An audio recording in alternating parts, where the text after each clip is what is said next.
In one of many worlds centuries ago, the heavens opened up and a rift opened between universes. Out of nowhere, horrible dungeons filled with terrible monsters who only wanted to destroy humanity suddenly spread across the entire planet. Most of the monsters were weak, though dangerous, but some were so strong that they could destroy cities with their rage alone. However, with the advent of the dungeons, some people developed unusual abilities that allowed them to resist evil. These heroes, who were called the Awakened, stood up to the monsters and drove them deep into the dungeons, and then began to clear them out as well. People all over the planet who had not received anything supernatural cried from the understanding that the Awakened ones would save them, and there was nothing more to fear. However, in the future, the Awakened were no longer a rarity, and absolutely anyone with enough money could obtain abilities. Being a superhuman became prestigious, and the Awakened could become popular and rich, and therefore the alteration operation was in great demand. People became obsessed with the ghostly chance of becoming rich, and therefore becoming awakened.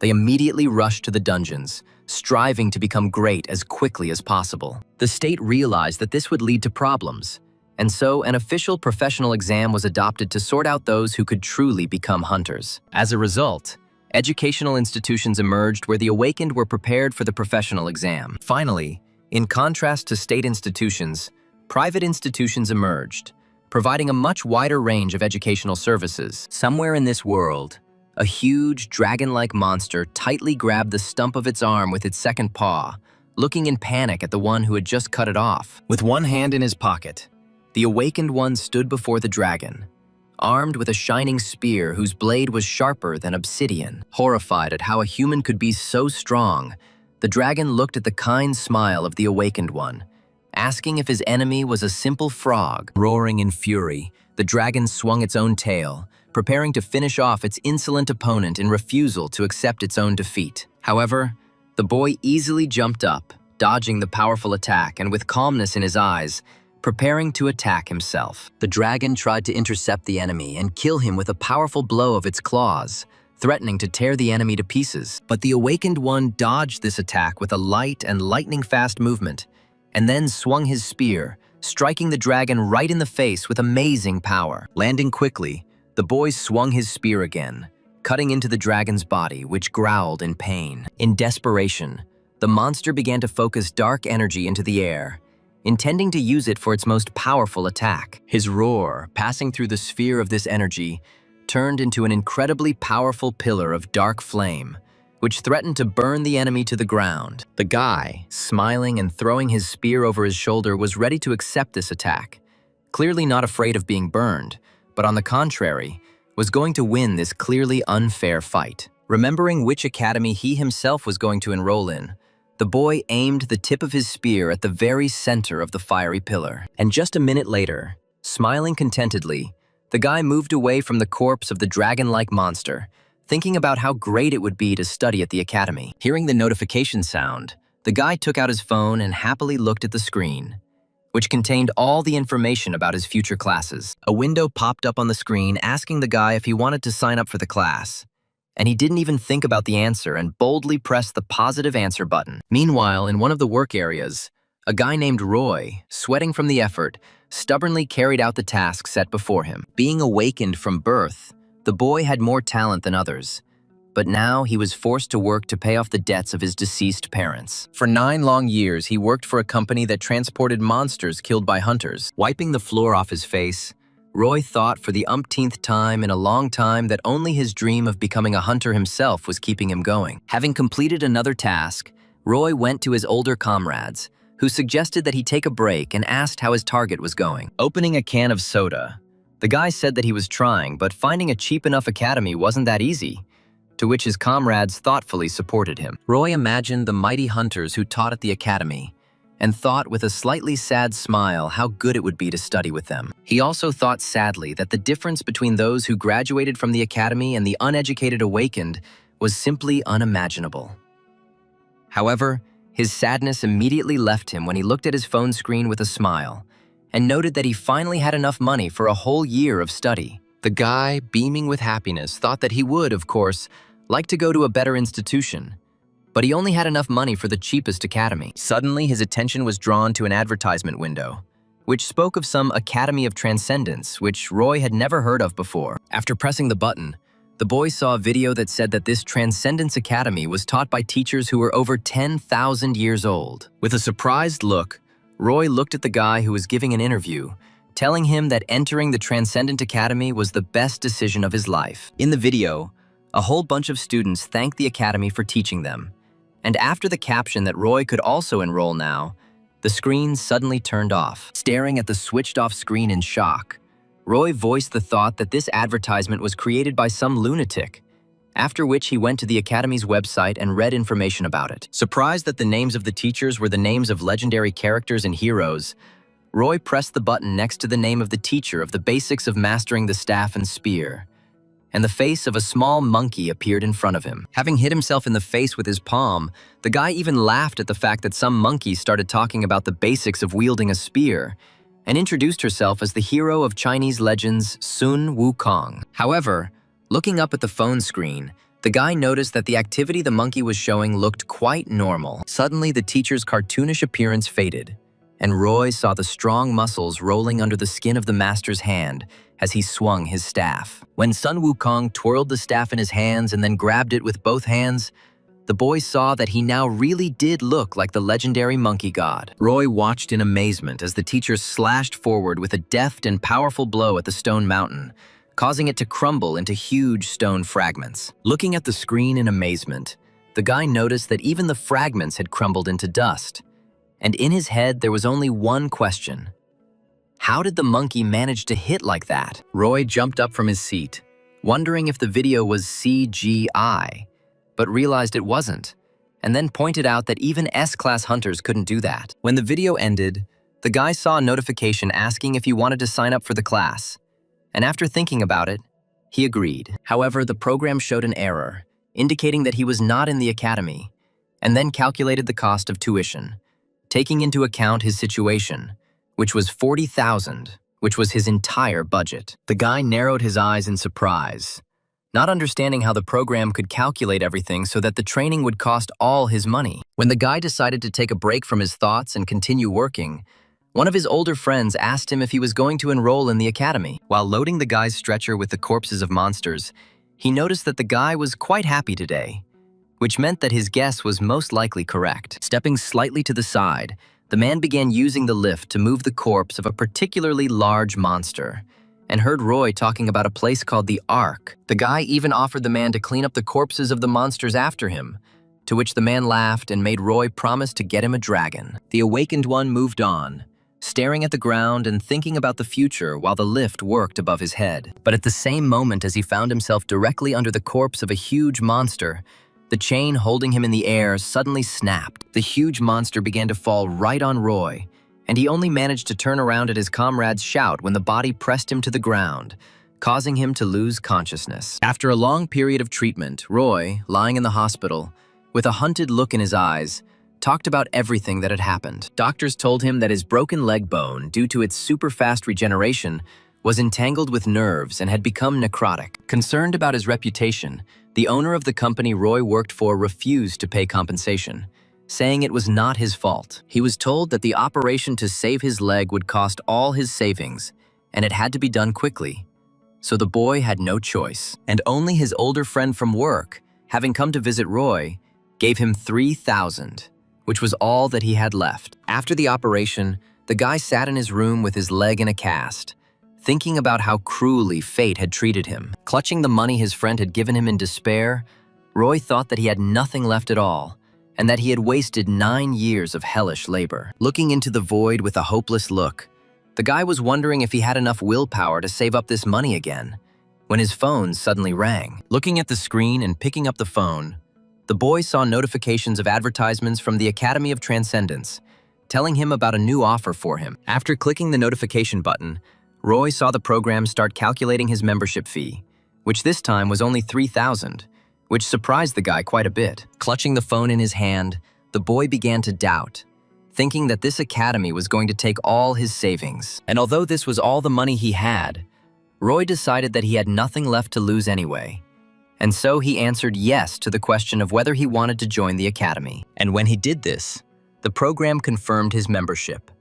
And then the money from the envelope lying next to him suddenly began to fly into the air, which greatly surprised the guy himself. The program congratulated him on joining the academy, and then the screen turned off and glowed purple, and suddenly some strange little boy appeared from it. The guy looked in shock at the little man who greeted him and couldn't understand how someone could get out of his phone. When the kid said that he was Roy's mentor and would help him with his studies, the boy decided that he had hit his head. And although Roy did not answer him at all, wondering if everything that was happening was a dream, the kid said that mentor is not only a position, but also a name. Standing happily on the phone screen, the kid waited for questions with a smile, looking at the guy with big eyes. Roy at this time clearly looked stunned, and therefore did not understand what the kid told him and asked his name again, refusing to understand how a mentor could also be called mentor. Obviously enjoying the sound of this word, the baby repeated several times that he was Roy's mentor, and that his name was Mentor.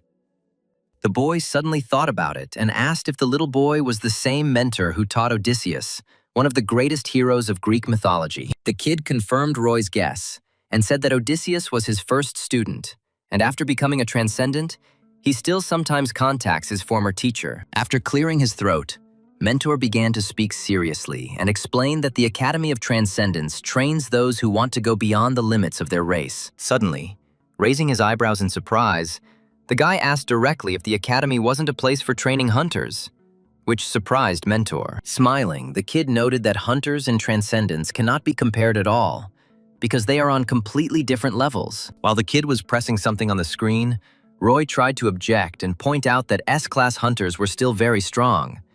But the kid interrupted him. Handing the boy the phone, the kid said that the academy instructors could handle any hunter with one finger, and therefore he needed to fill out some information. Scratching the back of his head, the guy looked at the screen, which displayed some strange test, and the mentor explained that it was to check his inclinations and determine his level. Looking at the screen, the guy saw many areas of study, but he himself was more impressed by boy, and therefore he decided that he would study in this particular area. Suddenly he got stuck on the second question and told Mentor straight out that he had no idea what to answer, because it asked about his level, and the minimum answer was that he could rip a mountain out of the ground. The mentor tried to help and asked if he could do it, clearly expecting the guy to answer positively.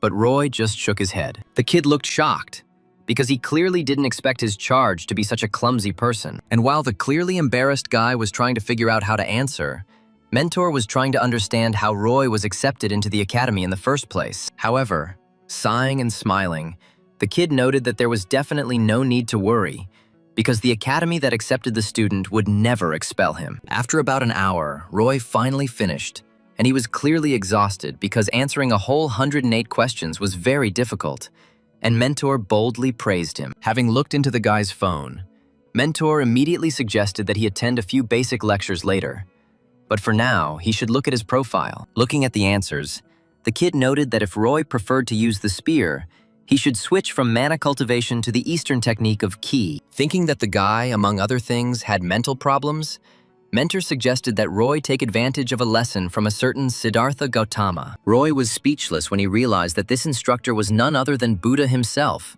the founder of the Buddhism movement. The mentor noted with a grin that Buddha was very famous for his lectures on psychology, and therefore his subject was required for the Transcendence exam. Looking at the screen, the boy saw that the reward for studying the lesson was something called an unwavering heart, and the mentor noted that thanks to this, he would succeed in everything else. The mentor added that there was no way around it, and therefore Roy should watch the lecture to the very end, even if it seemed like he was going crazy. Having left the necessary instructions, Mentor began to disappear, saying at the end that he would return later, but for now, he would study Roy's profile. Looking around and realizing that Mentor had completely disappeared, the guy scratched the back of his head and thought that he would still have to learn this lesson. Frowning in uncertainty, the boy opened the program and prepared to watch a video that could drive him crazy. At the same moment, the face of a man, similar to the statues of Buddha, appeared on the screen, asking whether our world exists. Watching the video, the guy thought that this Gautama even looked too much like how he is depicted in statues and pictures. Sitting under a tree, Buddha, with his eyes closed,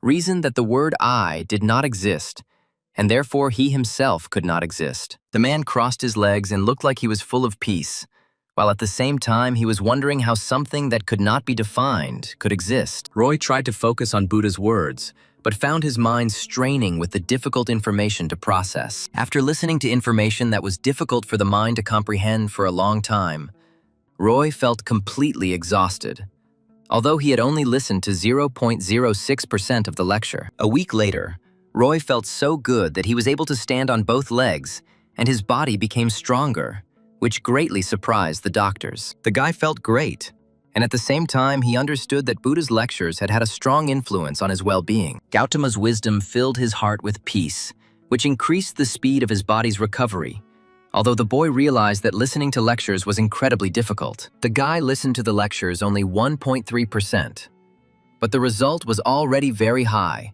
and he was very interested in what would happen next. Deciding to play it safe, the doctor asked Roy to stay in the hospital for another week, and the guy himself was only happy. Lying in his bed and thinking that he could watch the second lecture offered by the mentor, the guy noticed that for the wisdom of Buddha, a skill is given that is much better than most others. Deciding that he needed to study further, the boy turned on the video of the second teacher, and a bearded face of a creature named Chiron appeared on the screen. Chiron was a centaur, and not just any centaur, but a mentor to most of the most famous heroes of Greek mythology. Raising one of the horse's legs, the centaur, looking at the audience with a firm gaze, said that the purpose of this lecture was to prepare students for the early stage of transcendence. He said that the martial techniques in this lecture would be covered superficially, and Roy was surprised at that time that the legendary Chiron himself would teach him. The centaur spoke calmly and judiciously, and so Roy watched his lecture quite relaxed.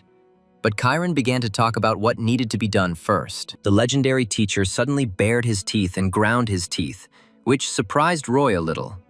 And then the centaur took a deep breath. Suddenly, Chiron screamed at Roy to get up and go, his eyes blazing with a fury that was hard to imagine. The guy was so surprised by the unexpected change in the mood of the lecture that he even dropped the phone, from the speakers of which the centaur's voice was shouting. After hearing this, the guy even lost his sense of reality for a moment. Due to the surprise, the guy even fell out of bed, and his phone landed on the soft carpet and vibrated. Getting up from the floor and picking up his phone, Roy saw that a very difficult physical task had appeared on the screen, requiring him to complete a very difficult standard of athletic exercises. Remembering that even the doctor had told him not to overexert himself, Roy thought hard about whether it was worth carrying out the task at all now. Yawning and giving in to his own laziness, the guy decided that he would practice later, and now he would just listen to the lectures. But the program did not allow him to do this. Roy was very surprised to realize that he would not be able to listen to the lecture until he completed the task. And this did not make him happy at all. He kept pressing the button to start the lecture, but the program wouldn't let him do it, which surprised Roy because he didn't understand how they would know about his successes. In the end, the guy bowed his head and sighed hopelessly, realizing that he definitely wouldn't be allowed to watch the lecture today. Roy closed his eyes in disappointment, and then thought that there was no point in driving himself, so it would be better not to do Chiron's tasks this week. Taking out his phone, he decided to continue watching Buddha's lectures, but noticed an inscription that he had not seen before. He saw that the lectures were only open to him for a while, and so he had to force himself to get up and go carry out Chiron's assignments. While warming up, Roy reasoned that the fact that not everything comes for free is quite logical, and therefore he will have to try to work for his money. A couple of days later, Roy noticed that progress was not always recorded after listening to Buddha's lectures, which meant he might not make it in time for the limited period. While stretching his shoulder, the guy thought that he hadn't trained for a long time, because until that moment, he didn't even see the point in training. Remembering that he had previously done physical labor, the guy decided that this was precisely why he had not trained. Roy remembered the strain of carrying the heavy corpses of the monsters, and decided that this load would be enough to keep him in shape. Doing push-ups over and over again, the guy confidently pushed off the ground, thinking that his awakening would definitely help him complete the task perfectly. Eventually, all 300 push-ups were over, and Roy stood up contentedly, looking at his phone screen to check if the task had been confirmed. However, at that very moment, the guy was very surprised, because the phone screen showed that out of 300, he had only done 81 push-ups. He did another push-up and looked at the screen, but the number of exercises he had completed had not changed at all. He tried to do it again, straining his arms hard, and the number finally changed, pleasing the guy. Having risen, He looked at the screen again and froze in place, realizing what the problem was and not at all happy. Throwing himself to the ground,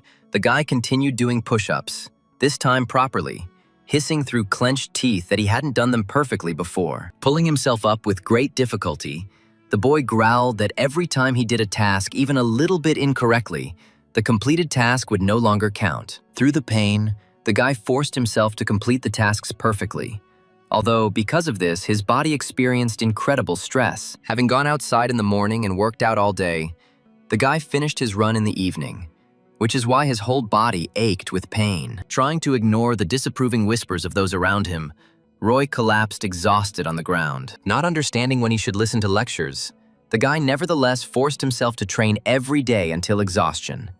And after 2 days, people began to notice his progress. Dressed in a tracksuit once again, Roy headed off to training, meeting a nice grandmother along the way and deciding to exchange a few words with her. While the grandmother was bragging that she herself worked tirelessly, the boy listened to her with a smile, noticing the TV with the news. After talking with his grandmother, Roy looked up, looked at the TV screen, and heard about the appearance of a 4th-level giant. The guy chuckled and learned that the giant was in hibernation and could now pose a danger. It turned out that he was considered a corpse and dragged to the center of the city, and by pure chance there was a strong awakened nearby who dealt with the monster. It turned out that the grandmother also paid attention to the news, and now noted that she was glad that the hunters could save them. Suddenly, the grandmother remembered that Roy himself was an awakened one, and asked the boy if she remembered everything correctly. Having confirmed his grandmother's thoughts, the guy suddenly saw her smile and heard that she would like to see him on TV one day,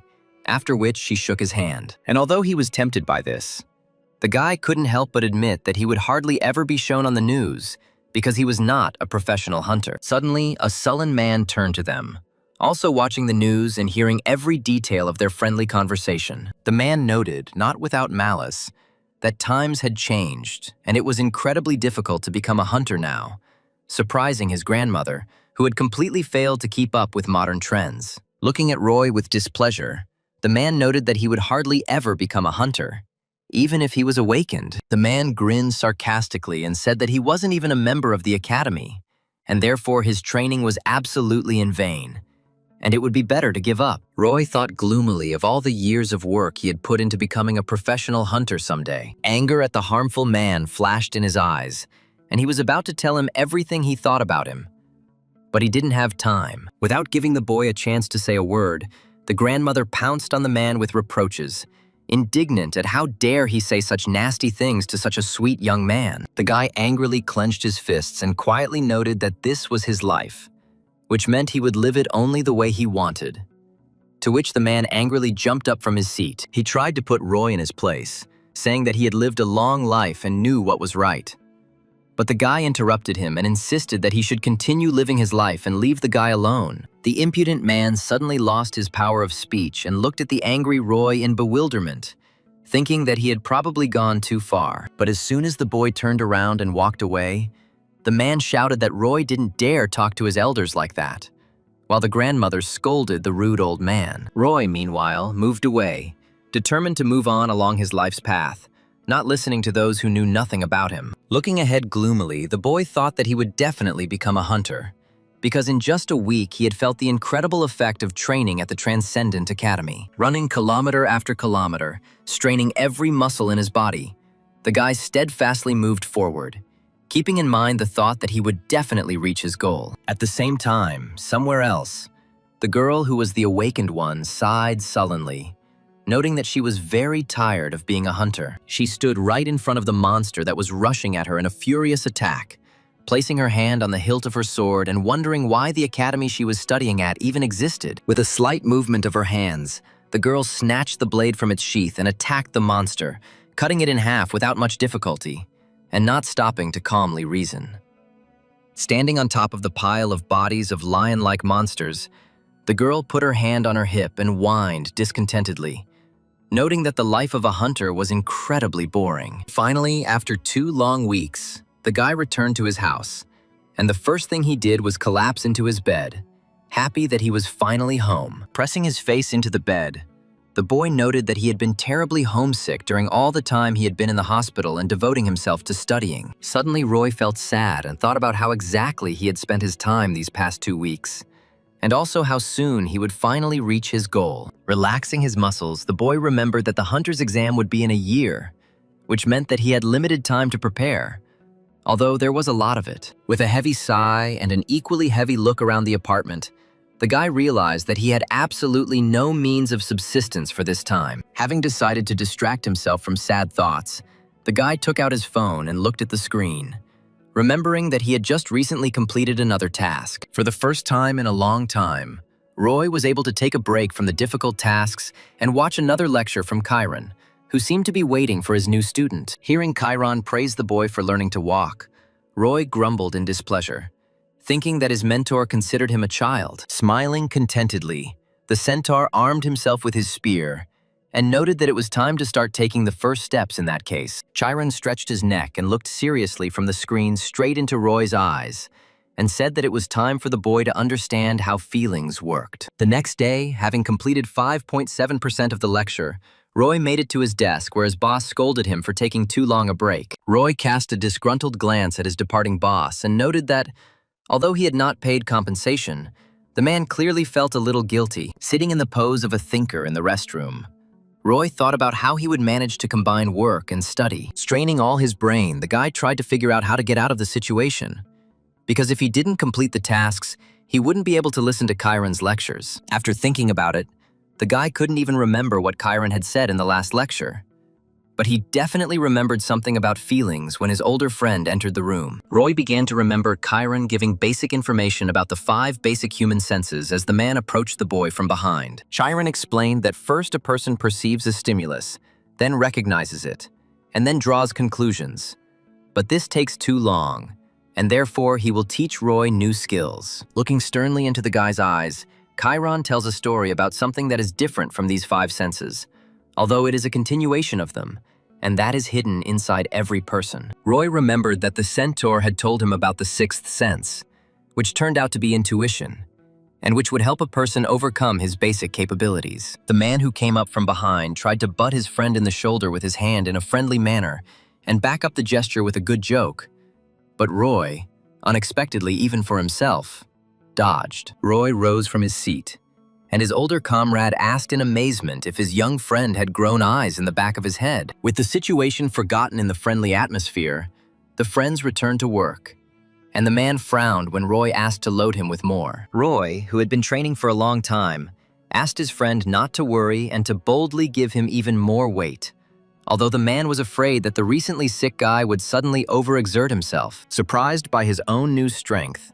the guy walked boldly across the work area, effortlessly carrying 200 kilograms of meat on his back, and his older comrade looked after the boy in amazement, not understanding how the recently sick young man had suddenly become so strong. But I had to admit that the guy was okay, which meant there was no need to worry about him, until the shift supervisor shouted to everyone, announcing a break. Moving forward calmly with a large weight, the boy looked at his hands and felt that even with such a burden, his body was filled with strength, which was surprising. Having heard about the announcement of a break, the guy decided to at least complete the daily task, because after the shift, he definitely wouldn't have time. After sitting down once, the guy took out his phone and looked at the screen, wanting to see if he was doing everything right. Having turned on the program, the guy even opened his eyes in surprise when he looked at the statistics of the task completion. The guy realized that one of his squats was counted as 3 because of the extra weight, and started doing the calculations while his older friend called Roy to take a rest. Suddenly, he exclaimed triumphantly, rejoicing that he would be able to fulfill the norm very quickly if he did it with additional weight, which greatly surprised his comrade. Having loaded himself to the maximum, Roy, despite the protests of his older comrade, began to fulfill the daily quota, giving his all. Impressing his friend, Roy began doing push-ups, loading himself up with a whole 200 extra kilograms, wanting to become stronger as quickly as possible and free up time for himself after his shift at the lecture. And yet, after such hard and diligent work, the guy was incredibly tired. And therefore, having reached home, he immediately rushed into bed to get a good rest. And while the weight training was very effective, Roy couldn't help but admit that it was also 3 times harder. Getting out of bed, the guy looked at the screen and was pleased to note that the task was completed in full, which meant he had successfully saved time. A couple of hours later, looking at the time, the guy noticed that he had managed to listen to both lectures by 10 o'clock. And, although he had tried very hard, Roy felt that he was wasting time. It suddenly occurred to him that he could enroll in one more class now that he had some free time. After scrolling through the page with various items and mentors, Roy saw a lecture on increasing strength under the supervision of a master named Xiang Yu. Roy was quite surprised, remembering that Xiang Yu was a Chinese general who crushed the Qin dynasty and was known as the hegemon king due to his mighty strength. Rubbing his chin, the guy thought, remembering that it was about him that it was said that he would go alone against 7. As soon as the guy confirmed his desire to get acquainted with the military leader's course, he saw him laughing at the weakness of the guy who decided to enroll in it. The boy frowned when he heard the legendary hero dragging him through the mud, calling him a worthless person who couldn't even lift a rock. However, apparently taking pity on the poor fellow, Xiang Yu waved his spear and, stopping laughing, promised with a smile to teach his protege how to truly wield his spear. Smiling ominously, the hegemon king noted that there was no point in listening to the pathetic Sun Wukong. And if Roy really wanted to learn how to use a spear, let him at least pick it up. Only a few seconds had passed since the lecture, but it was already over, and Roy had received a new daily task of swinging his spear a whopping 5,000 times. Roy sat on the floor, stunned and disappointed, wondering how Xiang Yu could even be a teacher if his lectures only took a few seconds. Looking at the new task, the guy fell onto the bed, indignant at why all the daily tasks were always so stupid. The next day, the production managers suddenly came to the work area, to whom Roy's boss reported on every action. Looking sternly at her subordinate, the girl reminded him that the other day one of the monsters turned out to be alive, and therefore they should conduct a more thorough check of each killed monster. Trembling with excitement, Roy's boss agreed with her and promised that her orders would be carried out, much to the surprise of his own subordinates. While the workers were whispering about their boss, Roy, having gained weight again, was working hard to free up time for training. Walking serenely through the grounds,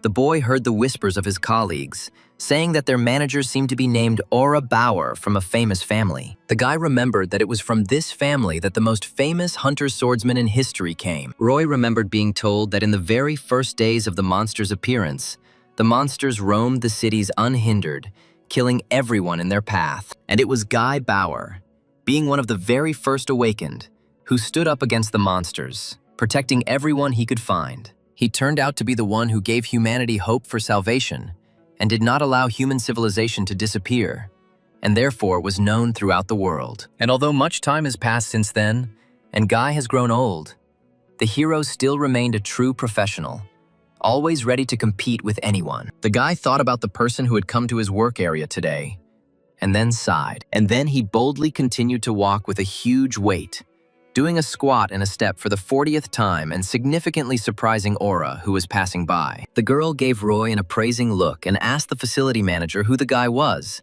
and the man asked her to ignore him, saying that he had been like that for a week. Having decided that the guy was not all there, the girl went on, not interfering with Roy's training, without being distracted from the hard work. Approaching his senior comrade, Roy decided to throw off the corpses in order to go and get new ones, making the last 60th squat in a step. While the guy was squatting and throwing off the load, his friend asked when he would calm down. But the guy said that he would not stop. Having finally thrown off his burden, the guy felt a great sense of relief and happily told his friend that these training sessions were quite beneficial. The older comrade grinned, shaking his head as he wondered when his comrade would relax.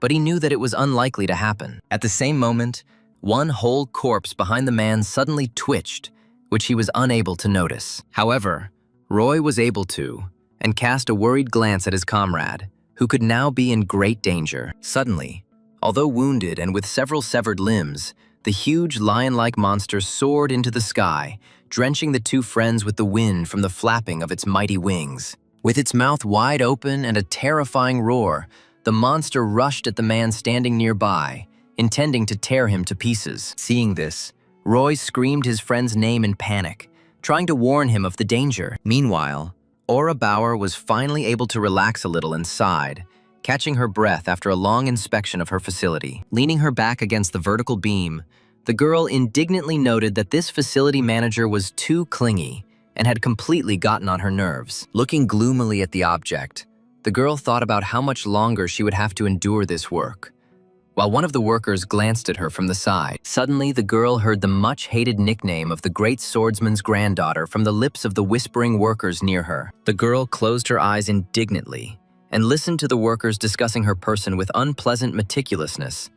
Thinking that she couldn't hear, they allowed themselves to make an unpleasant comment that the girl looked weak for the granddaughter of a legendary swordsman, and the girl sighed, trying to control herself. Although Aura had trained since childhood, trying to keep up with her grandfather's fame, she could never reach his greatness, which became an incredible burden for the girl. And although the girl studied hard and then worked as a hunter, she could not get the thought out of her head about how much she wanted to become a teacher. And although it was her life, and Aura had the right to dream and make her dreams come true, her grandfather didn't want to listen, forcing her to follow her own path. The girl was still able to compromise with Guy, and with his help, founded a hunter academy. But even there, she remained only the granddaughter of the great swordsman. People thought that the great swordsman Guy would teach them, but when they found out that the teacher would only be his granddaughter, they grumbled with discontent, thinking that they had been deceived. And although at first there were indeed many people who wanted to study, they all wanted to see only Guy Bauer as a teacher. But not finding what they wanted, everyone left, and the girls' academy lost the entire flow of students that it had at the beginning. Realizing that she was absolutely of no use to anyone, the girl despaired and doubted her dream. As she walked through the work area, the girl remembered how much she had always wanted to teach, and how easily she had been deprived of the opportunity to do so. She sighed hopelessly and thought that she was just one gifted student away from realizing her dream and reviving the academy. But as she was speaking, one of the workers suddenly ran forward and fell to his knees, screaming in panic for everyone to run away and save themselves. The girl's eyes widened in shock when she heard from the worker that one of the monsters was alive and was now threatening people. At this time, the monster had already managed to knock down Roy's older friend and was growling, standing over him, while the guy was trying to figure out what to do. Gritting his teeth from adrenaline, the guy tried to understand how the monster could be alive, since he himself was dragging its corpse. The boy's friend suddenly screamed, demanding that Roy run as fast as he could and leave him. And although the guy understood that he needed to run away from danger, he was absolutely sure that in that case his comrade would be killed, and therefore he could not move from the spot. The guy opened his eyes wide, trying to pull himself together, but the understanding of the danger of the situation paralyzed his entire body. Looking at the monster, the guy reasoned, realizing that without magic he would hardly be able to defeat such a strong, albeit wounded, monster. He remembered that Aura Bauer should be somewhere nearby, and she would definitely be able to kill the monster. And although the hope for her help flashed in his mind, the spark immediately went out when he realized that by the time she got there, his friend would already be killed. Paralyzed with fear, Roy watched as the monster walked around the lying man and tried to think of some way out of the situation. While he was gathering his mind into one whole, the monster, opening its mouth, rushed at the defenseless man, intending to bite him. Roy, without expecting it from himself, suddenly grabbed an iron rod from the ground and waved his hand, preparing to rush forward. And just a moment later, raising the rod, throwing fear out of his head and listening to the rage seething in his mind, the guy rushed into the attack, intending to protect his comrade. Running closer, he swung his improvised weapon, forcing the monster to take a step back from its defenseless prey. The man tried to say something, but Roy interrupted him and demanded that he run while he could hold off the monster. The brave comrade said that he would not dare to abandon his friend, but Roy cried out that in that case they would both die, and therefore he had better run away before it was too late. Gripping the rod tighter, the guy clenched his teeth and cast a furious glance at the enemy, wondering how he could now save himself. Looking into the monster's eyes full of anger, the boy thought only about whether he would be able to hold out long enough until the hunters came. Feeling a real animal horror, the guy began to concentrate, forcing his mind to remain calm. Suddenly, the boy heard the velvety voice of Buddha, dispelling his fear and convincing Roy that he was the universe. Roy felt surprisingly calm and relaxed, and it was as if a flow of energy surrounded him, permeating everything around him. And while the guy was focusing, the monster growled gutturally, getting ready to have a good feast on its rival. The boy breathed deeply, imagining Buddha himself standing behind him, supporting Roy and helping him merge with the world around him. Buddha told him to put aside his emotions. And at that very moment, the monster, pushing off with its powerful hind legs, rushed forward, intending to close its jaws on the boy's neck. In turn, Roy calmly twirled the rod in his hand and, closing his eyes, breathed deeply, calming his mind. Without expecting it from himself, the boy calmed his emotions and allowed his body to move, rushing forward to intercept the monster's attack. The monster, with a look full of fury, threw back its paw, preparing to tear the enemy apart. And Roy, calmly raising his head, grabbed the iron rod more tightly. Suddenly, the guy heard Chiron's voice right next to his ear, as if the centaur was standing behind the guy, urging the guy not to think, but to move, because thinking can slow him down. Trusting his instincts, the boy tilted his head back, effortlessly dodging the deadly attack. Just as easily, the boy let his body move further and jumped, turning in the air and tearing the distance between himself and the monster. Realizing that the enemy was unexpectedly fast, the monster tried to swing its tail to reach the enemy. Not allowing himself to think for more than a second, the boy planted the pole on the ground and deftly dodged the tail attack. Suddenly, even for himself, finding himself in the air, the monster suddenly shook its head, trying to understand where its enemy, who was moving surprisingly quickly, had gone so unexpectedly. Being above the monster's head, Roy realized that this was his blind spot, meaning he had an advantage over his enemy. And although Roy knew perfectly well that now was the time to attack, he couldn't figure out how exactly he should do it. At that very moment, he felt the presence of the hegemon king nearby, claiming that strength was not enough, and sometimes courage and zeal were needed. Feeling the stern gaze of the great warrior on himself, Roy heard him tell him to trust himself, and not to dare doubt his strength and ability to even move a mountain. Listening to his mentor, the boy tightly gripped the improvised weapon and swung it properly, preparing to attack. Moving towards the monster, the guy, opening his eyes, firmly told himself that he would be able to cut it down. Looking from above, he corrected himself, saying that he could not, but simply had to do it that way. As the boy approached the enemy with incredible speed, the monster suddenly raised its head, clearly noticing the imminent attack of its opponent. The monster raised its muzzle and opened its jaws, preparing to bite the guy in half. Concentrating the fortitude of his mind, the strength of his body, and the faith in the ability to cut the monster down, the boy swung the rod and struck from top to bottom with all his strength. The blow was so precise that it certainly reached its target, causing incredible damage to the monster's body. And as soon as the guy landed after this blow, an incredibly powerful explosion sounded around him, as if a stick of TNT had been detonated. While the surrounding people looked at the battlefield in shock, Aura quickly came running, asking what was going on here. She looked around the scene of the battle with a surprised look, trying to focus her gaze and see what was happening there. Roy stood in the middle of a cloud of dust, breathing heavily and clutching the iron rod he had just used to attack the monster. And right behind his back, striking everyone, including Aura with its appearance, lay a monster cut into two parts, struck by Roy's incredibly powerful attack. And although the guy's body was tense, his gaze showed for sure that the guy's mind was absolutely calm. But a second later, he opened his eyes in surprise, trying to comprehend what had just happened. Turning to the corpse of the monster, the boy scratched the back of his head, not understanding how he was suddenly able to deal with it while his phone vibrated with notifications about successful training progress. Staring in amazement ahead, the girl tried to comprehend what had just happened here while she was not looking. She tried to understand how some loader, not a student at the academy and armed with only an iron rod, managed to cope with such a strong monster. The guy suddenly remembered what exactly had pushed him to such a desperate act and focused his gaze in front of him.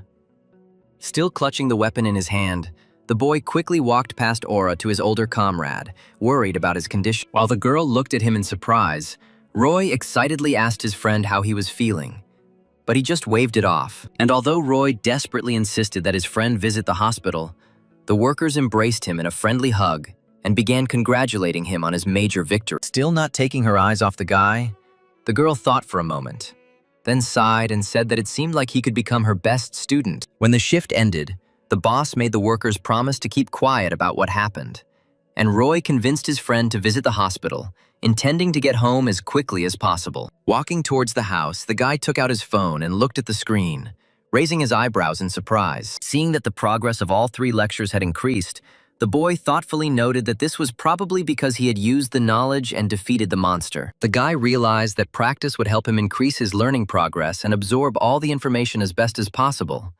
But a couple of problems still remained. Roy grumbled out loud that he needed a license to practice, and the Academy of Transcendence wouldn't give him one, which meant he had to save up for training again. Suddenly, he heard Aura's ringing voice calling out to him from behind him. The girl stepped forward and asked the guy to pay attention to her, and he remembered who she was. The guy shrugged his shoulders, agreed, and asked what she wanted.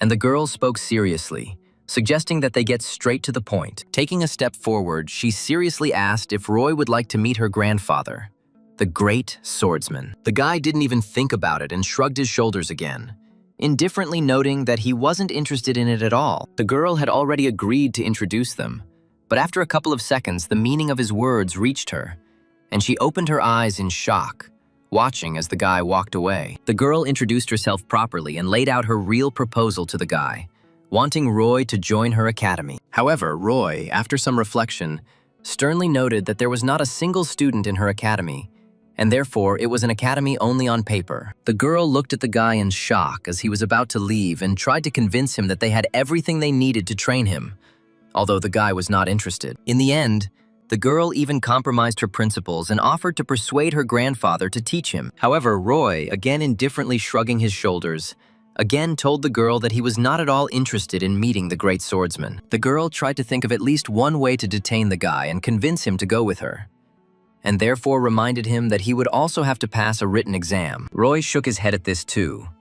Then the girl said that he could go into battle against monsters right now, but he had no right to do so without a license. Roy sternly pointed out that her makeshift academy would not be able to give him a license, but the girl desperately exclaimed that she actually had the right to issue licenses. Hearing these words, the guy slowed down and clicked his tongue, clearly thinking about whether he should agree. Seeing that she had almost convinced Roy, the girl continued speaking, realizing that she simply had no right to let him go now. She offered her last argument, saying that she would not take a penny from the guy. And upon hearing this, the guy finally stopped and thought. Finally, the boy gave in and, sighing, turned to the girl, asking if she wanted him to simply join her academy. He was still interested in why Aura was offering so much for free, and she responded by saying that he would need to participate in the competition on behalf of the academy. She also said that he would have to tell everyone that he was studying with her. And the guy finally asked why him. In response, Aura said without a doubt that she saw great potential in him, and therefore would be glad to have his help. Having said everything she thought, the girl fell silent, waiting for the guy's final answer with severity, but strong desire in his gaze. Roy tilted his head to the side and smiled, thinking that the conditions were indeed pleasant. And besides, the girl was clearly not lying. Roy finally extended his hand for a handshake and introduced himself by name, agreeing with the girl's proposal. Taking a relaxed breath, the girl smiled happily and shook Roy's hand, and then introduced herself. The next morning, when Roy was already on the street, his phone suddenly rang, and the guy picked up the receiver and pressed the phone to his ear. The senior comrade on the other side of the call asked in surprise what he had done to get their boss fired. And Roy remembered how he had sarcastically asked Aura about it yesterday. He told his friend that his boss probably quit out of shame for what happened yesterday, and then changed the subject, telling him that he had finally gotten into the Hunter's Academy, which was where he had come. The first thing Aura did when she met the guy was give him his new hunting license, which will allow him to speed up his progress several times. And although the guy actually doubted that the girl would fulfill her promises, now he thanked her, a little surprised. Clutching his hunting license in his hand, the boy was happy that he had finally set foot on the path to fulfilling his dream, and asked how he could go on raids. And although Roy expected Aura to tell him everything, she suddenly turned away and said with a smile that there was no need for that, and then led the confused guy along with her. She brought him to the armory and gave him a choice of basic weapons that her students could use. She offered him a choice and said that after that they would go hunting together. And then she smiled slyly, making it clear that she would definitely help with everything. The girl also said that she had already signed a contract for him to travel to the dungeon that day, hoping that Roy would not mind. After just a couple of hours, Roy was boldly and without any particular difficulties moving through the dungeon, easily dealing with weak monsters. Once again waving his weapon, the guy asked why the girl had followed him at all if she had promised not to interfere. And Aura smiled slyly, confirming that she had not intended to. The girl noted that he was her student, which meant she couldn't leave him unattended, and told him to consider it personal training, causing Roy to smile. Seeing the smile, the girl noted that Roy was in the dungeon for the first time, and therefore he still needed her, and then added that he should be more careful. Throwing the spear onto his shoulder, the guy noticed, not without pleasure, that his blows were perfectly piercing the armor of the small monsters. The girl was quite surprised by this, because she thought that attacks not imbued with mana should simply bounce off their armor.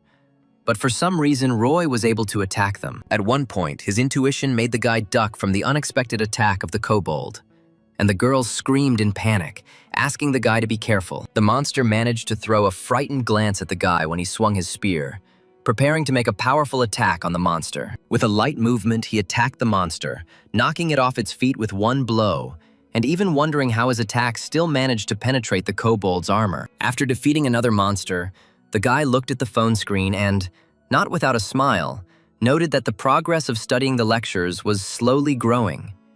And Aura was quite surprised by his behavior. Thinking that the guy would need to be covered while he looked at his phone, Aura placed her hand on the hilt of her blade. Roy smiled at her contentedly, because in this dungeon, by killing monsters, he became stronger, and he could also earn money, and therefore he suggested that she speed up. Smiling contentedly, the boy rushed forward through the cave, intending to confront several monsters at once for greater progress. The whole time they spent in the dungeon, the girl felt that he was somehow strange, because even after returning, he hardly looked away from his phone. Glancing at the screen at one point, the girl saw that the guy was staring at the blank screen non-stop and asked Roy about it, which surprised him greatly. Looking at the guy sitting on the floor and looking at the blank screen, zealously commenting on something, the girl thought that it was in vain that she invited a madman to her academy, but she couldn't help but admit that he was clearly handling the kobolds not like a novice, but like a real professional, although he had only just received his license. And in the end, he also asked her to help him drag the corpses of the killed monsters to the city so that he could sell them and get money, without stopping to do a squat in a step. And although Aura understood that she would soon need to introduce the student to her grandfather, she couldn't help but admit that his oddities were driving her crazy. Looking at his oddities, the girl sighed heavily and seriously wondered whether she had made the right choice. The next day after the trip to the dungeon, the guy smiled contentedly, looking at the account that had been replenished after selling the corpses of the kobolds. And although he had to drag and cut up the corpses himself, which greatly surprised Aura, the guy was pleased with the effort and the cost of such work. The only thing that upset him was the fact that he did not have time to listen to the lectures, because he spent so much time on these classes. The boy scratched his chin and wondered if he should call his older friend to help him with this matter. And although he could earn money from hunting and make progress in lectures, he still went rather slowly, which disappointed Roy a little. The boy remembered how strong the aura was that great sage Sun Wukong emitted, and wondered if he could become as strong as quickly as possible. Suddenly, the guy was surprised by his own thoughts, because he suddenly remembered that he had not listened to Sun Wukong's lectures at all, which was a big omission. He remembered that unlike other lectures, Sun Wukong's subject cost money, so Roy didn't even look at it. But now he has enough money for it. Roy was already thinking about paying, but with raised eyebrows in surprise, he realized that the lecture cost several dozen times more than he thought. Realizing how much it was, and that he wouldn't be able to earn that much even in a year, the guy sadly sank to the ground and sighed. Joylessly raising the phone to his face, Roy hopelessly noted that he wouldn't have time now anyway, which meant he would buy Sun Wukong's lectures some other time. Having closed the tab with dissatisfaction, the guy decided to study other items in the program to see if he could buy anything else there besides lectures. The guy was quite surprised when he realized that his guess was correct, because the program had a tab with equipment made by the Academy's students. The guy saw ads for the sale of items such as the Shield of Aegis or the Spear of Longinus from Myths, which were legendary items. Realizing that these items were clearly legendary, the guy was also surprised that for some reason they were called training items. Looking at this tab with curiosity,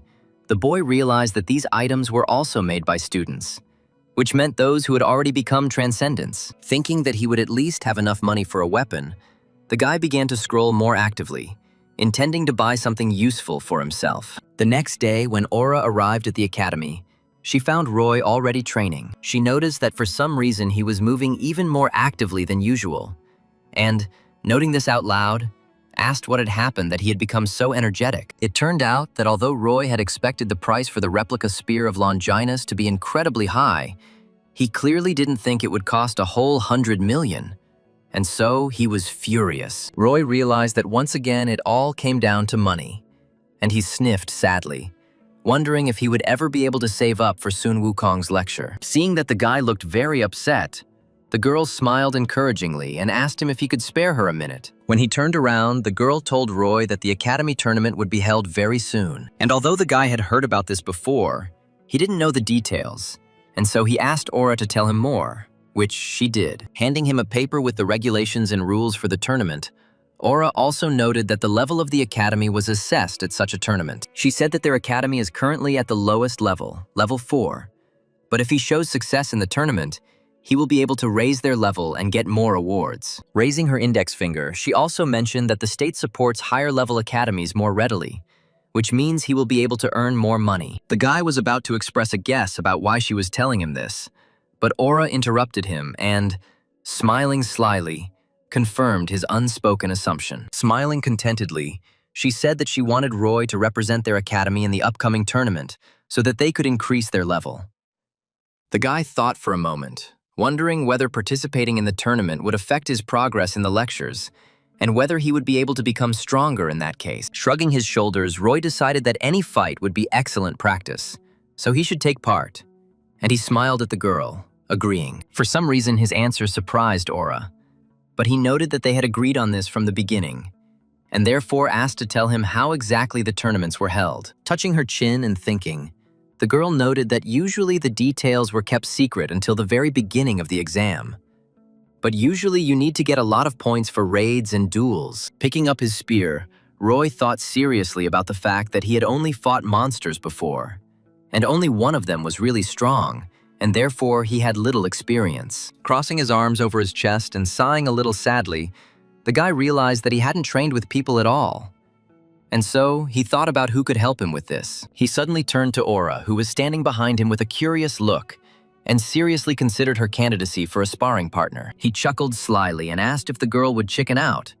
But Aura, displeased with the ridicule, frowned and picked up the training sword from the stand. Smiling contentedly at her reaction, the boy happily noted that this would be a great opportunity to gain experience, since Aura was an experienced hunter. As the girl, armed with a wooden sword, stood in front of Roy, ready to fight, the boy noted that he could feel an aura of strength coming from her. But in response to her fighting stance, the guy became embarrassed and blushed, thinking that he had long wanted to evaluate her strength, and the girl was even taken aback by his reaction. She asked if he really wanted her to fight him, since she was much more experienced than him. But Roy nodded affirmatively, not even doubting his decision. Smiling slyly and getting into a fighting stance, the guy jokingly asked his opponent for a handicap since she felt so sorry for him. Not taking the student's antics too seriously, the girl casually raised her sword and, sighing, suggested that Roy attack when he was ready. Surprisingly, he moved towards her quite quickly, intending to attack with a spear and saying that such an offer could not be refused. And although he moved briskly, Aura sighed a little upset, because she saw his every move, and his determination even upset her a little. With one smooth but strong movement, the girl intercepted the guy's attack and lashed out at the shaft of his spear, deflecting the attack to the side. Allowing the boy to get back into a fighting stance, the girl gave him the opportunity to attack. But his movements, although fast, were careless, and she easily dodged. Remembering how he moved in the dungeon, the girl was surprised that the guy was so careless in the fight with her, and therefore again doubted his potential. Sighing sadly during the training fight, she thought to herself that the guy was still an uncouth newbie. She didn't understand where the guy suddenly got the confidence that he could handle her, and so she wanted to show him the difference between them by crushing him with one powerful blow. And although the girl used a fairly strong attack and put a lot of her speed into it, she couldn't help but be surprised by what happened next. She watched in shock as her sword slammed into the shaft of Roy's spear, who used all of his reflexes to defend himself from the powerful attack. She looked at the boy's face to see how he felt about this action, but saw that he was all tense, trying to hold back her powerful attack. Realizing that she had unknowingly put her magic into the attack, the girl was even more surprised, asking herself how Roy had managed to reflect such a blow. She tried to understand this, but Roy did not let her be distracted for too long and swung his spear,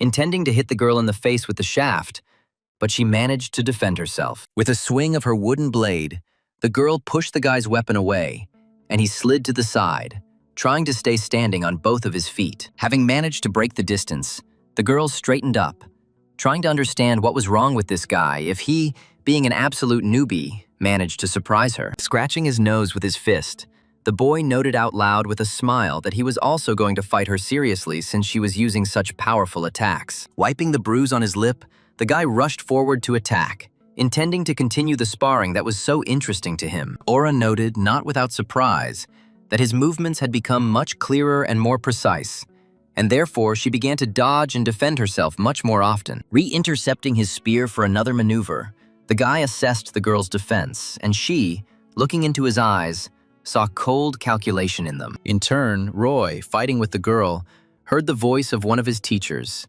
who helped him so much in battles. The boy heard Xiang Yu scolding him for his bad movements and recommending that he make more cunning attacks, and his attacks became much more precise. By swinging his spear, the boy began to feel both his opponent and the feeling of the battle itself much better.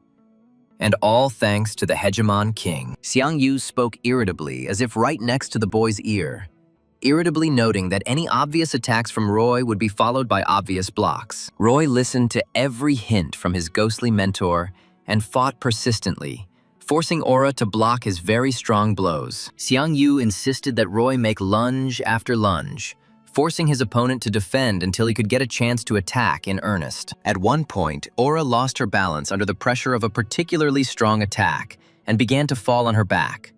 And Roy, in turn, seized this moment and rushed forward. Seizing the moment, he swung his spear and was about to follow the Hegemon King's advice and attack with all his might. For the first time during the entire battle, watching Roy's weapon approaching her, the girl seriously felt the real danger of her own life. And Roy, in turn, without holding back, struck, putting so much force into this attack that the stone floor began to split from the explosion of force. Aura suddenly woke up with a surprised expression on her face, standing on both feet and raising her sword to the side, not understanding what just happened. Looking ahead, Aura saw the boy slammed into the wall and realized that she hadn't noticed how she had blocked the attack and sent Roy flying. Aura realized that she had miscalculated her strength and had accidentally hit as hard as she could, and therefore could well have killed her student, and she rushed to the wounded man in panic. To the girl's surprise, Roy was not wounded and boldly rose to his feet, scratching the back of his head and noting that he had lost this fight after all. The girl's eyes widened in shock, realizing that the guy was seriously going to defeat her, and didn't allow himself to think about losing even for a second. In turn, Roy frowned and confirmed his guess that it would not work to fight against a person in the same way as against a monster, which surprised Aura even more. However, the guy did not despair and thought that, unlike many hunters, he still had everything ahead of him, and he would definitely become stronger. And in response to his thoughts, the phone vibrated. Looking at the screen, the guy happily noted that the progress of studying the lectures had increased, which meant that the fight against a person also gave the necessary experience, and Roy asked Aura if she would help him. The guy asked her to help him with sparring when they were distracted from raids, and his satisfied smile literally made the girl give a positive answer. And although Aura continued to be surprised that the guy wanted to continue fighting with her, even though he had just lost, she couldn't help but agree, since she had promised to train him. In addition, the girl promised the guy that she would give him all the prize money if he won the tournament, which surprised him greatly, because he had no idea about the prize. Frowning, the girl tried to remember how much they paid for winning the Academy tournament. It turned out that the prize money for the tournament more than covered the cost of the Spear of Longinus, which Roy so badly wanted to acquire. The girl noticed a sharp change in the guy's mood, who suddenly asked in a serious voice how soon the tournament would be over. She told him that the tournament would take place in 2 weeks, to which the guy enthusiastically exclaimed that he had to train tirelessly all this time. To the girl's bewilderment, the boy began training energetically, asking if he could pick up sandbags, and then asking if he could break off something heavier. Taking a huge and heavy piece of stone that they had broken off during the fight, the guy, motivated 100%, began training.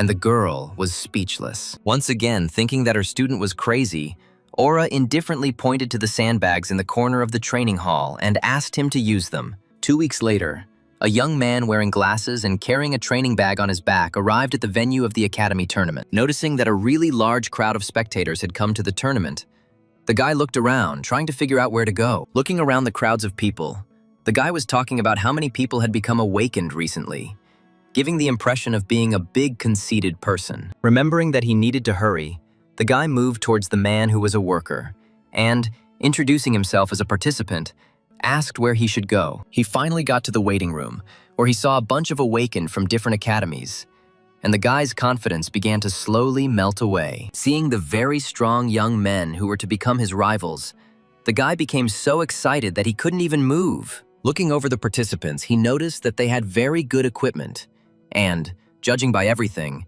they were all clearly confident in themselves. And although the guy wasn't surprised that he saw a bunch of people who looked much stronger than him, his attention was suddenly drawn to a seemingly nondescript guy sitting on a bench and looking at his phone. Looking closely at his potential opponent, the boy was surprised to see that the young man was holding an old-looking spear, and his muscles were not visible at all. Adjusting his glasses, the guy concluded that this unknown person had clearly come from some backwater, trying to let everyone know about his village academy. In turn, Roy, who was the one in question, joylessly noting that he could hear everything, shook his head and muttered under his breath that it would be better to continue listening to the lectures. The people around were sneering, looking at the spearman and thinking that he would definitely be one of the first to lose.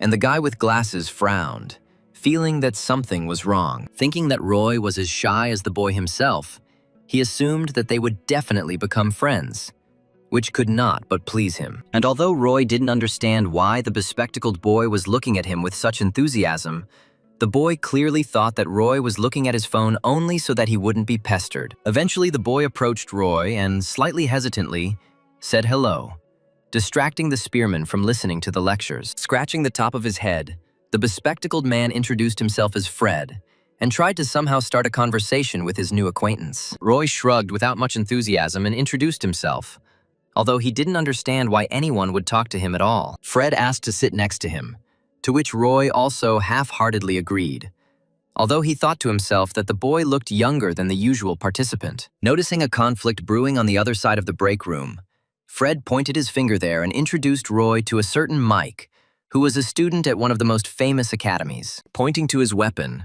Fred noted that Mike used an axe and almost always relied on strength alone, forgetting about tricks. Pointing towards the person Mike was arguing with, Fred introduced Roy to Harold, a student at a rival academy to Mike's. Fred said that Harold seemed like a very unusual opponent to everyone, as he fought with 2 daggers, which was a rare choice for hunters. Fred surprised Roy quite a bit, and Mike, in turn, was ready to grab the axe, but a voice from the side interrupted him. Everyone was quite surprised to see a rather stocky guy in an expensive suit and with bright red hair, confidently looking at everyone who was his potential opponent. Looking sternly at the disputants, the guy noted that they were not alone here, and therefore they should not argue so loudly, disturbing people from getting ready. Roy glanced with only a little interest at the guy who had so easily silenced the disputants, and then glanced at Fred. Surprisingly, Fred knew him too, introducing the guy to Roy as Joshua, who was one of the most famous students of the academies and most likely the winner of the tournament. Seeing even the strong Mike trembling with excitement,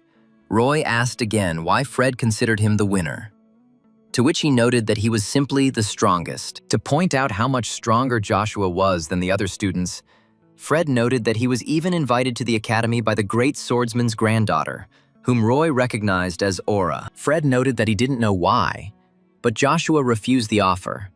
But he clearly had some reason for it. Apparently not heeding his own request to be quiet, Joshua suddenly punched the trash can, slamming it against the wall and furiously asking why he had to fight such weaklings. He muttered under his breath that it was all his uncle's fault, and it was only because of him that they still hadn't advanced to the 3rd level of the academy. Roaring with rage, Joshua noted that he saw no point in fighting weaklings, since he would not become stronger at all, and therefore he already regretted turning down Aura Bauer's offer. Remembering that time when she offered him to enroll, the guy didn't want to, because her academy was completely unknown to anyone.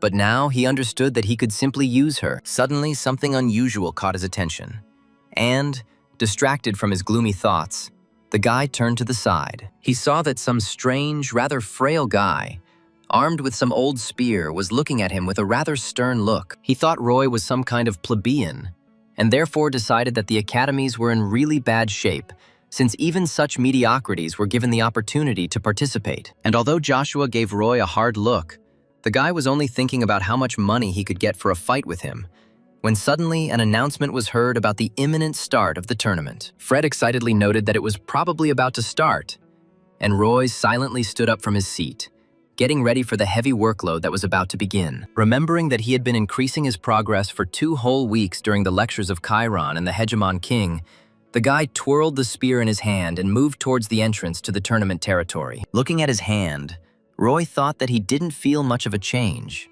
And besides, he lacked experience compared to the others. However, clenching his fist, he decided that he would not let his insecurities stop him and prevent him from winning, because he was going to win it at any cost. Smiling proudly, the guy decided that it didn't matter to him whether the person in front of him was a monster or a human.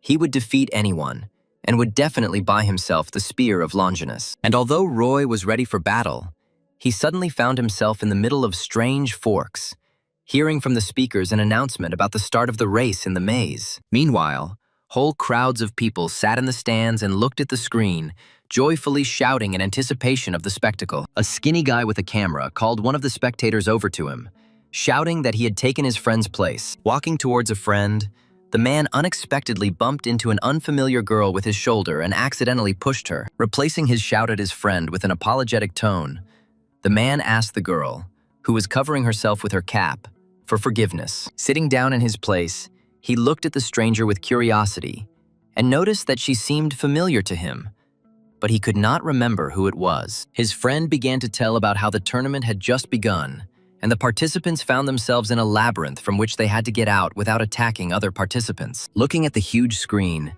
they could see Mike raising his huge axe and rushing at a minotaur-like monster, and they concluded that the participants were getting hints for killing monsters. Harold, apparently, had already defeated his first monster, and was now studying the clue he had received on how to move towards the exit. The audience concluded that this exam was testing how people could navigate a raid, and the man concluded that the students this year were quite gifted. And on the screen at this time, causing a storm of applause with his actions, Joshua swung his blade, killing several monsters at once. His gaze was full of confidence and cruelty directed at the monsters, and the guy exhaled, getting ready to continue moving through the labyrinth. His actions were so precise and polished that men watched his every move in amazement, already thinking that he was a real genius. In turn, the girl, who turned out to be Aura and covered herself with a cap so as not to be recognized, noted to herself that Joshua had become even stronger and would most likely win. Sighing desperately, the girl asked herself in frustration what Joshua was doing at the tournament,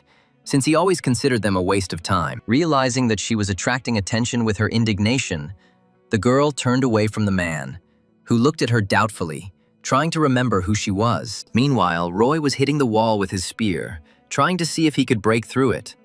But unfortunately, nothing came of it. Roy frowned and thought that he would have to go through the same thing as everyone else, and it would have been better if he had signed up for Theseus's lectures. Putting his hand to the wall, the guy decided that he would walk along it so as not to get lost, and thus try to find a way out of the trap. Suddenly, something ahead caught his attention, and the guy looked around the corner to see what was so interesting. There was a fork in the road in front of him, and it offered him 4 different directions to go. However, Roy decided not to guess, and therefore preferred to follow his rule and follow only one wall, and thus reach the end. Sighing from the realization that he might have to move for a very long time, the guy turned left and walked along the wall, not letting go of his hands. However, suddenly an unusual feeling filled his mind, and Roy thought that his decision was wrong. Turning, he looked at the other passage and felt that for some reason this was where he needed to go. Thinking that this was the 6th sense Chiron was talking about, Roy began to doubt himself,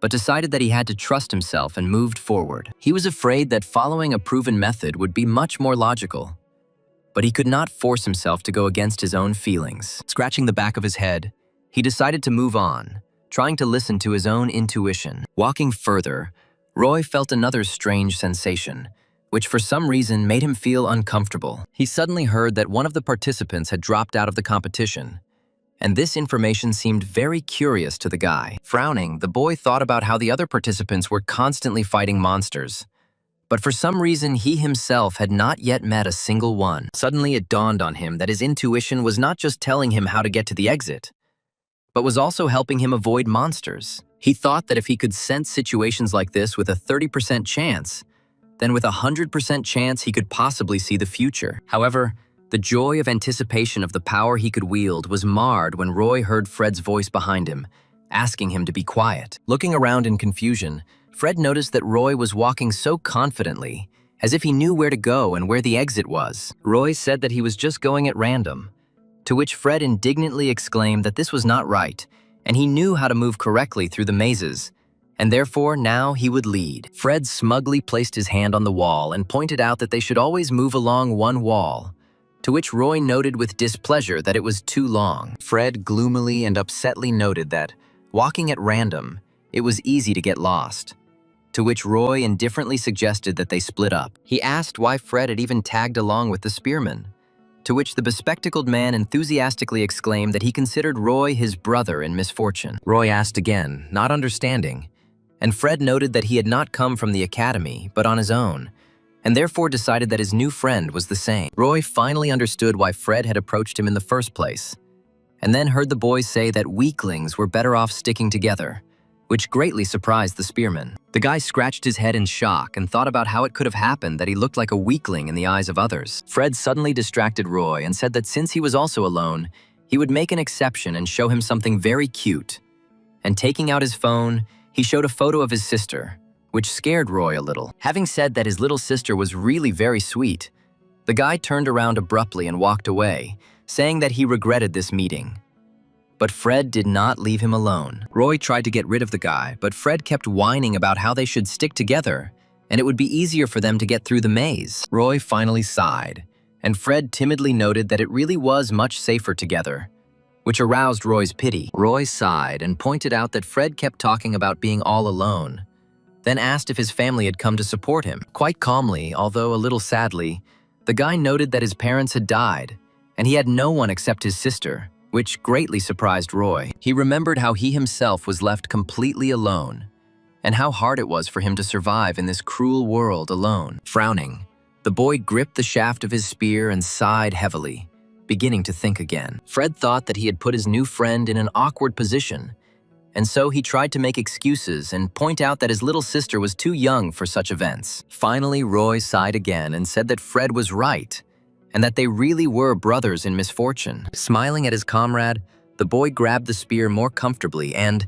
without saying anything now, moved away, leaving Fred the choice of whether to follow him or not. And although Roy offered the guy partnership, he did not forget to note that they were still rivals, which meant that he would single-handedly take the prize of 100,000. Not understanding why Roy had suddenly changed his mind so abruptly, Fred froze in place and then smiled, happy with his new friend's words. But, although he agreed to go along, he could not understand not only where the guy was going, but also why he was doing it at a run, causing Fred to become very short of breath. Roy pointed out the fact that Fred had chosen to follow him, so he shouldn't complain about having to try. Trying to understand how his comrade was thinking, Fred thought about the fact that Roy, apparently, did not think at all about where he was going.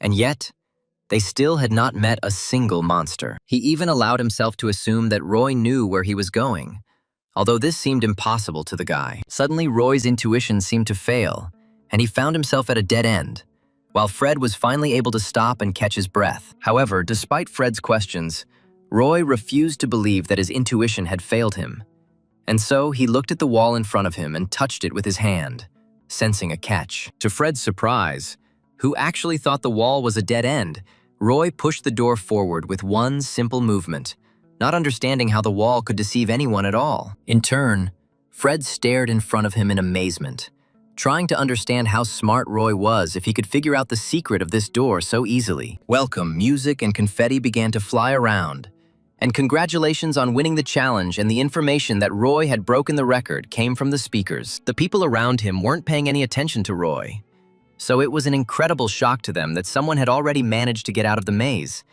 And the winner wasn't Joshua. Even Aura, who had been watching Joshua's battles the entire time, couldn't help but tremble in her voice in surprise at the fact that Roy turned out to be the winner. Even Fred, who came out of the maze second, was stunned by the realization that Roy had managed to win. Roy, in turn, cleaned his ear with his finger in displeasure, muttering under his breath that he was unhappy with the fact that he had made absolutely no progress in his training. The two friends had already returned to the restroom, but Fred still couldn't believe that he had gotten out of the maze second. The other participants, who had previously mocked Roy, now tried to find out more about him and understand how he had coped. While Roy took out his phone, wanting to at least listen to the lectures during the break, Joshua, who had been selected third, suddenly approached him. The guy put his hands in his pockets and looked with hatred at Roy, who suddenly noticed his rival's unpleasantly close attention. Roy tried to figure out why Joshua had even approached him while everyone in the waiting room fell silent, waiting to see what would happen next. Roy looked at the guy kindly and with obvious curiosity,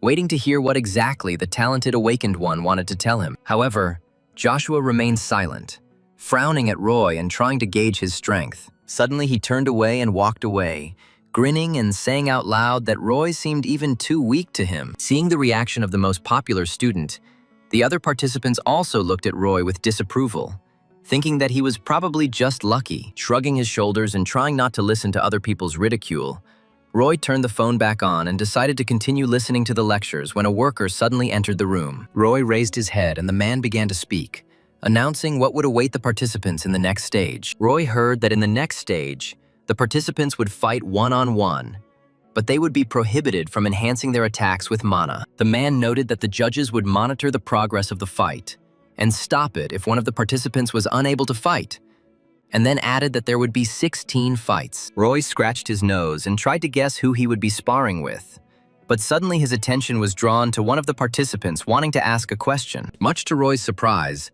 the guy said that he was going to withdraw from the tournament and did not want to participate in the next stage. At the same time, Aura, after Roy's victory, left the stands for spectators, escaping from unexpected attention. Taking a breath, she muttered under her breath that she had come very close to having her identity exposed. The very man she had just happened to bump into was about to make a guess about who she was when she shouted out Roy's name. Covering herself with a cap and deciding to take a little rest, the girl noted that she would never have thought that Roy could win at all. Suddenly, her attention was drawn to the events taking place near the information desk, where people were indignant that the number of participants was clearly less than originally announced. It turned out that some participants withdrew from the task, and now those who wanted to place bets will have no interest in doing what they had planned. The man behind the counter chuckled and said there was no point in betting in the first place because Joshua would definitely win. The worker was about to say that no one would dare bet against Joshua, but suddenly a suitcase fell in front of him, and someone's voice announced a bet of hundreds of millions on Roy. The people around looked in surprise at the one who dared to make such a strange and desperate bet.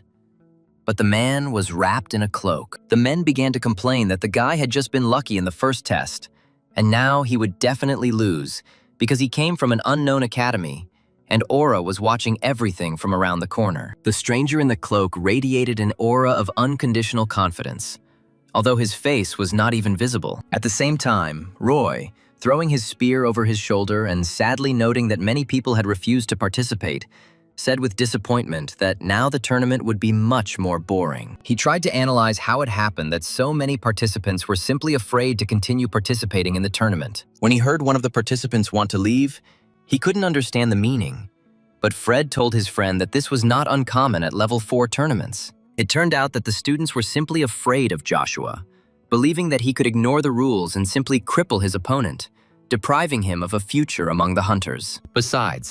Even besides Joshua, there are worthy rivals. For example, Mike and Harold, who took 4th and 5th places in the first stage. Realizing that the chances were slim and that the attempt could be dangerous to health, the participants preferred to give up rather than deprive themselves of their future. The fear was so contagious that the participants gave up one after another, wanting to leave the tournament venue as quickly as possible. Roy couldn't understand how it was possible to give in to fear so easily and allow oneself to surrender. But Fred believed that together with Roy, they would definitely cope. Thus, after the elimination of the underpants, among the active participants, there remained only 5 participants who took the highest places in the first stage. A couple of minutes later, The participants were informed of the order in which they would fight, and Roy was to fight Mike. Joshua was supposed to fight Fred, while Harold, unfortunately or fortunately, did not get an opponent. Roy, who was absolutely calm and had thrown his spear over his shoulder, noticed with surprise that Fred was shaking all over with fear. Roy asked his friend what was wrong, to which Fred simply exploded with emotion and began to cry, exclaiming that he was insanely afraid, and asking if Roy himself was really not afraid at all. The guy shook his friend, exclaiming that he would have to fight Joshua one-on-one later, and that made him even more scared. Smiling kindly, the guy asked with a smile how Fred had managed to determine the winner of the fight before it even started, and patted his friend on the shoulder in a friendly manner. And when Fred said that he was absolutely sure, Roy suddenly became serious and asked directly why he didn't just withdraw from the tournament. Fred placed his hands on his knees and looked down, muttering guiltily that he couldn't do it.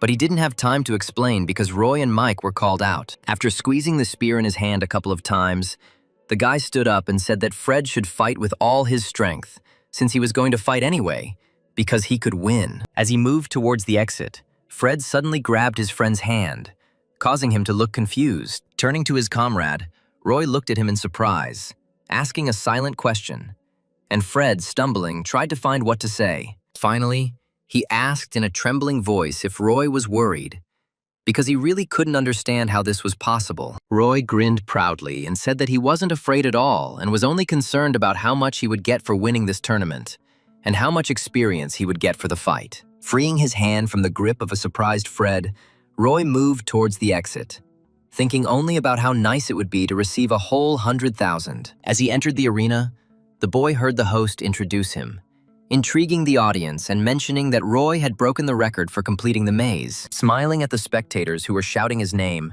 the guy looked at his opponent, who was also about to be introduced. Mike laughed sarcastically, noting that luck wouldn't help the guy at all this time, and he would deal with him without any particular problems. To Roy's bewilderment, Mike continued to laugh, pointing out that the guy's luck had run out, since right after the first stage he had been matched with the most inconvenient opponent. However, Roy interrupted the big guy and said quite calmly that they still had to find out who was really unlucky in this battle. And when the fight was declared to have begun, Mike, without holding back, rushed forward with his huge axe in his hands, apparently intending to chop up his opponent. Seeing his opponent so easily succumb to his emotions, Roy smiled contentedly, ready to meet Mike's attack. And while the battle was going on, in the restroom, Fred thought for a long time about the words of his friend, who went into battle without fear. Sighing and looking up, the boy wanted to see how his comrade was fighting, worrying about his safety. However, he immediately looked away from the screen and shook his head, deciding that now was not the time to worry about others, and that he needed to concentrate on himself. Turning his head, Fred looked at Joshua, who was standing near the wall and gloomily thinking about something. Fred thought back to Roy's encouraging words, wondering if he should really fight as hard as he could and what his chances of winning were. But fear was making it hard to think straight. Breathing heavily, the boy tried to hold back the trembling that had taken over his body, but it was incredibly difficult to do so. Fred desperately thought that Mike, Harold, and Joshua all represented very famous and powerful academies, and he was definitely not their equal. But then his attention was drawn to what was happening on the screen. Looking up to where Joshua and Harold were looking, Fred saw something that surprised not only him, but, according to the host, all the viewers. The fight was over almost instantly, and Roy was now standing over the defeated Mike, lying on the floor, looking down at him. Joshua responded to the situation by saying out loud that scum belonged with scum, clearly implying that Mike should not have lost. Suddenly, the red-haired man noticed Fred standing up and, without taking his eyes off the screen, coping with the trembling in his body. The guy's gaze was clear, and, although he was clearly afraid, Fred finally found the strength to deal with him. And so he spoke, promising that he too would not lose to his opponent. And his words were so offensive to Joshua that he was ready to growl in response. But he held back, allowing himself to only clench his fists tighter. A few minutes ago, Mike rushed at his opponent in a mad rage, wanting to tear him to pieces. However, Roy, with calmness in his eyes and mind, took a step back without any problems, dodging the berserker's attack. The presenter commented on each action and noted, not without surprise, that luck was apparently still on Roy's side, since he was able to dodge so easily. Mike continued to chop with his axe, wanting to deal with the enemy as quickly as possible. But Roy, as if not taking the enemy seriously, easily defended himself. With each attack, Mike became more and more angry, because he did not understand how some weakling could so easily dodge his powerful blows. Entering into the battle spirit and completely forgetting about the rules, Mike decided to use his most powerful attack and put mana into it to sweep the enemy out of the arena. However, Roy, with one deft and swift movement, swung his spear, knocking the axe out of his opponent's hands and not allowing him to strike. Mike even lost touch with reality for a couple of seconds, and only then realized that his favorite weapon had flown out of his hands. Shocked by what had happened, Mike staggered back in shock, losing his understanding of how such a thing could have happened. The eyes of the one who had relied on his own strength all this time were now filled with fear from the realization that for the first time in his entire life, he had lost to someone. Roy twisted the spear in his hand and relaxed his muscles, looking down at his fallen opponent as if there had been no fight between them at all. After the fight, the guy looked at his phone screen and was very disappointed to see that his progress had changed only slightly. Running out of the arena, the guy noted with disappointment that he had hoped to get much more progress and experience for winning against a human. The guy suddenly realized that he was also being pushed by the limited time, because of which he might not have time to complete not only the Buddha course, but even Chiron and Xiangyu. Sadly wondering what to do, the guy decided that he needed to be more economical and extend his pass after buying the spear. As soon as the guy entered the waiting room, he was immediately met by Fred, who energetically greeted his comrade with congratulations on his victory. Immediately after Roy, a worker entered the room, inviting the participants of the second fight to enter the arena. Fred became agitated again, and Joshua stood up from his seat, frowning at the waste of his time. As he walked towards the exit, the boy nudged Fred with his shoulder, ordering a plebeian like him not to dare stand in his way. Roy watched Joshua leave with a disgruntled look, and Fred spoke up, asking his friend to remember that in the maze he had said that it was better for them to stick together. He said that he himself did not know why, but when they met, he saw a kindred spirit in Roy, and it was for this reason that he decided to stick together with him. And when Roy beat Mike, Fred, although he was happy for his friend, envied him, because the guy had absolutely no talent, and he was sure that he would be unlucky. But he raised his fist, clenched it, and said much more firmly that he only wanted his little sister to be proud of her brother. Fred was called back and he jumped up to go into the arena, and Roy wished him luck and asked him to give it his all. Hearing that the guy promised to definitely try, Roy smiled and promised that they would definitely meet together in the final. Entering the arena, Fred looked around in amazement, hearing cries of support from both his side and his opponent, while Joshua chuckled in displeasure. Raising his hand to his chest, the guy breathed deeply, telling himself that he would definitely cope and be able to win this fight. Hearing his opponent's muttering, Joshua barked at him to shut up, pointing out that the guy was incredibly annoying to him. Taking out his sword, the guy looked around sullenly and said out loud that everything irritated him in general, and he considered it a real humiliation to participate in this tournament. He also exclaimed that Fred was nothing more than trash in his eyes, and he was shocked that he had to fight him. Silently looking up at his opponent, Fred saw the angry, furious look of someone who was not going to fight, but to kill.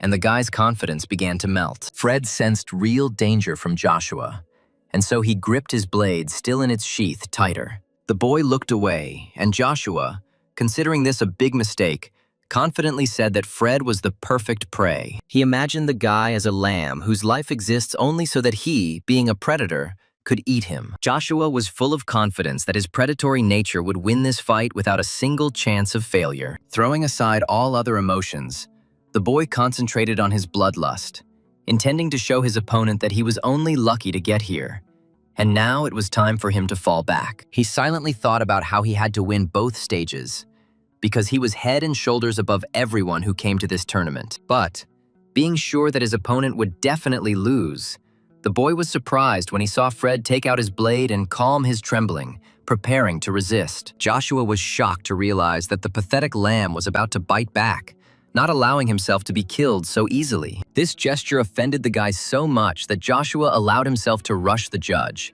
asking when the fight would start, to which he received the answer that they would be announced very soon. And so, they began to announce them, and Fred, looking firmly at his opponent, thought that he would definitely try as hard as his friend Roy. In turn, Joshua looked at his opponent with disdain, wanting to deal with him as quickly as possible and thinking that there was no point in the tournament at all. As soon as the host finally announced the start of the fight, Joshua tried to finish it with one single punch.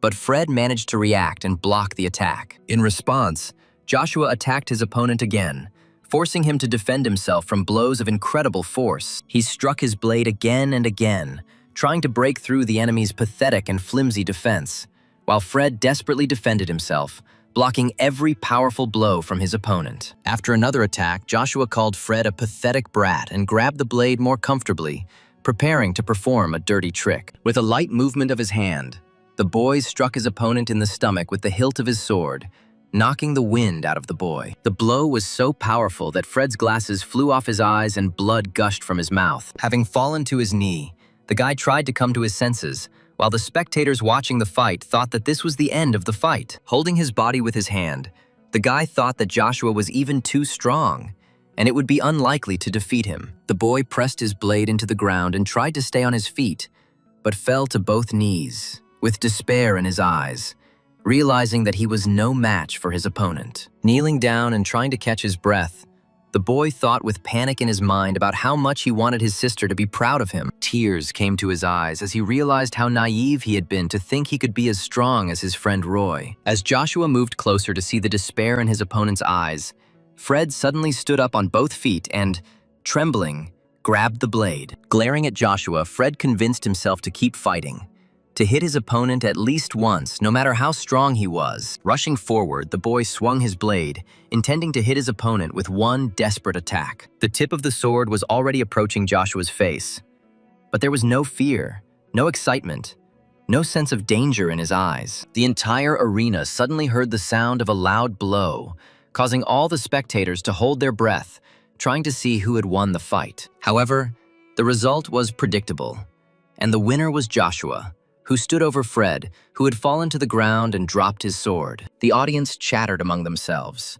claiming that they were not at all surprised by the fact that Joshua had won. And although everyone around him was saying that Joshua was too strong and that he clearly belonged in tournaments of a much higher level, he himself suddenly noticed that a drop of blood was running down his cheek. The boy was stunned to feel a scratch on his face and realized that his opponent had managed to get him, even if only once. The worst part for Joshua was Fred's stammering wheeze as he asked if he had managed to hit his opponent. The guy looked at the defeated man with a look full of arrogance, in which there was not even a drop of pity or respect. Joshua's mind, certain that no one had even the right to touch him, began to be clouded by a raging rage, encouraged by the exclamations surrounding him. He heard people calling him a bastard who didn't even bat an eyelid at his victory over a weak opponent, and he himself tried to understand how some scum could hurt him. To everyone's surprise, Joshua muttered to the judge checking on Fred that he was going to withdraw from the tournament, leaving him puzzled. As the referee attempted to lift Fred up, Joshua stepped towards them and swung his knee at the boy's face, causing him to fall to the ground again. Filled with rage, Joshua began to shout, calling everyone around him real, talentless plebeians, unworthy of even standing in his shadow. The referee tried to warn the guy that he should stop, but he, drunk with anger, took another step towards his defeated opponent. Once again calling everyone around him worthless, Joshua allowed himself the most disrespectful act by stepping on Fred's head as he lay on the ground. The guy lowered his voice and put a sword to the guy's neck, saying that no one had the right to wound him and stay alive. But before he could do what he wanted, Roy appeared in front of him, forcing the guy to defend himself with a powerful attack. The guy noted that he was really looking forward to them meeting in the final, but he was already tired of waiting, and Joshua's antics got on his nerves. Roy swung his spear, glaring at Joshua and promising to beat him up right now since he was so desperate to get it. But the first thing Roy did when their weapons clashed was demand that Joshua remove his foot first. And although Joshua didn't understand what exactly his opponent meant,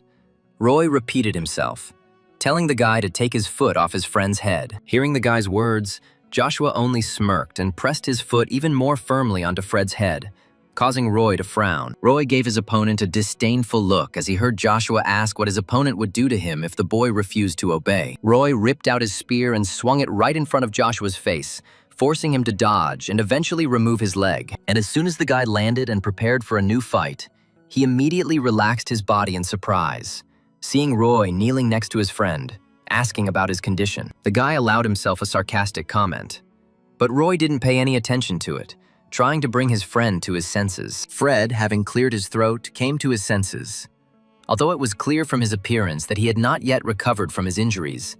And Roy, enraged by Joshua's actions, threw him an angry look. He began to curse the guy angrily, asking how he dared to act so disgustingly, stepping on the head of another, including his rival. However, Joshua, without even a grain of regret, haughtily noted that Roy really didn't understand him, and then explained that pathetic rednecks had no right to stand in his way. Hugging his friend and not letting him lie on the hard ground, the guy angrily asked if they really had no right to dream if they weren't that famous. Joshua even chuckled, asking how Roy could be so naive, and then asked if he was going to start talking about how they could make it if they tried. People around tried to understand why the judges were not stopping what was happening, but it turned out that they had received orders not to interfere. In turn, Aura, being on the stands and watching what was happening in the arena, was already completely worried about her student. Meanwhile, Joshua, completely out of his mind with rage and disdain, tried to explain to Roy that his paltry skills were nothing compared to his talent. He insisted that this cruel world would never accept anyone so naive,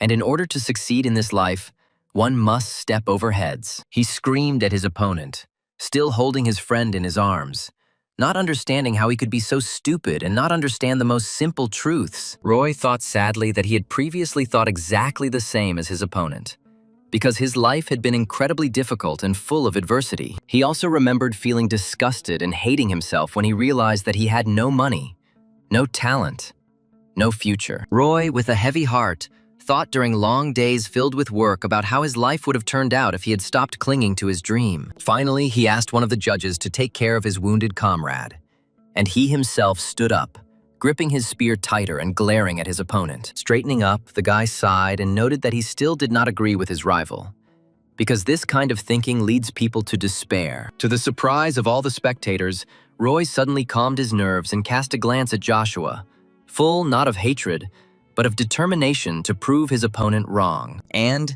to the surprise of everyone, including the judges, Roy rushed at Joshua, twirling the spear in his hands and intending to prove his point with action. Using his spear skillfully, the boy spun it with one hand so fast that the shaft vibrated in the air, preparing to attack his opponent, although the judges tried to stop him. In turn, Joshua only sighed in disappointment, not at all worried that he was about to be attacked with a deadly weapon right now. And then he grinned in a way that resembled a devil whose evil plan had been accomplished. And with his evil gaze, he expressed the thought that this scum still had not understood him. And although Roy put a lot of strength into his attack, it didn't take much effort for Joshua to raise his sword and easily block the blow. For a second, their gazes clashed, as did their weapons, expressing the clash between Joshua's contemptuous vision and Roy's steadfast thinking. The villain swung his blade and pushed his opponent back with such force that Roy had to make an effort to maintain his balance. Not wanting to let his opponent be convinced of his rightness, Joshua rushed forward with great speed, planning to destroy the enemy with a powerful blow of his sword. He moved incredibly fast and showered the guy with a whole hail of powerful attacks, but Roy blocked them all, although it was difficult for him. Several attacks even passed through the guy's defense, although they left only small scratches. But Roy understood that his opponent was terribly strong. He thought that fighting against Mike was easy, and the guy had no doubts about his victory. But now he began to worry about his strength. But just as worry filled his mind, Roy stopped his thinking, forcing himself to calm down and stop worrying. Sighing and closing his eyes, the boy allowed his own feelings to take over his body, and after a couple of seconds, he was finally able to feint and reach the enemy and strike with the shaft of the spear. And although Joshua did not allow himself to fall from the blow, and then pushed the enemy away from himself with a blow of the blade, his face expressed bewilderment. The judges finally tried to stop the fighters, but Joshua screamed in rage, demanding that the people interfering with him shut up and not interfere with their fight. And although the guy was confident in his victory and, as usual, felt like a predator, Roy's gaze, which had fallen into a fighting frenzy, made the guy doubt. Looking into the guy's eyes, Joshua noticed that Roy now looked like a real predator, which couldn't help but surprise him. And although the guy couldn't understand how some pathetic scum allowed himself to radiate an aura of danger, he grinned maliciously, claiming that there was no harm in dreaming. With one sharp movement, Joshua found himself an elbow away from his opponent, and sarcastically noted that his dreams would all be destroyed when the guy faced reality. And at the same moment, trying not to give the enemy time to react, Joshua swung his blade and struck. Although Roy blocked this blow as well, Joshua couldn't understand how some pathetic piece of trash managed to block his attacks time after time. And Roy, tensing his whole body, tried to keep up with his opponent's pace. The villain attacked again, but this blow was also blocked, and Roy suddenly twisted his spear so that Joshua did not have time to react. Suddenly, he interrupted the guy's series of attacks that had just begun and attacked with a spear, forcing the enemy to hesitate and take a step back, thinking about the course of the battle. To his own surprise, looking into his opponent's eyes, Joshua began to realize that with each block, Roy seemed to be getting stronger. He attacked again and again, but before he could concentrate his pressure, he found himself forced to defend himself again. Suddenly, both of the boys' blows were so powerful that, unwilling to cancel their attacks, they both fell under each other's attacks. They both hit the opponent's torso so well that each had to lunge back to gain some distance and assess the progress of the fight. Joshua's mind was in confusion, as he sincerely could not understand how some redneck could not only defend himself, but also attack successfully. Refusing to accept the fact that someone could be as strong as him, Joshua raised his sword again in anger. His blade flared with a magical aura, indicating that the guy decided to put mana into his attacks, and Roy was seriously worried because he still didn't know how to fight with this style. His gaze became truly insane, and the people around him woke up, and the guards rushed to the arena, intending to stop the guy, because it became obvious that he was going to kill his enemy. Knowing that he had no chance against the magical attack, Roy knew he had to run, but he couldn't bring himself to do it, and suddenly heard Xiang Yu's voice. As if standing right behind the boy, the hegemon king told him how he had once been surrounded by an entire army of the Chu kingdom, and that time, he had almost without thinking, rushed into an unequal battle. He said that much later, one of the students asked the master why he did this, since only defeat awaited him, and the warrior did not argue with this. As Joshua rushed towards his opponent in a reckless attack, Xiang Yu revealed the secret that on that day, for the first time, he felt despair and fear of his own defeat. And although he experienced emotions that make people give up, he still rushed into battle, and all for one simple reason. He revealed his biggest secret to the guy, saying that true strength lies not in physical abilities, but in the unconditional will to move towards victory, even knowing that defeat is inevitable. He said that this was what made him the hegemon king, and now Roy must make faith in victory his strength, and the boy, hearing this, desperately rushed forward, knowing that he could die. And although Joshua was still about to kill his enemy, his opponent's confidence offended him so much that he again cried out about his superiority. He swung his blade and only now noticed that Roy's spear also glowed with a magical aura. But this did not frighten the self-confident swordsman at all. Screaming in rage about wanting to see the boy die as soon as possible, Joshua swung his blade, expecting it to cut through the pliable flesh without much difficulty. In turn, Roy, without wasting time on speeches, cried out from the emotions that overwhelmed him and faith in his own strength. And at the same moment, their weapons clashed, and the collapse from their contact was so great that the hard stone surface of the arena began to tear apart, and the magic contained in each of the boys' weapons merged into one, causing a flash of light that briefly blinded everyone who was watching the battle. Even the guards who ran towards the two fighting to stop them fell on their backs, and then tried to see through the dust who was still standing. And when she lay down, everyone saw Roy, resting his spear on the stone, leaning on it with trembling legs, while Joshua began to fall face down on the ground. Staring hard at the ground, Roy breathed heavily, his body shaking as he tried to keep the boy conscious. And Joshua, falling to the ground, spat out several clots of blood and lost consciousness, having no way to continue such an important fight. The entire arena, including the stands, seemed to have frozen in time, and people were trying to comprehend the seriousness of what had just happened before their eyes. Finally, having overcome the weakness that pierced his entire body, Roy, still clutching the spear in his hands, straightened up, looking down at the one who had lost to him in such a fierce fight. And Joshua, without regaining consciousness, finally really lost. And not only in the fight, but also in the comparison of two completely different views on life and the structure of the world. Suddenly, realizing that they had just witnessed the culmination of the most amazing fight in recent years, the spectators cried out, congratulating the winner. Each of them began chanting the name of the one who had defeated the undisputed favorite.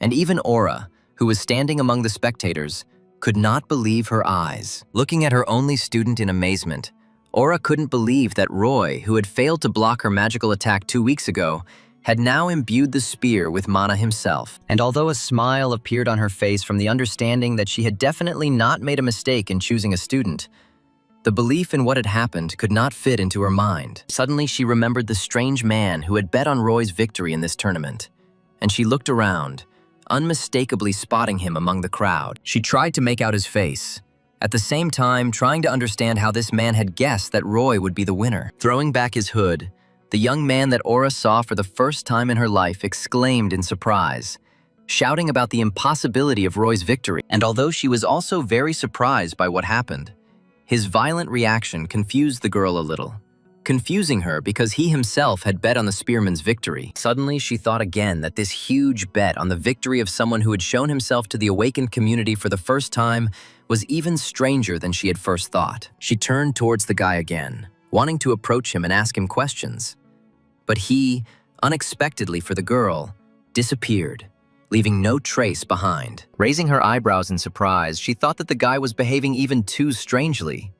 But now, alas, she would not be able to find out the reasons for such behavior. Evening came, and Roy, with his head down, walked away from the tournament site with heavy thoughts. For the first time since he started his heavy physical training, the boy was so tired that it was incredibly difficult to keep his eyes open and his legs steady. Moreover, the joy of victory was marred by very unpleasant news from the tournament organizers, who announced that Roy was disqualified from the tournament. Just before his fight with Joshua, the latter withdrew from the tournament.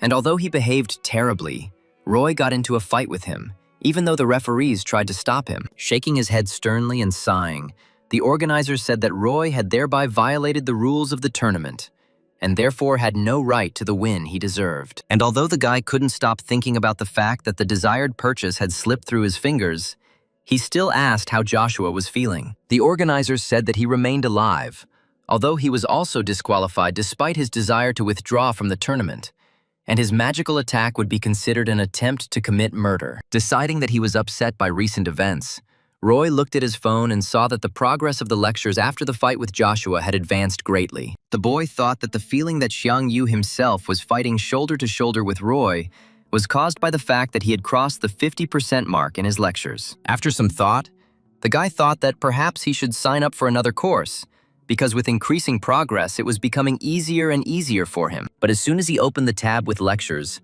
a girl pulled him by the shoulder, and Roy, turning around, recognized Aura. After a difficult and dangerous fight, the girl was very worried about her student, and therefore asked how he felt, to which the guy grinned and asked not to worry. Realizing that Roy wasn't particularly hurt, although he was very tired, Aura sighed in relief, no longer worrying in vain. In turn, Roy, seeing how much the girl was worried, guiltily scratched the back of his head and asked her for forgiveness out loud, which greatly surprised Aura. Looking down in disappointment, he added that he would have definitely won if he had just not interfered where he shouldn't have. But now, because of him, her academy would not raise its level. The girl shook her head and said that he had absolutely no reason to worry about such trifles, and he had done absolutely the right thing, which surprised the spearman. However, the girl smirked and said that he had expected to win not because of her academy, but only because of her promise to give him the cash prize. It turned out that only now did Roy remember that a huge amount of money had slipped from his hands, and he cried out in despair because he had lost so much. In a panic, he thought that not only would he not be able to buy the Spear of Longinus, but he would also not have time to extend his absences from his teacher's lectures. Of course, he did not express his thoughts out loud, and when the girl asked what he was going to spend them on, he sadly replied that he really wanted to buy one very good spear. Suddenly, the guy sighed and stood up on both feet, sadly noting that there was nothing he could do now, and therefore there was no point in grieving. And although he was sure that he had done the right thing, He couldn't help but notice that he would be lying if he said that he didn't regret anything at all. And then, to Aura's curiosity, he added that if he hadn't come out to defend his friend then, he would have regretted it much more. Roy scratched his head and said that the money issue would be resolved somehow. And Aura supported him when they suddenly heard a greeting from Fred. Turning around, they saw a guy with broken glasses and a bandage on his head shouting Roy's name, attracting the attention of his comrade. Trying to catch his breath after a short run in search of his friend, Fred asked if Roy was going to leave now, and he answered, yes, and Aura covered herself with her cap. Roy asked what had happened that made him run after him without even coming to his senses, and Fred, scratching the back of his head and stumbling, tried to find what to answer. He even swallowed from excitement, and all the thoughts that he had been forming for so long before the meeting suddenly left his mind. Finally, the guy gathered his strength, sighed, straightened up and firmly asked his friend if he could become just as strong if he trained long and hard. And Roy, hearing this question, froze in place, realizing what an effort it had cost Fred to ask it. He thought about looking into his comrade's eyes and saw in them a firm determination to become much stronger than he was now, no matter what. Roy allowed himself to remain silent for a few seconds,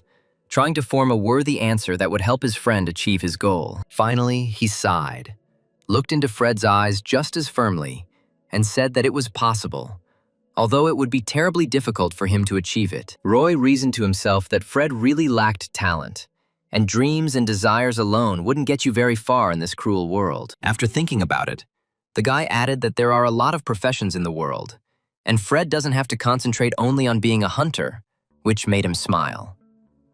Finally, after apologizing for embarrassing his friend, Fred said goodbye to Roy and, hiding his smile, walked away. Suddenly, Roy screamed, calling on his friend to never let anyone tell him what to do with his life, not even a comrade. Fred, who was about to leave, froze in place, and without turning around, listened to what Roy was telling him. Noticing that his friend was listening, the boy continued, exclaiming that everyone would tell him that he had no talent or future, and that he had to give up. Fred turned around and looked into the eyes of his screaming friend, who finished the thought by claiming that it was his life, and no one had the right to tell him what he could and couldn't do. The guy lowered his voice and added that if Fred wanted something, he should just do it, and the rest didn't matter.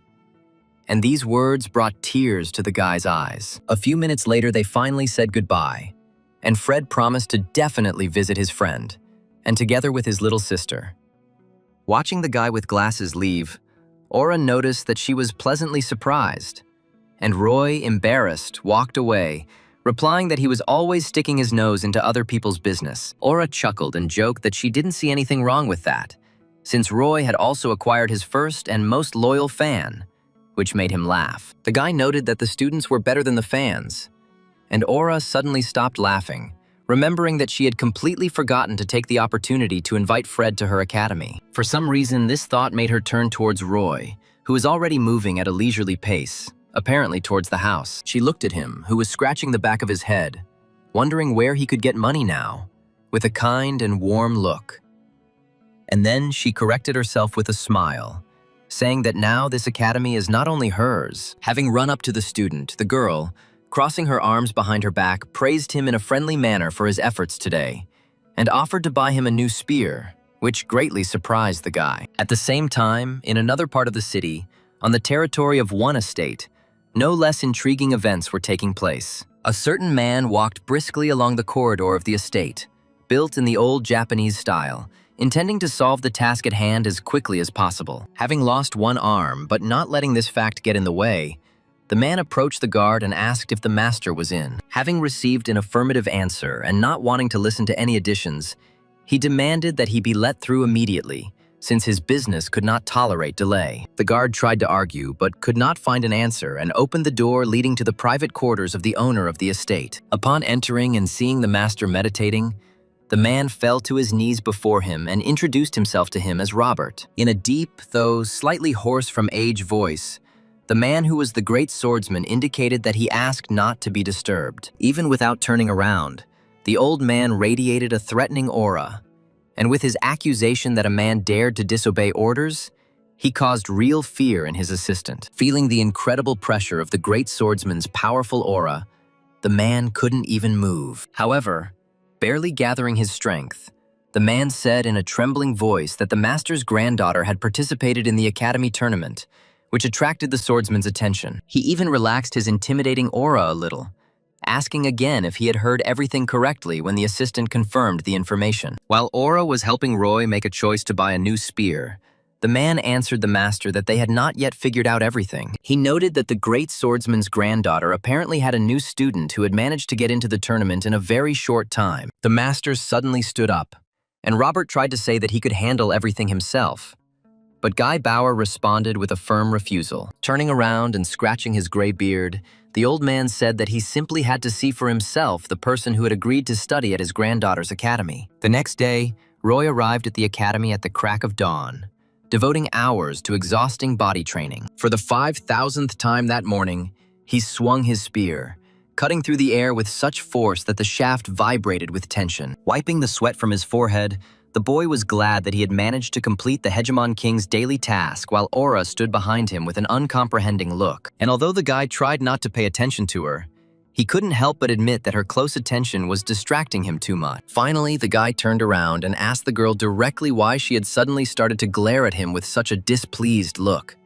Although the girl did not agree with this, although she noted in a clearly displeased tone that she still remembered how he spent several hours yesterday choosing a new spear for himself, and in the end, left with nothing. Roy tried to say that he was simply not worthy of such a gift, but Aura shut him up and noted that he was clearly not the type to refuse something like that so easily. Roy remembered trying to outsmart the system and ask Aura for money to buy a spear, but the price went up, and he realized that money earned dishonestly didn't count. She tried to reproach him for the fact that Roy was not taking advantage of her generosity, which upset her.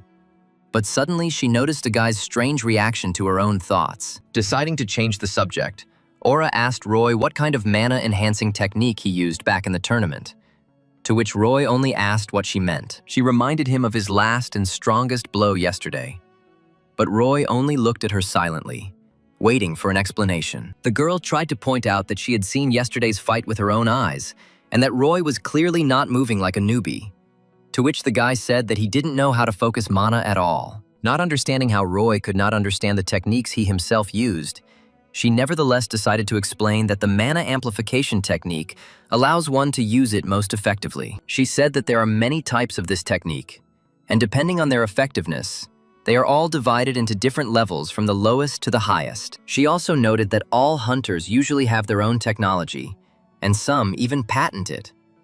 And Roy thought to himself that this was why he really wanted to get into the elite academy. He decided to check just in case if Aura was teaching the great swordsman's mana enhancement technique, but the girl only shook her head sadly, noting that her grandfather forbade it. Instead, she offered to teach the guy her own technique, which surprised Roy very much because he had no idea that she had her own technique. Frowning at the thought, the boy thought that he really should learn how to use mana, because yesterday at the tournament, he clearly felt how much he needed it. In parallel with his discussion of Aura, the boy was thinking that since he was making such rapid progress in learning Chiron and Xiang Yu's techniques, he should take lectures on mana as well. Without waiting for an answer, the girl turned away irritably and waved her hand, deciding that if the guy was talking for so long, it meant he wasn't interested. However, Roy asked her where she was going when the girl wished him luck with his training. Aura replied that she was going on business since he didn't want to learn the technique from her, to which Roy laughed, saying that he didn't expect her to be so businesslike. Still smiling after his own joke, the guy said goodbye to the girl, and then suddenly became serious, wondering which course he should choose. After leaving the grounds of her academy, Aura blushed in indignation, trying to figure out if she really looked like she had nothing better to do. Having opened the next lecture, Roy listened with interest to the gray-haired old man in a huge hat and with a strong staff in front of whom books were levitating. Roy still couldn't get used to the fact that the teachers of the Transcendent Academy were legendary heroes of reality or myth, and was quite surprised to recognize Merlin in the Elder. Watching his lectures, Roy even felt sad, realizing that, although a genius, the terribly old wizard still expressed himself so incomprehensibly that he could compete with Buddha. At one point, the teacher finished with the explanations, and Roy, realizing that he had not understood anything at all, prepared himself to be forced to do his homework. And so it happened,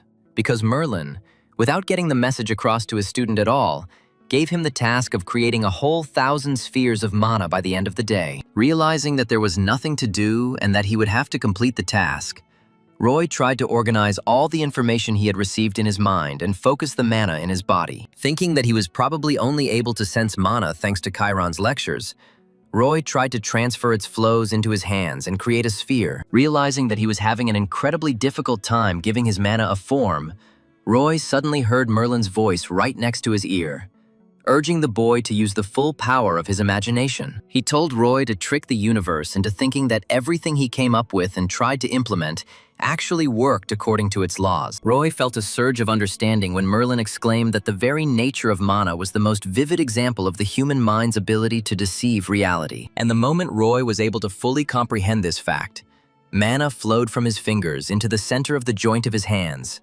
forming a magical sphere. And although the guy still managed to form it, which greatly pleased and surprised him, he noticed that the sphere turned out to be quite small. Raising his hand with the mana to his eyes, Roy was amazed at how tiny it was, and also how obviously weak it was, which is why it did not maintain the shape of a sphere. Though he thought that such a weak sphere would hardly be accepted, Roy nevertheless smiled at the successful result, although he felt that Merlin would be displeased. Looking at the result, albeit pathetic, Roy thought that in the future he would certainly do much better. Suddenly, a commanding but slightly hoarse voice called out to the guy, and he had to be distracted from his undoubtedly important task. Turning to the man who had called Roy, the boy peered into his face, trying to figure out who it was and what he was doing at Aura Academy. Looking closely at the old man's face, Roy suddenly realized that he knew very well who he was. Standing before him was none other than the great swordsman himself, who was not only one of the most legendary heroes but also Aura's grandfather,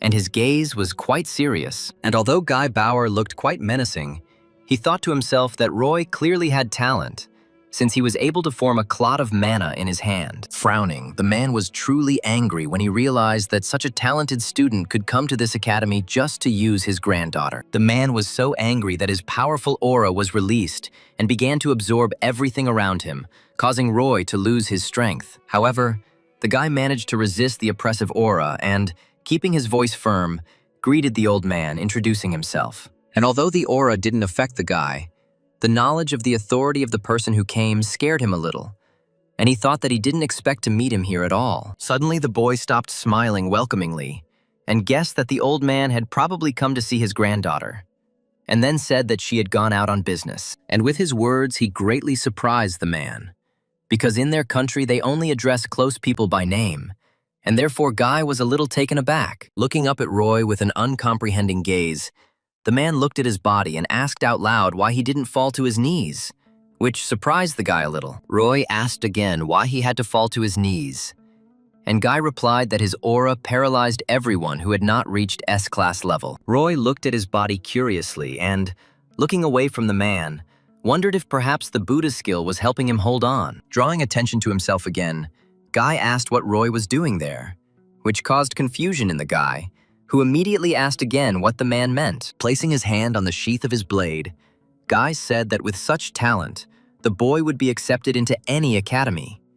And so he asked what exactly he needed from his granddaughter. And with a look full of severity, the old man began to approach Roy, threatening him not to dare lie, because in that case he would have to use a weapon. Roy even had to cover himself to overcome the great swordsman's increased wrathful aura. Raising his hands, Roy raised his hands, trying to say that the great swordsman had completely misunderstood everything, and that there had been some kind of misunderstanding. Suddenly, Guy spoke without any hoarseness or weakness, in a firm and hard voice, claiming that he did not expect to hear an answer so simply. Suddenly, the old man swung his blade, causing the boy to panic and dodge and run away. Casting an arrogant and displeased glance at the boy, the man twisted the blade in his hand, preparing to attack again if he didn't receive an answer. In turn, Roy, with panic in his eyes and mind, tried to figure out what to do, because he clearly would not be able to defeat the great swordsman. At the same time, Aura finally reached the family estate and was very surprised to learn that her grandfather, to whom she had come, had already left. A little upset, she asked one of the workers when he would return, but the girl said that she did not know, and it would be better to call the assistant foreman. Sighing sadly, Aura thought that she had just wanted to tell Grandpa Guy about what an amazing student she had received. At the same time, the great swordsman, having bared his legendary blade, pressed Roy, demanding answers to his questions. Roy realized that he couldn't run away for long, and so, reaching his spear, he raised it and tried to focus on the sudden enemy. At the same time, Aura, being in the family estate, asked the worker to contact the master's personal assistant. But the man just approached the girl. Smiling joyfully and kindly, Robert greeted the girl, noting that she had not visited them for quite a long time. The worker bowed and was about to leave, and Robert noted that Aura had come in just in time, since he was about to call her himself. She asked why she should call, since she herself had decided to come to her grandfather. And Robert swallowed, learning the purpose of the girl's arrival. Lowering his voice a little, the man said that her grandfather had just gone to her academy, and Aura was speechless upon realizing what had happened. At that very moment, she took off without even saying goodbye, intending to return to the academy as quickly as possible. The worker, who had not yet left, excitedly asked the man where the girl had run, but he only watched Aura with a frowning look, without answering. Aura hurried back with all her might, scolding herself for letting her guard down, and, even knowing that her grandfather would definitely come, missing this moment. With great excitement in her mind, the girl ran, hoping that she would make it to the academy before something terrible happened. At the same time, Roy, tensing his whole body, did not take his eyes off his opponent, realizing that otherwise he could die. And Guy Bauer continued to look at the guy with arrogance and toughness, still striving to get answers to his questions. There was tension in the air between the two men, ready to fight, as Guy was not going to back down without getting answers, and Roy was trying to protect himself from danger. He tried to understand how it was possible that one of his idols was trying to kill him right now, without listening to any arguments. Before this, the guy hadn't noticed, but now, looking at the old man's weapon, Roy noticed that the man hadn't even pulled the blade out of its sheath. Clutching his spear tightly and tensing his legs to be able to dodge if necessary, Roy noticed that Guy was not trying to kill him, but simply subdue him. Having calmed down a little, the great swordsman noticed that the guy was really ready to fight, and so he asked again who he was. And Roy began to make excuses again. While Roy tried to explain to the man that he had misunderstood everything, the swordsman noted that the guy knew how to control mana, moved well, and continued to try to talk. The man sighed and fell silent for a few seconds, and the boy began to hope that their fight would end now and they would be able to talk. However, the moment Roy allowed himself to relax even a little, the old man attacked him, forcing him to defend himself and shouting that the guy was lying to him without any shame. Moving away from the man, Roy twisted his spear and, gritting his teeth, said that he didn't know what Aura had said to the man, but he clearly had misunderstood everything. And although the boy thought that his words sounded quite logical, Guy screamed, calling him a scoundrel and making it clear that he did not believe his words at all. The man's eyes flashed with anger as he said he just wanted to talk and find out what brought the boy to the academy. But his lie left the old man with no choice. The boy cried out that the man was lying, since he clearly had no intention of discussing anything. And then, straightening up, he grabbed the spear more comfortably, preparing to accept the fight. Realizing that the man would not talk, Roy decided that it would be better to fight, even if the old man did not intend to kill the guy. He knew that the man was not thinking about murder only because he clearly understood that if he had the opposite desire in his mind, Roy would be dead that very moment. The boy tried to understand how he could fight against such a strong opponent, because the great swordsman was so strong that it was unlikely that there would be even one opponent equal to him. But at that very moment, the guy became excited, realizing that he had received an incredible chance to fight with the legendary hero. Looking at the Guy noticed that his aura had changed, which meant that he was going to fight seriously, which simultaneously insulted the man and made him respect him. The old man thought that during his long life he had seen many hunters, but in all that time, only one of them had found the strength to look him in the eyes without fear. And based on this, the swordsman decided that Roy must really be very strong,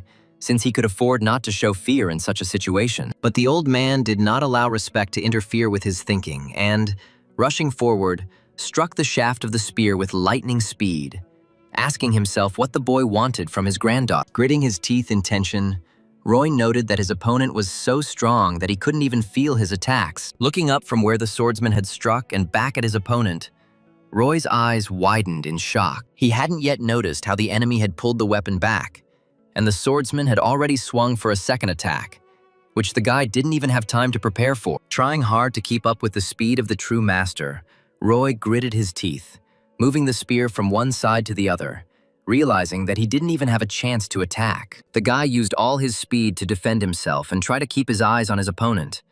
But even so, he sometimes missed attacks. And even so, seeing at one moment that the old man had allowed himself to be exposed, Roy suddenly rushed forward, preparing to deliver a desperate blow. However, Guy reacted instantly and easily blocked the guy's attack without even moving, thus showing how much stronger he was. Having intercepted the blow and moved the boy's spear to the side, the old man continued to move his sword, aiming the handle of the blade at the enemy's side. Chuckling and not even moving his torso, Guy with the same light movement hit the guy so hard that he flew to the side, which slightly disappointed the swordsman. Falling to the ground and trying to control his ragged breathing, Roy desperately tried to figure out how to fight on. As he fell and dropped the spear, he felt that the blow was incredibly powerful, and it was truly impossible to resist the man at this level. Clearing his throat and rising to one knee, Roy grabbed his spear and looked up at his opponent, thinking that although the enemy was strong,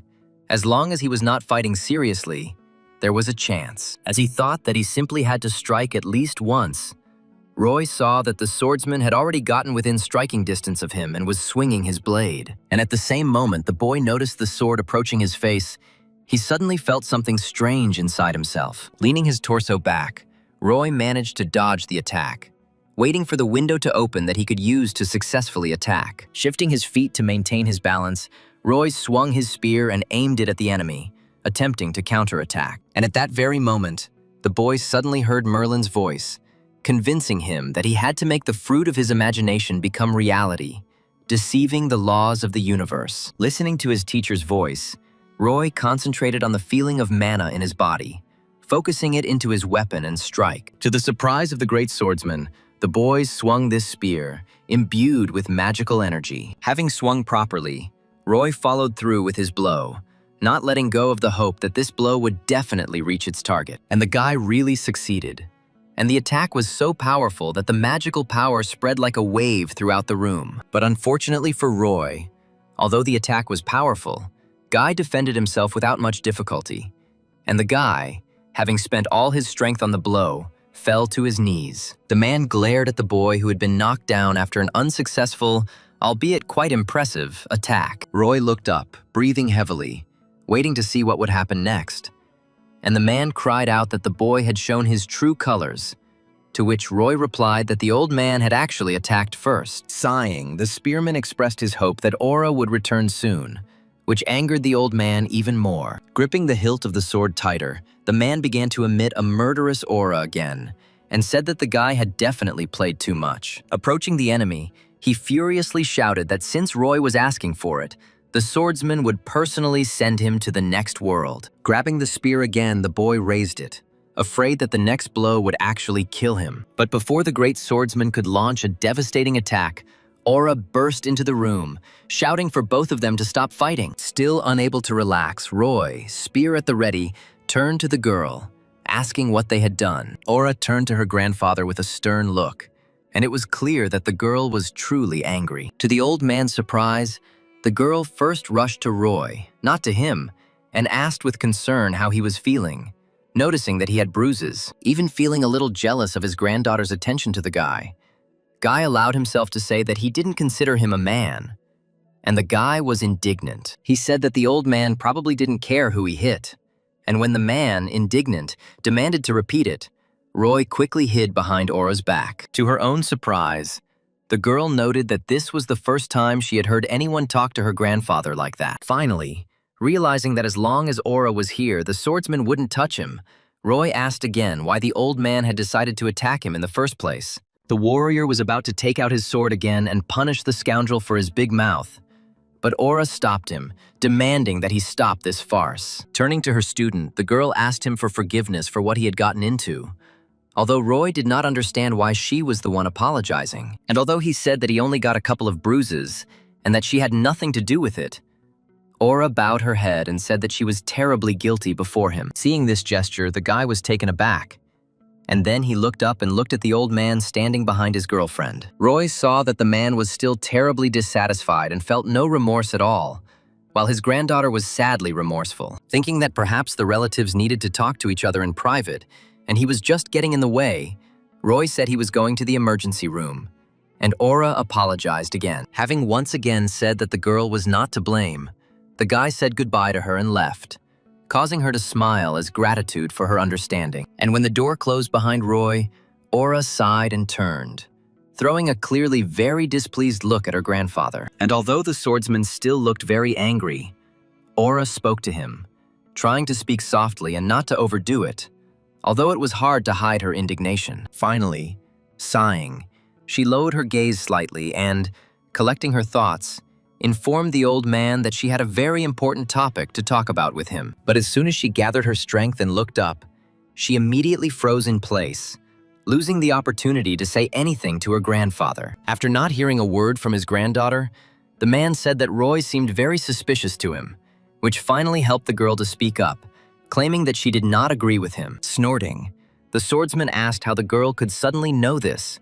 causing her to get angry and clench her fist, indignant at what she heard. She thought sadly about how her grandfather always interfered in her life, and even those students who came to her academy, he always frightened them, hindering her. Swallowing, realizing how hard it was for her to talk to him openly, she tried to continue. Sighing, the man looked away and told her to throw the guy out of the academy tomorrow.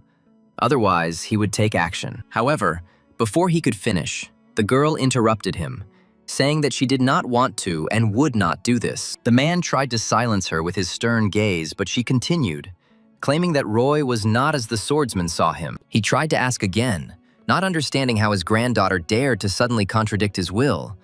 But Aura shouted at him that she was not going to follow his order. Suddenly, she began to scream louder, claiming that she had listened to her grandfather all her life, but she did not want to let Roy go, and did not see any point in fulfilling the old man's will. Barely holding back tears from the overwhelming emotions, the girl continued, shouting that this was her academy, not his, and it was not up to him to choose who would study there. She thought to herself that she had known Roy for less than a month, and they had spent little time together.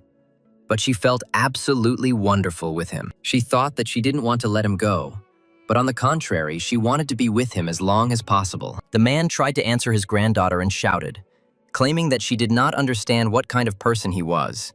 But Aura interrupted him again, asking what of it. She said that this is her first student with whom she feels truly good, and she wants this to continue, and she does not need her grandfather's control at all. Aura shouted that she was tired of living in the shadow of her world-famous grandfather and was going to build her own life without his influence. Eventually, the rage wore off and the girl suddenly fell silent, realizing how much she had said to her grandfather.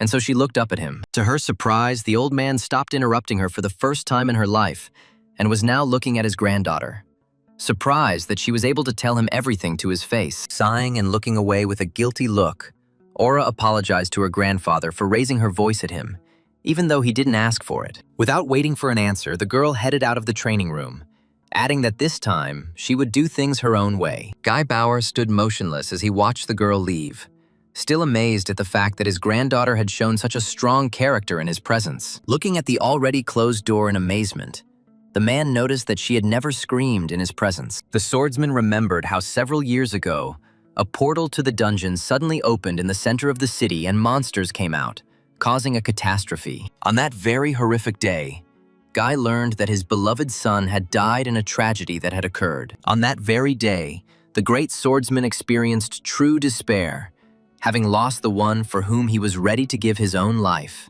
And a few days later, he also learned that his granddaughter was alive, although she was left completely alone. The girl was still little, and without parents, she was threatened with a future in an orphanage, which the man could not allow under any circumstances. Looking at the girl on the day his son was buried, Guy realized that he was seeing before him the last person in whose veins his own blood flowed, and he was so afraid that the girl might for some reason end up in danger that he promised himself that he would definitely teach her his techniques. He knew very well that the girl did not like fencing, but he could not allow himself to be more gentle with her, because it was precisely with this strictness that he wanted to strengthen his granddaughter's character. Even when Aura, who had already grown up, told her grandfather that she wanted to be a teacher, he continued to be strict with her, no longer imagining that it was possible to act differently. Fearing for her life and future, Guy shouted at the girl to do only as he wanted, and thus distanced himself from her. The man suddenly realized that he had turned the girl against himself, and although he had suspected that this would happen, he did not want to allow himself to think about it. In the end, wanting to protect his beloved granddaughter, he made it so that now she would under no circumstances ask for his help. Sighing, the man realized that he had brought both himself and the girl into this truly sad situation, and it would be very difficult to fix it. He realized that on that very day, Aura had found the strength to refuse her grandfather's will, and now he was left all alone. The next day, Roy stretched his shoulders as he headed to training, noting that in just one night, the aches in his entire body had disappeared. After the fight with the great swordsman, Roy, surprisingly, remained without a single injury, and the only evidence of this fight were small bruises that healed overnight. He smiled as he remembered how difficult it was to fight such a strong opponent, and he was incredibly lucky that Aura had come running to protect him. Suddenly stopping smiling, the guy thought that he had no idea until yesterday how hard his girlfriend's life was. He remembered how, when he got home, Aura called him and, asking for forgiveness once again, explained what had happened. She told him in great detail what kind of relationship she had with her grandfather, and the guy didn't like what he heard at all. And while Roy wasn't afraid of the great swordsman at all, Aura revealed that her other students weren't like that, and left the academy out of fear of her grandfather. And although Roy felt that the girl had clearly omitted a lot, he had enough information to understand what kind of relationship she had with her grandfather, and why he suddenly attacked the guy. However, at the same time, although the spearman understood why Guy treated him so aggressively, he did not agree with this approach at all, and therefore did not forgive him at all. And although Roy managed to gain a lot of experience during this incredibly difficult and unsuccessful fight, he thought with a grin that he would not try to fight him anymore. And then he suddenly changed his mind, deciding that getting so much experience for beating sounded like a pretty interesting idea. Finally, the guy reached the academy and, entering the training hall,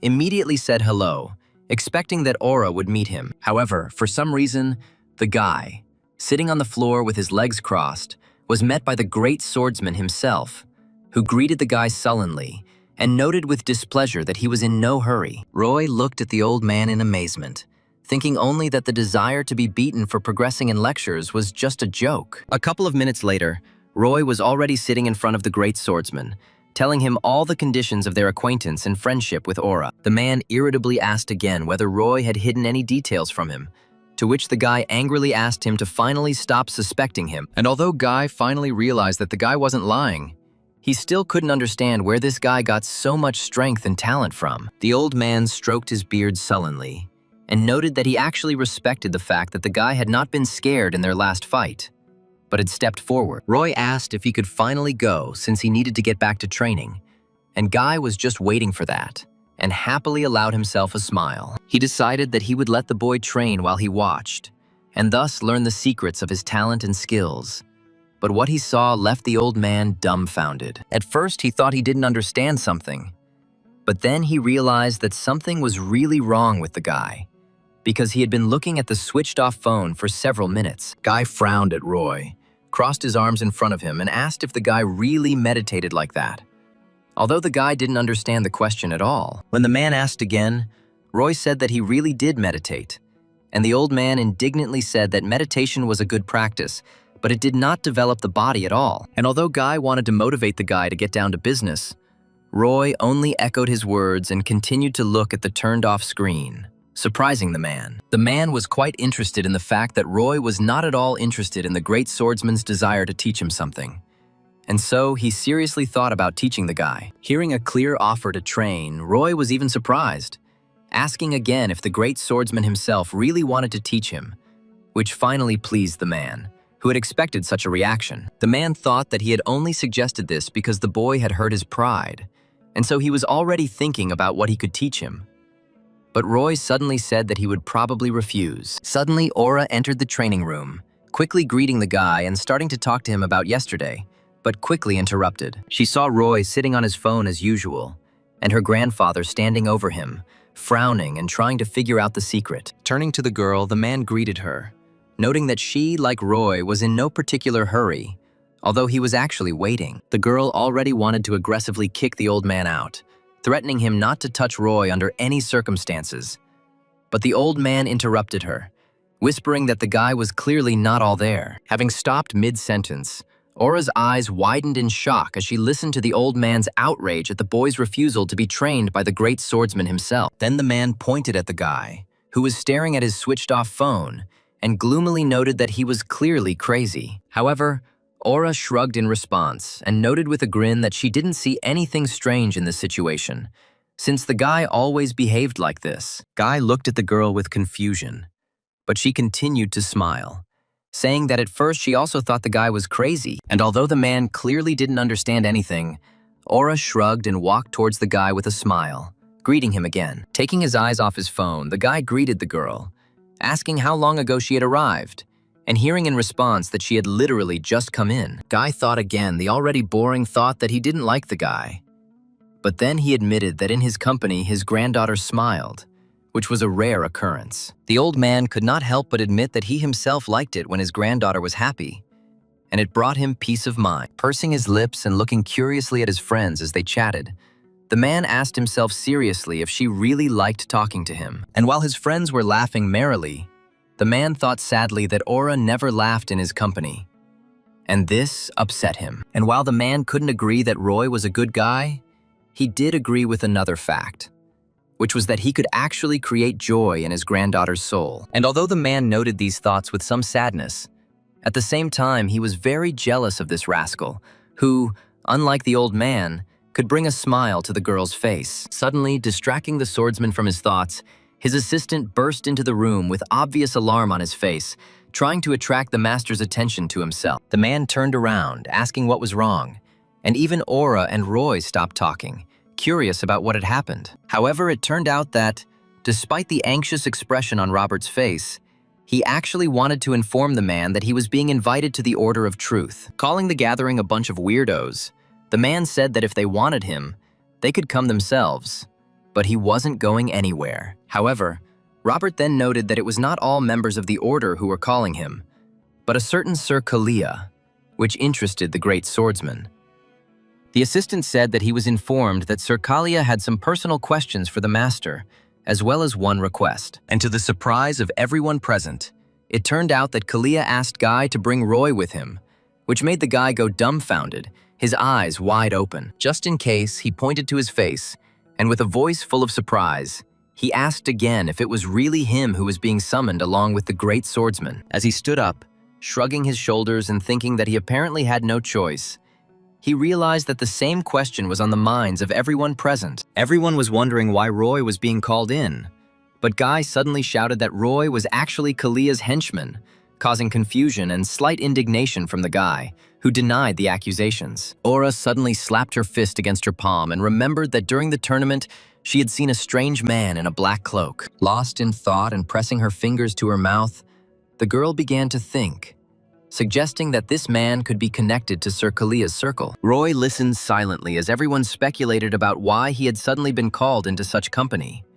and then asked if he really had to go, since he didn't feel like it. Aura, amazed, even opened her mouth in surprise, telling the guy that the Order of Truth is actually one of the most famous societies in the world. She noted that it included 7 apostles whose power was equal to that of the rulers of states, and that Sir Kalia was the successor of the Apostle of Chastity, and did not usually make appointments. To the surprise of everyone present, Roy suddenly shrugged his shoulders in response to this information and said that he didn't care about it, and it would be better for him to continue training. Robert suddenly chuckled and said that this was the reason why everyone around him thought so highly of Sir Kalia, which caused misunderstanding among Aura, Guy, and Roy. The great swordsman crossed his arms over his chest and then asked what he meant, and Robert said that Sir Kalia had predicted Roy's refusal in advance. Chuckling and smiling as he realized that Sir Kalia was truly amazing, Robert said that the apostle had conveyed a different message for this occasion. He conveyed that Sir Kalia promised Roy a whole $100,000 if he agreed to show up for this personal meeting. It turned out that the Order of Truth is a kind of religious organization,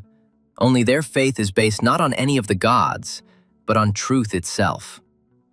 The man in the robe who came to the tournament and bet on Roy's victory had the title of Great Voice, and at the head of the order there are 7 people, namely the apostles of humility, diligence, chastity, abstinence, gratitude, mercy, and patience. It is now believed that the apostles interpret the will and opinion of God, and therefore the truth itself, although previously they were seen as nothing more than a strange cult. But when the cataclysm occurred, summoning dungeons, monsters, and the power of the awakened, the servants of the Order united with the heroes to confront the monsters. And the Order received real power when it destroyed the most powerful berserker giant, who had been terrorizing the world for a long time, and whom the heroes could not defeat. And in modern times, the great swordsman Guy Bauer, accompanied by Roy, finally reached the hotel where the representatives of the Order were staying. When they saw one of the servants, Guy wanted to introduce Roy, but the man in the robe said that he knew everything about the spearman who had appeared. Taking a step to the side,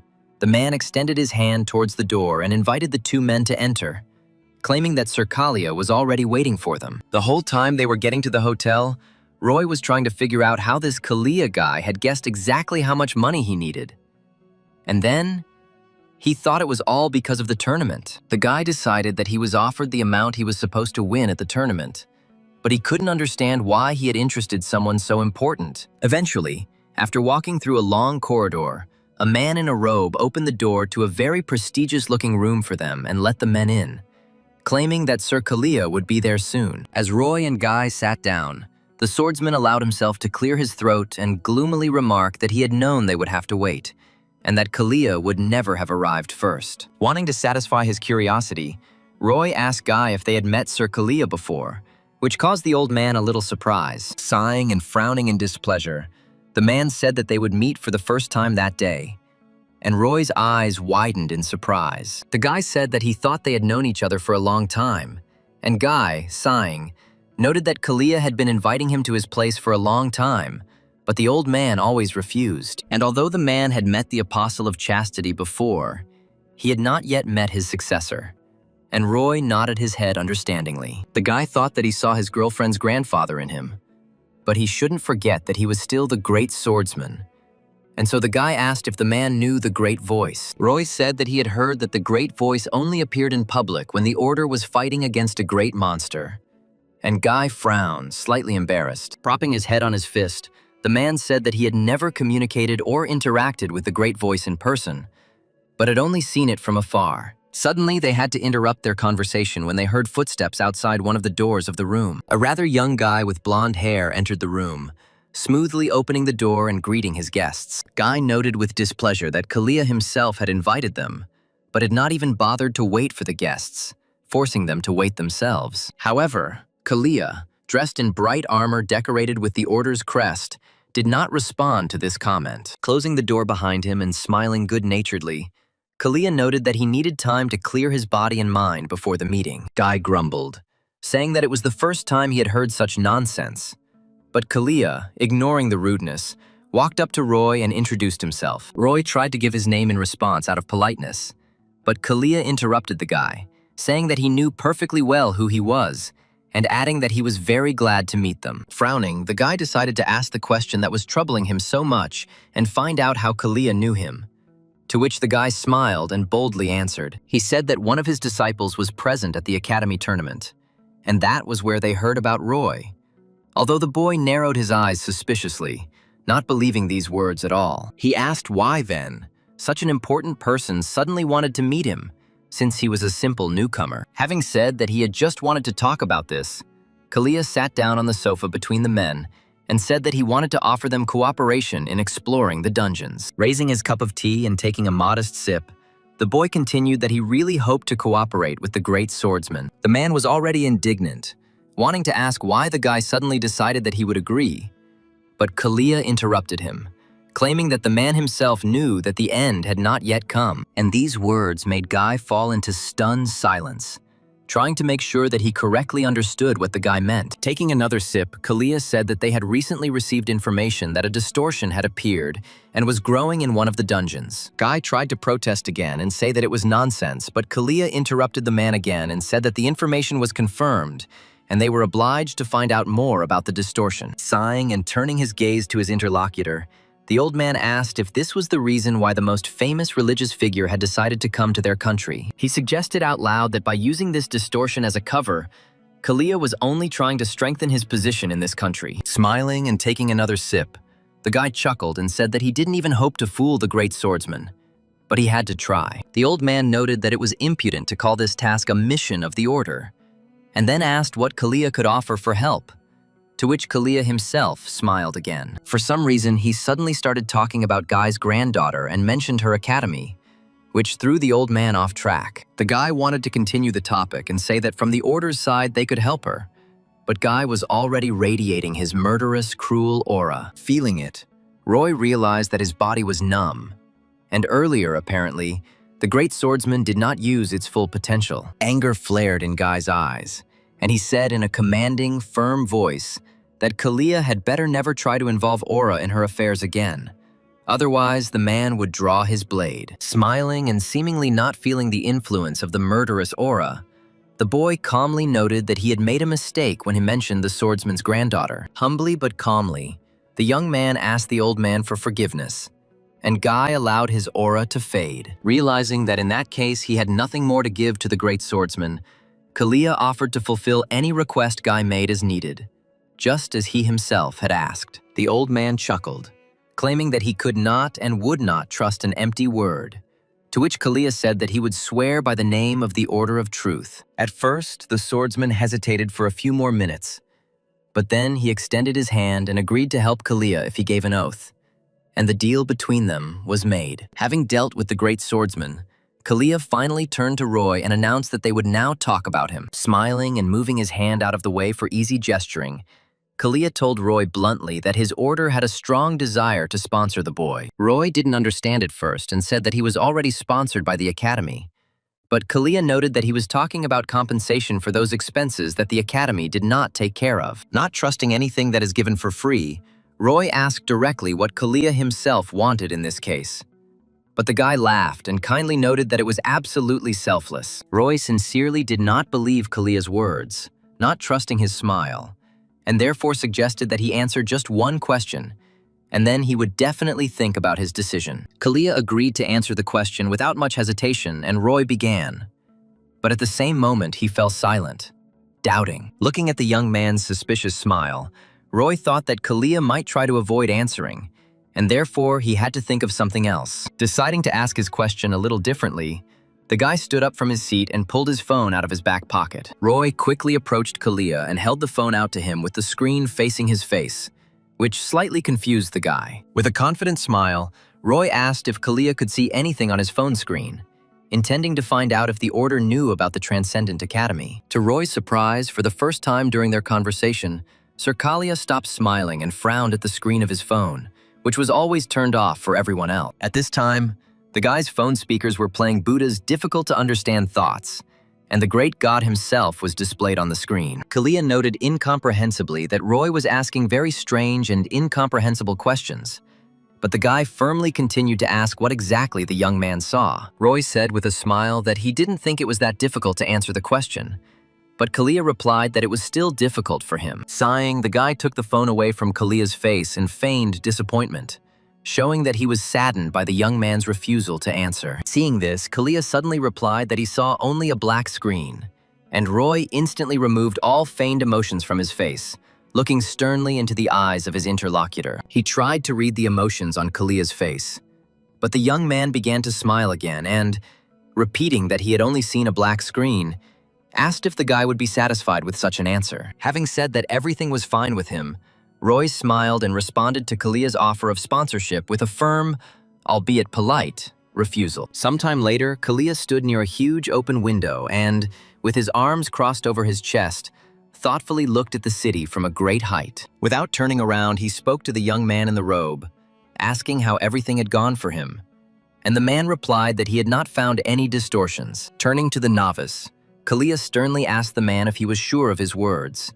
which caused a stir in his mind, but he replied that he swears by the name of the order. Turning away and looking at the city again, Kalia noted to himself that there was nothing special about Roy, really, although his question caught the boy off guard. Biting his finger, Kalia wondered what that nagging feeling was that he felt in his own chest. The novice tried to say that he needed to go to another apostle, but Kalia forbade him, ordering him to simply observe for now, and report back on what the other heroes had answered. Frowning with displeasure, the boy heard from the servant that he had called all the most legendary heroes, except for the Blade of Souls and the Sword of Darkness, who had not been seen for a long time. At the same time, when swordsmen and spearmen came out into the street, Guy asked Roy why he suddenly decided to refuse Kalia's sponsorship. The guy shrugged, thought for a moment, and then replied that the offer seemed suspicious to him, although Guy didn't understand what he was talking about. Guy indignantly asked why Roy had agreed to the offer to enroll in the Aura Academy,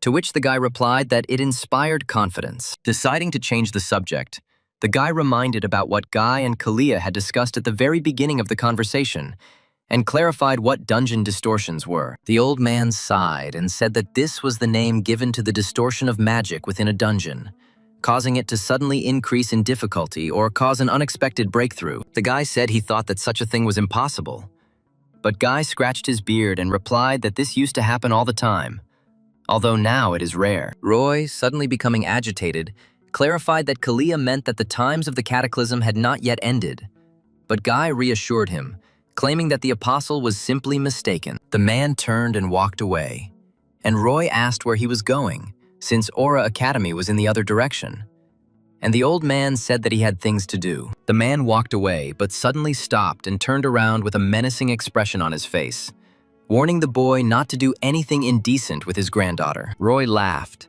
noting that the man had acknowledged the boy after all, and then sneered that it was because of this mistrust that Aura was angry at her grandfather, which angered the old man. Guy clenched his fists in rage, and Roy, seeing this and afraid that he was about to be beaten, turned around and ran to the academy. Grumbling about how he needed to get stronger quickly so he wouldn't have to fear the old man's threats, Roy returned to the academy and greeted Aura, who was surprised that the boy had returned so early. The girl was surprised when she noticed that her grandfather did not come with the guy, because they went together, and Roy replied that Guy suddenly had some business. Knowing her grandfather's character, Aura asked if he had said anything strange to the boy, to which he reassured her, assuring her that everything was fine. Still worried that Roy might have been intimidated, Aura once again sheepishly apologized for his character and for not warning the boy in advance. Shrugging his shoulders to the girl's surprise, Roy said that the great swordsman expressed himself very strictly and,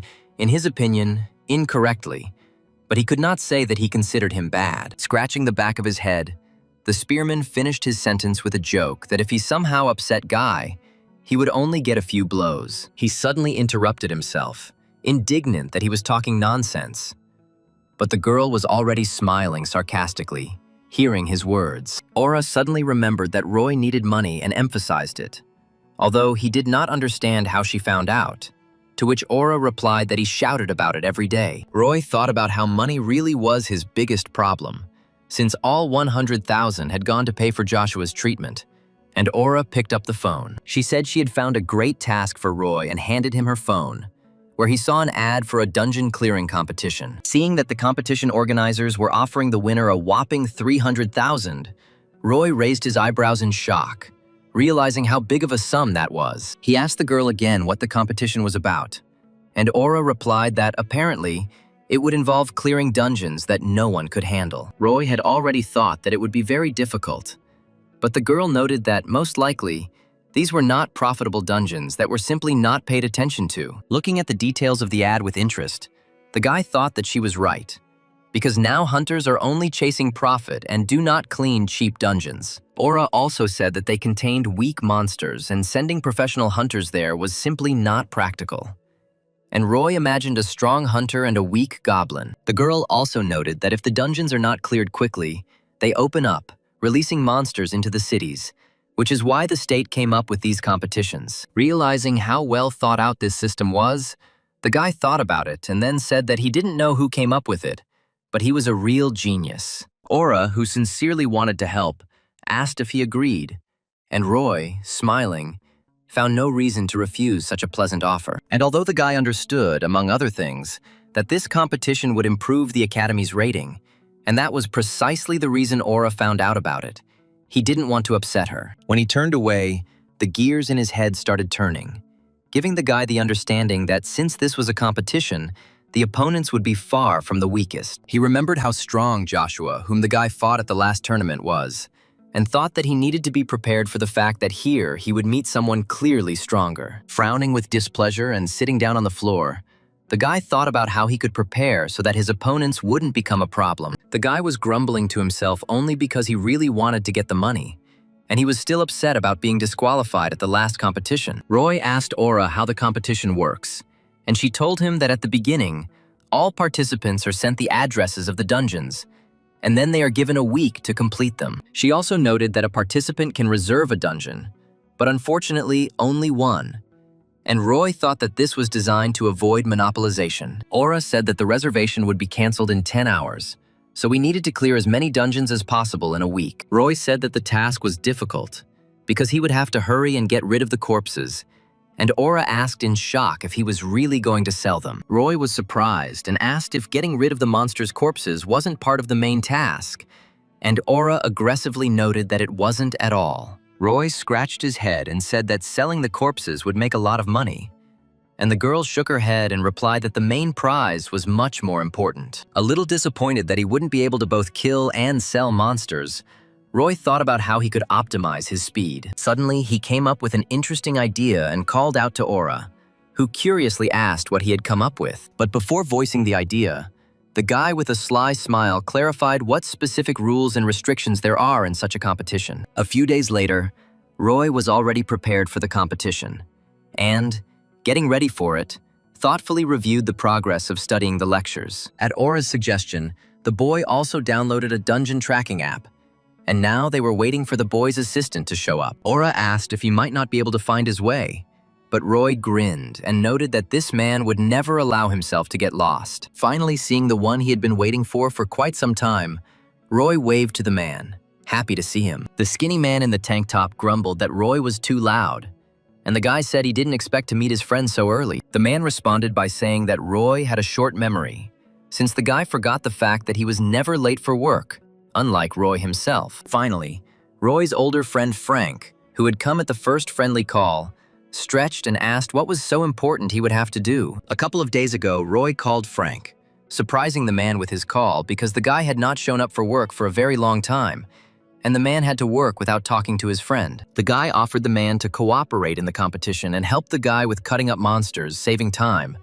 and also give him a ride to the dungeons. Roy then suggested splitting the money, and Frank wondered if he could be useful if speed was so important, to which Roy said without a doubt that the guy needed him. Finally, on the day of the competition, when he, Aura, and Frank gathered together, the guy received a notification on his phone about the start of the competition. Having said goodbye to Aura, Roy and Frank moved towards the man's transport, and at the same time, the guy asked if the man had remembered all the rules, receiving an affirmative answer. When they got inside, the spearman said that they needed to be as fast as possible, because the one who cleared more dungeons than the others would win. Looking at the gloomy face of his older comrade, who already knew all the rules, the guy still explained that they needed to be fast, both in the dungeons themselves and on the way between them. Having said that Roy could rely on his driving speed, Frank asked if the guy could handle the dungeons themselves, and the spearman nodded contentedly. Opening the phone, which displayed the addresses of the dungeons,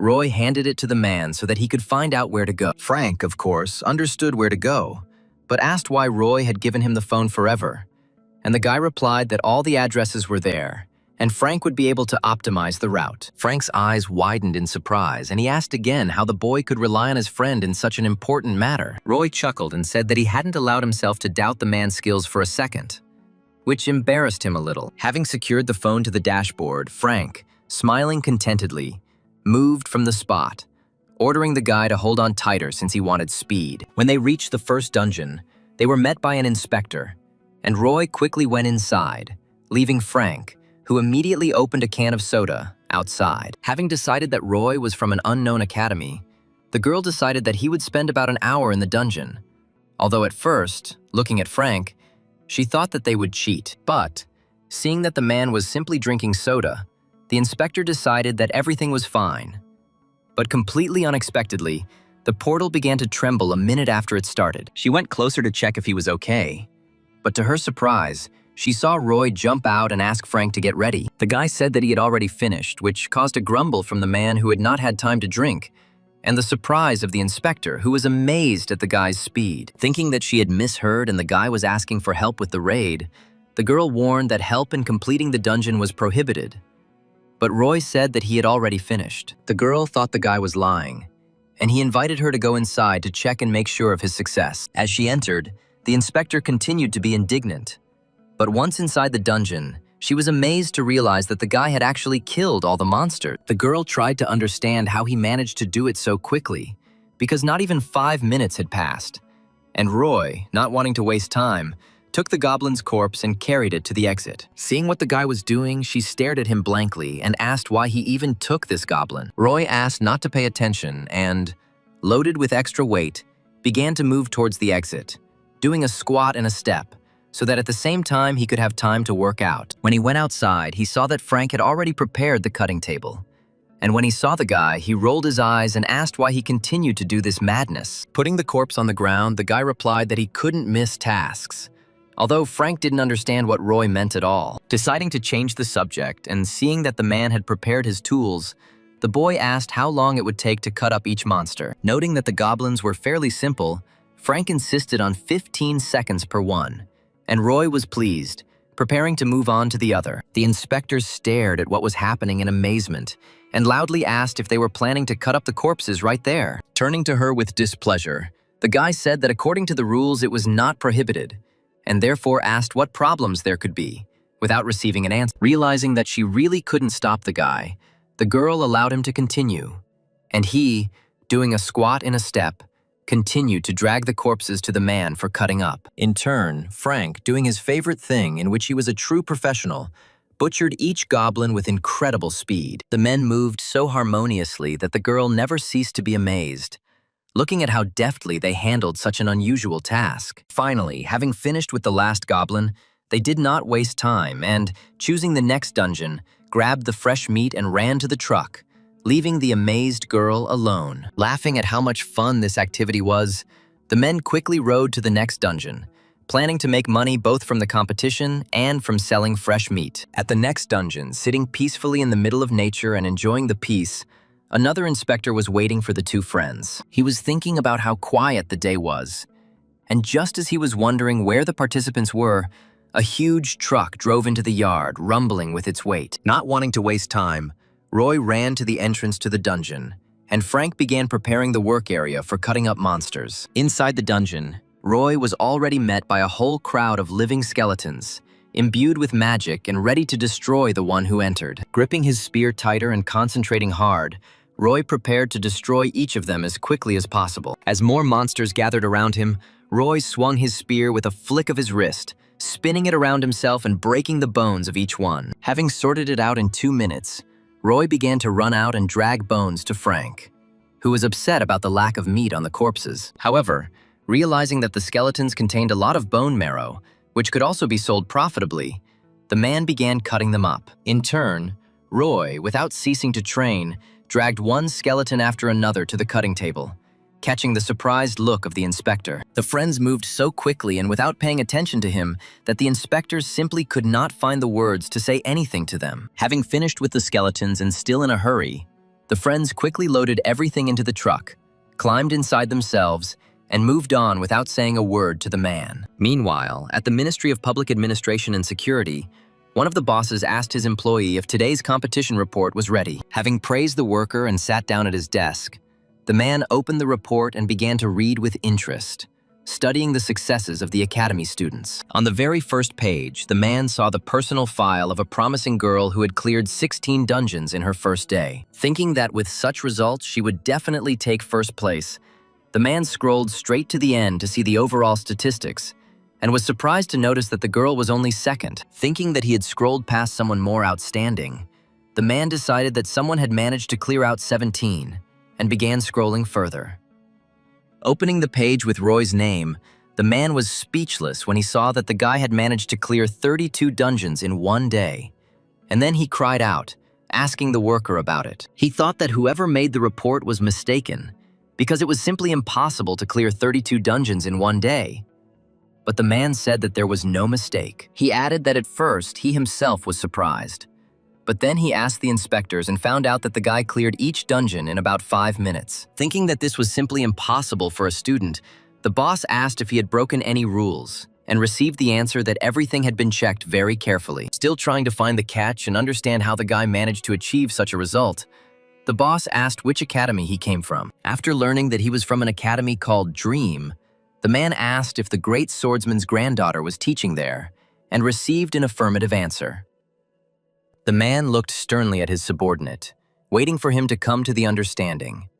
But the worker could not understand what his boss was getting at. Angrily throwing the report on the table, the man demanded that they immediately check whether the great swordsman himself had interfered with the competition. At the same time, in one of the academies, a girl named Mia stood in front of her teacher, her head down, asking for forgiveness for the fact that she was only in second place for now. The head of the academy scolded her, asking if she really thought she could get away with a simple apology since their academy would suffer losses if they lost. The girl said that she would definitely try and do everything possible to win, to which the teacher thoughtfully asked what she thought about who took first place. The girl crossed her hands behind her back and thought for a couple of seconds, then raised her head and firmly said that she considered his success impossible. Getting up from the table, the man sighed and said that he thought it was possible, but only if someone helped him. Turning and walking towards the window, the man ordered Mia to act as she had done before, and he would take care of the rest. And when he turned around, asking if she understood everything,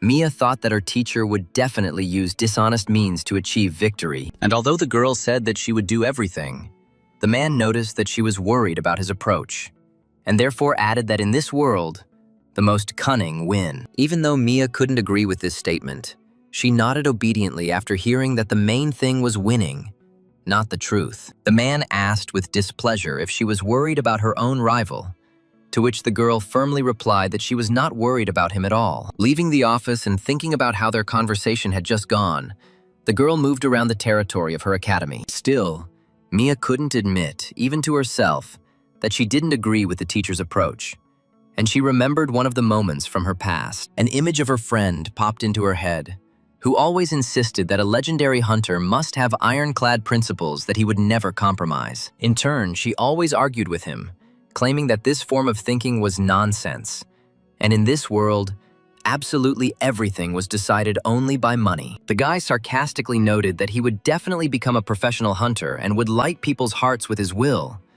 and the girl smiled, listening to his words. Looking emotionlessly at her feet, she remembered how she had told him that his dreams were complete nonsense, although in her heart she had never thought so. She remembered how he always joyfully supported her, never ceasing to smile and thus causing her to smile too. I remembered how I couldn't take my eyes off his kind eyes and couldn't stop thinking about his good principles. And of course, Mia remembered the despair and anger she felt when he died, leaving her forever and completely alone. But now she couldn't help but admit that his bright thinking haunted her to this day, preventing her from doing things he would never do. Meanwhile, Roy and Frank were sitting in the park, drinking soda and talking about the day. Frank complained that he was terribly tired, and Roy sarcastically noted that the man was getting old, and his friend, feigning anger, changed the subject, asking how much they had earned. After looking at his phone and calculating everything, the guy said that if he divided it in half, it would come out to about 4,000 for each. Frowning with displeasure, the man was indignant that the guy was offering him a whole 50%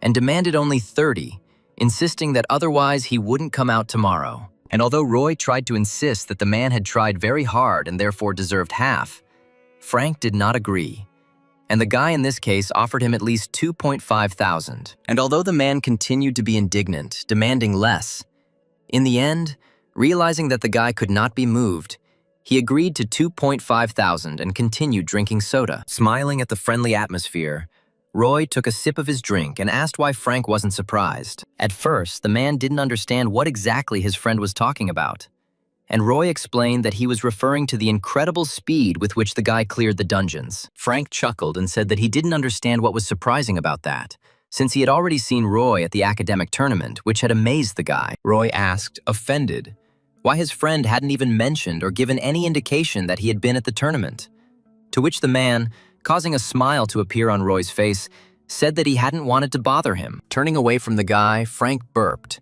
then covered his mouth and asked for forgiveness, causing the guy to laugh kindly. Roy remembered how Frank supported the boy when he was left without parents, and therefore he saw him as the closest person to him. On the second day of the competition, Roy and Frank were ready to work and set to work early in the morning, noting with surprise that they had been given the nickname of Dungeon Breakers. The friends looked at each other in bewilderment when the inspector near the first dungeon said that they were nicknamed that way because their comrades managed to butcher monsters in addition to raids. A rather young guy also said that a lot of people are talking about them now, and even he himself was curious about them, which greatly surprised both Roy and Frank. On the second day, the comrades pulled ahead even more, clearing a total of 41 dungeons, and Roy allowed himself to happily note that victory was within their grasp. Frank said that if they lost, it would be at least strange, and Roy encouraged his friend, glad that it was him he had called to help in this difficult matter. Seeing the man grumble that the guy would make him work even after death, Roy promised to buy him and his daughter some food, which instantly cheered up his friend. The man sarcastically noted that in that case, the guy would have to buy a whole cow, while Roy looked at the phone screen, glad that everything was going smoothly. When they were about to start work on the third day, Frank suddenly looked at the screen very thoughtfully, which caused the guy's bewilderment. He asked what had suddenly happened, and Frank held the phone up to him, asking him to look at the screen and assess the situation. And as soon as the guy looked at the screen, he immediately snatched the phone from his friend's hands, dumbfoundedly trying to understand what had suddenly happened. Much to the boy's surprise, the entire dungeon map was filled with red armor icons, meaning there was not a single free dungeon left for them. After looking at the map for a long time, Roy noticed that there were still free dungeons an hour away from them, but all the ones nearby were booked. Frank noted that the whole situation seemed too strange and suspicious to him, with which Roy could not help but agree. Roy decided they needed to head for the nearest dungeon, since there was one, although Frank said the armor was not installed correctly and would probably be removed soon. However, after completing the next dungeon, the friends noticed that everything around them was booked again, and because of this, they only completed 10 dungeons that day. After meeting with Aura, they decided to discuss the situation and try to understand what was going on. Although Frank was 100% sure that Mia from the second place was to blame for everything. Aura noted that you can usually see who exactly booked the dungeon, but these particular bookings can't be seen, causing Roy to frown. Aura promised to talk to the organizers, and Roy, to his own regret, admitted that the cutting would have to be postponed for the sake of winning. And Frank agreed with this. And although Frank confirmed that they would reduce the time by skipping the time trial, they would not be able to overcome the distance, although the man would try to optimize the route. Roy thought for a few seconds, then sighed and spoke, noting that he had a plan, thereby attracting the attention of his comrades. Raising his finger up and smiling slyly, he began to explain his rather unusual idea to his comrades, who were listening to him attentively. The next day, a whole group of hunters gathered in one place, looking intently at their phones and not taking their eyes off the maps open in them. Sometimes they would indulge in conversation, and the manager would interrupt them, demanding that they make sure that after Roy was booked, all the dungeons around him were booked immediately. One of the guys noted that it was somehow unfair that they were preventing someone from completing raids, and the second one cut his friend off, claiming that the main thing for him was that they were getting paid. Upon receiving the notification, the man looked at the screen and immediately shouted for everyone to get ready, because Roy had booked the dungeon. The man noted that people should not book everything at once, but should do it within 10 minutes so as not to arouse suspicion. Looking at the screens, each of the participants in the scam suddenly frowned and exchanged glances with the others, trying to figure out what to do. Noticing that people were hesitating, the manager demanded to know what had happened, and one of his subordinates approached him with a phone. He said that Roy had booked a dungeon very close to the one Mia had booked, and so they could interfere with her as well. Having taken the phone from the guy, the man assessed the situation and tried to figure out what to do in this case. However, ideas for solving the problem that had arisen did not come to the man's head, and rage began to boil in his mind. At the same time, Mia was successfully, albeit not as quickly as Roy, clearing out the dungeon she had reserved. Without even looking particularly at the slime-like monster she had killed, the girl swung her blade, cutting its body into pieces, and moved on. Having finished with this dungeon, the girl left it and got into the car, ordering the driver to go to the next dungeon. However, the driver suddenly hesitated and was asked why he was not going anywhere, after which the man noted that he had a problem. He stuttered a little from excitement as he said that all the dungeons around were booked, so he didn't know where to go, which greatly surprised Mia. At the end of the day, having cleared 2 more dungeons than Mia, Roy smiled contentedly, glad that he had come up with such a clever idea to reserve points near her. At the same time, the girl came to the manager, who said that he did not expect such cunning from the enemy, and therefore came up with another plan. He told Mia to continue going through the dungeons as usual, promising that he would deal with Roy.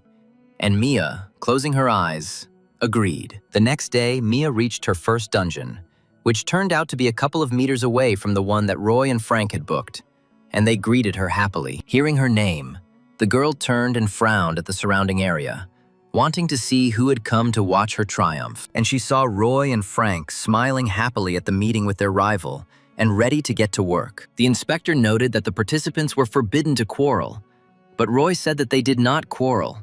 It was just that their dungeons were located nearby. The girl greeted Roy without much enthusiasm in her eyes, wondering to herself at his appearance, and Roy greeted her back with a kind smile. He said he hopes that whoever wins, he hopes it will be a fair fight, because the competition started with good intentions. The girl noted that she was upset by his suspicions of her unfair play, and Roy, saying that he did not mean it, walked away with the same kind smile. Watching the spearman leave, the girl thought about what he said about good intentions and lowered her gaze.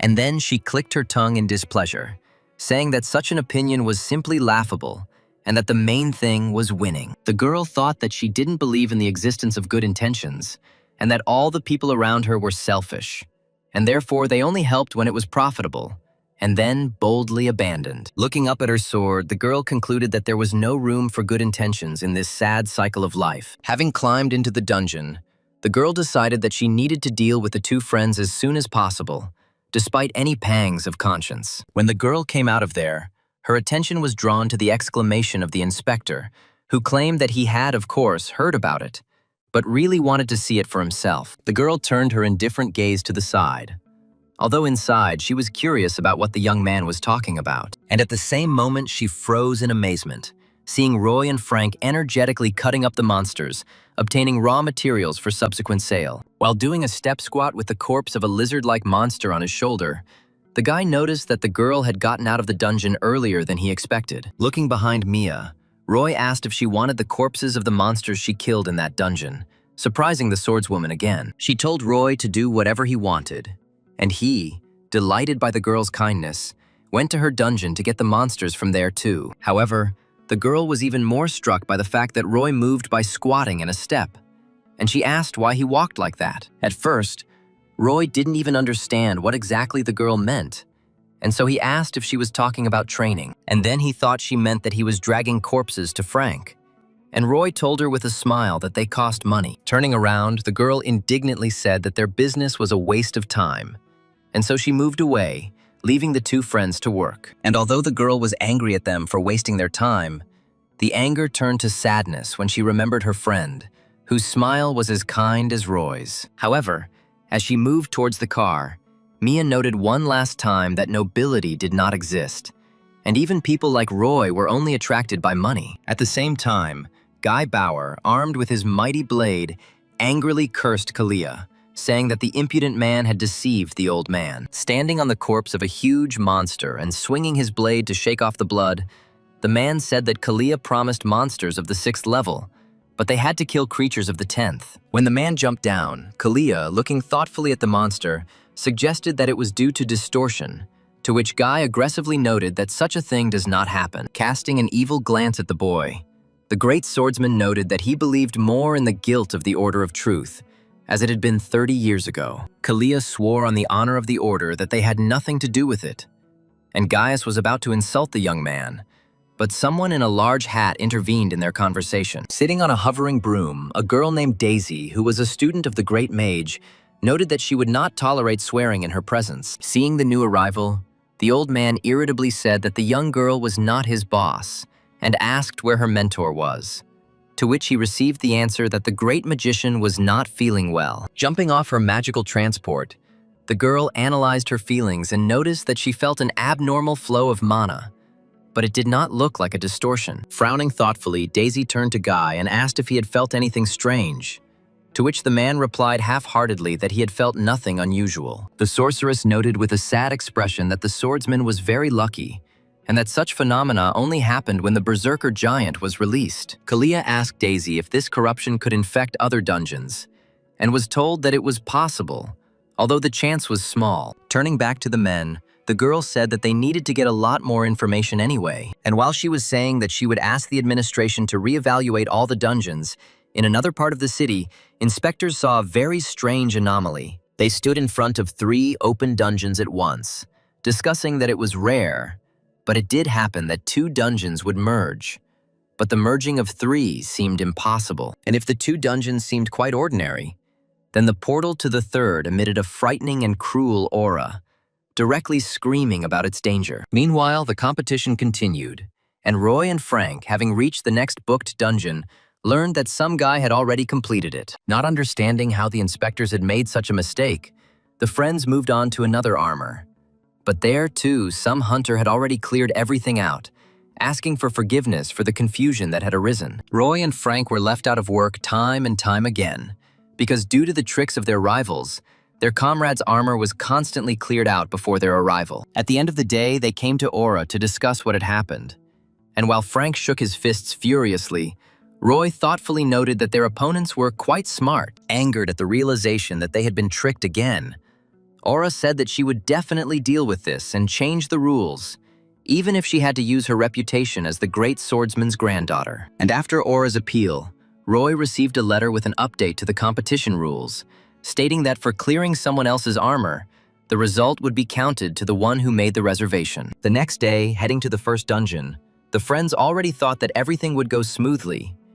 But even that day, they were faced with difficulties. On the road, they began to encounter clearly fake people who caused them problems in moving, standing right in front of the truck or causing accidents. Towards the end of the day, Roy looked at the competition statistics and noticed that the difference between him and Mia was minimal, and therefore, they needed to decide something as soon as possible. Aura said that she called the organizers again and they would try to solve the problem, but Frank shouted that it would be too late by then, and something needed to be done right now. Aura also said that the headmaster of Mia's academy is her father, named Hector, an A-rank hunter who was even acknowledged by Guy Bauer himself. Upon hearing this, Roy chuckled, and Frank asked with displeasure if this Hector was really that strong that he was recognized by the great swordsman himself. Aura shook her head and said that he was nowhere near as strong as her grandfather, but he was very quick-witted, and therefore had a lot of connections. She sighed sadly and said that for this reason, it would be unlikely to prove his involvement before the end of the competition. And so each of the 3 realized the sad prospects. Suddenly, Aura, to Roy's surprise, asked him for forgiveness, although he himself did not understand what she had done wrong to him. She sighed and, closing her eyes in shame, said that she could not help him in any way, to which Roy reasonably noted that it was she who had been standing up for them all this time. Frank hit his chest and supported his friend's opinion, saying that she had done everything in her power, which meant that now everything was in their hands. Frank suddenly turned to Roy and corrected himself, noting that everything was in his hands, and then, pointing out that Aura was already getting worried, asked if the guy had come up with anything. And to Frank and Aura's surprise, Roy grinned his most devilish smile, making it clear that he had an idea. Sometime later, in his office, Hector slammed his desk in rage, demanding an explanation from his subordinate as to how Roy had managed to get around them again. The worker, with a trembling voice, suggested that the spearman only reserved dungeons when he was already near them, and therefore it was difficult to predict his route. While Roy and Frank were successfully and very quickly dealing with the dungeons, Hector demanded to try to bribe the inspectors, but his subordinate objected incoherently. He muttered that they had been complained about, and that was why they had now appointed people from the dungeon management as inspectors who could not be bribed. Jumping up from his chair in anger, Hector asked why the dungeon management had become alarmed by one complaint, to which the worker replied that the complaint had been filed by the great swordsman's granddaughter. Having learned that Guy Bauer himself was involved in the matter, Hector froze in place while his subordinate made excuses that they were now completely powerless. Hector demanded that a way be found, and his workers tried their best while Mia did her best to clear the dungeons as fast as she could. In turn, Roy tried to bypass all the obstacles that Hector's people put in his way and maintain his position as a leader until the end. In the end, at the very end of the competition, the result was a draw, And to clarify the circumstances, both Aura and Hector were called to the High Commission. While Aura furiously accused Hector of cheating, and he in turn denied any accusations, the competition organizer frowned thoughtfully. Finally, tired of listening to aggressive talk that clearly wasn't leading to productive results, the man stood up and shouted, demanding that both academy owners shut up. Having achieved silence, the man straightened his tie and calmly continued, noting that, first of all, the commission recognized that there could be no draw. Continuing, he noted that due to the lack of evidence of cheating, Mia would not be disqualified either, causing Hector to smirk wryly. And then, seeing Aura's displeased reaction, the man finished his thought by saying that the commission had come up with a special proposal specifically to resolve the situation. The next day, the leader of the dungeon management team was already meeting Roy at the chosen location, ready for anything. Mia also arrived on time, and her eyes clearly showed her desire to achieve victory,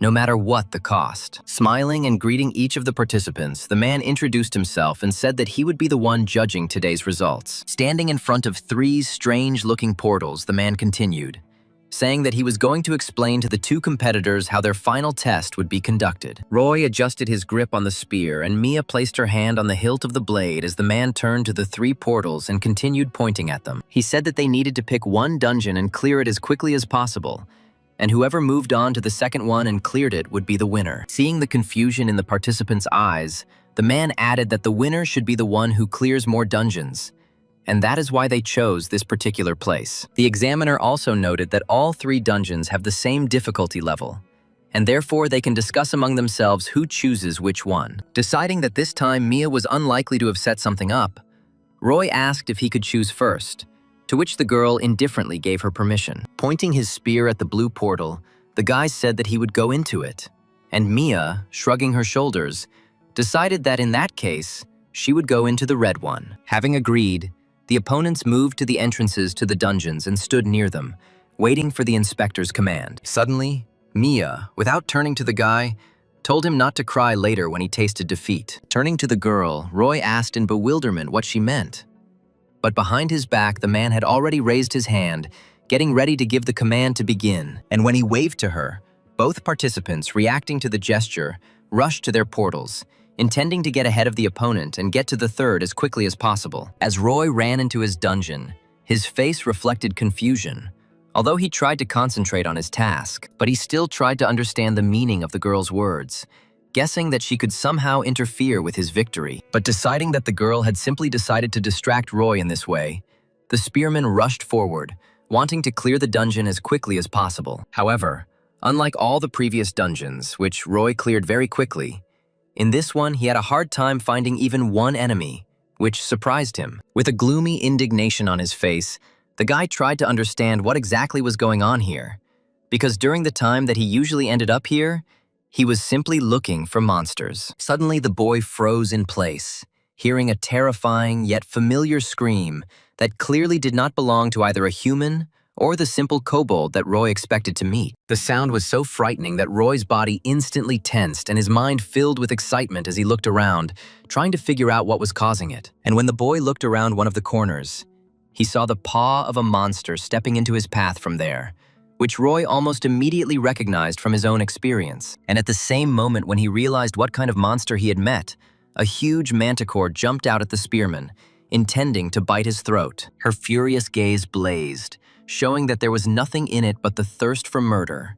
And Roy, eyes wide with shock, remembered how he had fought the same monster at work. But there was no time for nostalgia, because Roy, tightly clutching his spear, was trying to understand where such a strong monster came from in this dungeon, while the manticore had already rushed at him. Getting into a fighting stance, the boy prepared to take the attack of the dangerous monster, concentrating his mind on the fact that the fight would be much more difficult than he suspected. Twisting the spear in his hand, closing his eyes and allowing the sensations to guide his body, Roy rushed forward, piercing the monster with his weapon through and through. Having pulled ahead after instantly killing the monster, Roy grabbed the spear more comfortably and rushed forward, not forgetting that the competition was still going on. Realizing that he had already spent a lot of time, Roy began to move around the dungeon at a run, just to reduce the time it took to clear it. To his own surprise, the guy ran around the entire dungeon and returned back to the beginning, but did not find any more monsters, and,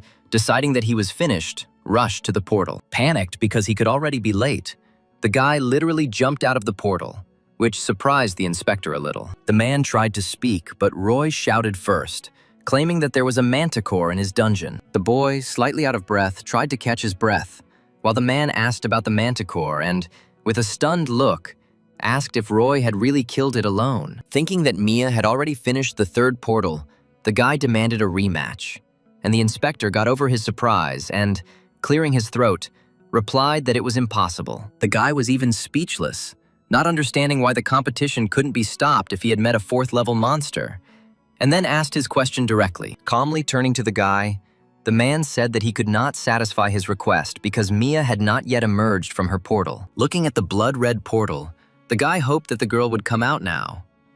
But with every second, excitement filled his mind. Roy thought that in his own portal he had encountered a terrifying monster, although he had expected to meet simple kobolds as he had been promised. And while Roy was asking himself who was in Mia's dungeon in that case, a huge monster crept up to the girl herself, preparing to finish off the uninvited guest. Sometime in the past, during one of their training sessions, Mia was smearing medicine on her friend's injured cheek, who was grinning at the situation. By joking that the girl had such a hard punch that she could easily join the monsters, the guy caused his girlfriend to grumble indignantly. Mia tried to change the subject to the fact that he had recently refused to follow the teacher's instructions, and the guy said that he simply did not understand how one could harm someone for the sake of profit. With a friendly grin, he explained that a true hunter must have principles, which caused Mia's indignation, claiming that he had already earned a reputation as a fool. Without even understanding whether she was angry at her friend or at herself, the girl cursed, claiming that kindness only brings trouble, and that the guy had better learn to take care of himself, even at the expense of others. And while the girl was shouting that the age of heroes was over, giving way to the time of professional hunters, the guy looked at her with a smile, without interrupting. And when she finished by saying that there were no more heroes and that the world was ruled by selfishness, the guy calmly said that she was wrong. Still with the same kind smile, he continued, claiming that heroes have not really disappeared, and that there are as many of them as there are corrupt politicians, and that one day, he himself will become a hero. And after some time, the girl was already running in the pouring rain, sending mental prayers that everything would work out. As Mia ran to the spot, she remembered how the boy claimed that he would definitely become a hero who didn't care about profit. And seeing what had happened, and unable to hold back her tears from not understanding how this could have happened, the girl remembered how he insisted that he would definitely become her hero. But now, standing in front of his dead body, she could not believe that his promise would never come true. A few days later, she was listening to the moralizing of her father and, at the same time, teacher, who irritably reasoned that her friend had turned out to be too stupid. Holding back her anger, the girl did not allow thoughts condemning the guy's behavior to penetrate her mind, because she knew that he died protecting a stranger. But, having decided that it was precisely this desire to help that led him to his death, the girl, feeling something break inside, obediently told her father that she would justify all his hopes. And now Roy asked the inspector in amazement how the girl could still not come out of the dungeon, because 10 whole minutes had already passed. The man shrugged and said that the girl was late and therefore Roy won anyway. But if he wanted a rematch, they could try to arrange it. But the man also noted that he did not understand why Roy needed this, since he only had one dungeon left to clear in order to win. The guy thought about it because he thought that the error in measuring the dungeon level was another of Mia's clever traps. But if she hadn't finished yet, then that wasn't true. Roy was about to express his doubts about this test when the second examiner suddenly cried out in surprise, looking at one of his devices. Turning to the man, the first inspector asked what had happened, and received the answer that the manometer had suddenly started showing not the second level, but the fourth. And only now, hearing the surprise in the voices of the examiners, Roy remembered how the great swordsman told him about the distortions that affect the difficulty of dungeons. And only now, to his own horror, Roy realized that his rival was in great danger, which no one had foreseen before. Meanwhile, the inspectors were trying to figure out why their device had suddenly started changing its readings, not daring to trust the idea that it might simply be a glitch. Having decided that everything needed to be double-checked, the inspectors thought that they needed to call in professional hunters, and so they turned to Roy, starting to say that he would continue later. However, the guy was no longer in their field of vision, which slightly surprised one inspector and greatly frightened the second. At the same time, in a deadly trap in a dungeon whose difficulty had increased greatly, the girl was spitting out blood during the most dangerous battle. Struggling to remain conscious from the massive blood loss from her severed arm, Mia stared straight ahead in horror and despair. Her sword was broken in half and now lay on the ground, and the girl, with horror frozen in her mind, thought that this was the poetic justice that her late friend had spoken of. After all, right in front of the girl, a demonic centaur towered in all his mighty height, who had just recently bitten off her hand without much effort. Standing over the already defeated but not yet killed enemy, the monster roared, signifying with this battle cry its readiness to finally finish off the girl. In turn, Mia cast aside her fear and, realizing that she could die very soon, gave her thoughts to the memories of her friend, whom she loved with all her heart. And while the monster was rushing towards her, intending to tear her to pieces, the girl thought that there was justice in this world after all, since she had gotten what she deserved. And realizing that this could be her last thought, the girl was glad that at least she would not die for someone else's life, but in pursuit of her own dreams and ambitions. However, the fatal blow did not follow, and the girl, keeping her eyes closed, cautiously looked ahead and immediately opened her eyelids, seeing that the monster had been restrained. But the most surprising thing for her was not even that someone was able to hold back such a monster, but that this person turned out to be her rival. Meeting the monster's claws with the strong shaft of his spear, the guy tensed his whole body, trying to hold the monster back and not let it get to the girl. Gritting his teeth from the weight, the guy asked, straining his words through his teeth, if she could go. But the girl looked at what was happening in amazement, not taking her eyes off. Looking in amazement at the spearman risking his life for her, the girl asked herself what difference it made to him, since he had to run away as quickly as possible. And seeing that the guy was not rushing off to save his life, but was staying, risking it and trying to save Mia, the girl tried to understand why he was doing this. The girl screamed and asked what he was doing there, but Roy ignored the scream and, putting all his strength into his hands, pushed the monster away, instantly attacking him in the face. To Mia's surprise, the guy not only did not save himself, but, seeing that she could not leave on her own, he decided to fight the monster to save her. Jumping up, the boy shouted at the monster, drawing its attention to himself and intending to take it away from the wounded girl. The angry monster roared and rushed at the spearman, who instantly changed his route in order to lead the monster further away. Wanting to kill the annoying enemy, the monster swung again and attacked with its claws at the fleeing target. Roy had to jump while running and turn around in the air,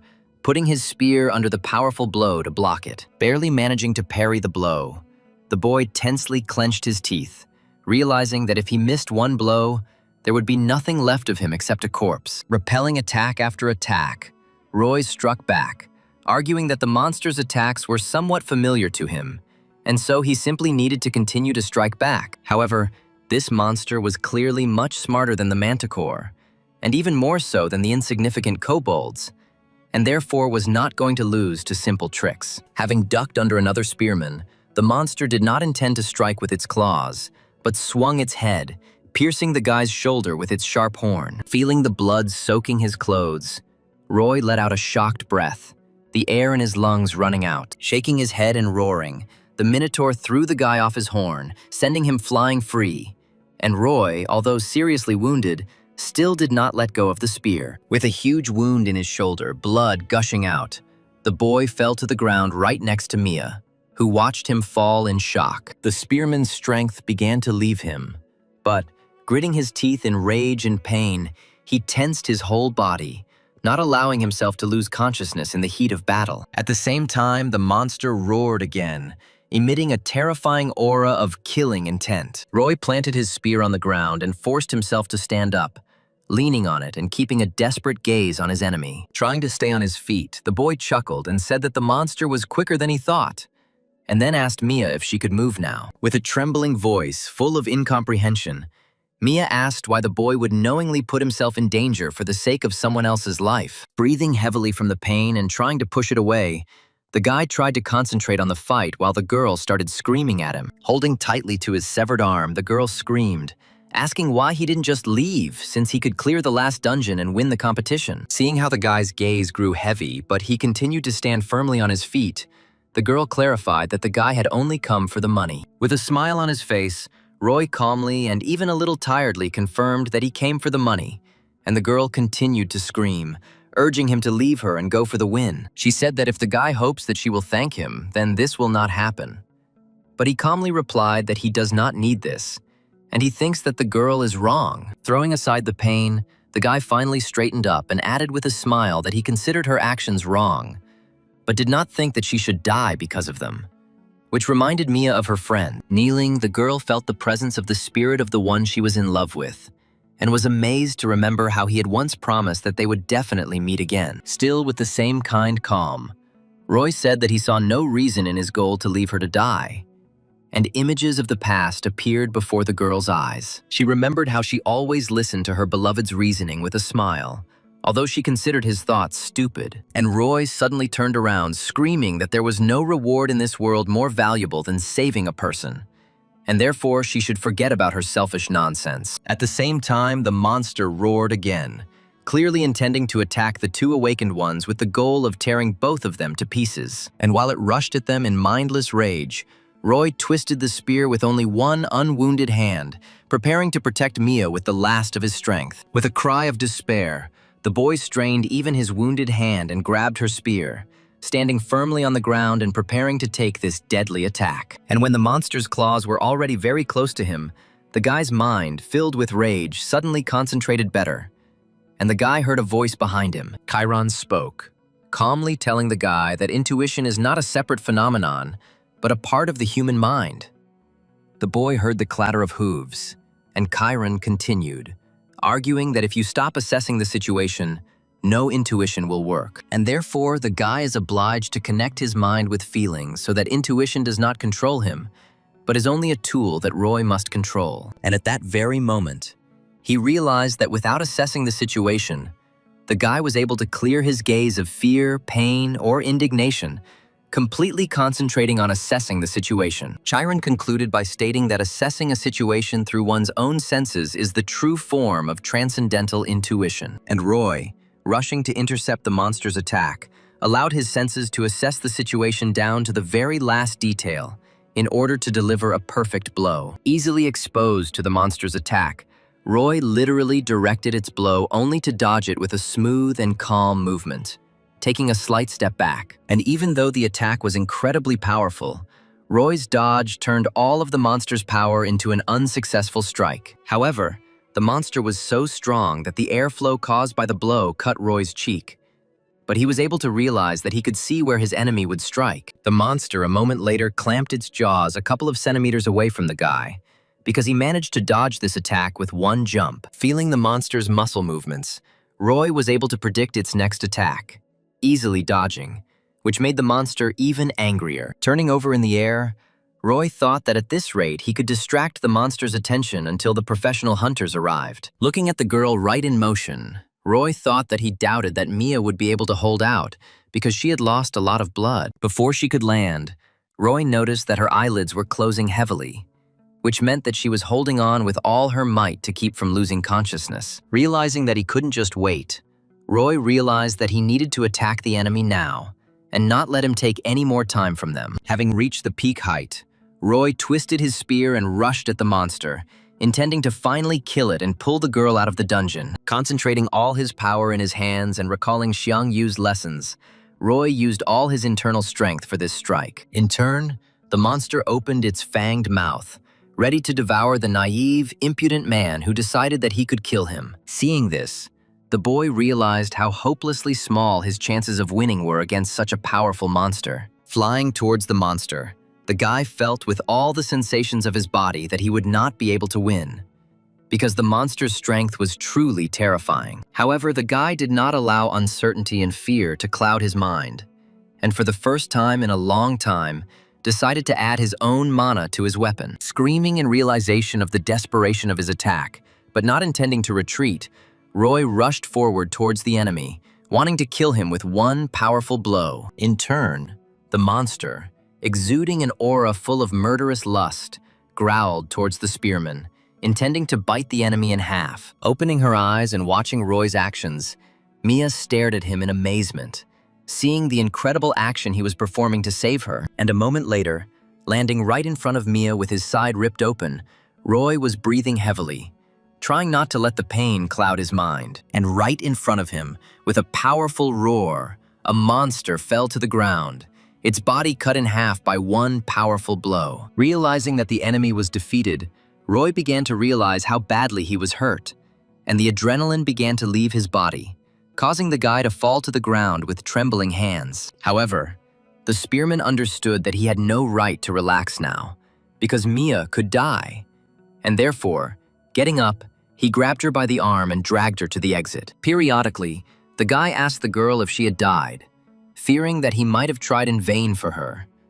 But Mia made it clear in a weak voice that she was still alive. Roy tried to pull her out as quickly as possible, while the girl experienced rather strange and unusual emotions for her after what happened. Finally, the rivals, who had become comrades in misfortune, were able to get out of the dungeon and immediately asked for help from the surprised inspectors. Sitting with a bleeding shoulder and a cut cheek next to the prone Mia, Roy heard the girl say that she did not consider him her benefactor at all. She said she still thought the guy had made a mistake, to which Roy sighed and noted that he didn't care what she thought. Finally, the medics arrived and placed Mia on a stretcher, and Roy was supported by the arm, preparing to take both awakened to the hospital. Sometime later, what happened became public knowledge, and people became alarmed because it had never happened before that high-level monsters appeared in easy dungeons. Roy himself also became a much-discussed figure, as it was surprising to everyone that a simple student could deal with a level 6 minotaur. And while the boy was receiving medical assistance, a novice of the Order of Truth came to Kalia and reported that the Apostle of Temperance was calling him. Kalia was a little surprised to hear this, but the man explained that he was being called because of the distortions that had occurred. At the same time, Daisy, who was in the company of the great swordsman, showed him the news and asked if it was true that the guy who dealt with the Minotaur was studying at the Aura Academy. The man crossed his arms behind his back and said that if she meant some ugly gnome, then she was absolutely right, although the girl did not understand what the old man meant. And Roy himself, who had already completed a course of treatment, now sadly buried his head in his hands, grumbling because he had not been given the entire prize. Frank, who was sitting next to him and peeling an apple, indignantly asked if that was really what was bothering him now, to which the guy answered in the affirmative. He was outraged by the fact that he won and was the first to cope.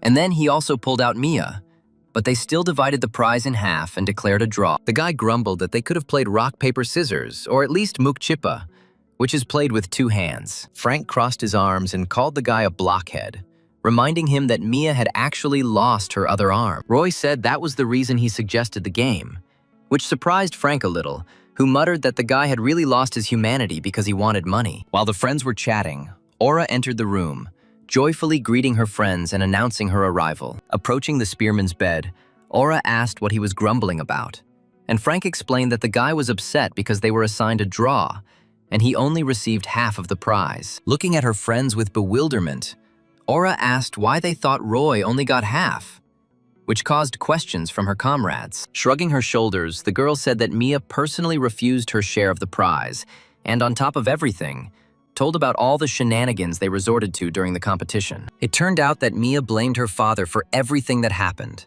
which is why the proceedings began, and they say that the case will go to court. Upon hearing the news, Roy was shocked to remember the girl telling him in an indifferent voice that she thought the boy had made a mistake in saving her. Shrugging again, the girl ignored Roy's thoughtful expression and said that she came for another reason. She said that Mia asked her to tell the spearman that, although she believed that the guy shouldn't have saved her, she still considered herself guilty. Roy could not believe that this girl, who had so persistently defended her selfish point of view, admitted her guilt and tried to make amends to him for this guilt. However, Aura didn't pay attention to the guy's frown and noted with a smile that in any case, the prize was entirely his, and then he should be happy. Smiling slyly, the girl also noted that the state took responsibility for what happened and offered the guy another 100,000 as compensation. The guy, dumbfounded, asked again if he had misheard, and the girl added sarcastically that he would also be exempt from all taxes on the prize money. Roy had never held anything even close to that valuable in his hands before, and then he counted them with his eyes wide open, while Aura continued to talk about the good news. Taking out a firecracker, she used it to announce that their academy had finally upgraded to level 3, which made Roy happy, although Frank didn't care. Smiling contentedly, the girl noted that after what happened, they were considered suitable for the criteria, and Roy now had the opportunity to clear more difficult dungeons. And while Roy was rejoicing at the very good news, Aura happily said that it was only Roy's fault and thanked him, although he said that he was just lucky. Smiling at Aura's happy reaction, Roy noted with satisfaction that now more students would definitely come to her, and she would be able to realize her dream to the fullest. Frank noted that Roy was very pleased after hearing the news, and the boy confirmed this by saying that he wouldn't even have to play rock, paper, scissors with Mia. As a gift, Roy organized a delicious dinner for his friends, and after they left, he happily took out his phone, intending to buy something interesting. As excited as a child on Christmas morning, Roy opened the weapons tab, intending to buy something for himself that he had wanted to buy for so long. However, almost all the joy from the prize he received immediately evaporated when he opened the page with the Spear of Longinus, which he had long wanted to buy. It turned out that the price had gone up to 400,000, and Roy crossed his arms in displeasure, wondering whether he should wait for a better price. Frowning at the thought of missing out on the price, but not wanting to be left penniless, Roy tried to decide if it was worth spending money on the spear now. Out of curiosity, the guy looked at other items on the tab and found legendary items like the Belt of Aphrodite or the Chain of Gleipnir, which had interesting properties. Roy even thought that the price changes were aimed at deceiving naive students, but he dismissed this idea as unlikely, continuing to study the goods. As he looked at them, the boy thought that the store did not have any detailed information about the items, making it impossible to get a full idea of their value. Putting his phone down with dissatisfaction, the guy came to the conclusion that buying a weapon in this store was tantamount to buying a pig in a poke. Suddenly, the guy got the idea to check if the store had anything similar to the reviews from other customers. To his delight, Roy, while studying the program, found a tab with an article by one person in which he posted reviews of 100 different purchases. This guy was the first to appreciate such an item as the Aegis Shield, which the author called simply, "incredible trash that gives very few advantages." In addition, the Aegis turns anyone who looks at it into stone, and even the user is not protected from this, which is why the author gave the shield a rating of 2 out of 10. Having made himself comfortable on the hospital bed, Roy eagerly read this guy's article, not without curiosity learning the details about each subject. To his own interest, Roy discovered an interesting item called kibises, which to most people would appear to be a simple bag for holding items. In fact, the bag had the ability to open a portal to additional space, in which an incredible number of items could be stored. And although this is only a replica, and therefore reduces the weight by only 70%, and the volume it holds is not infinite, the author highly recommends this item to everyone. And Roy was interested. Turning to his own knowledge of mythology, Roy recalled that the original of this bag was given to Perseus by the goddess Hera, and he used it to defeat the Gorgon Medusa. After calculating the cost, Roy found out that kibises only cost 100,000, and thought that with its help he could move the corpses of monsters more conveniently. He had already thought that losing only 70% of his weight was a rather unpleasant minus, but suddenly it dawned on him that this was not a minus at all. The guy realized that he could load a lot of things into the bag and that not completely reducing the weight would allow him to train with such a small thing as a load. 3 days later, Roy finally received both the spear and the pouch, rejoicing in his purchase and examining his long-awaited purchase with great joy in his eyes. Looking at kibises with satisfaction, the guy noted that he would need to check the effectiveness of the spears in the same way that he had already checked the effectiveness of the bag. And although the guy spent all the money he had, he was happy and was going to use the purchases to earn even more. And although the guy was already ready and was about to go to the dungeon, Aura called out to him and worriedly noted that it would be better for him to rest and take care of his health. Roy asked her not to worry and said that he was fine. Besides, he couldn't rest knowing that he had to work, and Aura noted that he had recently received a lot of money. And to her surprise, Roy said, slightly embarrassed, that he had already spent it all, causing her bewilderment because she simply did not understand how it was possible to spend 400,000 in 3 days. But at the very moment when she wanted to ask what he spent them on, her gaze caught on an incredible-looking spear, and everything became clear without explanation. Looking at Roy with indignation, the girl grumbled that he decided to buy such an expensive spear, although he himself constantly complained about empty pockets. Although the guy did not hear her, Aura was angry with him, but she didn't say anything, because the money was his, And so, content with his purchases, Roy went into the dungeon, and the girl, sighing, went after him. Having climbed into the dungeon of the 4th level, the friends came across monsters that were very reminiscent of gargoyles in appearance. While protecting some chest, they growled and hissed, threatening the newcomer that they would simply tear him apart as a group.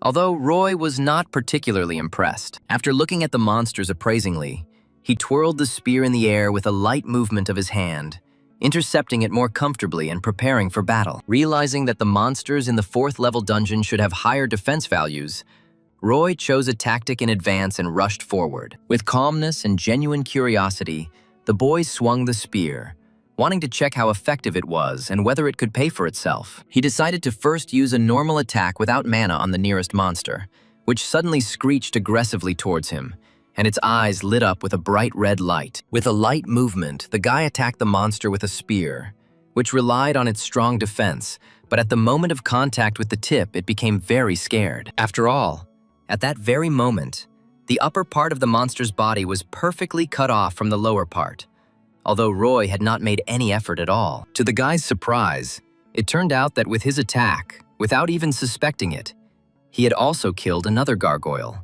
which was not the target of the blow. Aura wanted to ask the guy what just happened, but he got ahead of her and asked exactly the same question out loud, leaving the girl perplexed. The girl, not understanding how the guy managed to carry out such a strong attack with such ease, stared at him in bewilderment, asking why he was asking her about this if he did everything himself. In turn, Roy, who clearly did not expect the spear to be so strong, scratched the back of his head in embarrassment, trying to figure out what would happen when using mana. Standing behind the guy and watching him clear the dungeon, she thought about how she didn't expect that after so many days in his company, something would be able to surprise her at all. However, today she was clearly surprised because Roy managed to cut down 4th level monsters with his new spear as easily as if he were cutting butter with a knife. Watching the guy separate the head and limbs from the monster's body with a graceful movement, she thought that monsters now might be much weaker than before. Stopping, the guy suddenly put his hand on a strange pouch on his belt and, arousing Aura's curiosity,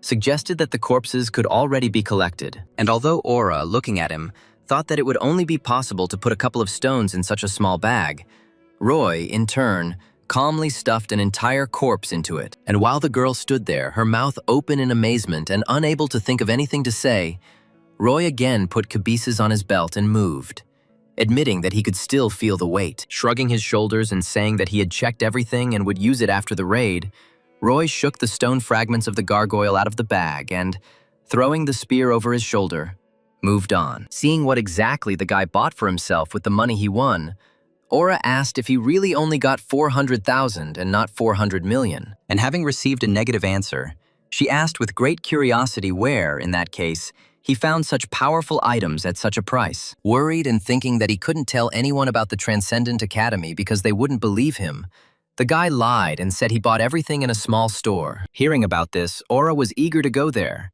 But the guy, trying to find his words, haltingly told her that the seller had said the last time that he was going to close. Aura, who was about to have a fun time shopping, froze, looking at Roy with the same enthusiasm that was slowly starting to melt away. And then she asked him again about the store closing, looking at him with displeasure, because she clearly saw that the guy was lying to her. The girl rolled her eyes and said she would believe him, and he thanked her, after which the friends moved on. And after a few meters, they heard the sound of falling stones. They came out into some spacious hall, in which there were really a lot of gargoyles, and Roy thought that it already looked dangerous. Then Aura stepped forward, placing her hand on the hilt of her blade, and was about to finish off the monsters herself, although Roy tried to stop her. The girl was late, and the guy asked to deal with them himself because he wanted to try something new. And the girl thought about it. Looking at the monsters and then at the boy, Aura shrugged and stepped back, while Roy looked thoughtfully at the Spear of Longinus, which turned out to be much more powerful than he expected. Taking a stance, the guy prepared himself for a special move, because he was going to check how the spear would behave if he put mana into it. The monsters had already rushed at him, wanting to tear the intruder into pieces, and Roy tensed his whole body and began to pour his own mana into his spear. He closed his eyes, concentrating all his strength into one powerful blow, the purpose of which was the complete destruction of all the monsters around. And when he opened them, His feelings and sensations merged with his mind into one whole, opening up the opportunity for him to carry out the perfect attack. And at that very moment, the spear began to shine with a bright blue light, and a magical aura spread around the guy, radiating incredible power. Aura took a couple more steps back, feeling that standing in the way of such a powerful weapon could simply be dangerous. Angry monsters rushed towards the guy in a huge crowd, wanting to stop the spread of positive energy that he was radiating. Their sharp stone claws were already approaching his body, threatening to tear his flesh. But Roy continued to concentrate on the coming terrible blow. And only when the monsters were already a meter away from him, Roy raised his head and began to move. His muscles rippled under his skin, and the boy jerked his hands holding the spear forward, releasing all of his accumulated magic at once, right in front of him. And this blow was so strong that each of the monsters in front of the swarm suddenly began to crumble, first into large pieces, but with each moment more and more fragmented. And after a couple of seconds, there were only ruins in front of Aura and Roy, because the guy's powerful attack even managed to split the stone floor. But only a second later, looking ahead in amazement, the girl was able to assess the full extent of the damage inflicted by the guy. Somehow, Roy managed to not only split the stone floor, but leave a huge crater in it, growing further and further across the huge hall. Roy knew the history of the Spear of Longinus very well, because it was the legendary spear that pierced the body of Jesus when he was crucified. And although he expected the spear to be weaker, after using it, the guy himself could not believe how well he had chosen his weapon. The guy developed a strategy on how to use the weapon to the maximum and, remembering that there were only 25 days left of his pass, decided to squeeze everything out of them. And while Roy was actively training, not wanting to miss out on opportunities, Aura approached him and informed him that a certain Sister Daisy wanted to meet with him, which confused the guy. Shrugging, Roy asked directly who the girl was talking about, and Aura noted that she was the student of the great mage, who was given the nickname Devil. Hearing this, the guy instantly understood who they were talking about, remembering the girl who was the only one in the whole world who could compare in magical potential with the devil himself. Reasoning that this girl must be a very outstanding person, and Aura allowed herself to call her simply Daisy's sister, Roy asked why she suddenly wanted to meet. It turned out that the sorceress wanted to know as much as possible about how Roy dealt with the Minotaur, being only an apprentice. Aura said that he had the right to refuse, and she wouldn't let Daisy push too hard. And the boy suddenly became afraid that the sorceress might turn out to be similar to the great swordsman. Aura said that they weren't even close to being alike, and Roy shrugged and agreed, after which the girl, smiling contentedly, went to write to her sister. And as soon as she sent the message, smiling happily and preparing to wait for an answer, the space behind her suddenly split and a portal opened. And at that very moment, Daisy came out of it, calling out to Aura and informing her that she had already arrived, which greatly surprised the swordswoman herself. Aura asked if Daisy was planning to come visit them even if Roy answered negatively, to which the sorceress, sarcastically taking off her glasses, noted that she had foreseen his consent. And then Daisy smiled contentedly, and, removing the disturbing accessory from her face, asked her sister where the very boy Guy had praised so much was. Having warmly greeted her sister, Aura led her to her friend, and the moment the sorceress saw him, her eyes widened in surprise. She began to look at Roy with curiosity without even saying hello, which made him embarrassed because he did not expect such zeal. Roy tried to say hello and introduce himself, but Daisy suddenly became even more surprised and screamed, demanding that Roy give an answer as to where he got this thing. The guy tried to calmly clarify what she was talking about, but the girl interrupted him and again demanded an answer, accusing the guy of being completely deaf. Unable to understand what the girl was even talking about, Roy became indignant, asking her to explain what she was talking about. But the girl crossed her arms over her chest and said that the guy was pretending. Grabbing her sister and holding her back from any rash emotional actions, Aura asked her to calm down, claiming that Roy really didn't understand her. The sorceress insisted that she had to find out where he got this thing, even if she had to use force. But Aura held her tightly, asking her to finally cool down. After some time of persuasion, Aura was finally able to calm her sister down, who stepped aside and sat down on a chair, discontentedly propping up her cheek, because she still hadn't received any answers. In turn, Roy only now realized that this was the same Sister Daisy that Aura had spoken about, surprised that she had ended up in their academy so quickly. And turning to the girl, he suddenly wondered why she looked so young. Because judging by the information on the internet, she was already 40 years old. Aura noted that Daisy maintained her eternally youthful appearance with her magic, and the girl, standing up from her seat, confirmed this, saying that she used her own magic. Smiling proudly, the girl said that she uses her memories to rejuvenate her body. Although this is very difficult for her, suddenly the smile disappeared from her face again, and the girl, pointing to Kabisis, said that she had answered his question, and therefore now he must tell her where he got this bag. Roy asked if she was talking about his Kabisis, and Daisy, her eyes shining greedily, almost pounced on him, insisting that she was talking about him. The sorceress began asking about various details about this bag, and Roy asked Aura with displeasure what else she had managed to tell their guest. The girl shrugged, and Roy asked what was in that bag, which caused the sorceress's indignation, who cried out that it was an incredibly rare thing that everyone dreamed of. Feeling his brain boiling, Roy forced himself to listen to the girl's entire lecture about how special Kabisis was, judging by her magical analysis. The girl offered Roy to sell it to her and offered a whole million, making the guy very much regret that the Academy of Transcendence forbids selling their goods. Roy asked in amazement where she got such money, because even Aura was surprised by the girl's generosity, and Daisy herself said that it was still little for such a treasure. Frowning, the guy thought to himself that the girl had no idea how much this bag cost, since even the original was cheaper than $1 million. The girl looked pleased with herself and impatiently waited for Roy to finally agree to her generous offer. However, the guy sighed sadly, realizing how much money was slipping through his fingers, and refused, which greatly surprised both Daisy and Aura. The girl was about to offer more, but the guy sighed again and handed the girl the bag, offering to try to use it to understand why he was refusing. And although the sorceress took the bag with obvious desire and joy, she immediately threw it down, wincing in pain, because Kabisis had shocked her. Not understanding what had happened, the girl asked Roy about it, and he, picking up the bag, noted that, as she had now seen for herself, only he could use Kabisis. The spearman shrugged sadly and said that he couldn't even just give the item into someone's hands, let alone sell it. The guy hoped that the girl would leave him alone when she found out about this nuance. But Daisy pounced on him with even more enthusiasm. The girl demanded to urgently tell him where he bought it, and she would pay him 10 million just for the information.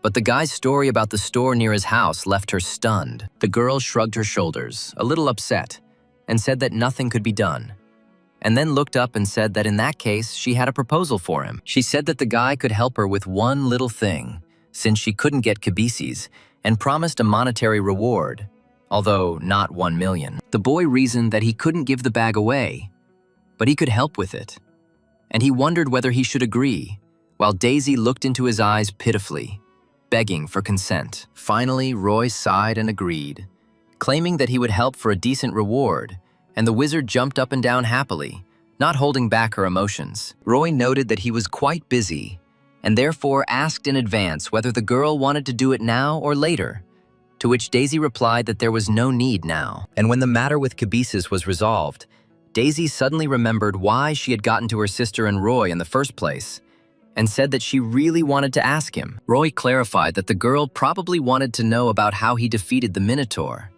and Daisy nodded contentedly and in agreement, confirming his guess. Daisy was surprised to learn that a level 6 Minotaur had suddenly appeared in the dungeon, and the inspector's magic was unable to detect it. She then asked the boy how he, being a simple student, managed to deal with such a terrifying monster.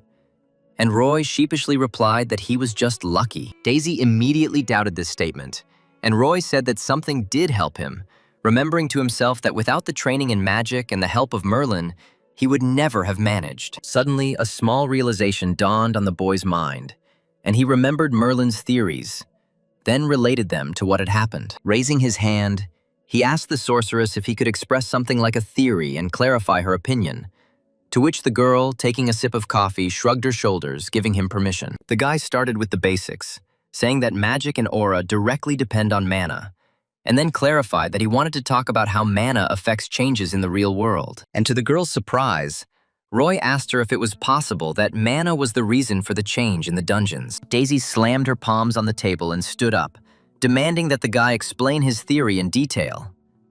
And the guy continued. Roy remembered how Merlin had told him in his lectures that any use of mana and magic could warp the reality around him. Accordingly, Roy theorized that if the distortions and warps of the dungeons were related to mana, then they could be caused by someone's will. Roy assumed that these phenomena were not natural, and therefore were caused by outside interference, after which he became embarrassed under the gaze of the powerful sorceress. Seeing how she was looking, the guy scratched the back of his head in embarrassment, deciding that he had said something stupid, and tried to change the subject to something frivolous. In turn, Daisy, looking at the guy in amazement, asked him in a trembling voice, asking if he was also a magician, which caused his bewilderment. Roy shrugged and shook his head, after which Daisy grabbed her head, trying to understand how he could not be a mage if he thought of such a thing. Suddenly, the girl was struck by inspiration, and she silently stared at the guy, trying to understand whether her guess was possible, and then asked him directly if he had created his own cabeces. She looked the boy straight in the eye, trying to catch him in a lie if he tried to,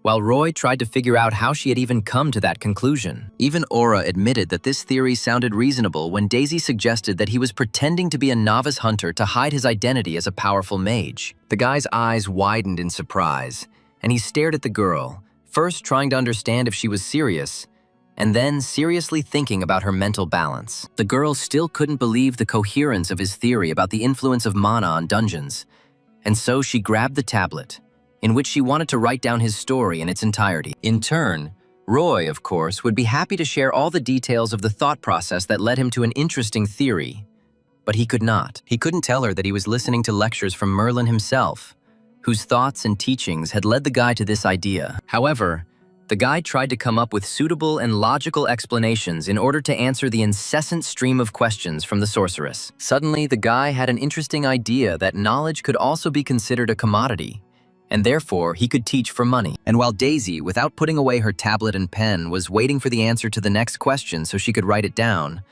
Roy began to think about his idea. He thought that this could not be considered resale, because he eventually reached his own wisdom himself, although teaching people is very expensive and difficult. As Daisy received answer after answer, she became less and less inspired and more upset, until she finally put her pen down. Sighing, she admitted that the boy was indeed unfamiliar with the concepts of magical teachings, although what he said at the very beginning really surprised her. By the time they finished talking and Daisy said that she would definitely study his theory in more detail, Aura entered the room. Despite the fact that the girl brought them a snack, Daisy went to the exit, saying that they had been talking for quite a long time, and therefore it was time to call it a day. When saying goodbye, the sorceress promised to definitely invite them both to her research center, although Aura persuaded her to stay and have a bite to eat. Roy noted that Daisy was very different from the image imposed by the media, and Aura replied that everyone had that opinion about her, and therefore the girl even doubted that her sister would become a devil. Shrugging, Aura sat down at the table and pulled out the lunches, handing one to Roy and asking him to give her the shiny sticker if he came across it, to which the boy agreed with a smile. As Roy bit into his bun, he thought that he had managed to meet the great swordsman, the apostle of chastity, and the disciple of the devil himself, although many had not met even one of them. Sometime later, the guy was sitting in the training room, frowning as he listened to lectures one after another, trying to achieve increased progress. Roy crossed his arms over his chest and came to the not-so-happy conclusion that his progress, if it was happening, was going too slowly. The guy thought that with the help of cabeces, he could easily complete all the daily tasks, but he didn't manage to complete even one course by the end of the free period. Roy decided that he urgently needed to increase the speed of studying the courses, and so he went to Aura, who, in turn, was thinking about something, with obvious despair on her face. Entering her room, the guy directly felt a strong aura of oppression that the girl was spreading around her,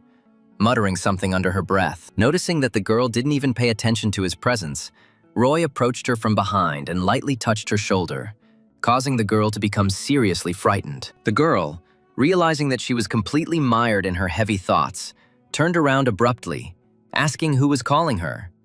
And Roy asked if everything was okay with her, because she didn't even notice him. Sighing sadly, the girl said that she wanted to hire new students, but she encountered some difficulties, but then asked what happened to the guy. Remembering why he had come, Roy asked Aura if she by any chance knew if they were planning to hold any competitions in the next 20 days. After looking at her phone and scrolling through the schedule for a couple of minutes, the girl finally blurted out that nothing at all was planned, to Roy's great disappointment. Then she added that they were planning to hold a mock exam next month, and Roy sadly asked what that was. Aura said that because the professional hunter exam is only held once a year, practice exams were created so that participants could prepare. Roy imagined how such exams would go and thought that there would definitely be students from different academies who were even stronger than Joshua. To his dismay, the guy noticed that this exam starts just when his trial period ends, although it is still worth trying to pass. That same evening, Roy, while discussing magic, listened to a lecture by Chiron, who talked about how witchcraft is not reliable, unlike intuition, which can be considered a kind of magic. The centaur continued to talk about unusual ways to use intuition, which greatly fascinated the guy, who even said that he had never thought about it before. Suddenly, the centaur stopped his discussion of sensations and said that there would soon be a training exam for the Transcendents, which greatly interested Roy. The teacher recommended not to pay attention to grades and just try hard, finishing the lecture.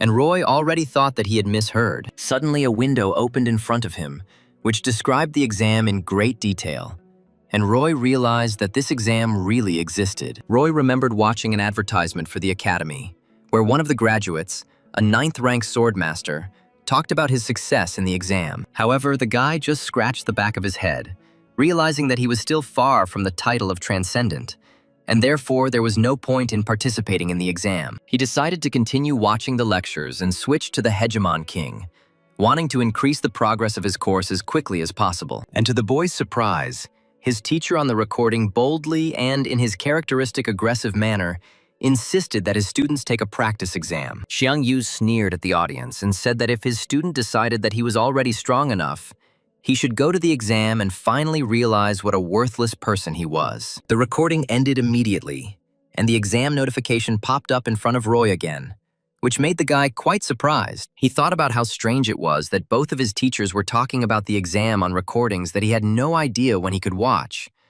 And the guy decided to look at other courses. And to the spearman's great surprise, both Buddha and Merlin also spoke to him about the exam, urging him not to worry about grades and just try his hand. Staring at his phone screen, Roy tried to figure out how it could be that all of his teachers were talking about the same thing on completely different recordings. Tired of thinking, the guy leaned back on his bed and grumbled tiredly, noting that this Academy of Transcendence really did have a lot of oddities. Raising the phone to his face again, the boy turned it on again and opened the Transcendent Academy program, wanting to know more about this exam. And first of all, he went to the comments, wanting to learn about the exam not from the organizers but from the community, where people were telling everything in more detail. Scrolling through the comments under a post by a guy with a similar situation, Roy noticed one guy who claimed that the exam would help him improve his course progress, which was exactly what Roy wanted. The next day, the boy was already standing with his spear in the middle of the training room at the Aura Academy,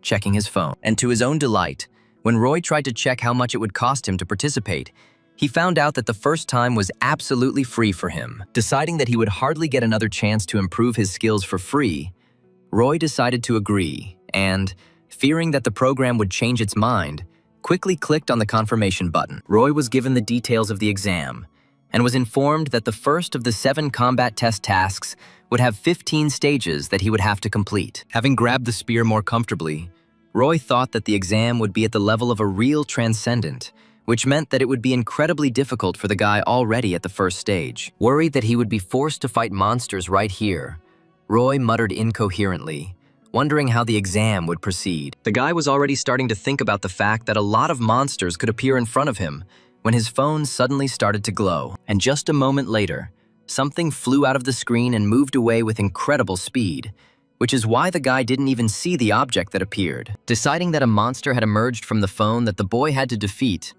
Roy adjusted his grip on the spear, preparing to fight with all his might. At this time, the creature that appeared from the phone stopped, although its features were still difficult to discern, and then began to grow rapidly. Roy thought that a 5th or 6th level creature would appear in front of him, but to his surprise, the first stage monster continued to grow, and it grew to colossal sizes.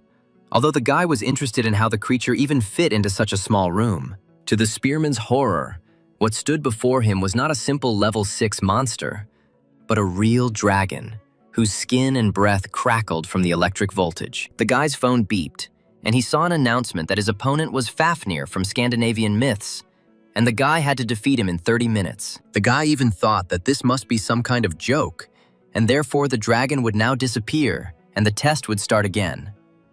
But the monster tensed up, and just a moment later he spewed out a column of blue flame towards the spearman, so powerful that it burned everything in its path. And Fafnir certainly intended to turn into ashes the impudent man who had summoned him, and who had not even had time to curse before the flames covered him completely with his head. Suddenly, the guy woke up completely safe, and his phone was lying next to him, showing that the guy had failed the first stage by just 2 seconds. The realization of how quickly he had lost had the boy rolling on the floor, clutching his head and trying to understand how Fafnir himself had been considered a good monster for the first stage. In rage and confusion, Roy slammed his fists into the ground and began to rant and rave, asking if Fafnir appeared in the first stage, he would have to fight God in the 15th. Roy even wondered if the Transcendent could defeat God at all. Or maybe he had to become one, and then remembered that there were demigods. Feeling uneasy, finally the guy tamed his rage and took a deep breath, trying to fully comprehend what had happened to him in the last minute. Looking around and sitting more comfortably, the guy realized that what happened had not affected the building, although he already thought that it would collapse. The guy looked at the phone screen with displeasure and thought that the only thing that made him happy in this situation was that he had 10 whole attempts. But, squeezing his spear in anger, the boy allowed himself the unpleasant thought that in these 10 attempts, nothing would likely change. Because even against Fafnir, he had no chance. However, raising an angry gaze, Roy got up from the floor, grabbed the spear and the phone, and went to the exit, intending to check which of the two would be stronger. However, time after time, he was faced with almost instant defeat, and the most he was capable of was only 6 seconds of survival. Rolling on the ground in indignation, Roy indignantly shouted that in this fight it was simply impossible not only to win, but even to survive. The upset guy went to the store and bought himself a coffee drink, and then sat down on the bench, sadly thinking about the fact that he didn't even have time to move. Roy was thinking about how he should somehow improve the progress of the courses, but what was happening was simply driving him to despair, when suddenly his phone vibrated. Picking it up, Roy saw a notification that the guy was offered to listen to an explanatory lecture in which his mistakes would be explained to him, which greatly interested the guy. To his own delight, when he opened the list of explanatory lectures, Roy even saw Sun Wukong there, who was a great sage and clearly knew a thing or two about such battles. Relaxingly lifting the pole onto his shoulders, the great Monkey King calmly spoke about how the fight with Fafnir was actually a test of attentiveness, not strength. The mighty warrior, whose staff was of incredible size, explained with a warm smile that in this fight, one had to dig a little deeper to understand his cunning. Roy noted to himself that he was very glad to see the great sage, although the first time he saw him, the guy thought he was some kind of crazy cosplayer. In turn, Sun Wukong snapped his fingers and said that his first attack was actually all the dragon could offer, and so Roy only had to avoid the fire. And especially, in order to properly explain everything to the viewer, Sun Wukong suddenly found himself right in front of Fafnir, who was about to incinerate the mighty warrior with his flames. With a greed for a good fight in his eyes, Sun Wukong explained that the spectators should not try to cut the flames, as it would do little good, and so should simply dodge. In turn, the powerful dragon did not miss the opportunity to use all his power to attack the impudent monkey with flames, while Sun Wukong, smiling cheerfully, demonstrated exactly what he meant by deftly jumping up and ending up right above Fafnir's head. He noted that after the first fire breath, Fafnir would not be able to use it for some time, and the warrior's eyes lit up with a fierce fire. Gripping his staff more comfortably, he explained that now it was possible to easily beat the monster, after which he himself rushed into the attack, engulfed in the fire of his own spirit. Roy watched, his gaze fixed on his mentor as he prepared to attack the one person Roy had never been able to defeat in his trials. Sun Wukong turned over in midair to get a better position, using only a fraction of his strength. But he made the attack so powerful that it could break mountains. And with the right moment, the Monkey King swung his weapon downwards, cutting the air in half and unleashing an attack of incredible power on his enemy. And it turned out to be so powerful that one swing was enough for the great sage to destroy the monster, cutting it into 2 parts. Landing and brushing the dust off his clothes, the warrior concluded that there was nothing difficult about this fight. Although Roy felt even more puzzled. Smiling contentedly, Sun Wukong said that this was only the first stage, but the viewer was asked to learn to understand the situation, and therefore it was worth continuing to try. The lecture ended, and Roy understood only that he had not understood anything. And in despair, he asked how the creators of the Academy could even consider this an explanation. Hoping that the other lectures would contain more information, Roy opened the second one.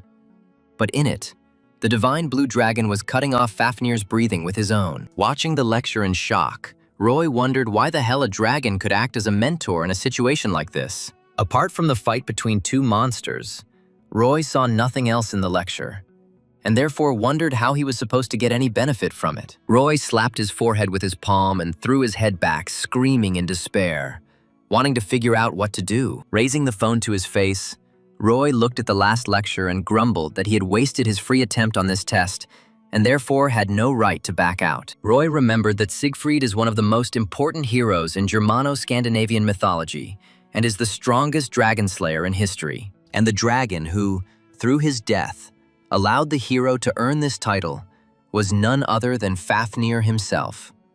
And Roy decided that he knew more than anyone about this task. Having turned on his lecture, the guy saw that the man was standing, resting his blade on the ground, and in a calm, low bass voice, he was saying that the viewer already knew about the secret of Fafnir's breathing. When the man said that the whole secret was to avoid breathing and marked the end of the lecture, Roy became completely desperate and was about to turn it off.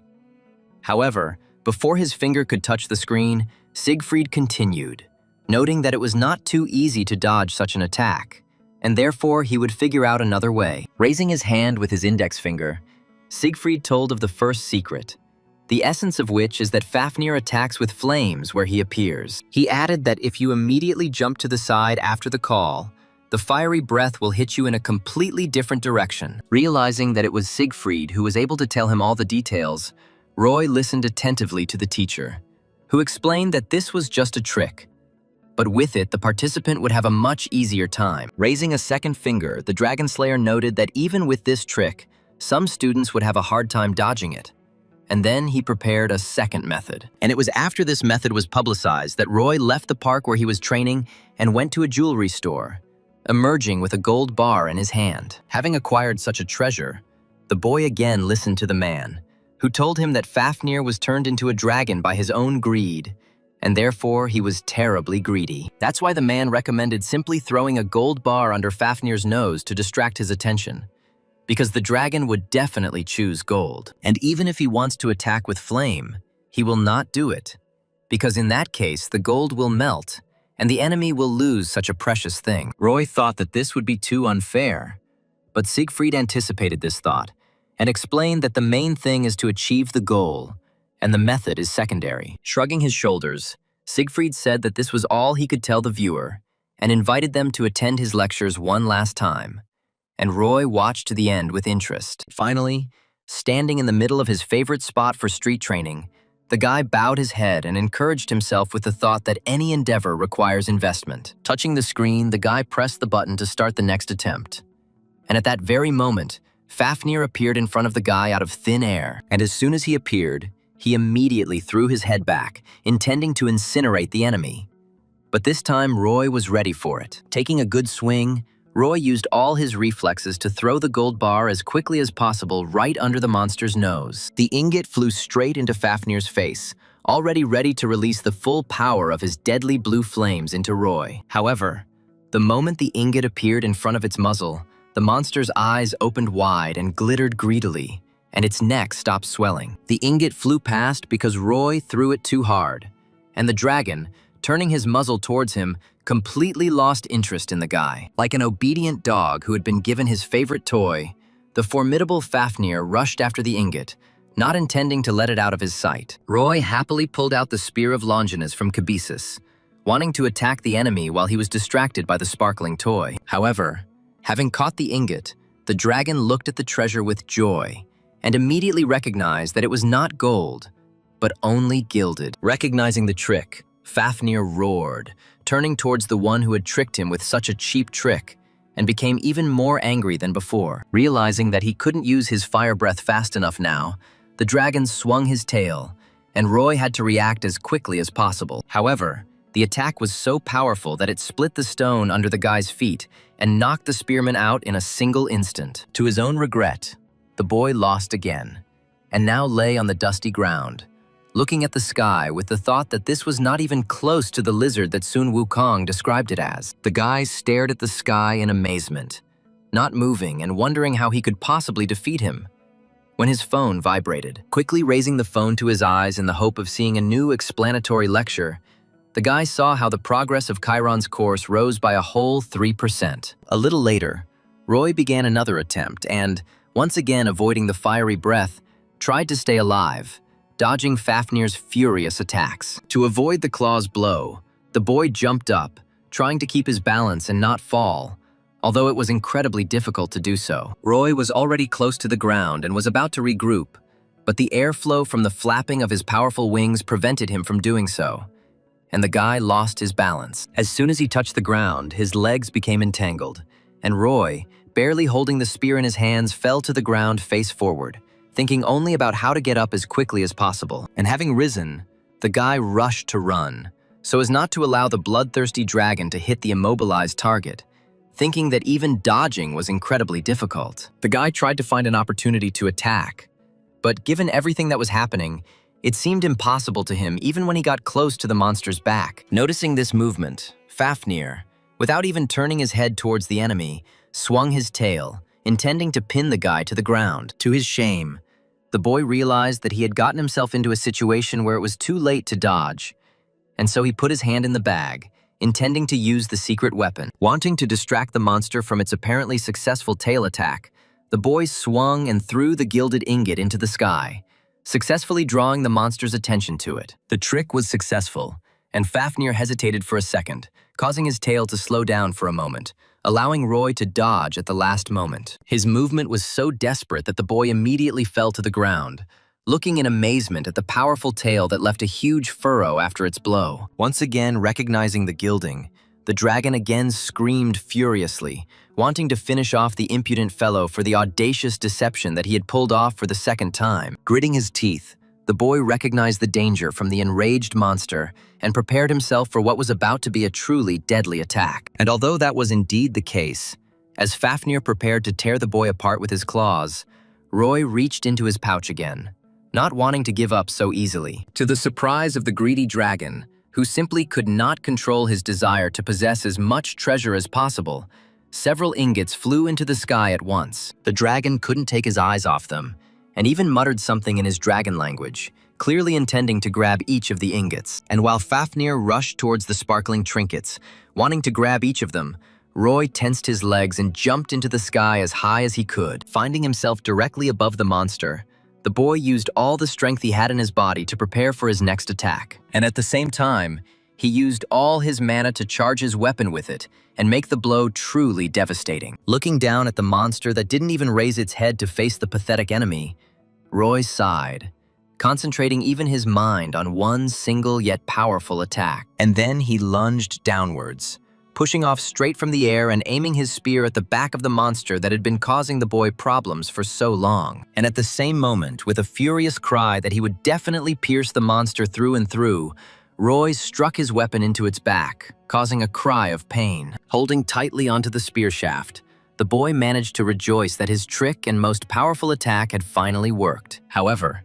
it turned out that although the mighty dragon felt pain and had a wound on his back, Roy was not even close to killing him. Distracted from the golden toys, the monster turned its head to the boy still sitting on its back and gave him a furious look, causing Roy to tremble. Tired of the annoying enemy, the dragon simply moved his head and clamped his jaws across Roy's body, biting the enemy into several pieces. Completely exhausted after such a difficult attempt, Roy fell face down on the ground, realizing that he had lost again, even though he had not even come close. His body trembling with pain, Roy tried to raise his hand and reach for the spear, thinking that he already thought he had the monster in his hands. Hearing the vibrations of the phone, The guy slowly turned it on and, without even getting up, made sure that the progress of Chiron, Xiangyu, and Merlin's lectures had increased a little more. Roy finally managed to overcome the pain and, sitting on the ground with his legs crossed, thought happily that by the end of the free period he would be able to complete 1 or even 2 courses. And while he was truly happy with his progress,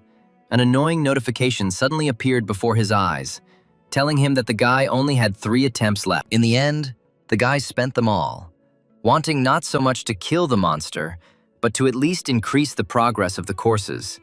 And a couple of days later, he was already resting at the academy. Aura entered the room and asked the guy why he had stopped going on raids lately, to which he replied that he hadn't had time to do it at all. He knew it sounded odd coming from someone who spent all day staring at their phone, but Aura didn't seem to mind, and said she would be preparing paperwork and try not to disturb him. In turn, the guy, having received a grade of 4 points out of 100 on the exam, decided to devote himself entirely to lectures, so that in 3 days he could try again to progress in the courses. Having 80% each in Chiron's and Xiangyu's courses, the guy firmly decided to complete them by the end of the trial period at any cost. After 3 days, the guy returned to the training ground and launched his attempt.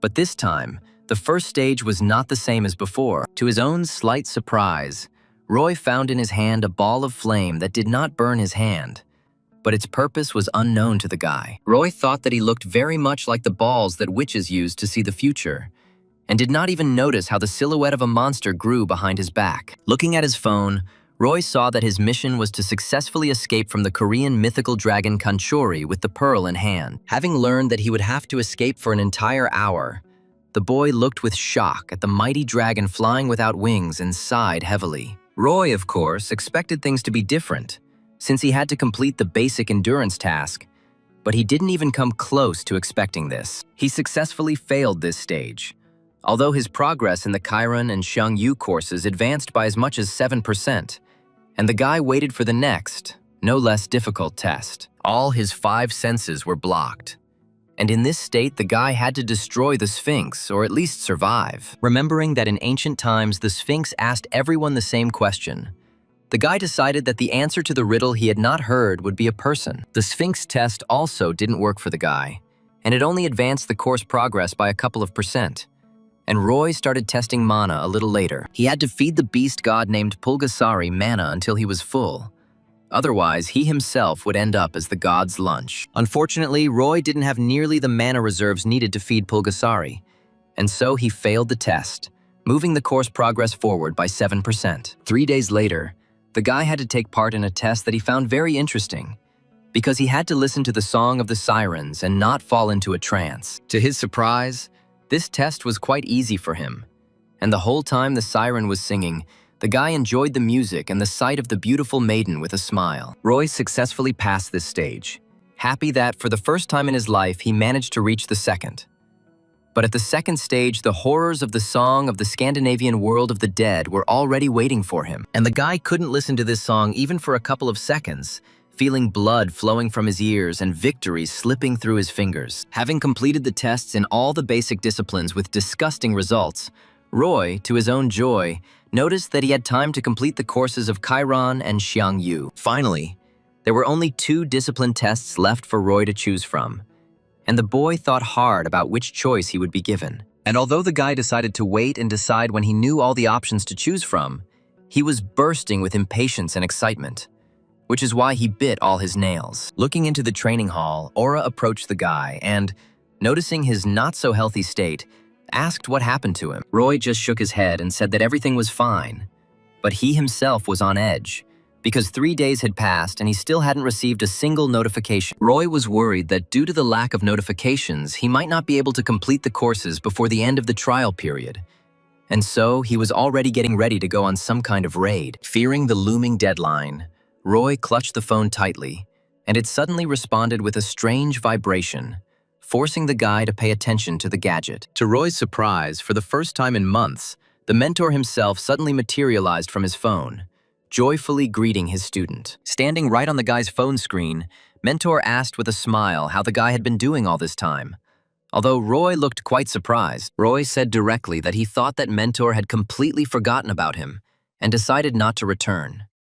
And the teacher himself, scratching the top of his head, noted that he had indeed been delayed. However, Mentor noted that he was busy with something very important, studying the guy's personal profile, and therefore does not consider himself guilty of such a long absence. Roy had already started to curse at the mentor who had appeared from the phone, and Aura, thinking that the guy was talking to her, asked again what he meant. She wanted to clarify what he had said, but Roy, hiding the phone and mentor behind his back, shook his head vigorously, insisting that he had said absolutely nothing. Aura assumed she was misheard, and Roy confirmed her guess, saying it was all because of fatigue, then remarked that he wanted to get some fresh air and ran outside. Having reached the park where he had been undergoing the Transcendence training exam all this time, Roy asked again why Mentor was so late. Shaking his head and scratching the top of his head, the mentor answered haltingly that he hoped that Roy would be able to cope on his own without his help. Roy was outraged that these were all just excuses and that Mentor should be honest,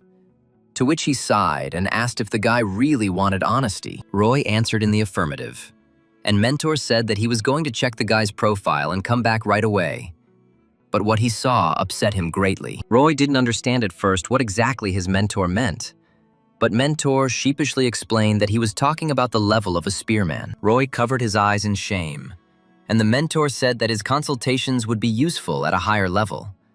But Roy could only count on the courses that were recommended to him. Upset by the realization that he was so weak that even Mentor almost abandoned him, the boy noted that the mentor could have at least warned him. The mentor apologized for this, and then took the guy's phone number and, having learned that he had been studying hard all this time, decided to check his progress in the courses. The mentor turned away from the guy and was about to sigh sadly at the results he would see in the lecture progress tab. However, instead of being sad, Mentor was surprised and looked more closely at the screen, thinking that some kind of mistake had occurred that he had not immediately noticed. He even voiced his suspicion that what he was seeing was probably caused by a mistake, and Roy asked again what the mentor was talking about. The mentor asked why he was seeing 4 courses, and their progress seemed strange to him, and Roy calmly said that he was listening to 4 at once, which shocked the mentor. The mentor even launched a diagnostic program, which almost immediately informed him that no errors were found, and the information on the screen was correct. The mentor immediately began asking the guy how he managed to achieve such results, since such courses usually take 3 or 4 times longer. Roy said that the training exam helped him enough that Mentor finally stopped understanding what was going on. To his shame, the legendary mentor realized that his presence was truly unnecessary, and the boy had achieved great heights on his own. However, Roy interrupted Mentor's thoughts and said that he had a question about the exam in progress, and the mentor said that he would answer everything. The guy asked how he should choose a discipline, and Mentor began to look at the screen with curiosity, thinking that the necessary window should have appeared long ago. And while the mentor was reasoning, Roy also said that, unfortunately, he does not have his own ID for the academy, and he would like to know how to make one, which caused even more surprise. Snatching the phone from the guy's hands, Mentor began to examine the screen and vigorously press something, saying that this had never happened before. After thinking hard, the mentor suggested that he would have to talk to the director of the academy himself about this difficult issue. Turning to Roy,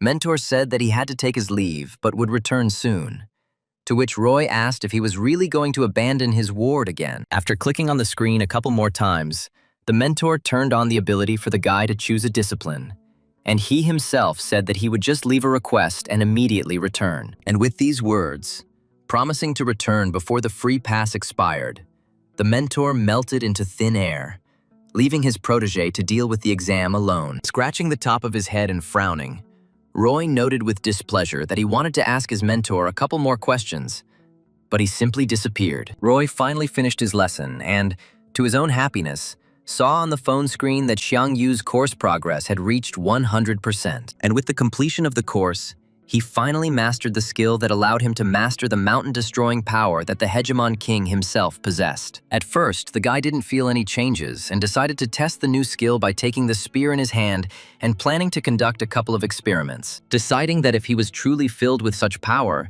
he would surely feel it when he swung the spear. The boy swung, holding the weapon tightly in his hand, and one swing without any purpose was enough for the guy to fully feel the power that filled his weapon and body. The slight movement of his hand with the weapon in it was so strong that Roy, without expecting it, raised the wind, which whistled furiously in his ears. Smiling happily, the guy took the spear in both hands and examined it, not even believing that he now possessed such a powerful force. But his phone suddenly vibrated. The guy was offered to listen to the lecture epilogue, and he agreed without hesitation, happy that he could again see the face of his mentor, laughing proudly. Looking at the audience with satisfaction, the Hegemon King said that after completing this course, the students must have undergone incredible changes. However, he hopes that they are not proud, because this power is only the first step on the path of the true transcendent. Xiang Yu even noted that the viewer had simply gone from being trash to being recyclable, and wished all his students to become stronger and never give up. Finally, the great Hegemon King said that he believed in each of them, and no matter how difficult it was, they must move forward, never looking back and firmly following their path. Smiling at the teacher's kind, albeit slightly sarcastic farewell, Roy headed to the academy, where he was already met by Aura, who claimed that he had arrived just in time. She handed him her phone and said that applications for the practice exam were open from today. Even though Roy had completely failed the Transcendent Academy's training exam, he still intended to become a hunter. And so he wasn't going to stop on his way to achieving his goal. The boy was talking about how, thanks to Xiang Yu's course, he now had incredible strength, which was even better revealed with the Longinus spear, while Aura was filling out the questionnaire. And when the girl looked up from her phone, noting that she had done everything, Roy stood right in front of her and was discussing with interest which of the two of them would win in a fight. Deciding that there was no point in this since it wouldn't affect progress, Roy backed off and apologized for the awkwardness, then asked how the girl was doing with the new students. And, causing the guy to look curiously perplexed, Aura said that this question really bothered her a lot. She said she was worried that her grandfather might overreact to new students, although she was actually lucky in that regard with Roy, noting that if she somehow came to an agreement with Guy, then the question of who to appoint as the new teacher worries her even more. Aura noted that she couldn't teach everything herself, and therefore one teacher was needed for each discipline, and she didn't have the money for professional ones. Hearing that the question was about money, the guy asked the girl how much the services of a professional professor cost, and received a very interesting answer. The girl said that the best ones could earn up to several million a month, after which Roy no longer heard her, completely consumed by greed. 3 days later, the boy looked at his phone to check his progress and was again glad that he had finished studying Xiang Yu's lectures. And just as Roy was thinking about how he should try to finish Chiron's course in the same way, the screen went dark and a joyful mentor materialized right on top of it. The guy greeted his mentor dryly, and he noted that Roy was not at all surprised by his appearance this time, and even looked displeased. Roy said that after Mentor promised to return before the end of the trial period, the boy expected him to return when he finished the course, and the mentor's mouth dropped open in shock. He sincerely did not believe that someone with such a low level was able to achieve such high progress without his help, which caused shame to the mentor. Interrupting Mentor's thoughts, Roy asked if he had managed to find out anything about his profile,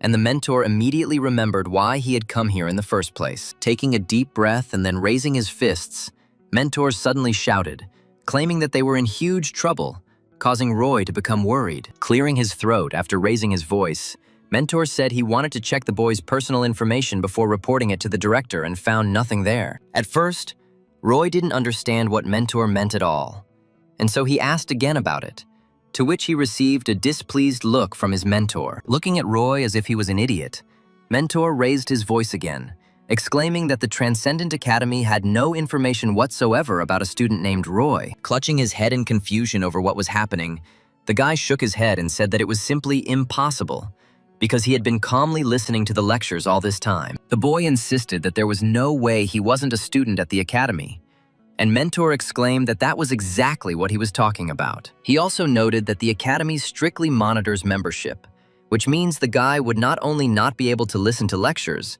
but also to see the mentor himself. Roy asked what the director thought in that case, to which the mentor replied that he had personally reported everything, and the director of the academy also did not understand how something like this could happen. Roy asked if it was possible that there was a system error, to which Mentor shook his head, ruling out such possibilities. The mentor noted that the director felt someone else's interference, although they had not yet found out the identity of the villain, and Roy became worried, asking what would happen to him now. He asked if they were really going to kick him out of the Academy of Transcendence, and Mentor didn't immediately understand the question, looking at the guy with confusion. However, then he shook his head with a joyful smile, raised his palms to calm the guy down, and said that this would not happen, because there was a misunderstanding. Luckily for the guy, Mentor said that it was the Academy's fault that this happened, and he always said that a person who became a member of the Academy remains one forever. The guy thought about how he thought that his lack of an ID was a simple system error, but apparently, the guy became a member of the Transcendent Academy by someone's will. Roy asked just in case whether the problem that had arisen would affect his progress, and the mentor hastened to assure his protege that he should not worry about anything. With a relaxed sigh, the guy asked Mentor to help with another question, because his trial period would end in 2 days, and he didn't know what was the best thing to do. The mentor explained that the curriculum has 4 levels, from introductory to advanced, after which becoming a transcendent is just beginning. The mentor noted that the guy was about to finish the introductory stage and would have to purchase a new free pass and also enroll in new courses. The mentor personally recommended the guy lectures by the Greek demigod Hercules and the semi-legendary Chinese Taoist Zhang Sanfeng. Roy asked if he would be taught mana concentration or spear handling, and Mentor noted that he could certainly find those courses, but the mentor recommended starting with the basics. Nodding in response to Mentor's statements, the boy thought that he probably knew what he was talking about, and therefore he would take advantage of the mentor's offer. And when he saw the price, the guy frowned with displeasure, because they were asking him for 2 million for each course, although Mentor noted that he should save up some karma. Having decided to distract himself from sad thoughts about money, the guy asked his mentor what karma is in the Academy's understanding. Mentor thought for a moment and tried to think of a better way to explain it, saying that for the Academy and the students, it was something like an obligation to each other. Roy didn't quite understand what the mentor meant, so he asked what specific benefit the Academy received for its services. The mentor suddenly became gloomy and said a little sadly that, unfortunately, at the moment this was the maximum he could allow the guy to interfere with. And then, not without regret and embarrassment, he added that this meant that this was the maximum that Mentor could tell Roy about the details of the Academy's work. To the boy's surprise, as if apologizing for not being able to tell him more, Mentor asked Roy to reach greater heights, and then he would understand what his words meant. And at the same time, the seriousness instantly disappeared from Mentor's face when he happily noted that until then he would definitely help Roy with any problems. Roy also asked if there were other students at the Academy besides him, to which Mentor responded with a satisfied confirmation and pointed to the Academy community. And then, slyly turning his gaze to the guy, he clarified that he probably meant whether there were other students in the same dimension as him. Mentor put his finger to his mouth and thought for a moment before saying that the answer to that question was very ambiguous, and so he could only say one thing. Smiling at his protege, he said that out of all the dimensions that used the Academy, the place with the largest number of transcendent students was only 4. In the entire country where Roy lived, the most popular were the 3 academies. And people always said that those who wanted to learn magic needed to go to the Isle Academy. Those who wanted to learn how to wield weapons and become powerful without magical intervention were said to have to go straight to Gaon Academy. At the same time, there was an academy even for those who had no idea what they expected from the future. And this is Huntermill Academy. It was said that her lack of features meant no downsides, and the next training exam was to be held at Huntermill Academy. Looking around curiously, Roy arrived at the exam accompanied by Aura, who was already calling the boy to follow her. The girl noted that it was going to get very crowded soon, and Roy thought that the atmosphere of a professional exam, even a training one, was very different from a competition. When the girl heard that a special passage had been opened for students and exam participants, she called the guy to follow her, and, approaching the examiners, introduced herself and Roy. Roy learned that he could only buy his next pass for 500,000, and so he was counting on the prize of a whole million offered by the exam organizers. And he didn't just count on it, but was ready to fight for it until the very end, just to return to learning transcendence. When they were let through and the friends walked a little further down the corridor, Roy saw that a large crowd of participants had already gathered, which made him very happy. He was truly delighted by this grand atmosphere, which evoked much more celebratory emotions than a competition where there were a maximum of 5 good students. Leaving the guy with the other participants, Aura left, wishing him good luck and asking him to take care of his health and not overwork himself. Suddenly, the guy heard strange shouts in the crowd of participants, as if someone was pushing through everyone without waiting in line. Looking around the corner, the guy tried to discern the essence of what was happening and understand whether he would need to intervene at any moment. As Roy approached, he saw some self-confident guy in blue jeans calmly looking at an aggressively minded man who was indignantly explaining something to him. Casting a smug glance at the speaker with a bit of contempt, the guy said that the man couldn't do anything to him anyway, and therefore it was better to keep quiet. And although the other participant continued to be indignant, one of the organizers stopped him and asked for forgiveness, claiming that the guy would be let through first. And while the participant was trying to figure out why he was being allowed to ignore the line, the others were excitedly whispering to each other, discussing the identity of this guy. People in the line of participants were surprised to hear that this guy had been nominated by Hunter Mill Academy itself, and even the aggressive guy suddenly recognized him. Roy heard that the boy's name was Damien and looked at the participant with curiosity as he walked past, his huge two-handed sword slung over his back. The swordsman also did not fail to take the opportunity to examine the curious guy, who did not express even a bit of surprise with his appearance. He passed by without saying a word, and Roy looked at him with even greater surprise, noticing that he looked quite strong. And while everyone else was discussing Damien, some with enthusiasm, some with sadness, Roy remembered that he was the rising star of Hunter Mill. Turning away from the boy, Roy listened to the other participants whispering about who they thought would win the exam. People expressed the opinion that Damien had a clear advantage, as he was superior to the representatives of the other two major academies in terms of skills. One student even suggested that Hunter Mill Academy might have shared secrets of the upcoming exam with its student. However, another participant reasonably noted that Hunter Mill would not resort to such tricks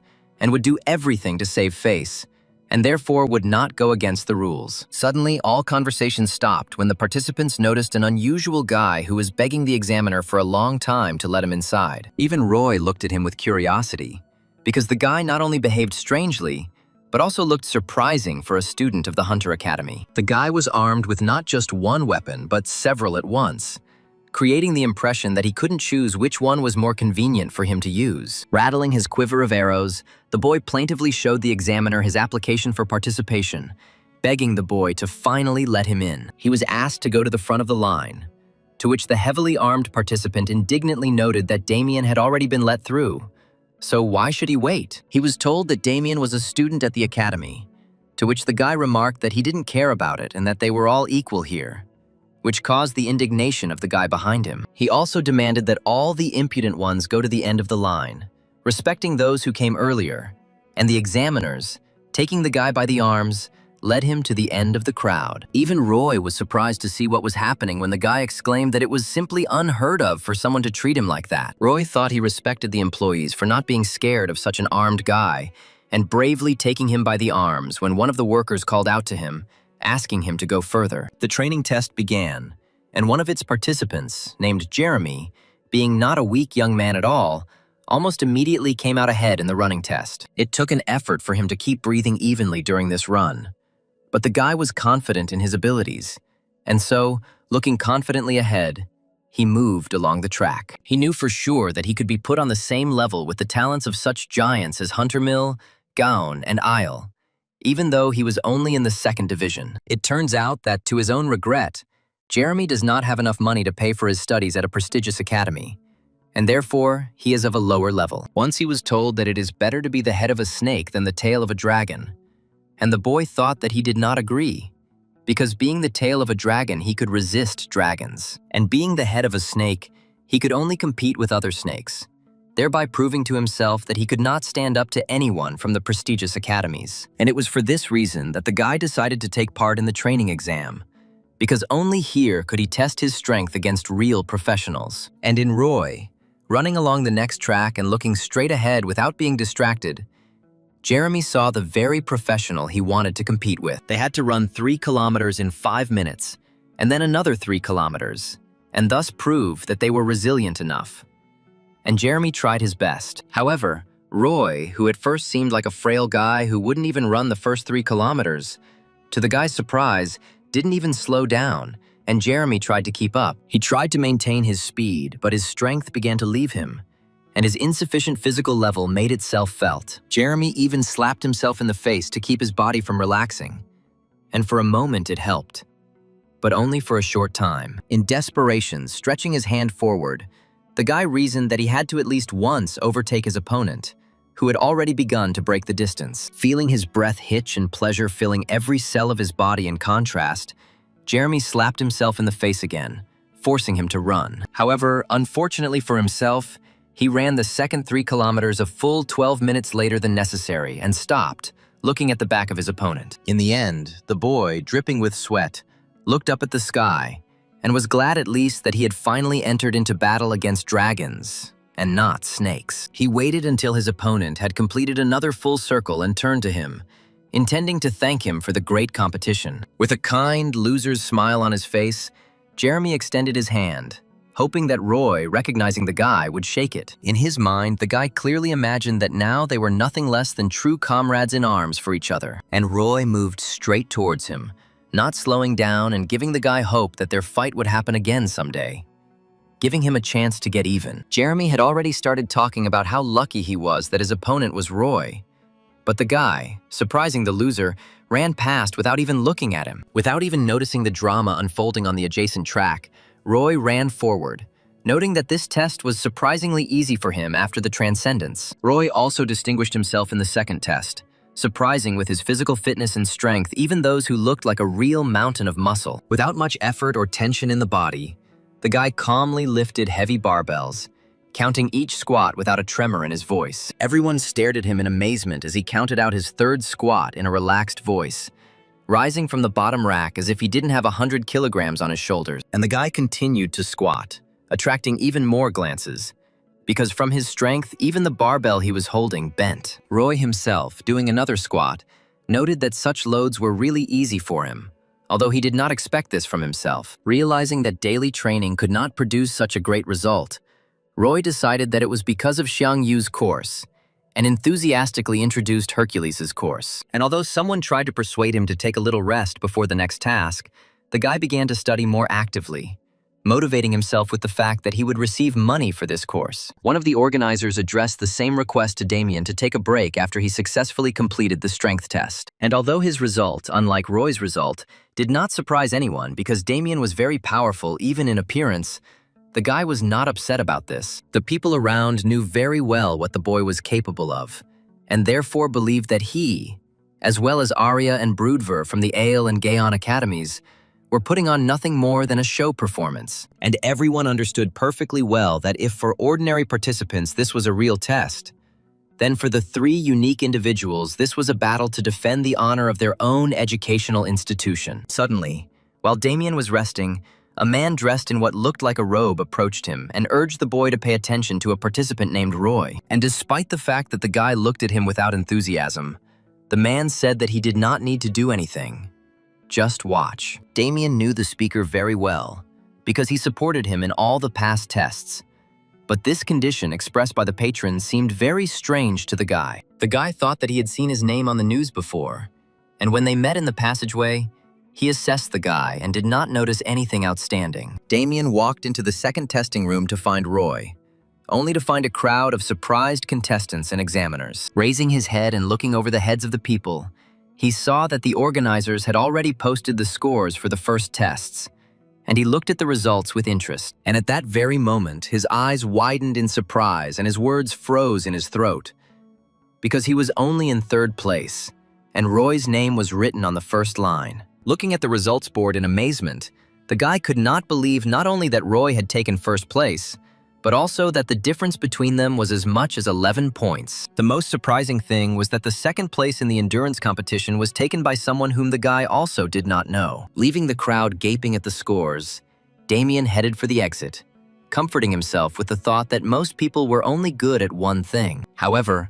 Roy also won the battle against monsters, beating Damien by 6 points and making the guy amazed by this result. And only now Damien, gritting his teeth in incomprehension, remembered the smile with which his patron then asked the guy to watch Roy. The next test required the participants to test their mana levels by hitting a shield of energy and attempting to break it. And the guy was far from confident in this test because it did not require physical strength, and he watched the first participant with curiosity. However, his result was not outstanding, and then he was quickly forgotten, because the second participant was Arya herself from the Isle Academy. Armed with a small staff, the girl with a confident look and an equally confident gait approached the manosphere. She stood in front of the sphere of energy, waiting to be allowed to begin testing her magical abilities. And the organizer quickly spoke. He told her to start if she thought she was ready, and Arya chuckled and held out her hand, manifesting something like a fireball in him. And when she waved her hand, the flame deformed and began to wrap around her hand, moving from her forearm to her wrist, and then to her fingertips. Closing her eyes and muttering something, the girl moved her hands, drawing out the flame as if she were forming an arrow from it, which she was going to use to pierce the shield. And then, opening her eyes and stopping talking, Arya relaxed, and the flame began to move, picking up speed towards the sphere. And the moment it touched the surface of the sphere, the flame instantly shattered the magic dome into small pieces, leaving no doubt about the girl's magical skills. A number appeared on the huge board above Arya's head, indicating her mana level, and everyone was shocked to see it was exactly 100. Everyone around was discussing the fact that a student from Isle Academy would never allow herself to show a lower result, and Roy thought that it was not because of her academy, but because of her own skills. Having praised the girl, the organizer tried to say that she had one more try, but Arya silently waved her hand, making it clear that she did not need it. The next one to be called to the newly created magical sphere after Arya was Roy himself, and he was about to go forward, attracting the attention of the sorceress. As he walked forward, armed with the spear of Longinus, Arya couldn't help but cast an appraising glance at the boy, and to Roy's embarrassment, the girl only smiled contentedly, making him wonder what she was trying to tell him with that gesture. Stepping forward and scratching the back of his head, the boy thought that this smile meant that she was sure that he would lose, and the examiner said that he could begin if he was ready. Continuing to think that he wasn't too sure that he could do it, Roy nevertheless intercepted the spear and began to infuse it with mana. The girl continued to glare at him, full of contempt, although Roy paid no attention to it at all, concentrating on his attack. He wasn't at all worried about the power of his blow being powerful, and so he focused entirely on the magic that Merlin had taught him. Deciding that he simply had to poke a hole in that sphere, the boy looked up and rushed forward, aiming the tip of his spear straight at the sphere. And when he was already within striking distance, he put all the remaining magical power that was in the guy's body into the spear and swung the weapon properly. And, to his own surprise, without any effort at all, he cut this magical dome into 2 parts, as if he were cutting butter. The guy put in so much force, without expecting it, that his blow not only pierced the protective sphere, but even cut through the technique that summoned it. And at the same moment, sparks and an incredibly loud sound of a powerful blow flew across the entire territory of the test. And if Roy was simply surprised, then Arya, who was standing behind him and until that moment confident of her victory, now opened her mouth in amazement, not understanding what had happened. Everyone looked at the scoreboard and, to their surprise, saw that Arya's score had been changed to only 85, while Roy had received around 100. Having intercepted the spear, the guy did not take his stunned gaze off the magical device cut into 2 parts. Suddenly, a curious thought occurred to the guy, and he looked with curiosity at his spear, which was shining as if the guy hadn't just cut through something incredibly strong with it. Unfortunately for the other participants who had not yet completed the mana test, it had to be stopped due to the breakdown of the device that caused the barrier. And when they brought a new device and were finally able to finish the test, everyone was surprised again, because Arya from the Isle Academy was beaten by another guy whose name was unfamiliar to everyone. And although Aura had known Roy for several months, even she was surprised by the results she saw on the scoreboard. Of course, she expected the guy to show the highest class, but she didn't even think that he would break ahead so much, leaving behind the most prestigious academies. And although the people around were discussing Roy and the fact that he was studying at a certain dream academy, Aura didn't pay attention, realizing that her student was truly an outstanding person. She even noticed how in front of her, sitting just a couple of levels below, the 2 organizers who were monitoring the exam were discussing the fact that its difficulty needed to be changed. Aura heard someone discussing in surprise how much Damien had dropped in level despite participating in an exam organized by his own academy. And to her own surprise, the girl did not feel much joy about the stunning victories of her student and friend. Standing up from her seat, the girl glanced at the results table again and, to her surprise, realized that she was worried that her academy might only be remembered because of him. At the same time, Roy was sitting on a bench in the break room, still trying to comprehend what had happened at the mana test, although he was having a hard time doing so. Gripping his spear more comfortably and leaning back against the wall, the guy chuckled, thinking that he had no idea that everything would turn out this way. He looked down at the spear of Longinus, still shining like new, and looked at it more closely with curiosity. He recalled its history and thought once again that because it had been used to wound Jesus' flesh, it must have possessed extraordinary potential. Although, to his sorrow, Roy was unable to read any information about the spear at all in the Academy store.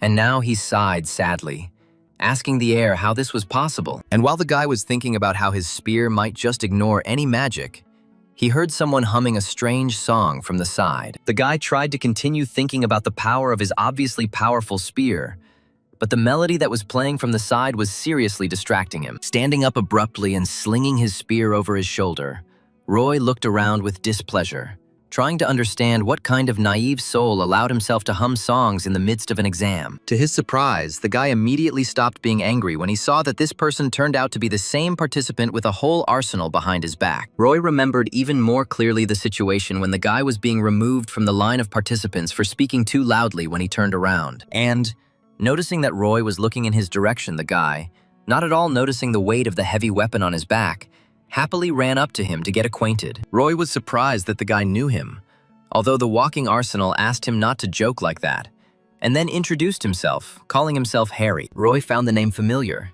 and almost immediately he remembered where he had met it, because it was the name of a certain Harry that came in second place in all the test results. The guy confirmed Roy's guess, happily pointing to himself, and then, smiling, added that it was super strange for him to hear from the first place about the second. Roy looked at the boy as if he was trying to figure out what was wrong with him, and Harry became worried, asking the boy not to react like that to his antics. And although Roy thought Harry was a little strange, he noticed that the guy had only come up to get acquainted, and therefore did not cause any negative emotions in the spearmen. And just a moment later, they were called to the next test, which turned out to be a raid created by augmented reality, which surprised Roy a little. The main criterion for the test was to spend as much time on the raid as possible, and Roy just shrugged when he heard about it. However, he was incredibly surprised when he learned that the goal itself was to kill as many as 10 minotaurs, similar to the one he had finished off a month ago. However, this time the guy was much stronger, and so with a light swing of his hand, he struck the first monster with his spear, cutting off its head. With incredible speed, Roy broke right through the crowd of monsters, wielding his spear with lightning speed and inflicting terrible wounds on the monsters. Having already killed 2, the guy stood on the body of one of them, arguing that this seemed to him to be too high a level of difficulty for simple students. However, Roy himself was not simple, and therefore almost instantly reacted to the clawed paw approaching him, trying to tear the guy to pieces. With a clever maneuver, he not only intercepted the monster's attack, but also allowed himself to counterattack in order to ensure its quickest death. Having cut the Minotaur into pieces, the boy turned to the other one and, without ceasing his deadly battle dance, attacked him with his mighty weapon. To his surprise, the absolutely calm guy noticed that this time it was much easier for him to deal with such monsters, although they were different from the original. But even so, Roy could clearly feel the changes his body had undergone in the 3 months he had been training with the Transcendent Academy. And if earlier he had to work hard just to survive, today he felt like a truly powerful warrior. Dancing above the heads of the monsters, Roy, calming his mind and concentrating on his feelings and movement, thought about how lucky he was to meet Aura and become a student of the Transcendent Academy. Having thrust his spear into one of the defeated monsters, Roy smiled contentedly, noting that, of course, he did not want to brag, but he clearly had something to say about his strength. Sweating a little, the boy took a deep breath of the air of that difficult but full of energy life that he was now living, remembering his past like a nightmare. And now, having defeated all the monsters, he reasoned only that the path to the Transcendent was, of course, incredibly long and difficult, but perhaps very soon he would become the best hunter. But as soon as the guy left the simulation, he immediately encountered curious or surprised looks, which had become boring to him throughout the day. Leaning his spear against his shoulder, the boy gloomily noted that he was truly tired of such attention, because he just wanted to win and not become everyone's favorite. For the raid test, Roy received another 100 points, which caused the indignation of one of those who everyone around considered unique. Looking at him with a displeased look, Broodver from Gaon Academy asked Arya where this annoying freak came from. Roy clearly felt their aggression but tried not to pay attention because he was looking forward to first place, and he did not want to lose it due to disqualification. However, the most surprising reaction was Harry, who had just finished his test and was now talking with annoyance about how much he wanted to win. Roy noticed that Damien, who had also seemed very confident at first, was frowning with displeasure while Harry enthusiastically asked how Roy had managed to do it so quickly. The boy praised the spearman heartily, and Roy smiled, saying that it was not easy at all, and Harry patted him on the shoulder in a friendly way for his modesty. He addressed Harry as you, although the guy himself preferred a more informal address and asked Roy about it, to which the guy happily agreed, causing his rival to smile. Finally, Roy decided to ask the question that had been bothering him for a long time, and pointed to the guy's entire arsenal, after which he asked if Harry really used it all. The guy didn't understand at first, but then he shrugged his shoulders and replied that no one taught him, and so he learned everything at once, learning to use each of his tools.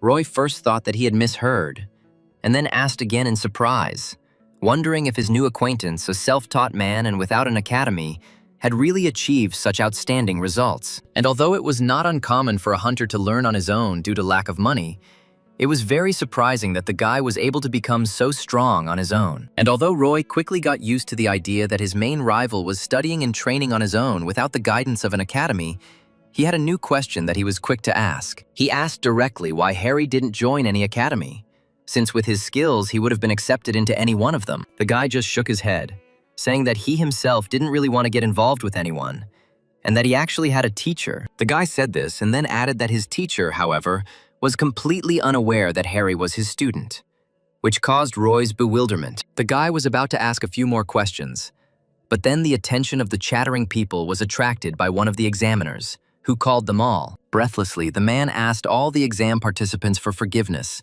and then added that they had an unexpected problem. Everyone was a little worried, and even Damien looked unhappy with the current circumstances. And Roy was simply curious about this unexpected problem. Damien, on the other hand, seemed to have a good idea of what this misunderstanding was, and his gaze perfectly revealed this information. The examiner said that the jury who were to judge the final test would, to his great regret, be unable to arrive. Damien asked for clarification of his words, and the man, not expecting the pressure in his direction, stuttered as he tried to answer the participants. They were informed that when Professor Huntermill was going to the test, a breach in the 10th level dungeon occurred, and the professors were forced to intervene themselves. The students asked what would happen with the exam, but they were asked to wait until the issue was resolved, which the participants did not like at all. Remembering his patron, Damien thought, not without a little tension, that this was most likely the work of the Order of Truth, although he could not imagine the reason. Damien became even more worried when he realized that this could cause the final stage to be cancelled and Roy to be declared the winner. And then he remembered that he had been asked to just watch. However, stepping forward in front of all the students, Damien moved towards the examiner and loudly proposed changing the system of conducting the exam. The man did not understand what the swordsman meant, and Damien explained that the final stage was to test combat strength in battle, and then suggested holding a tournament between the students. The other students responded to the proposal with interest and, after whispering and discussing it at first, almost all nodded in agreement, approving of the idea. The examiner firmly replied that the participants' words made sense, but under the current conditions, it would be quite difficult to organize something like that. The man noted that there were quite a lot of participants left and the tournament would take a lot of time, and they also had problems with the evaluation method. He noted that it would be better to find other juries in that case, but Damien reasonably noted that this would require A-rank hunters, who would be difficult to find right now. And then he added that he couldn't just sit there while a nightmare was happening behind the doors, and Harry nodded in agreement, seeing the logic in Damien's words. The man tried to object again, insisting on a small amount of time, and Damien suggested that it be arranged as an event only between those who wanted to apply. The examiner thought about this proposal, and Damien decided to finish him off with the fact that the whole country was watching this exam, and they would be disgraced if they didn't pass it. In response to this, the man suddenly cleared his throat, calling for Damien to shut up and let the examiner make the final decision. Damien was worried that Hunter Mill's reputation would be damaged if the final round was not held, and he was determined to defeat Roy in a one-on-one fight. A smile spread across his face as he thought about how good it would feel to defeat this upstart. The guy knew perfectly well that Roy would still win, but he wanted to be the one to beat him despite winning all the other stages. Arya and Broodver, smiling contentedly, supported their fellow popular, understanding that they could not allow the reputations of their academies to deteriorate. And seeing their reactions, Damien frowned, thinking that they probably understood his intentions, which meant they also wanted to defeat Roy one-on-one. Inspired by such an interesting atmosphere, Harry jumped up and exclaimed that he also really liked this idea, and therefore he would be happy to participate. And then he turned to Roy, begging the boy to participate with his new acquaintance and show his real class. Noticing without much difficulty how everyone around him was looking at him, waiting for an answer, Roy scratched his chin, thinking about the answer. He tapped his lips, trying his best to give the impression that he was pondering the answer to such a simple question that had come up quite unexpectedly. And then he replied that this was an unscheduled exam, and therefore an additional monetary reward would certainly be awarded for victory. Having decided to conduct the test as soon as possible, the organizers began to announce the start of this unusual event, introducing those who had submitted applications. The spectators, who had already given up hope that they would be able to see the end of the exam, joyfully raised their fists, greeting the participants. Some continued to discuss Damien, Broodver, and Arya, because their academies were still incredibly popular, although everyone was also waiting for Roy and Harry, because they showed excellent results. As expected, Broodver won his first fight against a student whose name most of the spectators didn't even remember. Arya managed to defeat her opponent not only quickly and effectively, but also incredibly elegantly, causing sighs of love in her direction. The mighty Damien also did not disgrace the honor of his academy, winning almost immediately after the start of his fight, which even surprised the spectators. Broodver thought to himself only that he would definitely show both Harry and Roy how strong he was, and how powerful his academy was. Arya also held herself confidently, literally dreaming of the moment when she could destroy her Roy with incredibly strong magic. And Damien, casting a contemptuous glance at Roy, thought to himself that he would definitely make him regret disgracing his academy. At the same time, Roy, who was watching the tournament from the break room, heard his name being announced and asked to get ready to go on stage. And although the guy was sure that he would receive an additional reward, he never expected that this reward would be a whole million. Roy would definitely get $1 million for first place on the exam, and so he was already calculating how he would spend all the money on a pass and new courses. Placing his spear on his knees, Roy wondered if he could win, and came to the conclusion that the trio of bad guys from the top of the best did not seem dangerous to him. But at the same time, a completely different participant caused Roy to have real doubts about his own victory in this competition. At the same time, Harry had already entered the arena, looking at his opponent with a sly smile and preparing to fight with all his might if necessary. And while Harry threw away his sword and took out his bow during the battle, Roy reasoned that it was incredibly difficult to master even one weapon perfectly, let alone an entire arsenal. At the same time, the guy, clearly not doubting his victory but rather enjoying the battle, had already pulled the bowstring, intending to hit his opponent with his deadly arrow. And the guy didn't just fire one arrow at his opponent, but used all his skills to instantly fire a hail of arrows. The boy tried to deflect the arrows, angry that he had miscalculated, thinking that Harry's main weapon was a sword, not a bow. Intercepting the arrows and using all his speed, the participant rushed towards Harry, deflecting arrow after arrow on the way to the enemy and preparing to strike. Swinging his blade, the boy jumped up, preparing to deliver a fatal attack and screaming that he was not even close to just defending himself from the enemy's insidious attacks. However, at the same moment, Harry threw the bow and arrows aside to intercept the enemy's attack on himself. With a truly devilish, cruel look, the boy crossed his arms and placed them on the hilts of the blades that lay in sheaths on the sides of his body. Harry grabbed his weapons and crossed his swords, taking a powerful blow from his opponent, who was taken aback by such a sharp change in the combat situation. Separating the blades of the swords, Harry gave his opponent a good push, causing him to lose his balance and fall backwards onto the ground. Roy watched what was happening in the arena with undisguised curiosity, not missing a single movement of the master weaponsmith. In the mind of the spearman,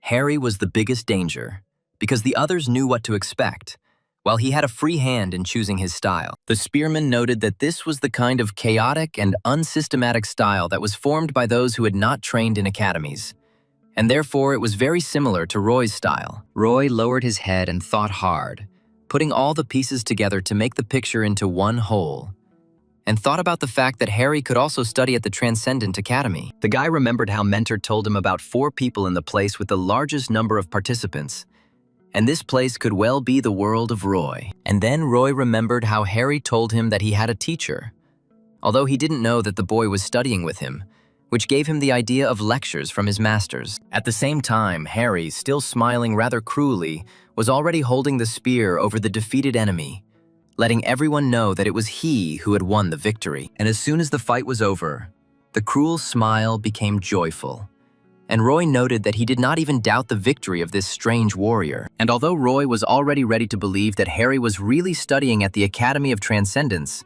the spearman had reasons to doubt this conclusion. At the same time, the examiner, who had taken on the role of host, was heatedly discussing with the audience the rather exciting final fight. And having finished praising Harry, the man said that it was time to look at the next participants and looked at his cards, the information from which surprised him quite a bit. But, having pulled himself together and looking up at the spectators, the man said that they had all been waiting for his fight for a very long time, and the stands fell silent in anticipation. The host introduced Arya as a sorceress, recognized as the devil's own disciple, and considered by many to be the future of all magic in the world. Having snatched the piece of paper with the name of the second participant, the host, clearly happy that he could lead such an event, maintained some intrigue. He said that the next participant shone like a supernova for all the spectators, and Aura prepared to greet her friend with a smile. Roy, in turn, sighed heavily, rose from his seat in the break room and stretched,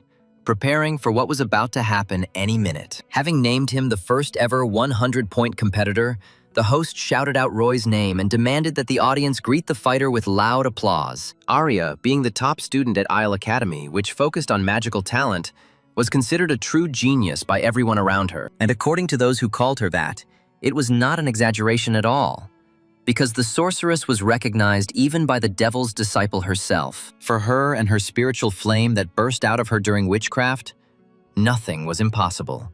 Because, according to her, Hunter Mill Academy always underestimated the points of magicians. And so she didn't allow herself to doubt for a second that she was actually stronger than Roy.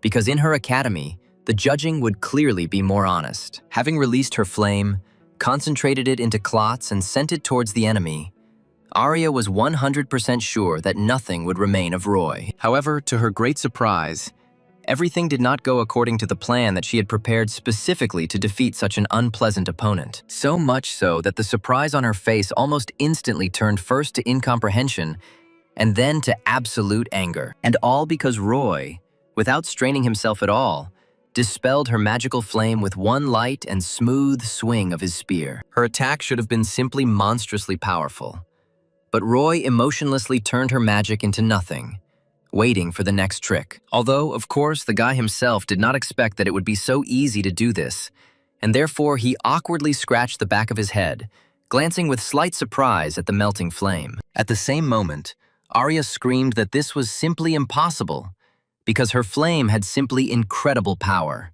and no one could dispel it so easily. Staring in amazement at her opponent, who seemed to have come not for a fight, but for a light stroll, Arya did not move from her place, trying to understand what had just happened. She tried to understand how Roy had managed to dispel her magic so easily, because all the ways she knew of to do something like that simply did not fit their situation. Roy, in turn, looked at his spear with curiosity, and noted to himself that he simply wanted to know what would happen if he swung the spear and it actually cut the magic. Scratching the back of his head, the guy continued to talk about how it worked, not paying attention to his rival, who was already frantically trying to think through her course of action. Roy decided that he would buy himself a new pass for $500,000 and spend the remaining $1.5 million on another weapon to conduct several experiments. And while he was reasoning, Arya, in a rage, had already brought into reality a whole wall of fiery arrows, intending to destroy the impudent spearman. Gritting her teeth in rage, the sorceress waved her hand,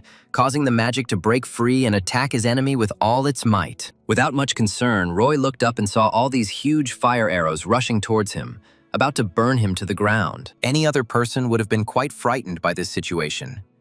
But Roy only sighed calmly and began to move the hand holding the spear. The boy spun his weapon, causing the flames to instantly go out and the magic to dissipate, with none of the attacks hitting their target. Cursing in rage, Arya raised her staff and began to summon more and more clots of magical flame, wanting at all costs to hit at least one. She continued to curse every time Roy smoothly turned her magic into nothing, swinging his mighty spear without any effort. Even from the guy's face, it was easy to understand that he was bored, because the powerful sorceress could not even in theory hurt him with her witchcraft. And in the glow of that flame, which had no way of causing any significant damage to the guy, the girl saw the boredom on his face even more clearly. In the end, the magic staff wielded by the sorceress, who had never known defeat until today, ended up on the ground. Realizing how useless her previously powerful magic had been in this parody of a good battle, Arya fell to her knees, not understanding how she could have been so useless. In her eyes,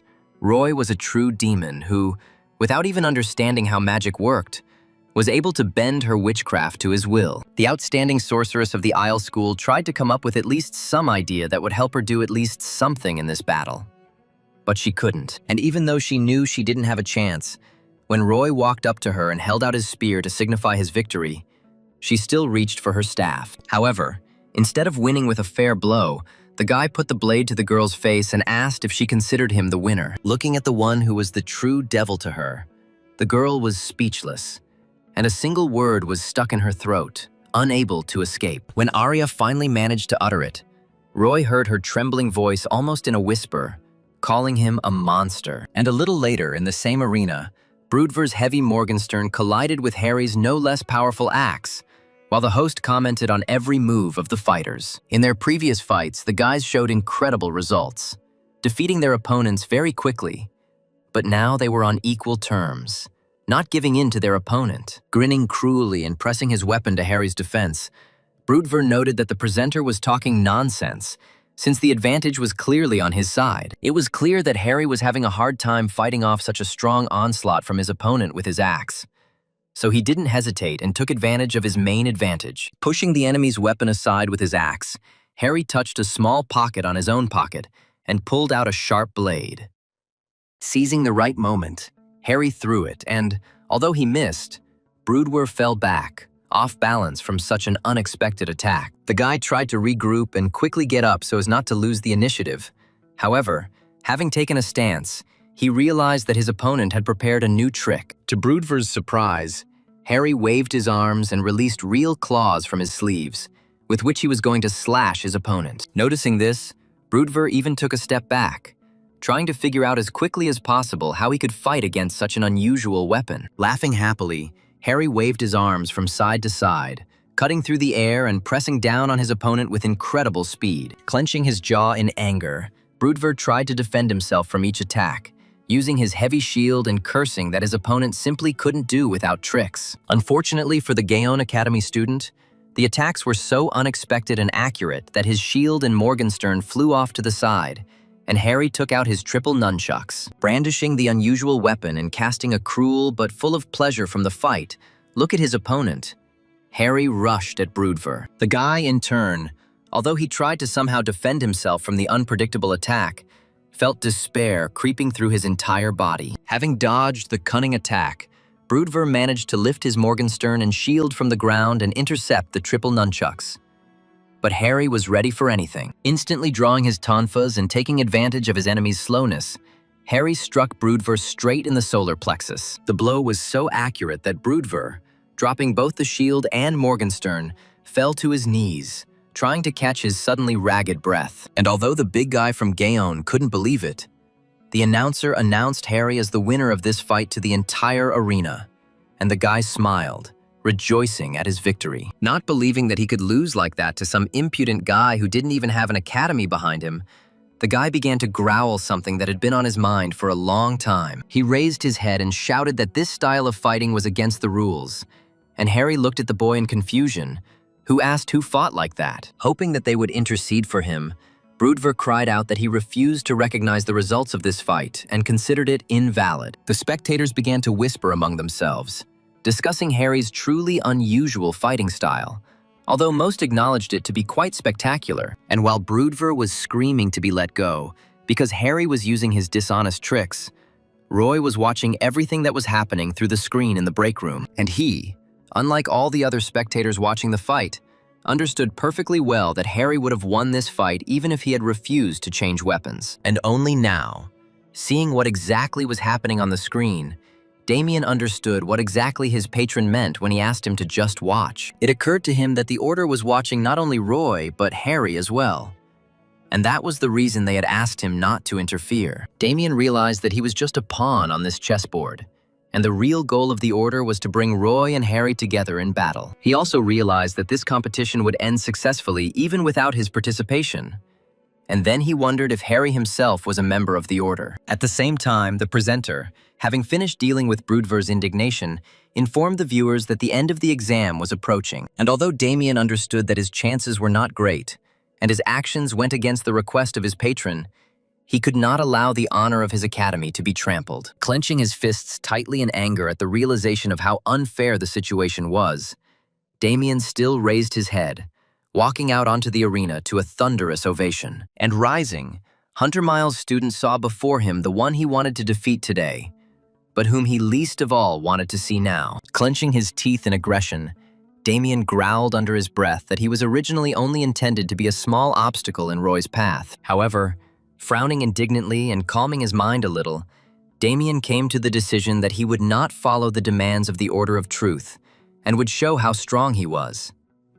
And when the fight was declared to have begun, Damien, drawing his sword, which emitted an electric crackle, rushed at his opponent. In turn, Roy, not at all intending to give victory to his opponent, also grabbed the spear more comfortably, intending to intercept the powerful blow. And when Damien struck, the blade of his sword, the electricity of which heated the air, rested against the shaft of Roy's strong spear, instantly absorbing the entire force of the blow. In turn, the electricity instantly flowed to the shaft of the spear, strengthening the blow so much that the ground split under the feet of the fighters. He was so strong that even Damien felt himself being pushed back, and he thrust his blade into the ground to stay on his feet. Roy, having withstood the pressure, pushed himself back without much effort.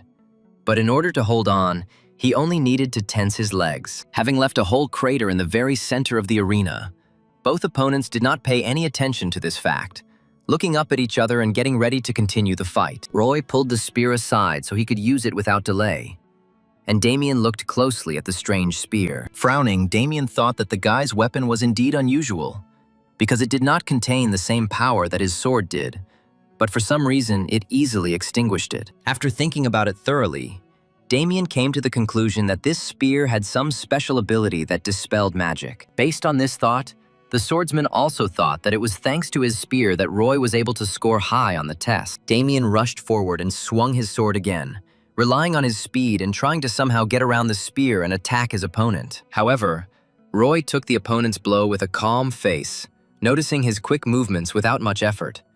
Although Damien was firmly convinced that he could win, the guy wielded his sword with incredible speed, looking for a way to break through Roy's defense, who was completely calm at first glance. The host noted that Damien was a real talent, pointing out the speed with which he wielded such a massive weapon, while Roy noted that his opponent was quite strong. Suddenly, Damien pulled his sword to the side and pushed his opponent away with his shoulder, slightly throwing Roy off balance, and was going to take advantage of this. Having successfully forced the enemy to move where he wanted, Damien swung his blade upwards so that the shockwave would reach the spearman. In turn, Roy, realizing the swordsman's trick, instead of defending himself, tried to dodge and jump to the side, which is why the attack missed, although it split the ground again. Despite the fact that he had just been subjected to a rather unusual feint, Roy was calm, reasoning that Damien was stronger than his previous opponents. While Damien, once again raising his heavy two-handed sword, charged her with magic again,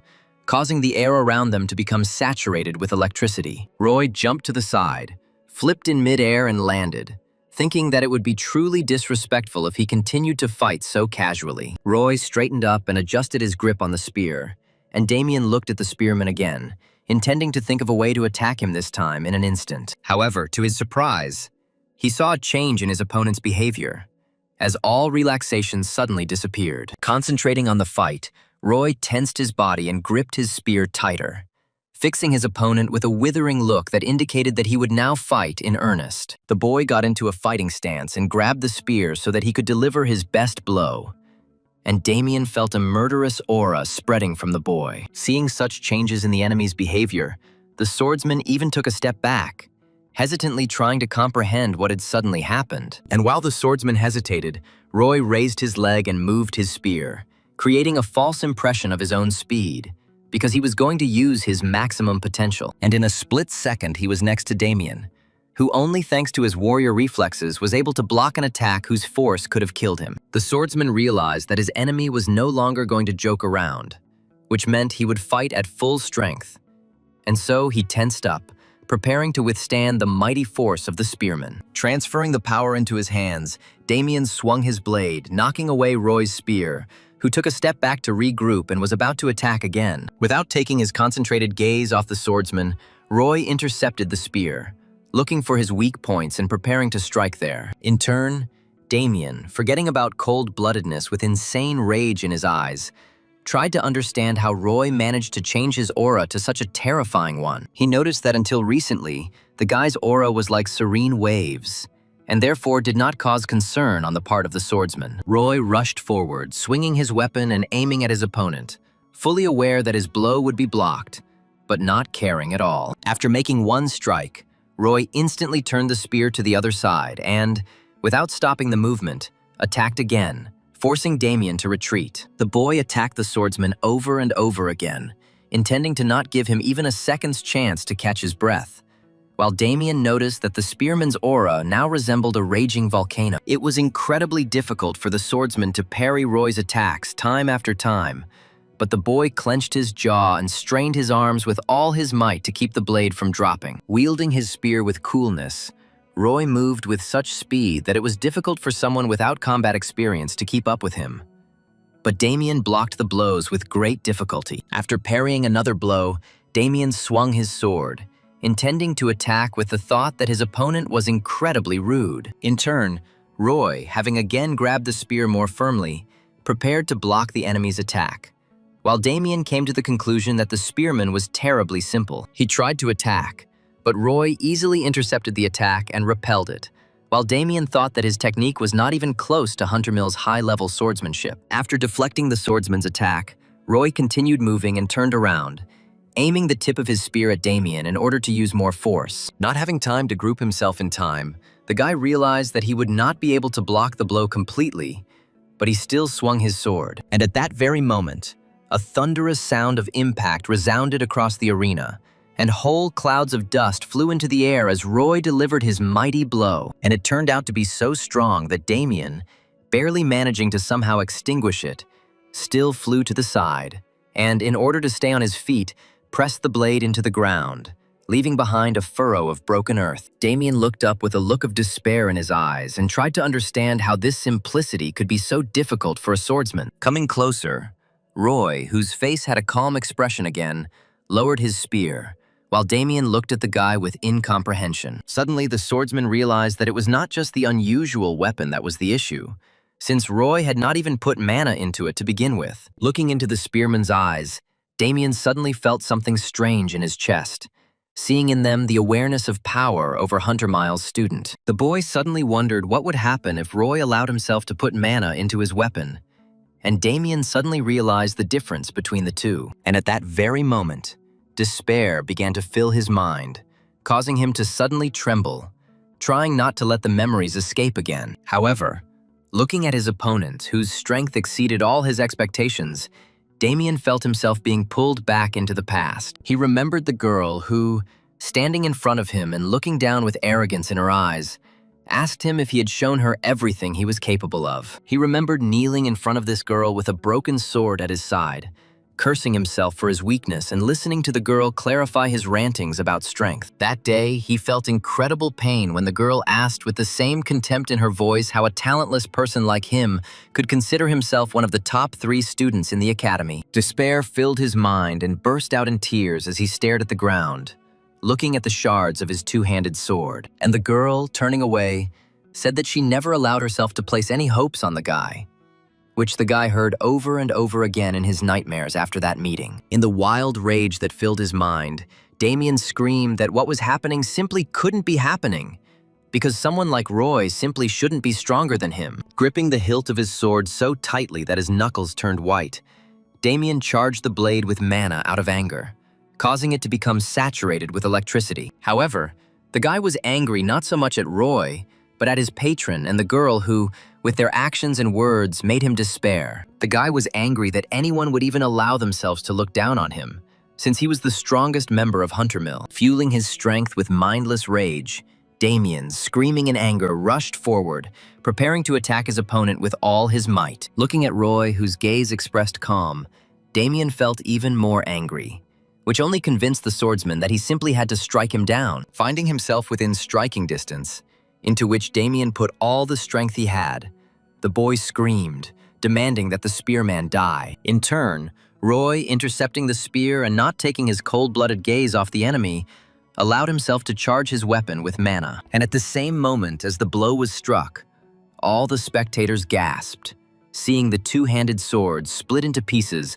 fly off to the side. Roy had clearly shown Damien that he was much stronger than him, and now stood with his spear lowered and looking into the eyes of his opponent, who had fallen to his knees in defeat. To his own surprise, Roy saw Damien stagger, and then, unable to keep his balance due to the strength leaving his body, he collapsed in front of the guy. The confrontation was so intense, especially considering the final powerful blow, that Damien lost consciousness. Sighing and looking at the defeated best swordsman of Huntermill Academy, Roy heard the announcer declare him the winner of this fight. And while he was being announced as the second participant in the final fight, Harry was watching everything that was happening in the arena, sitting in the restroom. Sometime later, the two geniuses finally faced off against each other in the final of the practice exam, causing quite a stir among the spectators. The host was saying that they were both real comets, having left the most popular academies behind.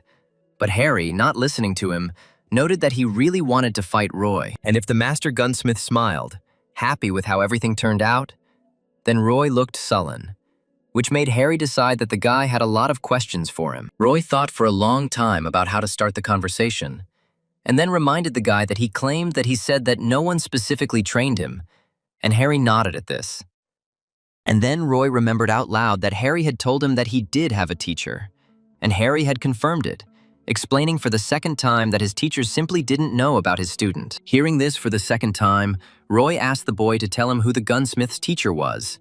And Harry, who was scratching the top of his head, suddenly froze. Lowering his hand, Harry paused to answer, then asked the spearman why he wanted to know, causing Roy to frown even more. But even more than the answer, Roy was bothered by how suddenly his new acquaintance's attitude changed, because Harry suddenly began to look irritated and suspicious. Thinking about how to disguise his thoughts so as not to directly talk about the Transcendent Academy, Roy shrugged and said that he might know his teacher, which greatly surprised Harry. Harry couldn't believe the idea so much that he exclaimed that Roy was lying to him, and the spearman in turn opened an eye, making it clear that his friendliness was feigned. He thought about mentioning the academy directly, but decided against it, since if Harry wasn't connected to it, then mentioning it would only cause misunderstandings. However, if he was also a disciple of the Transcendents, then this would not be a reason to call them comrades, but on the contrary, they could even become rivals.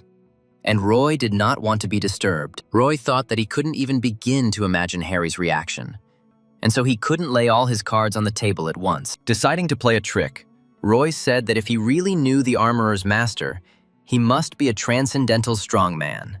And Harry was slightly taken aback. Harry demanded answers about how he could know about this, and who Roy even was to ask such strange questions. Roy grinned and told the boy that he had an interesting idea, and offered him a bet in which the winner of the competition would get all the answers from the loser. Frowning again, Harry thought for a moment. And then, while the host was introducing them and preparing to begin the fight, asked what guarantee there was that the loser would tell the truth. Smirking and hearing that the host was already starting the fight, Roy noted that they themselves would have to decide whether the loser's words were true or not. Finally, the fight began, and all the talk and discussion was over, and the opponents grabbed their weapons, preparing to show a truly spectacular fight. Roy grabbed the spear more comfortably, expecting some kind of tricky attack from his opponent, and intending to either defend himself or find an opportunity to attack. In turn, Harry threw his hand behind his back and placed it on the hilt of his main sword, but did not pull it out, because at any moment he could change his mind and choose another weapon. But, to the surprise of all the spectators sitting in the stands, the guys, although they were tense, looked into each other's eyes and held their weapons tightly, did not move at all. Clenching and unclenching his fists on the shaft of his spear, Roy kept his eyes on Harry and thought about how he looked like he was in a lot of trouble, while Harry, without lowering his hands from behind his back, also looked at his opponent with a frown and thought that he tried to feel him out, but could not find any weaknesses. Finally, Harry was the first to break down and, snatching the blade from behind his back, rushed forward, exclaiming that he knew perfectly well that Roy was incredibly strong. Roy opened his eyes wide so as not to miss a single move of the gunsmith, because his style could be confusing if you missed any detail. Roy clearly saw Harry running towards him, holding a sword in his hands, but he did not let himself be deceived, understanding perfectly well that it would definitely not be limited to the sword. For the first couple of seconds, Roy tried to come up with some kind of tactic to counter the strange warrior. But in the end, he limited himself to the decision to give it his all. Intercepting the spear and timing the moment, Roy swung it and, using all his strength, struck across the attack of his opponent. Harry tried to block Roy's spear strike, but his sword, being a very ordinary weapon, shattered into pieces as soon as it touched the shaft. Realizing that the attack had failed and that he would no longer be able to block the spearman's blow, Harry arched his back and, standing on his hands, dodged. Realizing that he was now at a huge disadvantage, Harry acrobatically flipped through the air to quickly close the gap. Realizing that the gunsmith had thrown the weapon away almost immediately, allowing him to jump back, Roy, realizing that he couldn't give the enemy a break, rushed forward. However, he slowed down when he saw a whole wall of arrows approaching him, clearly aimed at piercing the spearman through and through. Looking down, Roy saw that Harry had managed to draw his bow in a split second and fire a whole cloud of arrows at his enemy. Having grabbed the spear more comfortably,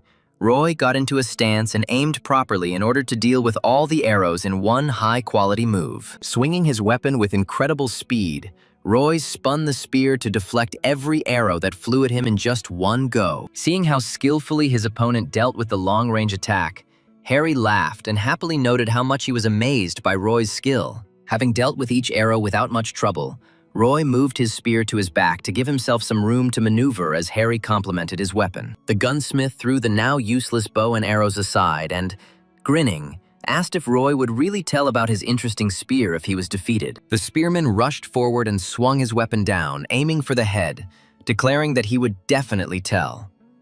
And Harry, drawing his twin blades, blocked the blow. Smirking and not giving his opponent a chance to make a difficult maneuver, Roy noted that in order to get such information, Harry would first need to defeat him. Holding back the boy's pressure, Harry was also grinning, completely overcome with pleasure from such an exciting fight, and therefore said that he would do his best. Having uncoupled their weapons, each of the guys took a step back, and then rushed forward, attacking the enemy, causing the swords and spear to clash again. But both warriors remained unwounded. Roy didn't allow himself to lose concentration, and watched Harry's every move to see if he decided to change weapons. Turning around as he ran and grabbing his swords, the master armorer laughed happily, pleased with the battle, and, standing in a stance, noted that Roy was incredibly cool. Continuing to fight without a single thought about the possibility of defeat, Roy repelled attack after attack, noticing that he felt something strange. As Roy parried another attack, he thought about how Harry had no qualms about using techniques that could be considered a violation of the rules. He also fought with such enthusiasm that it was impossible to believe that he was fighting, trying to defeat his opponent, because he even managed to hum some melody under his breath. The guy seemed completely unconcerned by the laughter coming from the stands, or the fact that Roy was fending off all of his tricks without much difficulty. At one point, having repelled each other's attacks, The boys hit so hard that the shockwave pushed them in different directions of the arena, and Roy raised his head. Straightening up, Roy shrugged his shoulder, and then asked Harry if he really didn't want to defeat him, to which the armorer asked in bewilderment why Roy even thought that. Harry said that he was trying very hard, because he had a question for the spearman, to which Roy asked why he didn't feel the desire to win from the guy, which had hurt the enemy. Confused by what he heard, Harry raised his hands and shook his head, claiming that he didn't understand what Roy was talking about, since he was trying so hard to win. And then, to Roy's bewilderment, he added that he wouldn't be upset if he suddenly lost this fight, and smiled enthusiastically at his opponent. Roy didn't understand what he meant, and Harry said that he would try to win anyway. And the spearman noted that the others did not approve of his methods, although Harry didn't care. Pointing his thumb at himself with satisfaction and smirking, Harry happily noted that his importance would not diminish just because others scolded him. This reaction was a bit unexpected for the guy, because it was difficult for him to realize that a person could so easily ignore other people's opinions. Roy grinned in satisfaction at his opponent's answer, thinking that Harry's answer had made the spearman even more interested. To Harry's surprise, Roy twisted his spear and, bringing it to Cabeces, began to push the spear inside, putting it into the bottomless pouch. Roy moved his hand inside Cabeces and found what he was looking for, and pulled out his old spear, twisting it to get used to its lightness. Looking up at Harry, who was still confused, Roy smiled and said that he hoped the boy would not regard this act as arrogance. Roy remembered watching another lecture by Buddha, where the Ascended One talked about how the world they lived in was not nearly as beautiful as everyone thought. Propping his cheek with his fist, the boy listened with interest as the sage spoke of his injustice and the terrifying phenomena that filled the world. Buddha noted that even the forces of nature, which are the original forces of the universe, force man to drop out if he does not have sufficient strength. And only now, being in this battle arena, Roy, to his surprise, understood what Buddha meant when he said that people have to push themselves. Standing in front of his rival, who had just said that he didn't care about other people's opinions, the guy heard the voice of the great philosopher as if he was standing next to him. And it was the gunsmith's words that reminded the boy of the sage's question about the last time the boy had allowed himself to free himself from these cruel thoughts. Closing his eyes, the guy stopped hearing the hum and exclamations of the crowd of spectators, and felt as if he was standing in a clearing blown by a light wind. He felt as if he was right in front of the tree under which Buddha was meditating, and sensed the presence of the great sage. And, meditating peacefully, God asked his disciple, whose spirit was filled with inspiration, whether he had left all his thoughts behind, looking at the world from a different angle. And as the corners of his lips twitched into a slight smile, Buddha promised to tell his disciples about how he had served hard in the dimension called Earth. The sage said that this story happened in those distant times when he still bore the mortal name of Siddhartha Gautama, had not yet received the title of Buddha, and lived as a simple monk.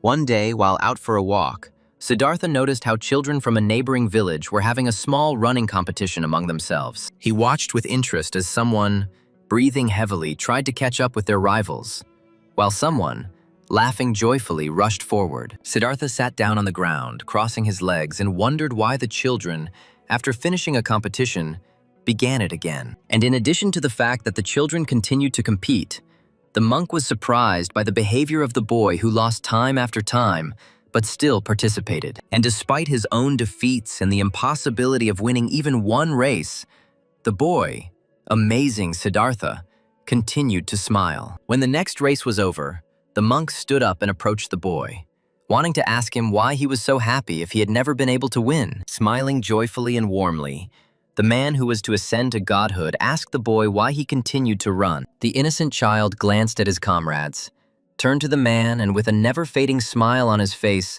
replied that he liked it. Looking at his interlocutor with bewilderment, the sage asked how he could like running, since it was so hard, and the boy happily replied that he could switch to a walk for a short while. Roy, still feeling himself in this illusory world, listened to the story of Buddha and carefully followed what the teacher showed him. Siddhartha pointed out that he was constantly being overtaken, and the boy became indignant, pointing out to the man that his finish was different from the others. The uncomprehending monk pointed to the tree where the boy's race ended and asked what about the finish line where the boys finished the race. Shrugging his shoulders, the boy calmly said that for some, this tree might be the finish line, but for him, It was just a passing point. The boy smiled happily, and Siddhartha, sincerely not understanding the meaning of what the boy said, was amazed at how smart he was beyond his years. Leaving the amazed monk, the child ran off to play with his friends, while the man watched him with a thoughtful look. The Buddha said that this boy kept coming back to the tree last time after time, without improving his results at all. And to Roy's surprise, who was imbued with the teacher's truth, he added that many years later the monk heard the news that this boy had won the biggest running competition. Up until this point, Siddhartha had been building his ideal tower of life for a long time and persistently. But after talking with the boy, the enlightened one realized that it did not have to be perfect. He realized that the tower of his ideal life could even be allowed to collapse. And he was amazed that he had never thought about this before. Opening his eyes and returning his mind and soul back to the arena where the boy stood opposite the master gunsmith, he realized that the little boy had given the monk a great insight. Roy thought about how he had worked tirelessly for months, straining his body to the point of exhaustion in order not to be eliminated. He felt that natural selection was about to devour him, and so he worked hard to keep himself from getting lost in this life. And working hard, the guy thought that in his rapid progress he was in no way inferior to anyone else. However, it was only now that he realized that the further he went in his efforts, the more clearly he became fixated on the Transcendent Academy. The guy was just overcome with pressure and doubt, and also with the complete certainty that he had to try even harder to stay afloat. He continued to push himself to the extreme, trying his best not to be weeded out and left behind by anyone else. And each time, the guy only felt his despair more clearly,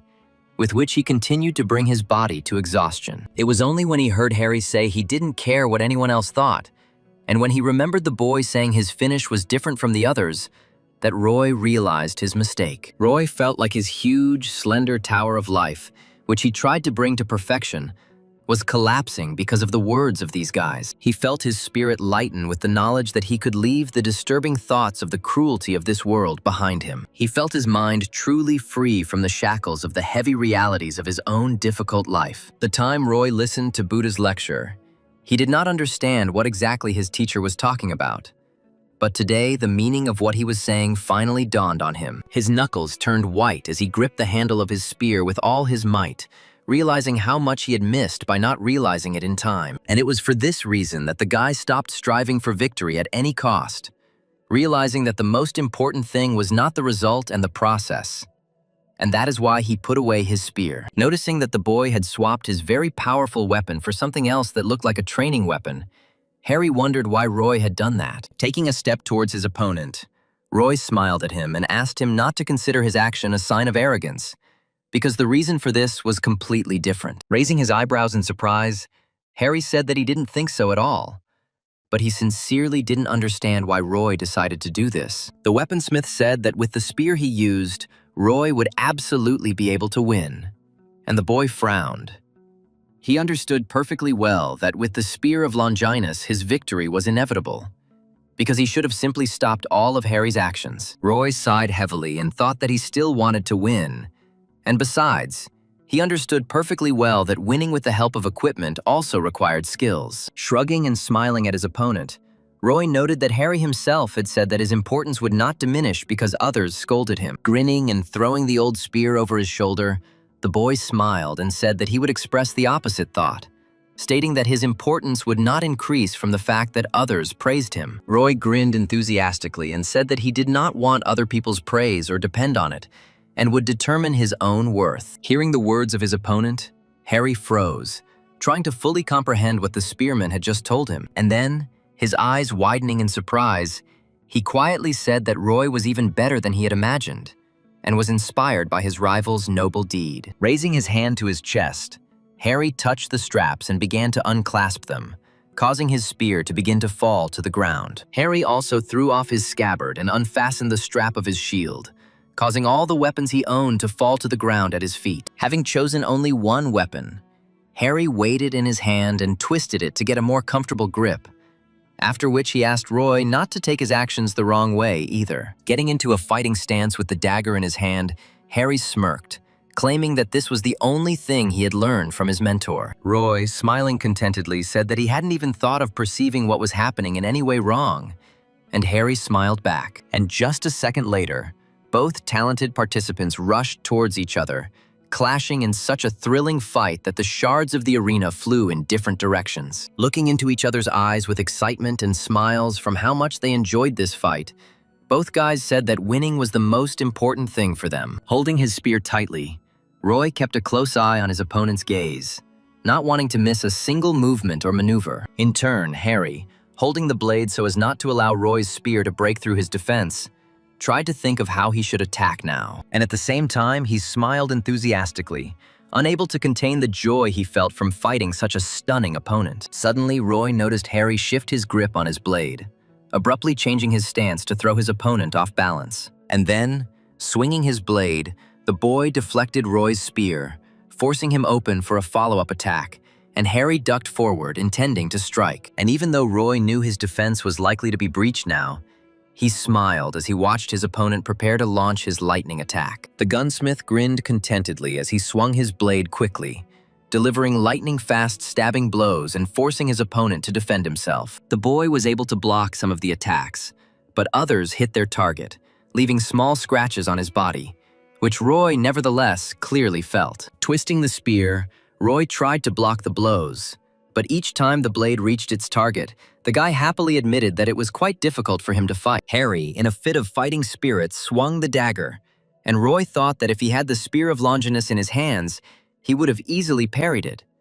But now it was a danger to him. Having barely managed to repel such a powerful attack, Roy tried to analyze Harry's fighting style in its entirety in order to come up with the best tactics. Even armed with just one dagger and without his entire arsenal, Harry seemed to move much faster, which presented some difficulties. At one point, Harry showed maximum cunning and grabbed the shaft of Roy's spear, moving it aside and attacking the guy with a thrusting blow. Realizing that he was unable to snatch his spear from his opponent's hands, Roy threw his free hand forward, exposing it to a thrusting blow. The dagger sank into Roy's wrist, blood spurting out as Roy grabbed his spear and pushed away from the boy, tearing his arm free and breaking the distance. Not expecting such a reception, Harry slightly lost his balance and flew to the side, trying to stay on his feet and not take his eyes off Roy. Even though his hand was bleeding, Roy was pleased to note that once he accepted the possibility of losing, his body felt much lighter. Roy jumped up and rushed towards Harry, who,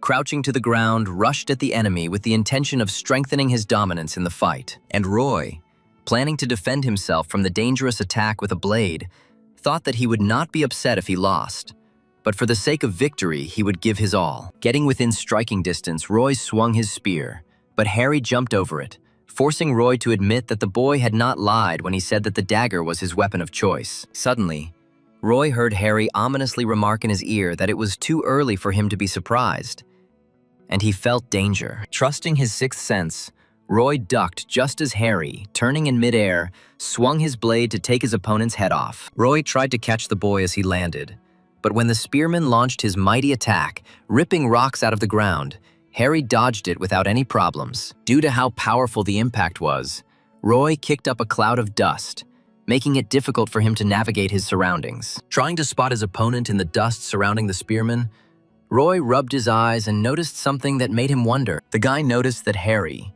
quickly moving in the dust that had risen into the air, suddenly began to melt right in the air for some reason. And when the guy tried to attack in the direction where he had last seen the Dagger Master, he was surprised to discover that Harry was no longer there. Looking around warily in a stance where the boy was ready to defend himself from a sudden attack, Roy thought about the possibility that Harry might have a concealment technique. Hearing a rustling sound behind him, Roy turned around, but all he saw was the dust twitching following the gunsmith's sharp movement. The guy decided that if Harry had such a skill, he clearly hadn't honed it to perfection, because Roy noticed his presence, although the gunsmith slipped out of sight. Deciding that this was Harry's very last trick, Roy shifted his grip on the spear and began to infuse it with mana to use his most powerful move. However, Roy suddenly remembered how the boy had tricked Broodver into thinking that the axe was his main weapon, and then he remembered how the gunsmith forced Roy to break distance with him in order to use his bow and shoot the enemy from afar. And now, having properly assessed the situation, Roy felt something strange when he remembered how he saw Harry's silhouette melting into the dust. Roy's eyes widened in sudden realization as he realized that he could do exactly what the master weaponsmith wanted to see from his opponent. Having stopped feeding the spear with mana, Roy looked around once more, trying to catch the movements of the guy armed with a deadly dagger. His gaze was filled with anxiety, and his thoughts were confused when he realized that this fight was far from as easy as he had initially imagined it to be. Roy shook his head and began to look around, holding his spear tightly and wondering if he was even going to do the right thing. Much to Roy's chagrin, he had to admit that watching Harry's rather frivolous fighting style made Roy fully aware of how limited his own style was. Roy suddenly felt someone else's presence next to him. And then he heard the voice of the greatest wizard in human history. Standing calmly and proudly, Merlin explained to his student that learning was indeed a wonderful thing, but if it became a habit, it would become a barrier to self-expression. He pointed out that learning was about gaining knowledge from someone else, and then asked how long Roy could continue to think he was doing a good job if he was only using other people's knowledge. Roy closed his eyes and took a deep breath, then decided that he would not use Merlin's mana, but would only use his own magical energy. Roy listened to his teacher and decided that he could not continue to use only other people's skills, and therefore he would use his own method. Merlin said that all knowledge gains should not be a basis, but only a means for self-expression of the one who uses it. Concentrating his mana, Roy did not use Merlin's dry theory, but used his knowledge, Chiron's sense of touch, Xiang Yu's incredible strength, and Buddha's ataraxia. Roy was determined that he would no longer obediently use other people's skills, but would create something that would be his own skill alone. The guy used all the energy of his spirit, all the strength of his body, and all the sensations that filled his mind. And he decided to combine all the advantages he had in order to create his most powerful technique right now, while in battle with an incredibly difficult opponent. Seeing Roy's training spear glow, the spectators gaped in shock, not believing that he was able to awaken the Aura Blade technique in this fight. And even Aura couldn't hide her surprise when she saw how her student was able to implement such a complex technique without her help. People claimed that even hunters who had dedicated decades of training were hardly capable of such a thing. But Roy managed to accomplish something like this while being a simple student. Standing in the middle of the arena with his mind focused, Roy didn't waste his skill, trying to catch his opponent where he couldn't see him. He was waiting for that very opportune moment when Harry would expose himself and give away his position so that Roy could use his new skill most effectively. And just at that very moment when the right opportunity presented itself, Roy used all his reflexes to react. He turned around in an instant and saw Harry approaching the spearman with a surprised look, trying to attack him but being surprised by his sudden reaction. And the moment Harry emerged from his disguise, Roy lunged forward with a spear imbued with the magical energy of the spearman. And this swing was so powerful that, without reaching the dagger master's flesh, it stopped his attack, striking him with an incredibly powerful stream of wind. Realizing that he had managed to catch his cunning opponent, Roy grinned contentedly, showing that he had won this battle after all. In turn, Harry, smiling, could not move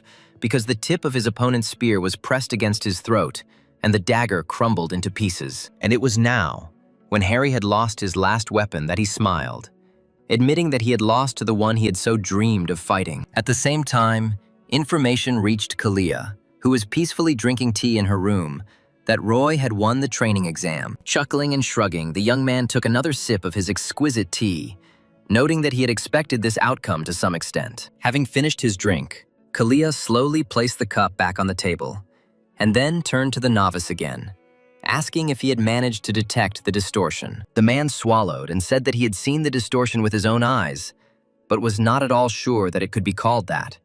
And Kalia asked him what he meant. The man replied that they noticed that during their battle, Roy suddenly changed weapons and then used the Aura Blade. And Kalia's eyes widened in surprise. Sighing at the sheer volume of work ahead, Kalia stood up from his seat and told the acolyte to continue watching Roy while he reported everything to the apostle. And then he froze when the man suddenly allowed himself to ask a question about the reason why they should resort to such measures. Kalia turned to the novice and calmly asked what exactly he meant, to which the man, nervously, explained that he agreed that Roy should be taken a closer look. But after the recent events, the country's leadership began an investigation, and this became a hindrance to their plans, and therefore they must stop monitoring Roy, To which Kalia cried out. He had interrupted the novice at the very moment when he was trying to ask what exactly the Apostle of Temperance had told him, and now Kalia was looking angrily at the man. Seeing his leader's anger, the man first tried to resist it, but then he became agitated and, realizing that he had said too much, swallowed. Looking down at the floor, the novice asked the Apostle of Chastity for forgiveness for his insolence, while Kalia glared at him indignantly. And when the man left, Kalia, looking gloomily out the window and crossing her arms over her chest, remembered how the meeting with the Apostle of Temperance went. His master said that he had heard about a distortion appearing in one of the major cities and asked Kalia if he knew anything about it. Kalia confirmed the information that the Apostle had and noted that a certain student named Roy had already dealt with the distortion. That day, Kalia, looking into the frightening gaze of the Apostle of Chastity, thought about the fact that the man knew very well all the details of what had happened with the distortion. But for some reason, the Apostle still asked who exactly had dealt with him, and then also demanded that Kalia keep an eye on this student. Looking up at the master, Kalia first tried to gather his strength to ask the question of interest, and then, nevertheless, clarified whether he could find out the reason for such an order. But at that very moment, the Apostle cast an indignant glance at the successor of the Apostle of Chastity, which made Kalia feel tense. And just a second later, the young man felt how the unimaginable force of his master's angry aura pinned him to the ground. With just one glance, causing Kalia to fall to the ground from the weight, the man noted that Kalia was one of the most trusted successors of the Apostle of Chastity. And then, when the young man had already begun to lose the ability to breathe, he added that this fact did not give the young man the right to consider himself a full-fledged apostle. Trying to force the words out, Kalia asked for forgiveness through incredible difficulty, and the Apostle of Temperance released the pressure, passing by the kneeling youth. Kalia felt a genuine and incomparable fear of the master, and it intensified even more when the Apostle added that it was not his will. Rising, Kalia again allowed himself to be impudent and asked the Apostle what exactly he meant by claiming that it was not his will. Without taking his frightened gaze off the master, Kalia thought that the Apostle of Abstinence was not just one of the 7 apostles, but also the most important one in the entire Order of Truth. Nodding affirmatively,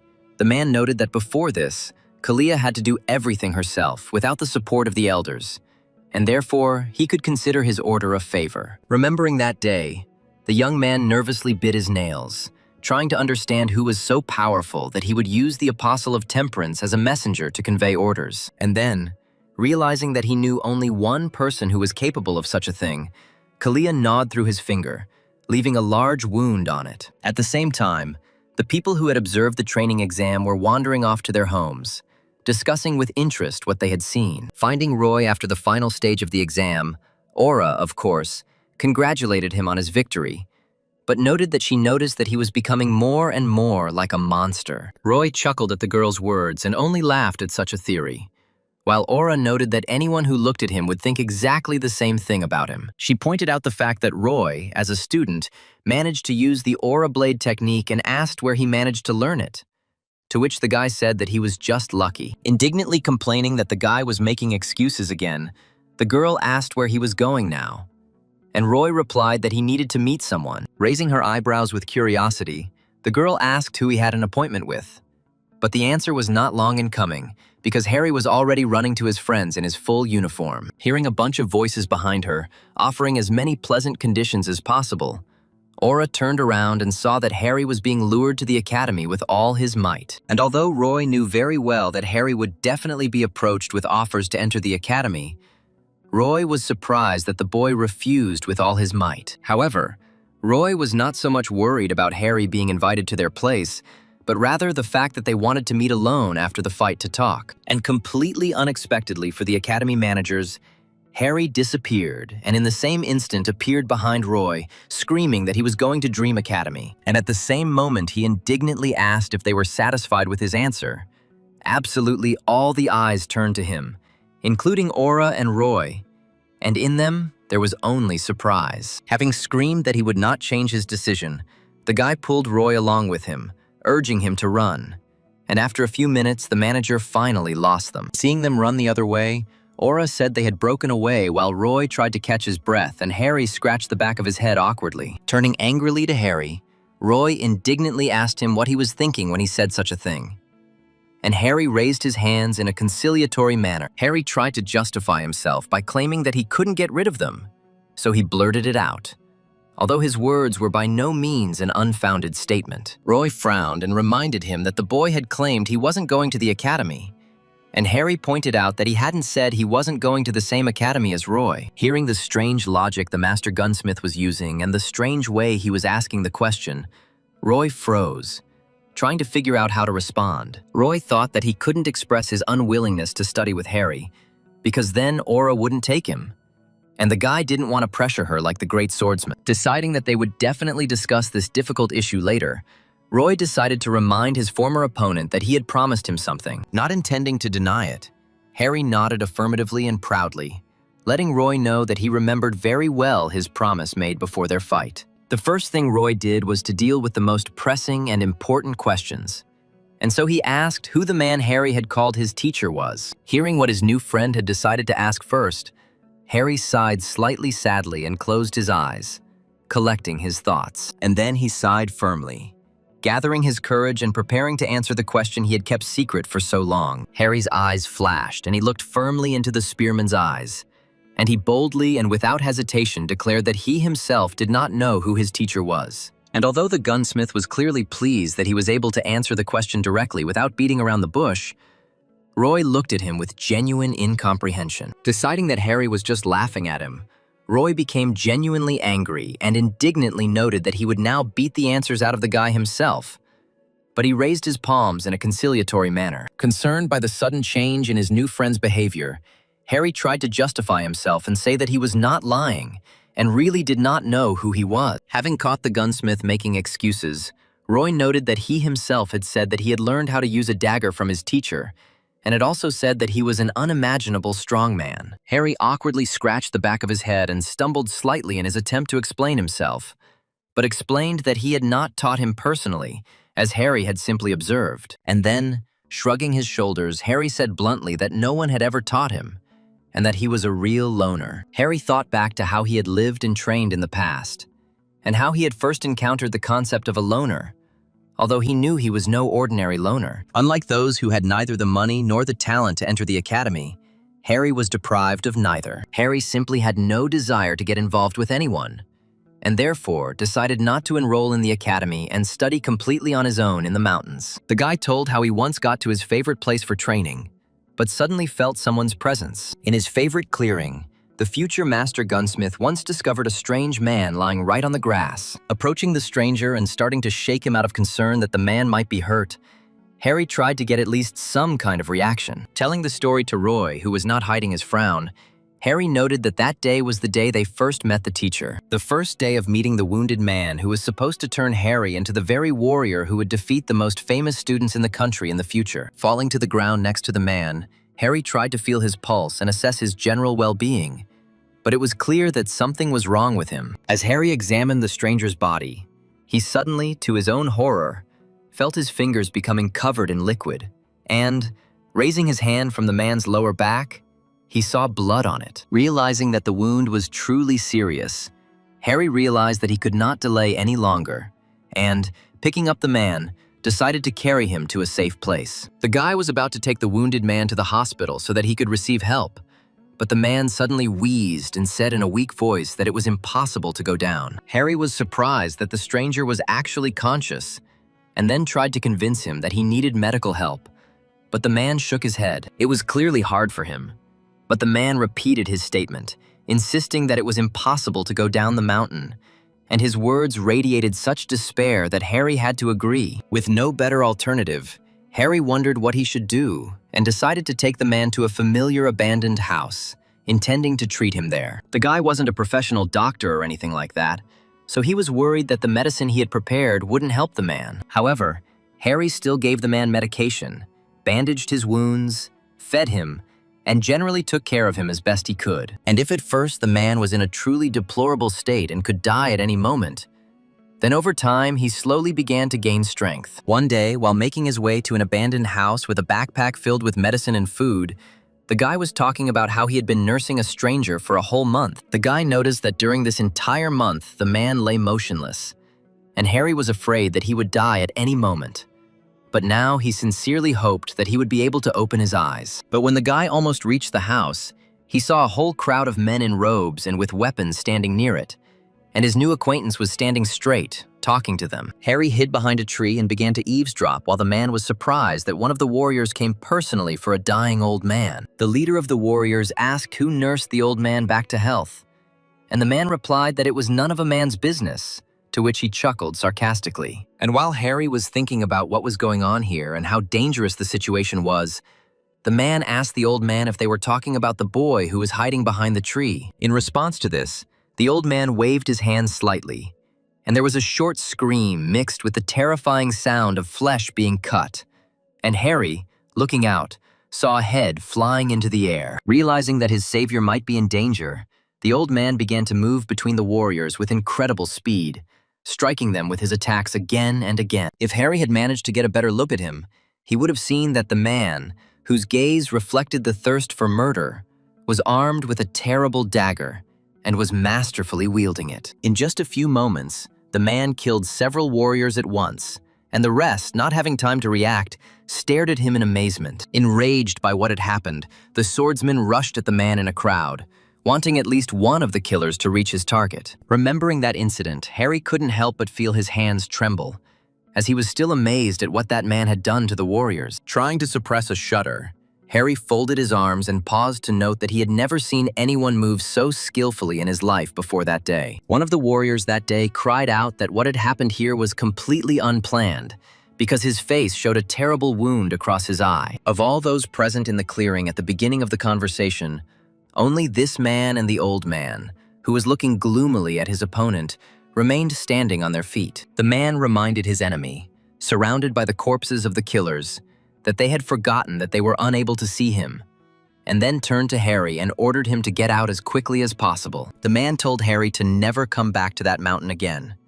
And then there was a flash and Harry closed his eyes, and when the guy opened them, the old man was no longer in front of him. Unlike the pile of corpses that just a couple of minutes ago were alive and dangerous killers. Realizing that this place could be dangerous and that other killers could come here, Harry decided to collect all his trophies and weapons and leave as quickly as possible. However, when the boy examined the house where he was caring for the old man, to his surprise, he discovered a book that the man had left behind in a hurry. Without looking inside, Harry threw it into his backpack and walked away from the mountain, hoping to return the man's things someday. The boy told Roy and Aura that he still hoped to return the book to the old man, but unfortunately, they have never met since then. Aura thought about it curiously, and Roy, crossing his arms, asked why Harry considered the man a teacher if he had taught him absolutely nothing. The guy felt awkward and scratched the back of his head in embarrassment, noting that he had read in this book about the techniques of wielding a blade and using concealment techniques. Harry noted that this was why his teacher didn't know he had a student, and then exclaimed that he knew perfectly well that it was hard to believe, but he told the absolute truth. Frowning, Roy thought about everything he had heard, and came to the conclusion that his fears were unfounded and Harry was clearly not a student at the Transcendent Academy. Roy was only more convinced that Harry was not lying to him when he pressed his hand to his chest, closed his eyes, and solemnly declared that he swears to heaven that everything he said is true. Roy sighed and asked if he really didn't know who his teacher was at all. And Harry replied that he was hoping to see him at the exam, and only now did Aura call out to the boys. Having drawn their attention to herself, the girl cleared her throat and stated that perhaps Harry was referring to the man nicknamed Dark Star, which caused confusion in the armorer. Aura noted that Dark Star, along with the Devil and the Great Swordsman, is one of the 5 strongest and most legendary heroes in the country, although little is known about him. The girl said that he was called a genius of secret murders, and nothing was known about him precisely because of his stealth skills. But Roy assumed that Aura, being Guy's granddaughter, knew the old man. Aura revealed that she had seen Dark Star a couple of times as a child when he came to visit the Great Swordsman, though they always fought, and Harry watched their conversation in amazement. Roy asked Aura to contact her grandfather and ask about Harry's book, since he might recognize his old comrade's technique. But the gunsmith asked in confusion which grandfather they were talking about. The next day, while in the Academy's training room, Roy looked at his phone with great displeasure. The guy wanted to get some interesting equipment, but he saw that a replica of Odin's mythical spear called Gungnir had become worth as much as 500,000. After the day, Roy quickly received 1,000,000 for excellent marks at the tournament, although the prize for the last stage still had to wait, and the guy also remembered the conversation with Harry. The guy almost jumped out of his pants when he found out that the head of the Dream Academy, where Roy is listed, is the granddaughter of the great swordsman, and begged her to help in the search. Aura said that she would call her grandfather, and made an appointment for them to meet the next day. And Harry promised to definitely come, addressing Aura as you for some reason. While Roy waited for the others, the boy decided to pay for his pass at the Academy of Transcendence, and was surprised to find that his progress in the courses had increased. The guy thought about the fact that progress is counted even when the pass is not valid.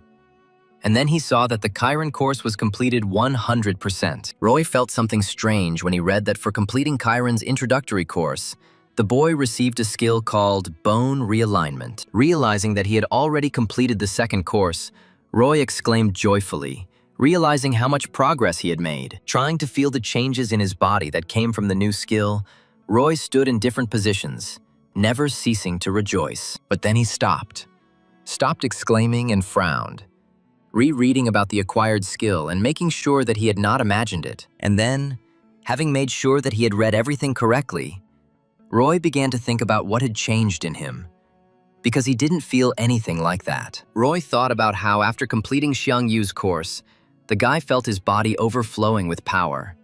And in the novels he read that changing the skeleton almost helps one to be reborn. The guy scratched his head and thought that he needed to read less science fiction, and then shrugged, noting that he had finished the course anyway. And when the guy thought that in any case he should continue to deal with the academy, he felt something dangerous behind his back. Roy turned around sharply, trying to see what exactly was causing such an uncomfortable feeling, but he saw absolutely nothing. Frowning and looking around, Roy tried to figure out why he felt such an unpleasant chill if there was nothing in the room. Roy continued to look around, noting that the sensation was similar to having a blade pressed to his throat.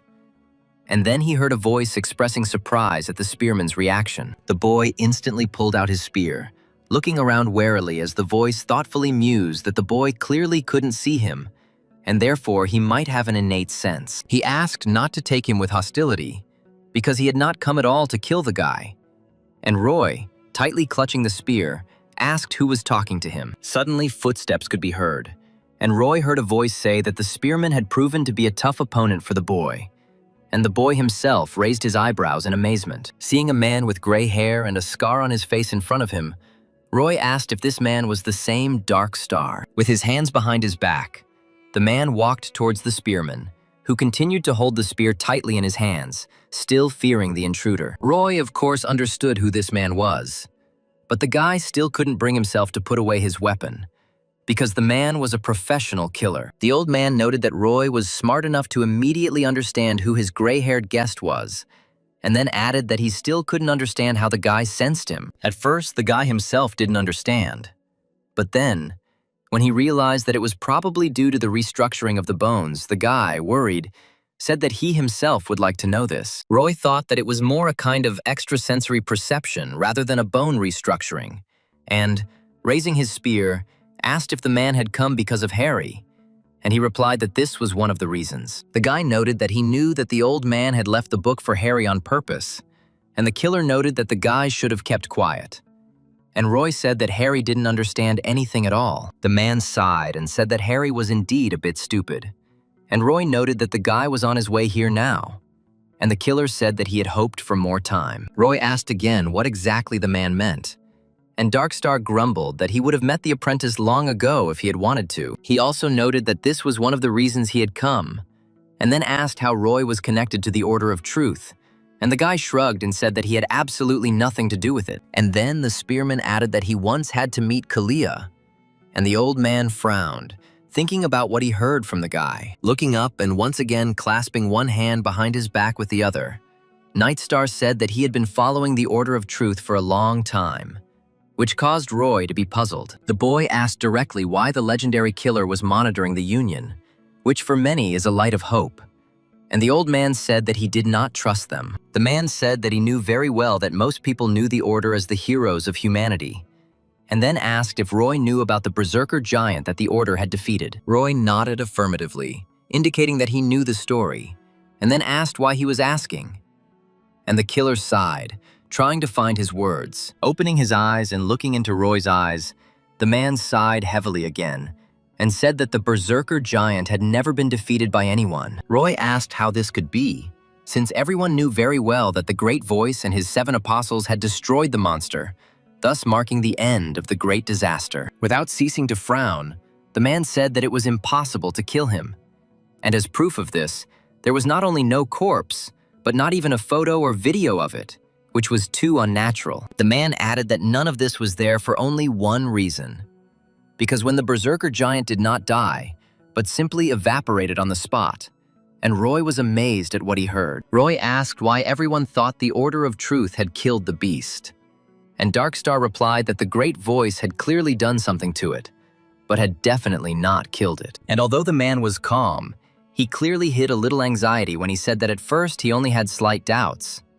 But a few years ago, he was convinced that he was right. The man said that a strange incident had occurred, and then corrected himself, noting that it was difficult to call it an accident, and asking if Roy had ever wondered why the seat of the Apostle of Chastity was empty. Roy replied thoughtfully that the Order had claimed that the Apostle of Chastity had died of old age. But the old man noted that he had disappeared in the same way that the berserker giant had once evaporated. Darkstar even chuckled, thinking that people really believed in natural death, drawing Roy's attention to the fact that the apostles were the same age, but only he died. It was because of the disappearance of the Apostle of Chastity that the man began to dig, and found out that they had rigged the rift of the 10th level dungeon.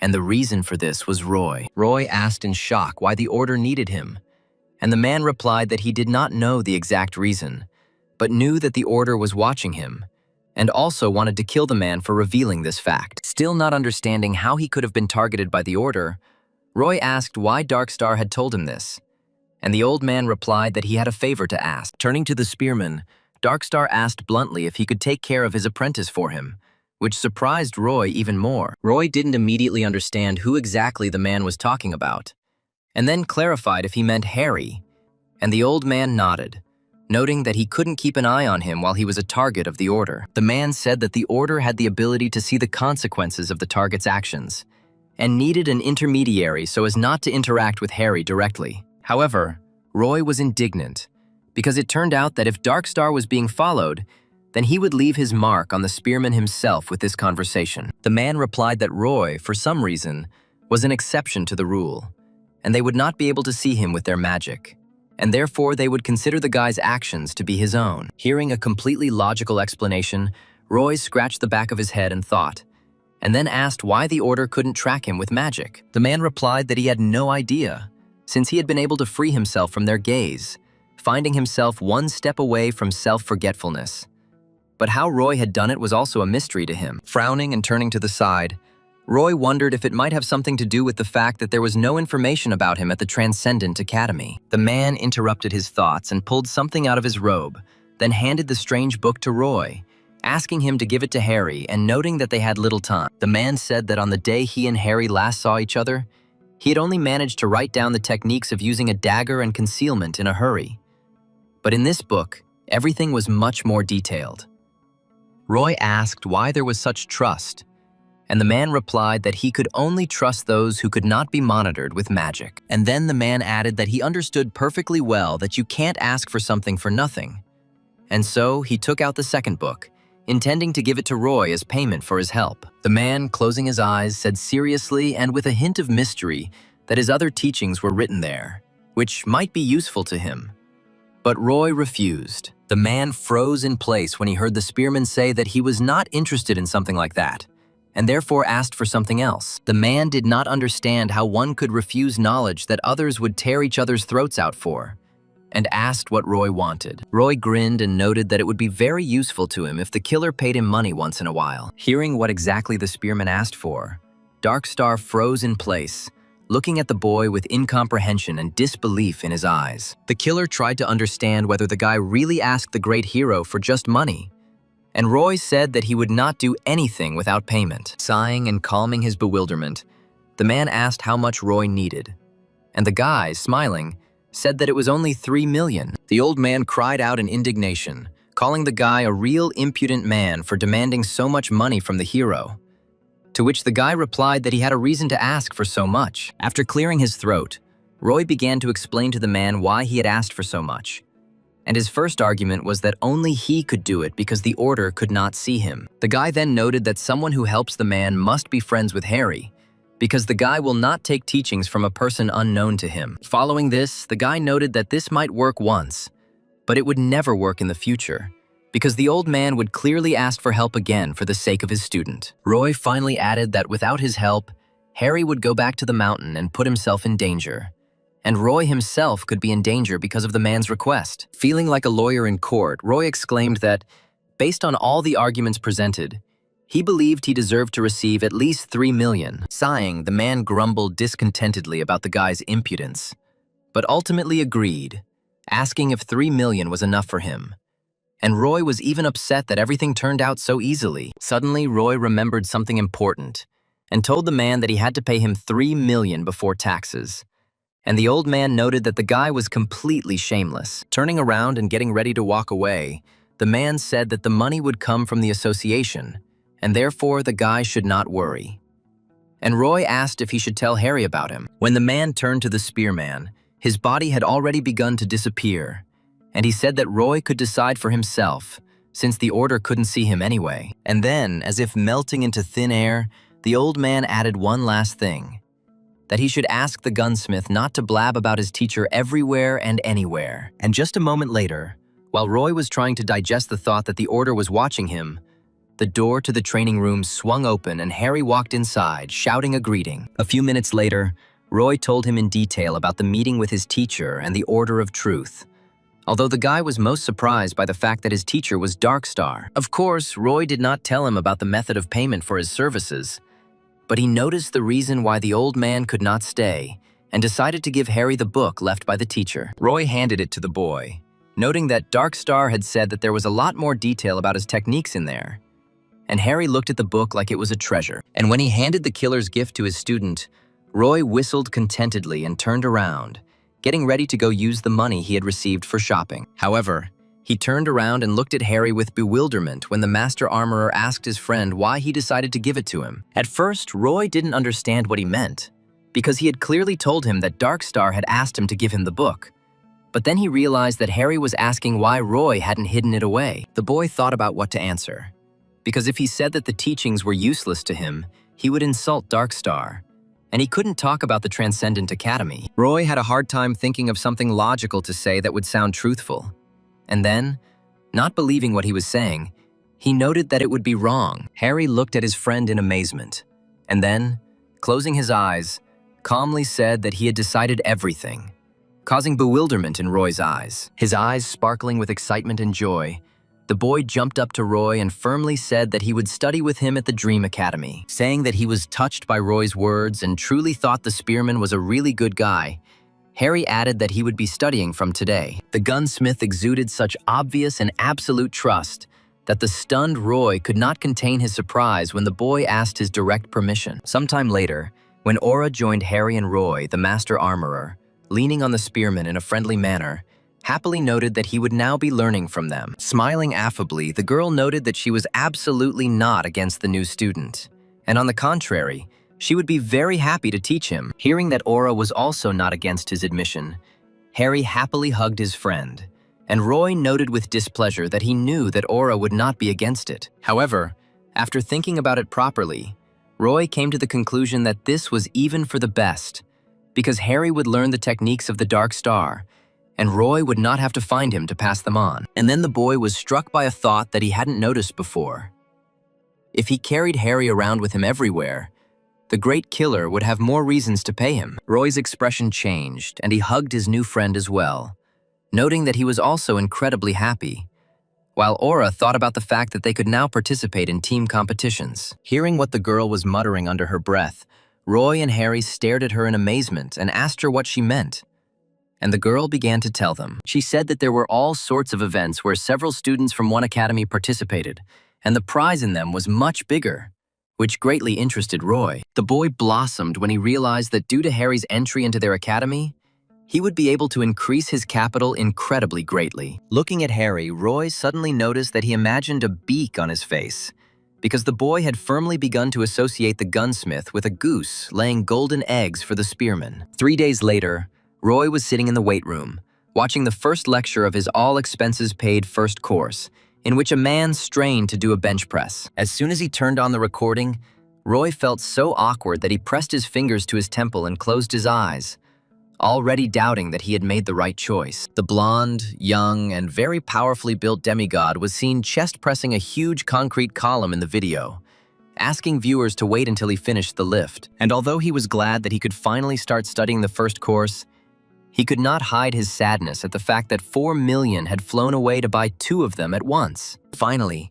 the young man dropped the enormous weight from his chest, and with an incredibly loud impact, placed the column on the ground, which instantly cracked from the weight. Leaning on this column, which seemed 20 times larger than the young man himself, the teacher joyfully introduced himself to the audience, calling himself Hercules. Saying that he hoped the audience had taken the Chiron course first, the demigod noted that the physical body was the most important factor for a transcendent. Hercules, his eyes sparkling, said that he would teach the viewer how to acquire muscle mass capable of increasing strength to incredible levels. With only a slight strain, the demigod showed off his incredible muscle mass, noting that it was from this that his physical strength, agility, and reflexes came. Seeing what his new teacher was showing, Roy's eyes widened in surprise, noticing that Hercules' muscles had doubled in size from the slight tension. Smiling contentedly, the demigod got into a running stance and cast an encouraging glance at the spectator,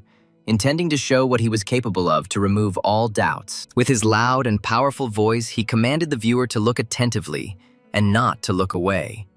And at the same moment, he moved and instantly disappeared from sight. With astonishing speed, Hercules covered a great distance and, stopping, patted his legs, noting that he achieved his enormous speed thanks to his leg muscles. Suddenly, with the same great speed, Hercules struck the ground, and from the force of his blow, the earth split and stones flew in all directions. Smiling proudly and a little boastfully, the demigod flexed his biceps and said that he possessed destructive power thanks to the formidable-looking muscles of his arms. The camera moved and Hercules began to rotate his torso with his still astonishing speed, noting his reflexes, which reacted to thoughts with lightning speed. And then he fell to the ground and began to vigorously do push-ups, claiming that he had an endurance that knew no fatigue at all. Hercules stood up abruptly and concluded his demonstration by once again striking a pose that emphasized his muscles, indicating that all these skills were given to him by the powerful muscles of his entire body. The demigod's powerful and perfect body shone so brightly that Roy even closed his eyes, wondering how much Hercules loved to brag. Finally, the man decided to end the introductory lecture by saying that all power comes from form, and power is the basis of transcendence. And Roy felt out of place. Finally, the lecture ended, and the guy's phone showed a daily assignment, which at first did not surprise him, because it was absolutely identical to Chiron's assignment. However, a second later, Roy noticed a note that said he had to perform the tasks with a weight of at least 1 ton, and the guy had to rub his eyes. Realizing that the course title about 500 tons was not a joke at all, Roy switched to Zhang Xianfeng's course in horror, hoping that there would be nothing like that there. When the guy turned on the lecture, the gray-haired old man was discussing how gait denotes the movements of the legs in, for example, fencing, but he would teach his viewer much more. Roy noted that the man looked straight, like a celestial being, and the elder continued, noting that he would teach him how to put together the movements of his entire body as a whole. He said he would give a short example so that the student would better understand the purpose of his training. And Roy was surprised for the second time that day. Holding himself straight and proud, with his hands importantly placed behind his back, the man walked straight through the air, promising that this is exactly what he would teach the viewer. The old teacher stood in the air as freely as if there was solid ground beneath his feet, and he noted that in this course they would learn the Negong technique to soar into the heavens. Roy's mouth dropped open, not believing that he could do the same. But he could clearly imagine how free he would feel in the air if he learned the Xianfeng technique. At the end of the introductory lecture, Roy prayed that the task would be doable, and saw that he was required to maintain a speed of 300 kilometers per hour for 30 seconds. After reading the second task, which required him to dive 20 times from a height of 30 meters. Roy thought thoughtfully that this was entirely doable. Suddenly, the spearman's thoughts were interrupted by a familiar female voice, and, turning around, he saw a girl entering the training hall. The girl asked if Roy was there, but when the guy turned around, she realized that she had already found him, and the guy was surprised to recognize the guest who had arrived. Having joyfully greeted the girl, whom the guy called Eva, the guy sat her down at the table, poured her coffee, and asked how she found him and why she was looking at all. The girl was the daughter of Frank, who was the guy's older friend, and it was from him that she learned where Roy was studying. Roy sat down opposite Eva, listening to her with interest when the girl asked if he had accidentally spoken to her father recently. Remembering the last time they had contacted, Roy replied that they had just communicated during the practice exam, and then asked why she was asking. Eva hung her head sadly and said that he had suddenly stopped communicating, and she thought that Roy might know something about where he was. Roy was very surprised and worried when he learned that his older friend, who never allowed himself to disappear anywhere, suddenly stopped contacting his beloved daughter. Roy jumped up from his seat and asked how long it had been since she had lost contact with him, and the girl sighed sadly, saying that he had gone to work yesterday and had not returned. Roy thought about it and suggested that Frank could have simply had a drink and fallen asleep somewhere near work or home, since that had happened before. But seeing that his theory did not inspire Eva, he asked if there was anything else that she wanted to tell him about. And the girl looked down. Her hands began to tremble, and the girl tried to stop the trembling by squeezing the glass of coffee tighter. Noting that something had happened after all, she said that just yesterday she and her father had had a fight because she told him that she wanted to become a hunter. And Roy interrupted her, pointing out that she was not awakened. He asked her if the girl was going to awaken artificially. But Eva noted with embarrassment that about a month ago she had awakened, and it was for this reason that she told Frank that she wanted to go not to university, as she had originally planned, but to the Hunter's Academy. Sighing, Eva interrupted her story and said that she hoped that Frank really had been drinking and had fallen asleep somewhere. And Roy thought that he understood her, because she wanted to lighten the load on her father's shoulders with work. However, the guy also understood Frank, who did not want to allow his daughter to do dangerous work, and, thinking about it, he walked Eva to the exit. After asking her to be careful and to call immediately if anything else happened or Frank came home, Roy waved goodbye, and Eva waved goodbye in return. And although he tried to keep a smile so as not to spoil her mood, at least with his appearance, when the girl left, Roy felt sadness due to the realization of the situation in his friend's family. Turning around and returning to the academy, the guy tried to call his older friend. But no matter how many times he called, Frank did not pick up the phone. Roy stared thoughtfully at his phone, trying to figure out what Frank could be doing that he wasn't picking up, causing both his daughter and Roy to worry. After hanging up another call, Roy scratched the back of his head and headed back to the training room, deciding to give his friend another day to return and hoping that everything was okay with him. At the same time, Kalia looked thoughtfully from the heights of his chambers at the city, while his subordinate told him that the devil had begun to suspect something. Sighing, Kalia said that at first there was only Darkstar, and now the devil would also interfere, and then asked how the situation with Roy was. A little worried, the man said that they still couldn't see Roy, and Kalia, terribly worried, began to bite his nail again, trying to figure out what to do. Turning to the novice, the young man said that no one should ever know the truth about the rift in the 10-level dungeon. Kalia ordered that this secret be kept by any means necessary, and the man nodded, indicating that he understood the order perfectly,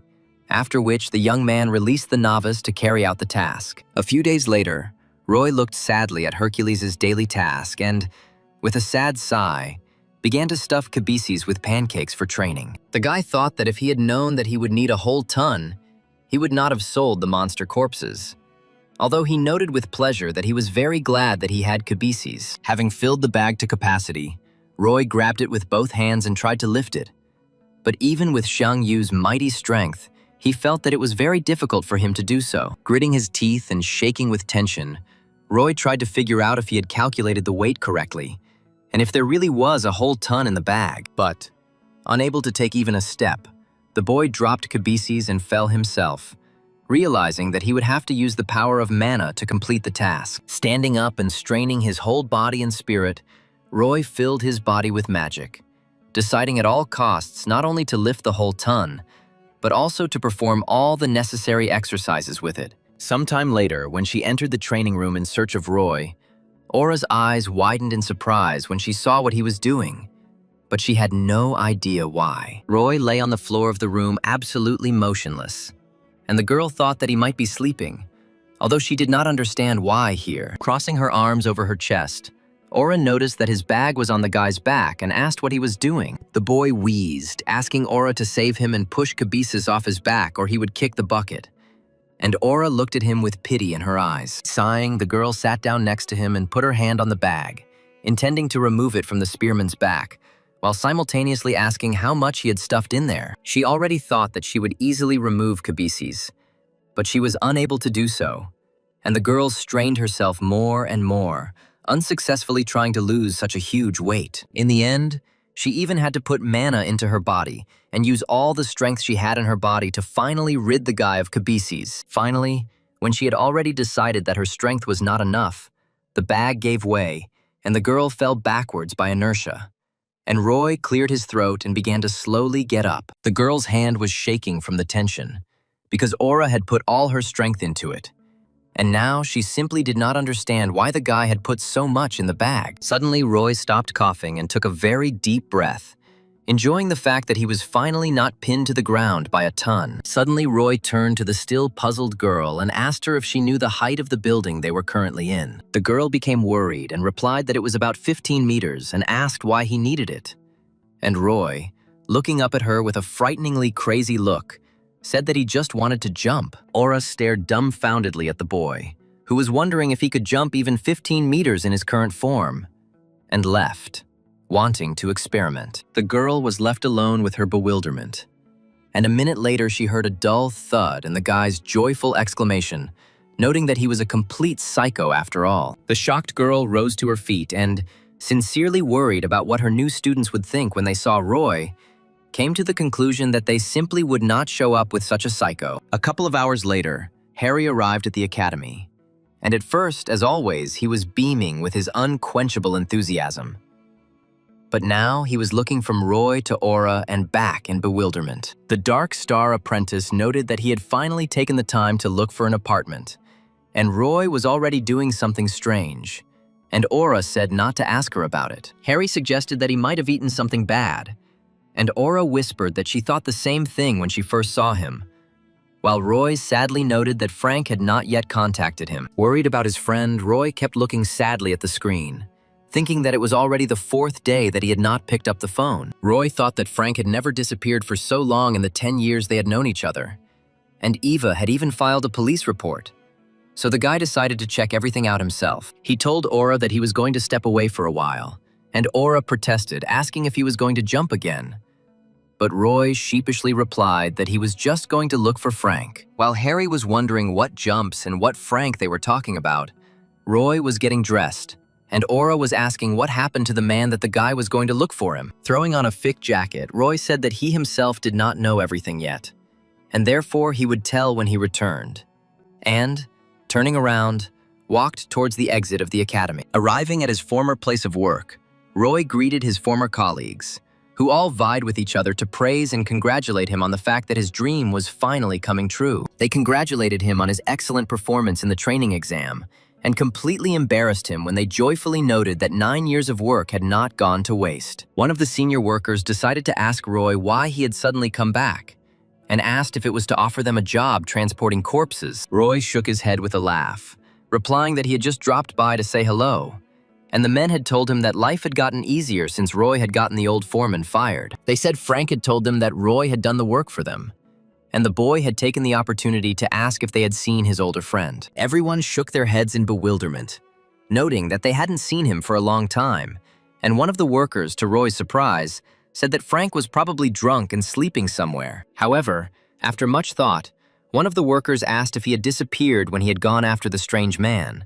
and Roy raised an eyebrow in surprise. With excitement in his voice, the boy asked the man again with whom and where Frank had gone, and the worker thought again, recalling how it all happened. And then he replied that some man had come to them offering them a job transporting corpses with decent pay, and Frank had gone after him, and that had been about 4 days ago. Roy thought that in that case Frank did not go alone, but the man noted that he left alone, because everyone else refused to go with such a suspicious person. Roy wanted to ask why Frank went then, but the man interrupted him and immediately replied that their colleague insisted that he needed money to send his daughter to the academy. Realizing that Frank might be in real danger, Roy asked in a worried voice if the men knew which dungeon he had gone to, but they only shook their heads. Realizing that he would not get any more useful information here, Roy thought that he needed to urgently run to the association, because they knew about all the raids and transportations. Roy jumped up and ran there, thanking his former colleagues for the information they had provided and claiming that he had urgent business to attend to. The guy hoped that the association would tell him everything, but when he got there, a fairly young man, stumbling, noted that he could not tell him what he wanted. The association worker insisted that it was personal information, and Roy screamed, trying to convey to the other man that a person's life could be at stake. The man just shrugged, regretfully noting that he had no right to disclose information to third parties until the person's disappearance was officially confirmed. Roy went outside and sat down on the nearest bench, despondent, trying to think of at least one solution to such a serious problem. With a heavy look and thoughts one more terrible than the other, Roy thought about the fact that Frank had left with a stranger 4 days ago, which meant that something had definitely happened to him. But the most important problem that prevented him from getting enough information was that he did not have enough facts on hand, and the guy began to shake with fear. Remembering his older friend who always supported and encouraged Roy no matter what happened, the guy felt real despair. But the most painful thing was to remember how Frank had incredibly helped Roy out when he had been seriously injured at work. The guy was in a desperate situation at the time, and Frank, despite his poor life and responsibility for his daughter, helped him out with $3,000. Realizing that his older friend was already having a hard time, Roy tried to refuse, citing the fact that he needed them himself. But Frank forced the guy to accept them. Caring for Roy and worrying about him as if he were his own son, Frank pressed the money into his hand and demanded that he at least try to cheer up. Roy then looked up wearily and saw his older friend, with whom he had been through a lot, smiling, insisting that more money could always be made. The $3,000 that the guy got from Frank gave the guy access to the Transcendent Academy and turned him into who he is. Furious that he couldn't do anything, Roy gritted his teeth, realizing that he couldn't just sit back and had to do something to help his comrade. Getting up from the bench where he had been reminiscing, Roy grabbed his phone and dialed Aura's number. And when she answered, he immediately said that he needed her help. Roy knew that there was a way to find his friend. He just needed to find it. And to do this, he asked Aura to arrange a meeting for him with the great swordsman. Sometime later, the apprentice spearman and the legendary hero stood, staring at each other. But this time, there was no aggression in the swordsman's eyes. Still looking into the boy's eyes, Guy Bauer said that he was generally aware of the situation and was not surprised that Roy had come to him. Roy looked into the old man's confident eyes just as fearlessly, listening as he asked if Roy wanted the swordsman to help him in any way he could. To the man's surprise, Roy did not answer at first, but then shook his head and firmly replied that he did not need help in the search. Instead, Roy, with a firm and confident look in his eyes, asked the great swordsman how he felt about fighting him in a duel. Aura's eyes and mouth widened in shock when she heard that in such a difficult situation, Roy was not thinking about saving his friend, but about fighting her grandfather. Robert, standing next to his master, was no less surprised, because in his long life he had never met such a stupid youth who would dare to fight the great swordsman. Frowning and filling his gaze with irritation, Guy demanded that Roy repeat his words, hinting that he still had time to take them back. Instead of backing out of it, Roy said that if he won, the great swordsman would not just help, but would actively participate in the search for Frank. And then he added that if he lost, he would leave his granddaughter's academy, which made Aura indignant, not understanding why such sacrifices were needed. The man's look made it clear that he didn't believe Roy would be able to even touch him. And Roy continued. The guy noted that he understood perfectly well that he would never be able to completely defeat the great swordsman, and therefore asked for permission to count him as a winner if he at least wounded the old man. Roy understood that it was a risky business, but he also knew very well that if he had one of the country's 5 legendary heroes on his side, no one would dare to contradict them. And although the man continued to glare at the spearman with indignation, there was clearly curiosity in him.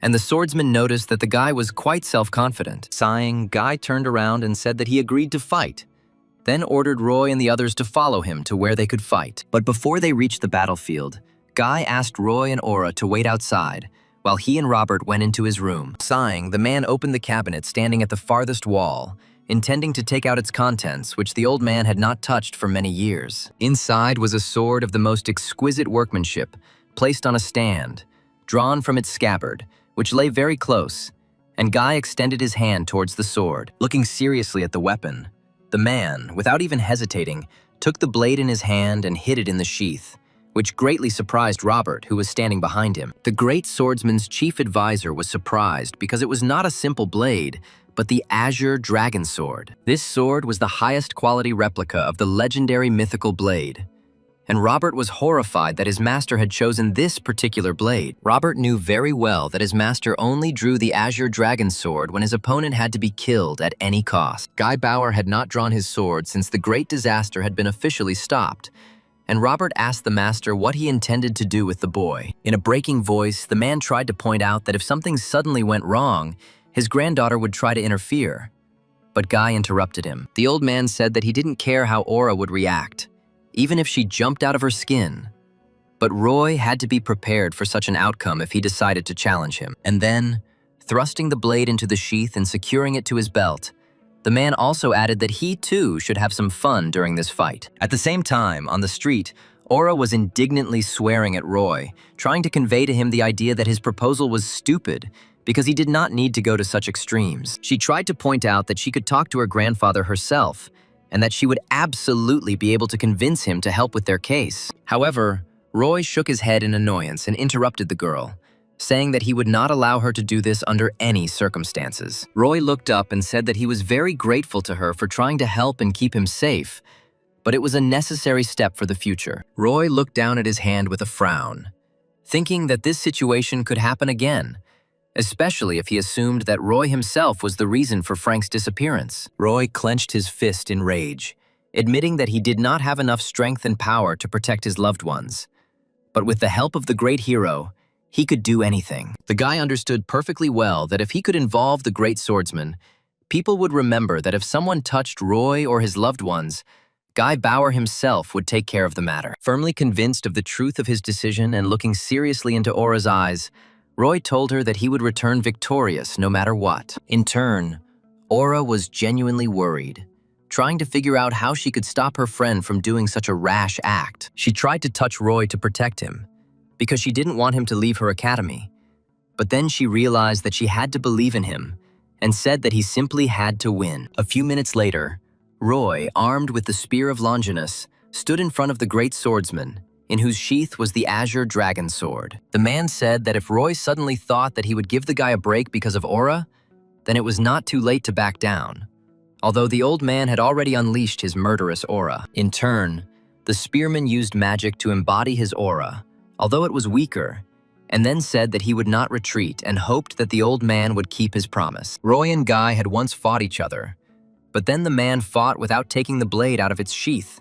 But this time he immediately drew his sword, praising his opponent for his courage. The man drew his blade and swung it, cutting through the air and letting his opponent know that he had absolutely no intention of joking around in this fight. Extending his blade forward, the man pointed at Roy and told his opponent that he would yield the first blow to him, hoping that he would not disappoint the swordsman. Not one to miss the opportunity, Roy ducked slightly, taking the spear in both hands and looking closely at his opponent to decide which way would be best to strike. But before the fight began, Roy encouraged himself, claiming that even though he was up against the great swordsman himself, with his current strength, the guy would definitely withstand a couple of blows. Roy looked up and instantly rushed forward, infusing his body with magic and all of his mighty strength, preparing to deliver his most powerful blow. He understood that he had to win at any cost, and therefore, he would put everything he had in his body to finish this fight as soon as possible. Taking a proper swing, Roy tensed his arms to the maximum and swung his spear, bringing down his mighty attack on his opponent. But even despite how lightning fast and with what energy in his body the guy moved and hit, Guy stood calmly and with absolute confidence in his own safety. And just a second later, Roy, who had been full of unbending determination to defeat the enemy, looked in surprise at what happened after his attack. Without much effort, the legendary hero of the country raised his blade and blocked that mighty blow that, in Roy's opinion, was simply bound to reach him. The guy froze in midair, looking in amazement at where his spear had hit the blade without even scratching it. And the man, who had not moved from his spot, asked the guy only one question. Turning his head towards him, he calmly asked if this was all that the boy who decided that he had a chance to resist the great swordsman was capable of. With one simple movement, as if swatting a fly, Guy swung his blade, blocking Roy's blow completely and pushing the guy aside. The man's attacking movement was so powerful that Roy, even trying with all his might to stay in place, was literally thrown to the side. At the same time, having taken the full force of the blow on the spear, Roy felt as if the blow had been dealt directly to him and barely restrained himself from crying out in pain. And a second later, looking up at his opponent, in an instant he saw a blade approaching his throat with the intention of cutting off the impudent man's head. The man really was going to cut off Roy's head with his blow, but the guy, using his reflexes to the maximum, managed to dodge such a dangerous blow. Roy ducked under the blow and tried to get around the old man and look for a chance to make a successful attack, although it seemed impossible to the guy. As soon as he managed to get behind the great swordsman, the man instantly turned around, bringing down a powerful attack of his blade on the boy, which Roy parried with the last of his strength. For the next few seconds, both warriors struck and fought back with incredible speed, which was impossible for a mere man to follow. Recalling how the fight with Guy went during their first meeting, Roy noted that now his opponent was clearly much more serious. In turn, the look of the man wielding the sword with all his professionalism expressed absolute confidence in his infallibility and his own victory. As Roy blocked or dodged his opponent's attacks, he saw the deadly element in each one and knew that one mistake would cost him his life. Suddenly, the man stopped so abruptly that Roy was taken aback. And then the old man raised the blade to his face so that his eyes looked out at the level of the tip. Within a moment, the man's hand moved and his deadly sword sliced through the air, causing Roy to retreat. The blow was so strong that Robert had to cover Aura, who screamed in fear, so that she would not be injured by this powerful gust of wind. The girl screamed Roy's name, worried for his safety, and the guy himself used all the strength he had to block such a terrifying blow. Trying to cover himself from the blow, Roy slowed down, and when the gust of wind weakened, he saw that the mighty and legendary hero was already rushing towards him with a blade raised to strike. And only now, when Roy, despite all his efforts, saw the same cold-blooded gaze of the enemy, he realized in full how strong the great swordsman was. The man used one of his special techniques, attacking the boy from 5 different sides almost simultaneously. But Roy managed to dodge some of them and block others with difficulty. And although Guy tried to keep his cool, inside he was angry that the guy had managed to dodge, and the man had called him a brat. The swordsman remembered with surprise that ordinary weakling he had met back then at the Aura Academy, and now it was clearly not him in front of him. Blocking every blow from the Azure Dragon Sword, Roy waited for the right moment to attack. And Guy noticed something strange in his movements. When the boy grabbed his spear and, having imbued it with mana, rushed towards the enemy with the aim of attacking him as hard as possible, the old man felt greater strength than he had before. Finally, when Roy's eyes were already flashing with anger from the desperate battle, the great swordsman admitted that even at this moment, his opponent was becoming stronger. And although the man really felt that this blow became stronger, he still easily parried the guy's spear, although the guy did not expect it. A moment later, the guy felt like he was literally being blown off his feet, as if he had been hit by a train rushing at full speed. Turning on the spot and swinging his blade in a spectacular curtsy, the man struck so hard that powerful gusts of wind swirled around him. Roy planted his spear on the ground and put all his strength into his hands, trying to stay in place, but it was maddeningly difficult to do so. Having stopped, the man moved the blade to the side and looked with curiosity at the guy who, according to his plan, should have flown away, but survived. Guy saw how the guy was breathing heavily, trying to stay on his feet, and he couldn't help but notice his extremely unusual weapon. The man, of course, suspected that it was special based on its appearance, but he could not imagine that it would be able to absorb the magic of his sword. Guy knew very well that if it weren't for this feature, the fight would have already ended. And so he decided to fight more seriously, and in an instant he flew up to his still unrecovered opponent. Just within striking distance, the man swung his sword again, and Roy, trying to endure the pain with all his might, tried to block it. However, this time it was not possible to extinguish the incredible power of the swordsman's attack, and Roy felt the ground slipping out from under his feet, and his body responded with pain. Guy stood straight, holding his mighty blade to the side, watching with his eyes the damage his blow had done to his still resisting opponent. The attack was really strong, and Roy, flying back a decent distance, felt his entire chest burning with pain. Coughing up blood, the boy fell to his knee, trying to control his heavy breathing, which made his chest hurt more and more. When he looked up and saw the great swordsman approaching him with his blade at the ready, the boy regretfully admitted that this challenge was indeed presumptuous. Realizing that all those he had fought before were not even close to his current opponent, Roy tried to gauge the level of difference between them, but he couldn't even do that, because the great swordsman was so much stronger than the boy that Roy couldn't even imagine the extent of the difference. The boy coughed and thought that even now he felt despondent, thinking about the great swordsman not fighting at his full strength. The man tried to attack the spearman again, but he suddenly dodged and began to dodge from side to side at high speed, breaking the distance. And when he managed to do this, he thought that he must definitely achieve this power, stopping at nothing. Twisting the spear, the guy tried to make another lunge, not intending to give up so easily.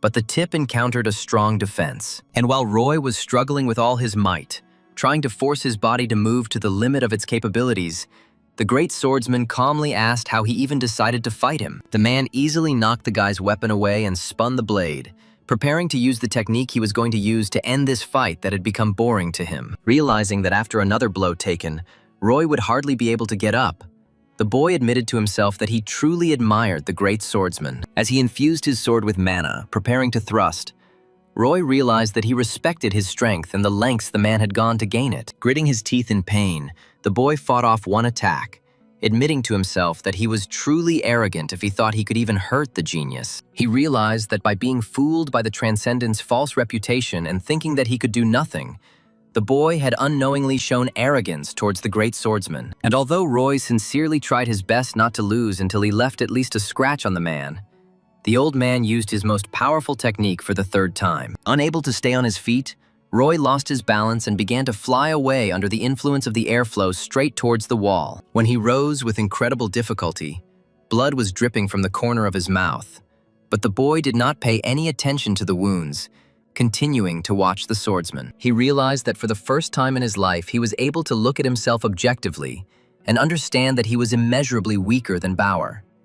But he still rushed straight into the attack. The boy was truly proud of having earned the right to fight the great swordsman, but he hoped to overcome this adoration in the future. The guy rushed into the attack even though he understood that he had no chance of winning.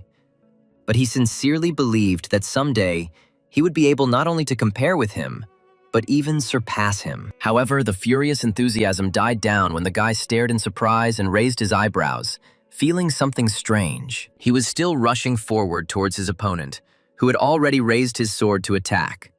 But a strange feeling prevented him from getting where the guy wanted. To his own surprise, the boy felt that his palm was tightly squeezing the shaft of the spear. But the boy felt absolutely nothing. The guy felt that even his legs were failing him.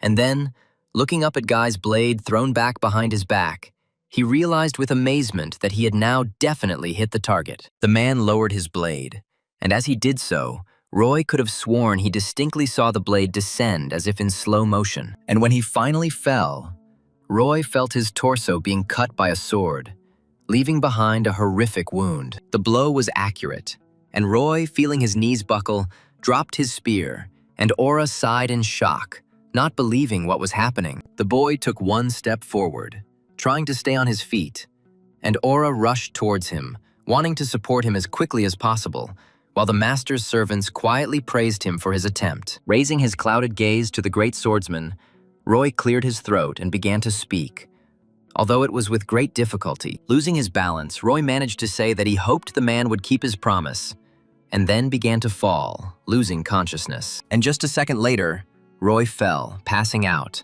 while Aura, very worried about her student, ran to him to provide all possible assistance. Suddenly, the man felt a strange, slight burning sensation on his cheek and discovered a small scratch on it, which the spearman had apparently spoken of. Everyone around stared at the man in amazement, not believing that Roy, although a talented but simple student, managed to wound the great swordsman, and the man himself only lowered his still calm and completely unsurprised gaze to the guy against whom he had to start fighting seriously. Roy was unconscious, but before he passed out, he probably thought that he had managed to achieve his goal, which seemed truly impossible to him. At the same time, Frank, wheezing heavily, ran through the dungeon, carrying a man on his back and grumbling that if he had known that everything would turn out like this, he would never have dragged himself here. The man apologized desperately to Frank, because he didn't expect the distortion to suddenly happen. And Frank noted that their disappearance had probably been noticed and was now being searched for. However, the man cleared his throat and said that it was unlikely that anyone was looking for them since, trying to maintain secrecy, he asked the association not to reveal the details of their raid to anyone. Realizing finally how dire the situation was, Frank sighed and, without stopping moving, said that it would be difficult for them to get out alive. Although he later said that, in his opinion, one bastard would definitely find some other way to help them, although the man did not understand who he was talking about. He asked who Frank meant, and Frank, smiling involuntarily, said that he knew a stupid boy who first acts and then thinks. Sometime later, while at the Bauer family estate, Roy suddenly woke up, his eyes wide open and trying to remember where he was. He stood up abruptly, straightening his back and ignoring the pain in his chest, and Aura asked with concern if he was awake. Ignoring the strange question, the boy asked how long he had been unconscious, and Aura said not too long, after which Roy immediately jumped up. The girl tried to convince him that it would be better for him to rest, but Roy refused, noting that he had to immediately talk to the great swordsman, who unexpectedly entered. Roy looked up in surprise and was met with a hard, indignant look from the man, clearly indicating that he was not at all happy with what had happened. The boy froze in place, trying to figure out how to react to such an aggressive look, and Aura simply turned to her grandfather with curiosity. Guy sighed, closed his eyes, and suddenly unhooked the sheath of the azure dragon sword from his belt, then threw it into the guy's hands. Roy raised his eyebrows in confusion, but caught the scabbard, trying to understand why the old man had decided to hand him such a legendary weapon. Robert tried to make the great swordsman come to his senses, and even Aura, amazed by this action, asked what he was doing, to which the man crossed his arms over his chest in displeasure. Roy tried to ask why he needed this blade, even though it was truly legendary, and the man said not to imagine anything unnecessary, because he just wanted to keep his promise. The man told Roy to take this blade and go to the association, presenting it as proof that he was acting on the will of the great swordsman. He also insisted that Roy try to deal with the problem in his own way, and the way his soul dictates, without the hero's interference. As soon as the boy got to the Professional Hunters Association, he was almost immediately taken to the chairman of the association, whose name was Roland. The man, intertwining his fingers, looked with curiosity at the azure dragon sword in its sheath, amazed that he saw it in person. Looking up, the man wondered how the sword had ended up in the hands of the boy who had brought it. And Roy was surprised that he had been brought straight to the chairman personally. They had been sitting like that across from each other for a minute now, and Roy decided to speak first, introducing himself and noting that he had a couple of questions. While Roy was asking about Frank, the man remembered how a few days ago Darkstar demanded that the guy be given 3 million, and now the great swordsman stood up for him, trying to figure out who this guy was, but realizing that he clearly shouldn't contradict him. The man heard Roy asking where his older friend had gone and with whom. The man sighed with a heavy look as he remembered that Darkstar had asked him not to tell anyone about this strange translation.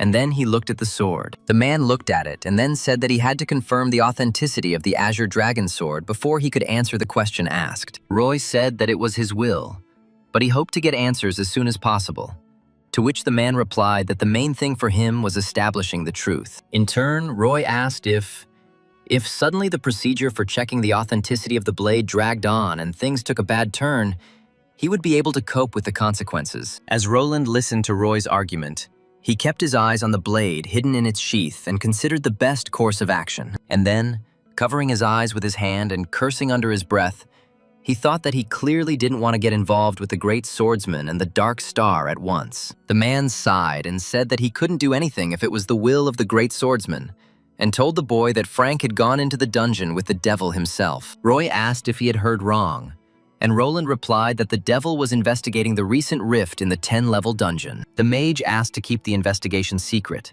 and Roy recalled that Darkstar had said that the dungeon rift was the work of the Order of Truth. Having learned exactly where to look, Roy slapped the table and stood up from behind it, thanking Roland for telling the guy all the information he needed. The guy was about to leave the chairman's office, but then he thought about it and turned around, intending to ask a question that would definitely seem unusual to the man. Handing Roland the Azure Dragon Sword, Roy asked the man if he could pawn it and get a loan from the association, much to Roland's surprise. When Roy got out of the association building, he picked up the phone and saw that Eva was calling him.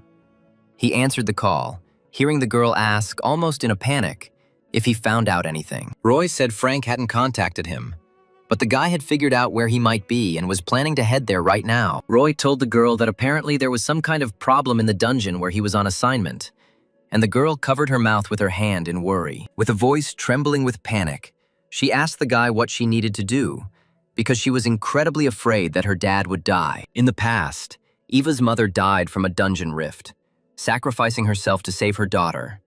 And now she cried from the realization that she could be left all alone. Roy thought that perhaps the girl had decided to become a hunter precisely in order to protect her loved ones. But now she felt absolutely helpless. In a firm voice, the guy told Eva to calm down, because he would never allow Frank to die and Eva to be left all alone. Realizing how much responsibility he was taking on with his promise, the guy swore to the girl that he would definitely return her father to her. Quickly moving towards the dungeon, Roy thought that the devil was already old and sick, but he was still one of the 5 great heroes, which meant there was a reason why he couldn't get out. The guy thought that there was a possibility that the Order of Truth had set a trap for the devil, and therefore only Roy would be able to get them out, since the Order could not keep an eye on him. Roy looked at his phone, checked the messages, and saw that 500,000 had been credited to his account from the association. And the guy was happy to see the transfer. At first, the chairman sincerely did not believe that Roy was serious. But in the end, the guy convinced him, hoping that the great swordsman would not be against it. Looking at his phone, the guy thought that he had sold too cheaply by leaving the association sword. But 500,000 would be enough for him to buy equipment for visiting the dungeon. When he found the right lot, the guy pressed the purchase button and, having spent only 5,000, bought what he had had his eye on for a long time. A black and gold spear called Gungnir materialized right in front of the guy, and the guy immediately took it in his hand, soaking up its power. Finally equipped, Roy decided he was ready enough to attempt to rescue the devil and Frank from the dungeon that had become a trap for them.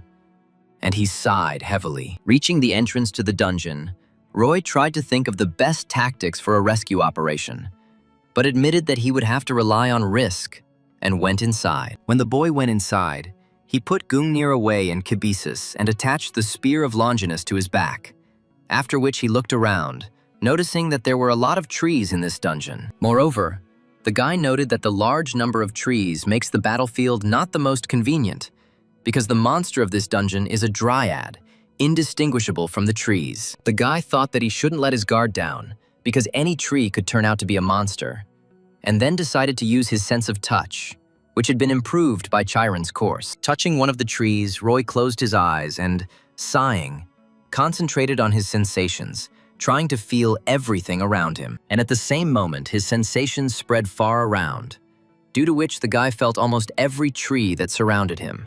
The guy continued to concentrate on his feelings, although it was difficult for him to do so, as if something was preventing him from spreading his sensations around. Opening his eyes, the boy realized what exactly was causing the difficulty in using his enhanced sense of touch and glanced at the tree, which, in appearance, was no different from the others. Thinking that he might be wrong, Roy pulled out a huge black and gold spear from his pouch, intending to test his theory on this tree. Raising the spear over his shoulder, the boy began to fill it with mana in order to strengthen the attack with which he was going to test how useful the spear would be to him. And just a moment later, when Roy decided that he had absorbed enough mana into the weapon, the guy threw his hand forward and let go of the spear handle, sending it flying. A powerful weapon, which according to legend belonged to the main god of Scandinavian mythology, was spinning and flying straight into the tree, threatening to pierce it through and through. When the spear was already as close to him as possible, eyes and a mouth suddenly opened on the tree trunk,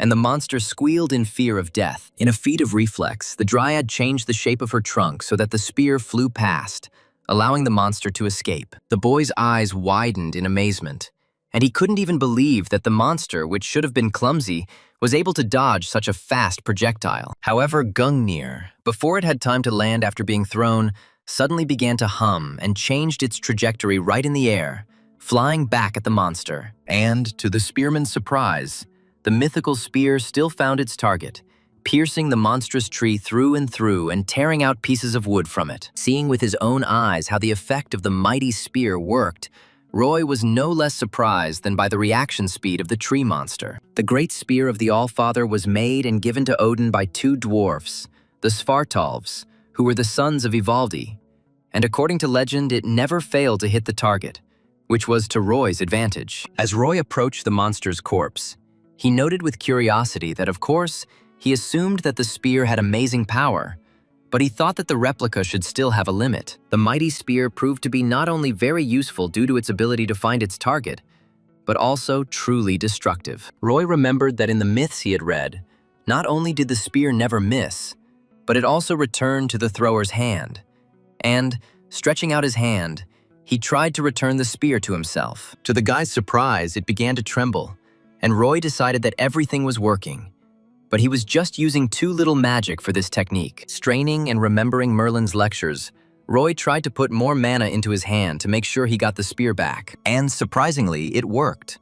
And the spear, soaring into the air, flew back to the guy who sent it on a flight that would kill the monster. With a deft and precise movement, Roy intercepted Gungnir, flying towards him at high speed, barely managing to hold on to it and not let it go by inertia. When the boy finished the experiment, he immediately fell to his knees, wearily noting that it took too much mana to return the spear, and that it would only happen once in a fight. Taking a deep breath, Roy noticed that in the myths the spear returned on its own, and realized that the replica did have its limitations. The boy also noted that in the future he would be able to ignore the limitations of mana, and was glad that he had pawned Grandfather Aura's sword for this truly incredible weapon. The boy was thinking that if the great swordsman suddenly got angry, Roy would simply throw Gungnir at him and run away, while a living branch crackled behind his back. Suddenly, a whole horde of living demonic branches attacked the guy's position, causing him to duck to avoid being hit by the powerful attack. And using his sixth sense,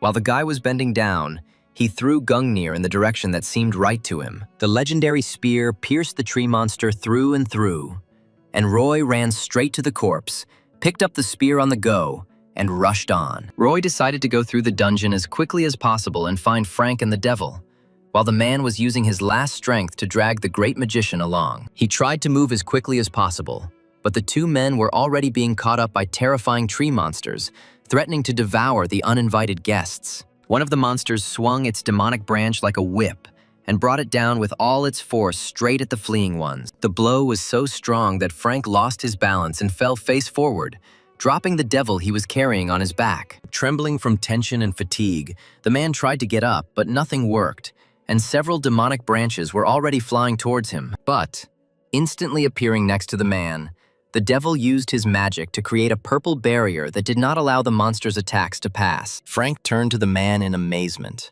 wondering why he would allow himself to use magic in his condition. And the old wizard ordered the man to run away. Frank asked what would happen to the magician himself if he left him, and the devil replied that he didn't have much time left anyway. As if confirming his words, the man suddenly coughed up blood, but did not allow himself to weaken his concentration and drop the barrier. The old man said that if he hadn't brought the man here in the first place, he wouldn't have had to go through this at all, and repeated his request to run away. He asked why the man was hesitating, and repeated it a third time, but Frank simply could not afford to abandon his new comrade in trouble. Eventually, the barrier began to crumble, and the devil, losing his concentration and the last of his strength, fell on his back while Frank watched in horror as his strength left him. Cursing as he realized they had no more cards left, Frank tried to shield the old man with his body as the monstrous branches rushed towards them. Realizing that this could be his last thought, Frank asked Eva for forgiveness, noting that he was terribly guilty before her. The man closed his eyes, preparing himself for the fact that he was about to be pierced through. But for some reason, the pain did not come, and did not come. Not understanding why the monsters were hesitating, Frank opened one eye to see what was happening where they were now standing, and seeing that Roy himself, whom the man had been waiting for, was standing in front of them, holding the sacred spear of Longinus in his hand. Frank's eyes widened in amazement. Turning to Frank, Roy sarcastically noted that he had greatly disappointed him, because Eva had been terribly worried about her father not returning home for a long time. Having recognized the one who came to the men's aid, Frank even shed a tear, greeting the guy with a smile full of joy and calling him a real bastard. Rushing to the monsters, Roy said that they would definitely talk later. But now Frank should take the devil and get him out of the dungeon while the guys sorted things out. Running closer to the monsters, Roy made them pay attention to him and try to attack with their branches, which gave Frank and the devil a chance to escape. Cutting down the dryads one by one, Roy ran between the corpses, thinking that he only needed to find the main body and destroy it, and then the dungeon would be cleared. And although the guy had a strategy he was going to stick to, his thoughts were clearly interrupted by the huge number of branches that rushed towards him. Each of them hit as close to the guy as possible, and only his superhuman reaction helped the guy dodge all the attacks at once, although it was difficult. Finding himself upside down in the air, Roy cursed, realizing that the closer he got to the dryad's main body, the stronger her resistance became. In addition, the monsters would regenerate even after Roy crushed them into small planks, making it incredibly difficult for Roy to maneuver and dodge. Roy realized that he would hardly be able to reach the main trunk on foot, and so he began to look around in search of the place where Gungnir had flown. The guy noticed that the spear had landed to the side after the last attack,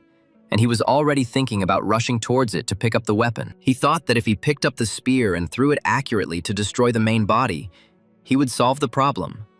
But unfortunately, this plan was not feasible. Out of the corner of his eye, the guy saw that Frank and the devil had not yet managed to run far, which meant that if he ran away, they would become the target of attacks from the demonic trees. And as if to confirm the guy's guess, two huge monsters ran forward, intending to kill the wounded because they are the easiest prey. They launched their deadly branches forward, and Roy, spinning the spear of Longinus at great speed, cut them down as quickly as he could. It was incredibly difficult for the guy to maintain such protection, because he directly felt that his body was about to be torn apart from the tension. Allowing himself to glance behind him, the boy made sure that Frank and the devil had managed to move far enough away to be safe. Noticing that the men had moved away to the optimal distance, Roy stopped spinning his spear and pushed off the ground, causing the branches to hit the place where the boy was standing. And then he rushed towards Gungnir with all the speed his body could muster, trying to dodge the branches that were hitting him with great force. The guy tried to keep up his speed and finally reached his weapon,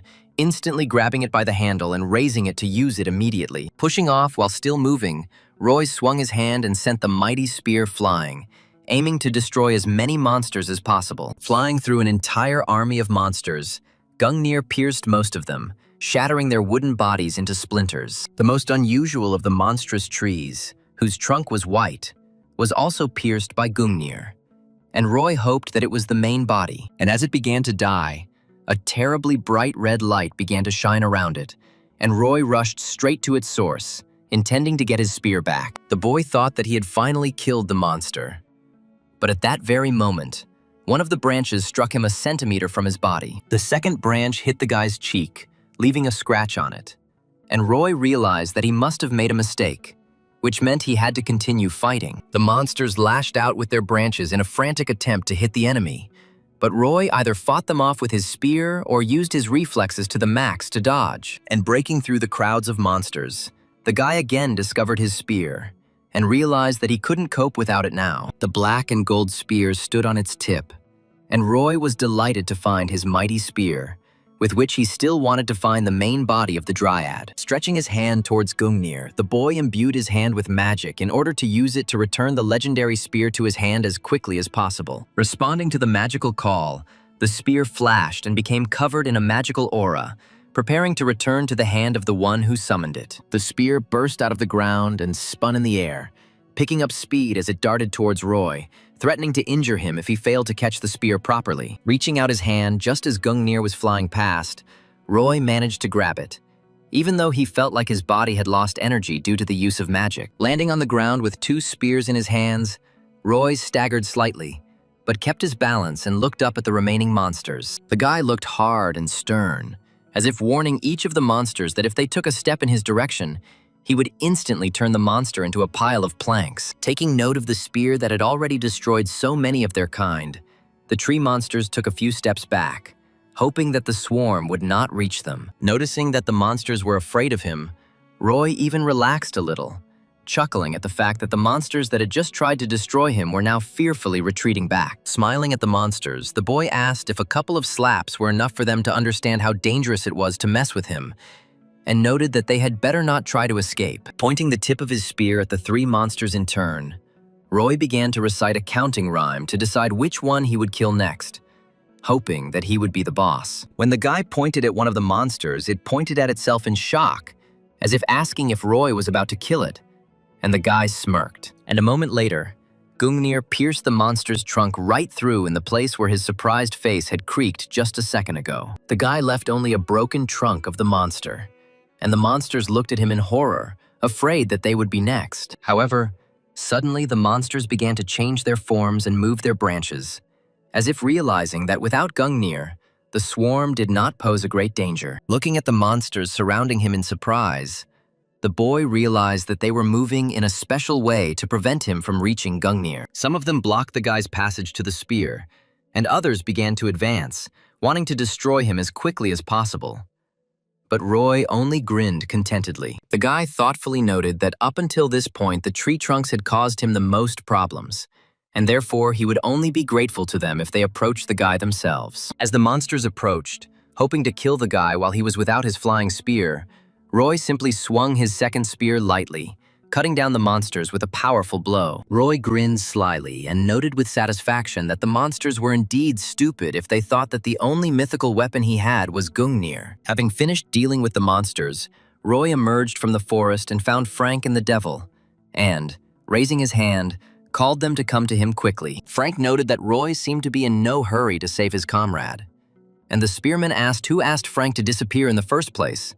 Besides, the guy found out that he was here for Eve. Roy said that he knew perfectly well that Frank had gone into that dungeon to earn money to teach Eva the craft of a hunter, and asked why they had quarreled then. As Frank lowered his wounded comrade to the ground, he noted that it was none of his business, and the boy asked how the wizard hero was feeling. Frank said that it wasn't very good, because he was already bad, and they had to spend a lot of energy on protecting Frank himself, and even Roy noticed that the magician's condition was extremely deplorable. Realizing that the situation was urgent, Roy pulled out the elixir from Cabesus that the boy always carried with him in case of emergency, and Frank was surprised to see it. Pouring the potion into the man's mouth, Roy noted that it was like administering first aid, but in any case, the drug would clearly improve the devil's overall condition. A couple of seconds later, the old man started coughing and Roy supported his head, noticing that the man had come to, and Frank sighed slightly, relaxing, thinking that he had gotten away with it. The wizard, completely exhausted, asked who this young man was, and Frank answered his comrade that this was the very same bastard the man had spoken of. Blinking heavily, the man clarified that the brat was a simple student of the academy, and then asked if he really had come alone to save them. And then he interrupted himself and asked a more important question about what happened to those dryads from whom the wizard tried to protect his friend. And Roy said that he had dealt with them all. The man cleared his throat, wondering in confusion how a mere apprentice had managed to take on an entire army of dryads on his own. And Roy asked how they had ended up there. The man replied that he was going to explore the dungeon, and for this, he needed the help of a person who would transport the corpses of the monsters. Roy tried to find out why he didn't use a moving company, and the man wheezed that he was afraid he would attract too much attention. Roy asked if the wizard had acted alone, fearing that he would be discovered by the Order of Truth, and the devil froze in amazement. He wanted to ask how the guy knew if he didn't even talk about it at the association, but suddenly there was a cracking sound in the wood, which made Roy turn around immediately. And then they felt something like an earthquake, and Frank was clearly scared, and Roy was just surprised, not understanding what exactly was happening. Rising from the ground, Roy asked what that feeling was and asked if it was an earthquake, to which Frank responded in fear that he was approaching them. The boy didn't understand what the man meant exactly, and Frank said that the monster that had stripped the devil himself of his magical powers was approaching. Roy thought that the Order of Truth must have prepared something equal in power for the devil as a trap, and that was why the old man lost his power. After clearing his throat again, the man told Roy that he was grateful for the rescue attempt, but he shouldn't have done it. And the boys stared in amazement at the source of the noise. At first, Roy thought that a living mountain was approaching them, but it turned out to be a dryad of such enormous size that Roy couldn't even immediately believe his eyes. Roy asked if the monster was a distortion monster, and the devil noted that this was the first time he had encountered such a species, and therefore thought it was some kind of mutation. The monster, taking slow and terribly loud steps, walked past the three people, and Roy, examining it, noted that he did not see any differences from the other dryads, except perhaps in height. Realizing that the monster had gone the other way, Roy straightened up and suggested that the men sneak to the exit. But Frank replied that they had already tried. Frank noted that he had no idea how, but the monster noticed them as soon as they approached the exit. And it was because of their attempt to exit that the devil was in such a state. The man noted that this monster clearly did not have a simple mutation, because even strong magic could not penetrate it. And if damage did occur, the monster regenerated lightning fast. Roy thought he had misheard at first, but the devil said that his magic was completely useless against this monster, and the boy's eyes widened in amazement. The man said that he was already old and sick, and he was ashamed to even be called the devil. And although he could pierce the bark and slow down regeneration, he remained completely vulnerable. The man also added that it would take one powerful blow to break through his core, but they didn't have any way to do that right now. And Roy knew what he had to do. Straightening up again, Roy touched Cabesus and began to pull his spear out of him, asking again that just one powerful blow would be enough. Holding Gungnir tightly, Roy turned to the devil and asked him to weaken the monster so that Roy could use the spear to destroy the monster's core. The man indignantly said that the core could not be destroyed with a simple blow, and he would, of course, make every effort, but he would only be able to weaken it and not completely neutralize it. And then, clearing his throat, the man also noted with slight sadness that the most important thing was that they would hardly have another chance in case of failure. Roy was forced to agree with this, since the devil clearly wouldn't last more than one try.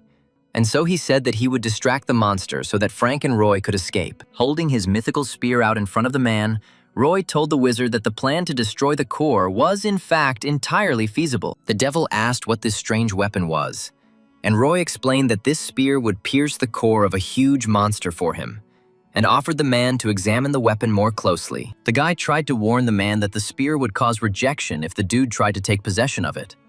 And then the devil, having begun to study the spear, was amazed at what he saw. The man muttered something under his breath, shaking with confusion, and Roy listened, after which the man suddenly exclaimed questioningly. Looking at the spear with a startled look, the man asked how such complex magical chains could not conflict but coexist with each other. The devil was most struck by the fact that he did not recognize some of the magic chains at all, and Frank noted that it was the first time he had heard the old man talk so much. Roy tried to ask if he now thought the spear would be enough for their plan, and the devil noted that with such a weapon, the monster didn't even need to be weakened. Realizing that this thing was truly unusual, the devil suddenly thought that he had completely forgotten to ask Roy where he got this spear, and the guy tried to come up with an excuse. Lost in thought, Roy suddenly said that the great swordsman had bought him this spear, and thought at the same time that, in fact, he had not even lied, although the devil noted that this was not like Guy. After some time,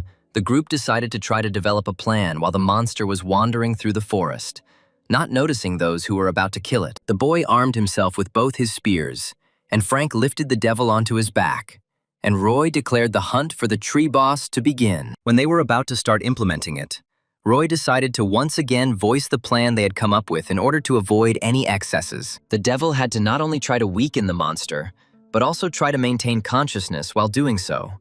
And Roy would do the rest, finishing off the monster with his spear. Roy asked if the wizard could cast a weakening spell on the fly, and the man confirmed this guess, adding that it would reduce its effectiveness and shorten his life. Realizing that this could not be allowed, Roy said that he would distract the monster onto himself, and the devil would be able to calmly prepare his spells without rushing anywhere. It turns out that, first of all, Roy will distract the monster so that it does not attack Frank and the devil, and thus prepare the ground for the second point of the plan. While Roy distracts him, the devil, sitting on Frank's back for mobility, will be able to prepare his spell without rushing to weaken the monster. Finally, when Roy realizes that the monster is weakened enough and the core is exposed, the guy will pierce its body with Gungnir, killing the monster and opening the way for them to get out. The plan was simple enough, but Roy still thought about it.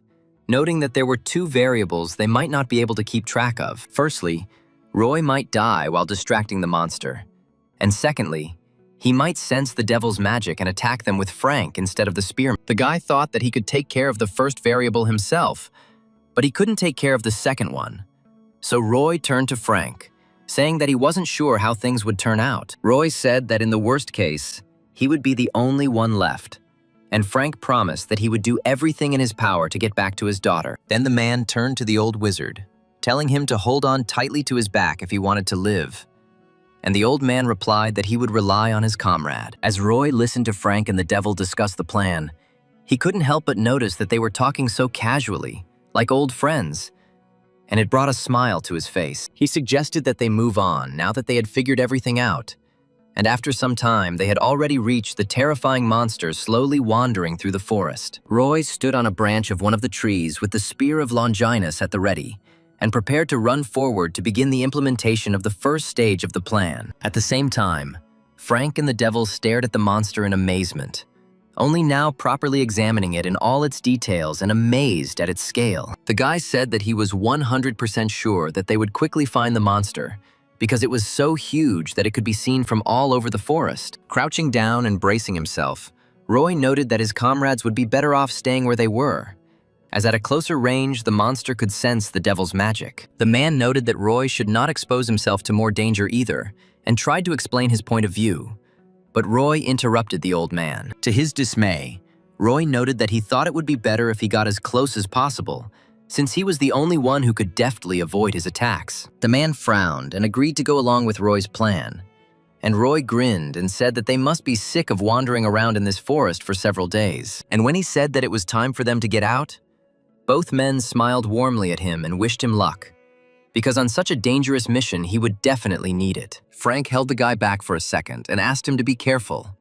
And Roy, smiling, asked his older friend the same thing, after which he rushed from the spot. Moving from branch to branch with the help of jerks, Roy quickly moved closer to the monster in order to attract its attention to his person as quickly as possible. Looking up and frowning, Roy noted that the monster had seemed terrifying even from afar. But up close, the guy felt his breath being taken away by the scale of the enemy. But only now, having reached the monster, Roy felt a dark aura surrounding him, which was most likely the reason why the devil had had such a hard time with their last fight. The monster was so huge that when it moved through the forest, it demolished everything in its path.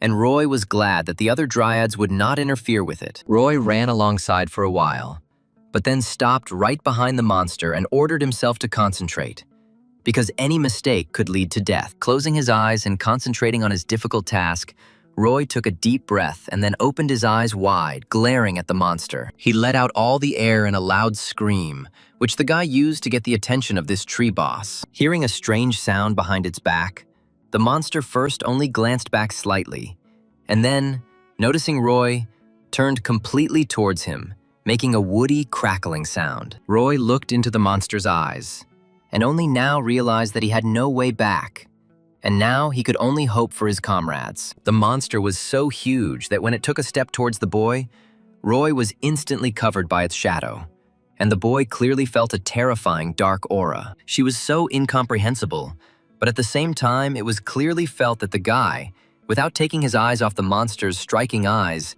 said only that it was possible to go crazy. And at the same moment as he voiced his thought, huge branches creaking and cracking reached out to him, intending to tear the guy to pieces. The huge tree struck exactly where Roy was standing, and the attack was so powerful that huge rocks flew into the air, and the sound of the impact itself was heard for many kilometers. However, Roy, relying entirely on his own reflexes, managed not only to dodge the fatal blow, but also to stand with his feet on one of the branches. The guy had already managed to rejoice at the fact that he had managed to dodge the first attack. But at the same moment, he felt two other branches approaching his back. Leaping over one branch and bracing his foot against another, Roy dodged each attack, marveling out loud at how incredibly long the monster's branches were. The guy was saved from one blow after another, and suddenly realized that the monster was hitting with incredible speed, almost without pauses, and he became indignant, begging for at least a second to rest. Realizing that the monster's attacks were not only faster than they expected, but also had a farther reach, Roy had to deviate from Frank and the devil's direction. Looking towards the forest where his comrades should be, Roy wondered if the weakening spell was ready yet.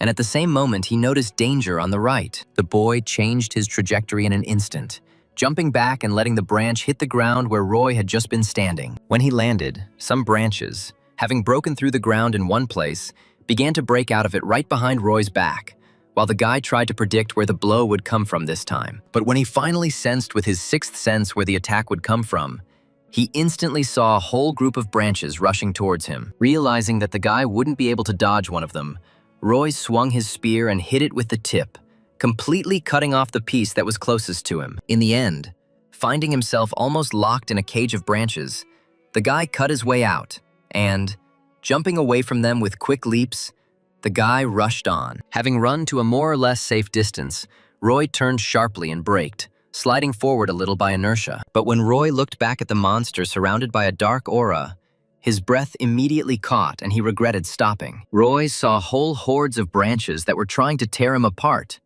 and all of them were literally covered in a dark aura, which made the guy feel heavier and heavier. He noted that due to the influence of the monster, not only was there a sense of serious pressure, but even the air around began to ripple in small waves. Gripping the spear more comfortably, the guy thought that he would actually like to avoid direct confrontation until the right moment. But it seemed there was no choice. But just as he was about to rush into battle against the monster with only the Spear of Longinus, a bright, explosive light suddenly lit up behind the guy. Roy turned around and realized that this was exactly the signal the devil was supposed to give when he finished preparing the weakening spell. Picking up the wizard who had finished his work, Frank ordered him to hold on tighter and carried him to the next pre-selected point away from the place of pursuit. Grinning and gripping his spear tighter, Roy noticed that the devil had not only weakened the monster, but had done so just in time, because the guy was about to do something stupid. 4 huge branches struck with great force the next second at the place where Roy had been standing, and the monster had time to hope that the annoying man had finally died. However, when he removed the branches to look at the place of the blow, he did not find the body of the nasty man there, and he crackled something in bewilderment. Standing in a completely different place, Roy, straightening up and grinning slyly in response to the monster's actions, shouted, attracting his attention. The guy smiled contentedly, fully aware that victory was already in his hands.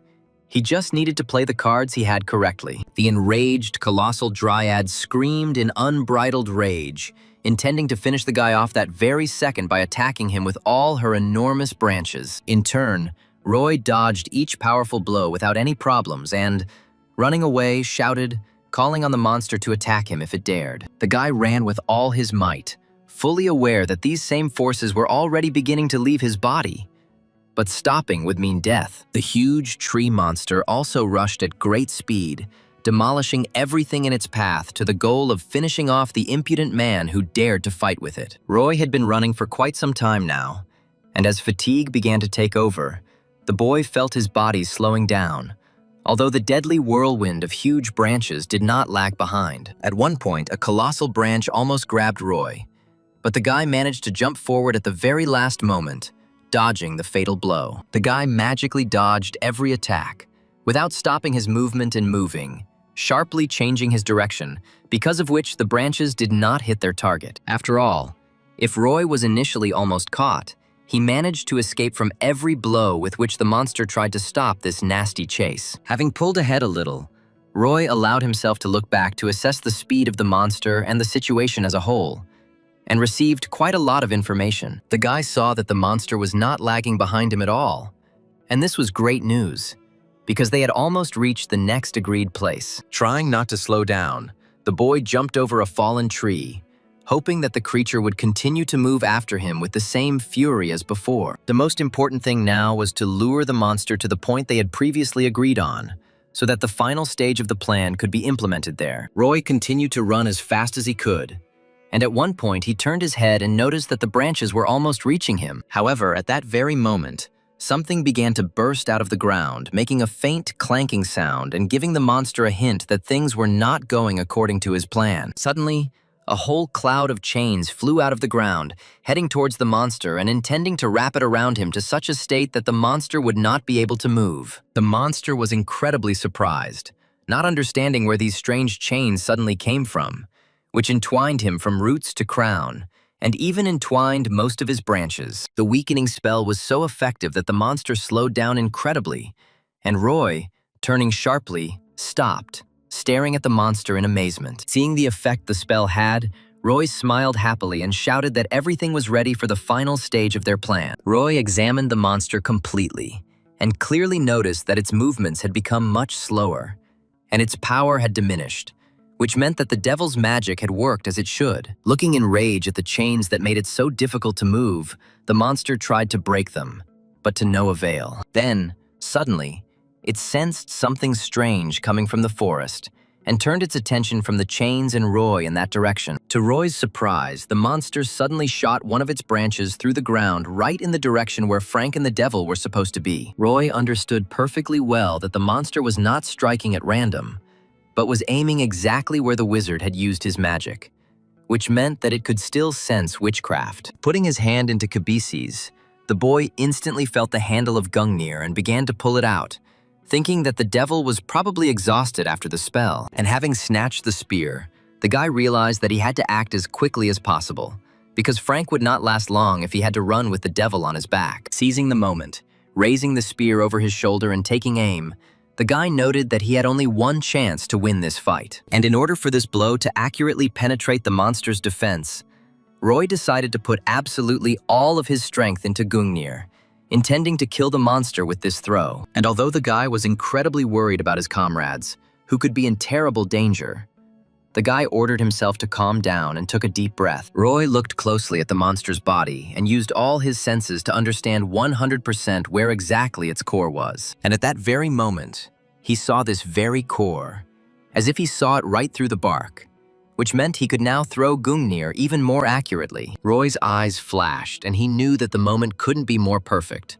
So he ordered himself to throw his spear and finally kill the monster that had caused so much trouble. And, sharply jerking his hand forward and releasing the spear, Roy sent it flying straight towards the core with the aim of ending the life of this terrifying tree. And when the spear finally reached its target, the monster, bound in magical shackles, screamed from the terrible pain that pierced its body. Roy really put all his strength into that throw, and then Gungnir pierced the monster's bark as if it was piercing paper, easily penetrating the monster's interior. And when it flew out from the opposite side of the dryad, leaving a huge hole in the trunk of the demonic tree, the sphere that was the source of the monster's life split into pieces. The monster was defeated, and he marked his defeat with a loud fall, leaving clouds of dust where he hit the ground. Breathing heavily and feeling beads of sweat roll down his chin, the boy raised a stern gaze to the corpse of the monster, trying to cope with the tension. And when he fully realized that he had been able to kill such a colossal monster, the guy fell back, not believing his eyes and trying to calm his wildly beating heart. The boy suddenly noticed that his head was spinning and the strength left his body, and Roy assumed that it was because he put all his strength into throwing Gungnir. Roy was so tired that his entire body was shaking and he couldn't even summon his spear back, all the while thinking that he hoped Frank and the devil were okay. Roy ran into the forest, wanting to find his comrades, and found them in the thicket. But for some reason, Frank was sitting on the ground, holding his leg. The devil said that he was fine, but Frank was hurt, and Roy, worried, ran closer to assess the extent of the injury. The boy thought that even if the monster was weakened, it was really extremely difficult for a simple person like Frank to dodge its attacks. The guy relaxed, glad that the wound was not serious and he only needed a little healing, just like the devil. And then they would both be as good as new. And while the devil was talking about how worried he was about Frank, the man noted that if he were 5 years younger, he could have run away from the monster for 5 days with both of them on his back. Noticing that the two men had become very close during their time of survival, Roy said that they needed to leave. But first he would go and get his spear back. However, just as Roy was about to run off after Gungnir, the branches lying on the ground suddenly began to move, making cracking sounds. And then, looking down at the people from a great height and covering them with its shadow, the monster rose up, looking at the bewilderment in Roy's eyes. Not understanding how something like this could happen, Roy watched as a huge shadow covered him, blocking the moon from view and making the boy genuinely not understand what was happening. With a huge wound in the trunk, one eye missing and an incredible number of huge cracks on its body, the monster stood up and growled furiously. Roy was sure that Gungnir had hit the target and pierced the monster through and through. And the only suspicion that crept into his head was that the sphere had not broken completely. However, Roy was sure that he had completely destroyed the core. But in the crack on the monster's body, something in the shape of a sphere and purple in color suddenly appeared. And only now, having taken a closer look, Roy realized that in the body of this monster all this time, there was not one core, but two at once. The monster emitted a dark aura of incredible power and looked at its enemies with a single gaze, full of insane rage. And most of all, the monster's rage was concentrated on a specific person, the very one who almost killed him by destroying the first life sphere with his spear. The monster attacked the enemies with its branches, intending to finish them off once and for all. But the devil built a magical barrier to protect himself and his comrades. And although the man's defense was very effective, he coughed up blood, letting Roy know that he had already spent too much mana and simply could not take any more. Trying to figure out what to do as quickly as possible, Roy was well aware that the monster would not die unless they destroyed the second sphere. But he could not do that without Gungnir. The boy tried to see where his spear was, but the monster covered the ground with a whole carpet of branches, hiding the spear from its owner. The guy felt hopeless from the realization that the monster could be deliberately hiding the weapon from him so as not to repeat what happened a couple of minutes ago. Thinking that he still had the spear of Longinus, Roy thought that he could cut the sphere with it and asked the devil if he could weaken the monster once more. Roy watched as the branches hit the barrier created by the devil and realized that he would not be able to weaken the monster while it was attacking them. So the boy decided to distract the monster again. Frank tried to stop him, but Roy interrupted him, saying that now was not the time to think about moves. And so now they needed to do what they could. The devil tried to hold him back, but Roy, armed with the spear of Longinus, rushed forward, realizing that if they simply waited, all three of them would die. The swarm moved as fast as it could, darting from one aggressive branch to another to avoid being caught in the powerful attacks. One of the attacks came very close to hitting the spearman, but Roy dodged it, amazed that the devil could fight this monster in his condition. Realizing that it would not be so easy to get through to the monster through a whole pile of branches, the guy ran up to them and swung his spear, intending to cut a passage for himself. Swinging his spear properly, the boy attacked the nearest branch, chopping it into pieces and rushing further towards the monster's body. The swarm was pushing further and further, and the monster, wanting to stop the guy, was pulling even more branches towards him in order to stop him and prevent the possibility of the core being destroyed. The devil felt the tension ease as the branches began to hit his barrier less and less the further Roy pushed through, and more were approaching Roy. And the guy found himself naturally surrounded by branches that were going to tear the guy apart or pin him to the ground. Frozen in place to bring as many branches as possible to himself, the guy suddenly jumped up, and the monster struck with great force at the point where he had just been standing. Although Roy successfully pushed forward and dodged the attacks, his body was terribly tense, because after using Gungnir, his strength was almost gone. The guy understood perfectly well that in order to pierce the core with Longinus's spear, he needed to get as close as possible. But it was becoming increasingly difficult for him to push forward. As he landed after dodging a particularly dangerous attack, Roy thought he wasn't sure he had the strength to reach his goal. He suddenly realized that it was much easier to attract the monster's attention by staying on the edge of its range than to get close. Roy was already so tired that his senses and feelings stopped giving him as much information as they had before, and he did not notice how one branch approached his leg. Coming closer, she wrapped herself around his leg, holding Roy in place and not allowing him to move.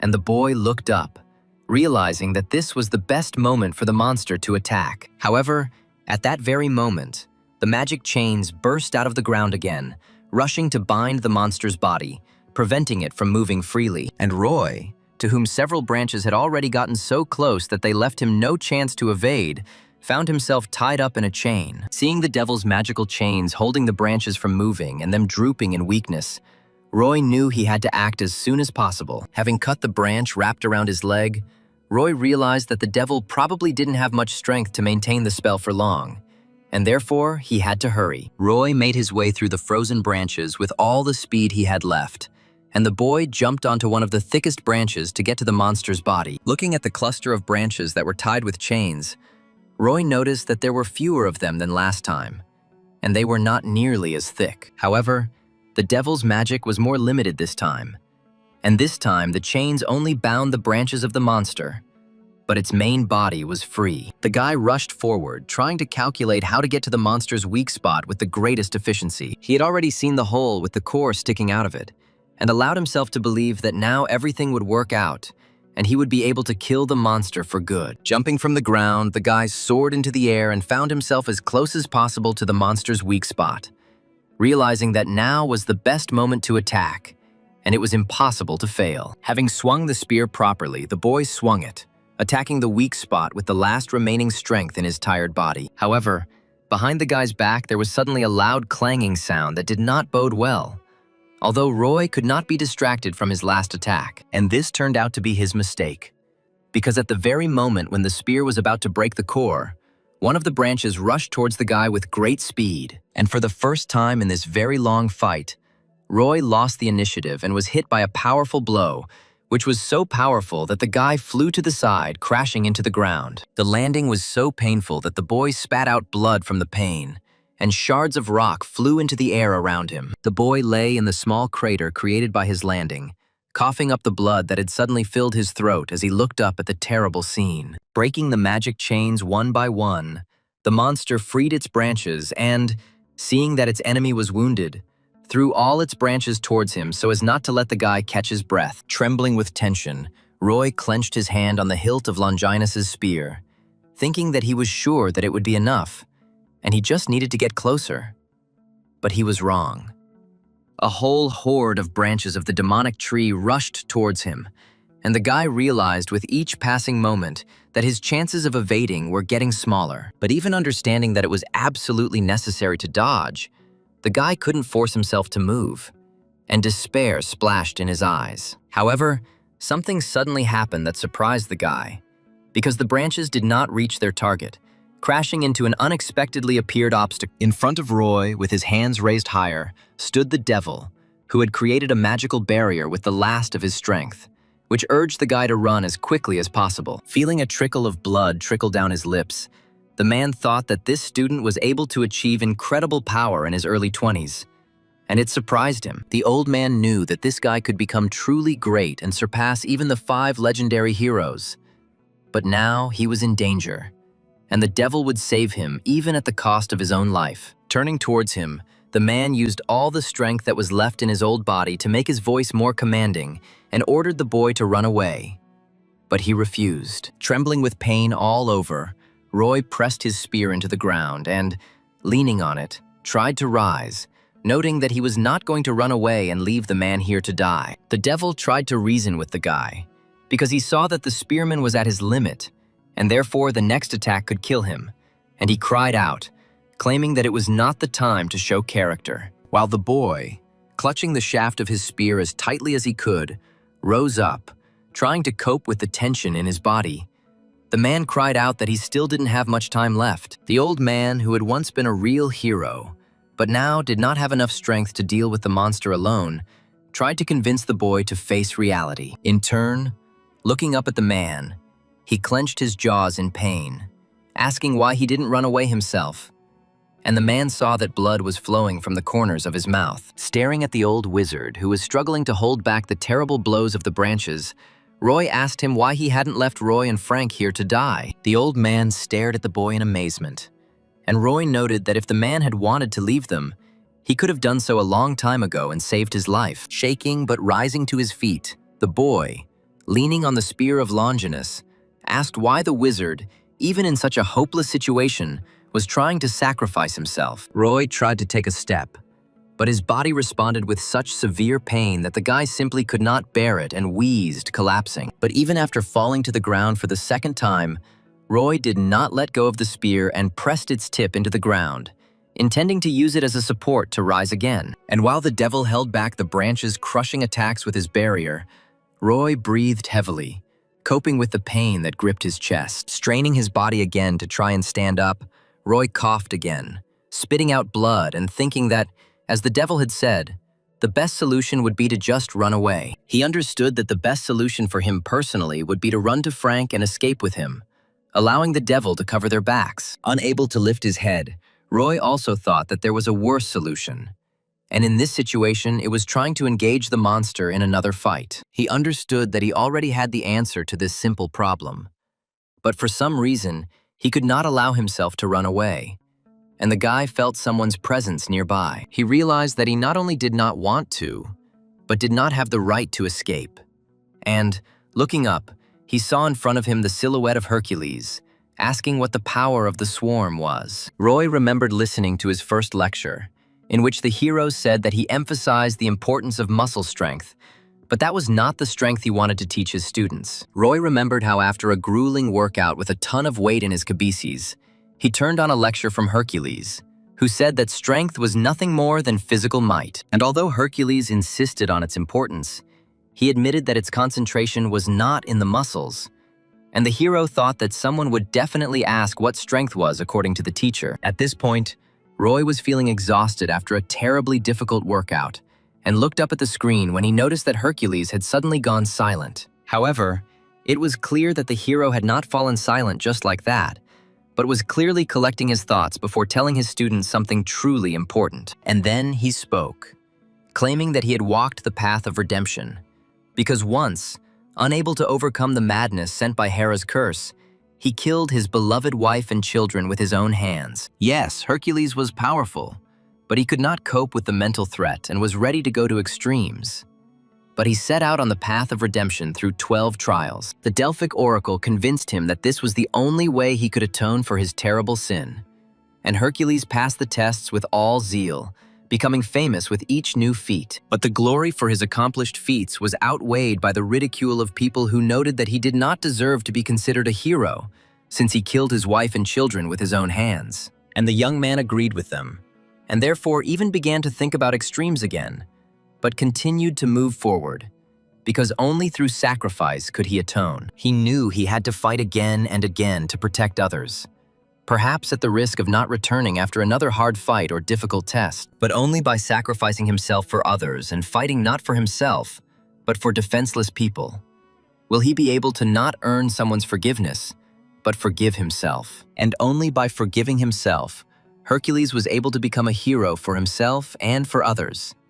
And much later, continuing to fight at the limits of his abilities, he helped the gods during the battle against the giants. With a heavy sigh, the mentor said that from the murderer of his wife and children, he became a world-famous hero only thanks to true strength, which he considered to be repentance.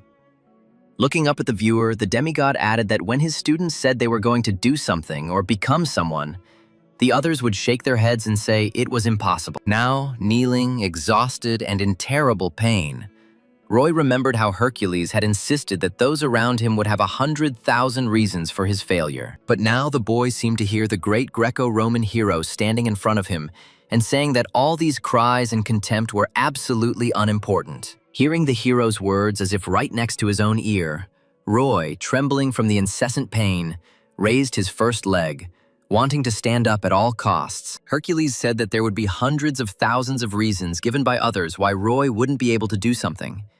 And the hero doesn't say to go against them. But when a person decides to achieve something at any cost, this is the only reason that makes a person a real hero. Deciding that Roy would not allow himself to escape and would definitely save his comrades no matter what it took, the boy managed to suppress the pain and tension in order to stand on both feet. The devil tried to stop the guy from making a crazy attempt to attack, because this action would just be a crazy way to end his life. The great wizard shouted that Roy, like no one else, understood that he could not win, and that he could not stand against a monster of such a level.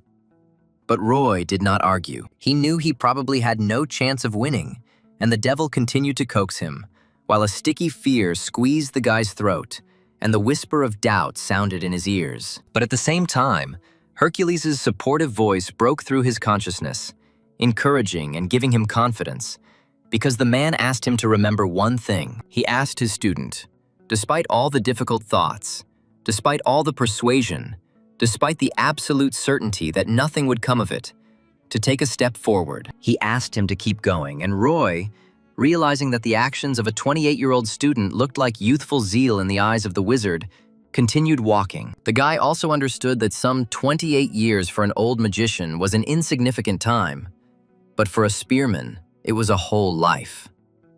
And, clutching his spear and hearing Hercules say that this willingness to step is true strength, he decided that he would not let this life go down the drain because of a moment's impulse. The magical barrier that the devil had built to protect them dissipated, but the body of the boy who had taken a step forward despite the low odds of winning suddenly began to glow. Seeing the strange but so bright light, the source of which was the man whom the monster so badly wanted to kill, the monster became agitated. At the same time, Roy felt his body filling with strength from the zeal that permeated his heart to achieve victory and protect his friends at any cost. And now the guy felt how that very power, capable of destroying everything in its path, and which Hercules spoke of, was permeating his body.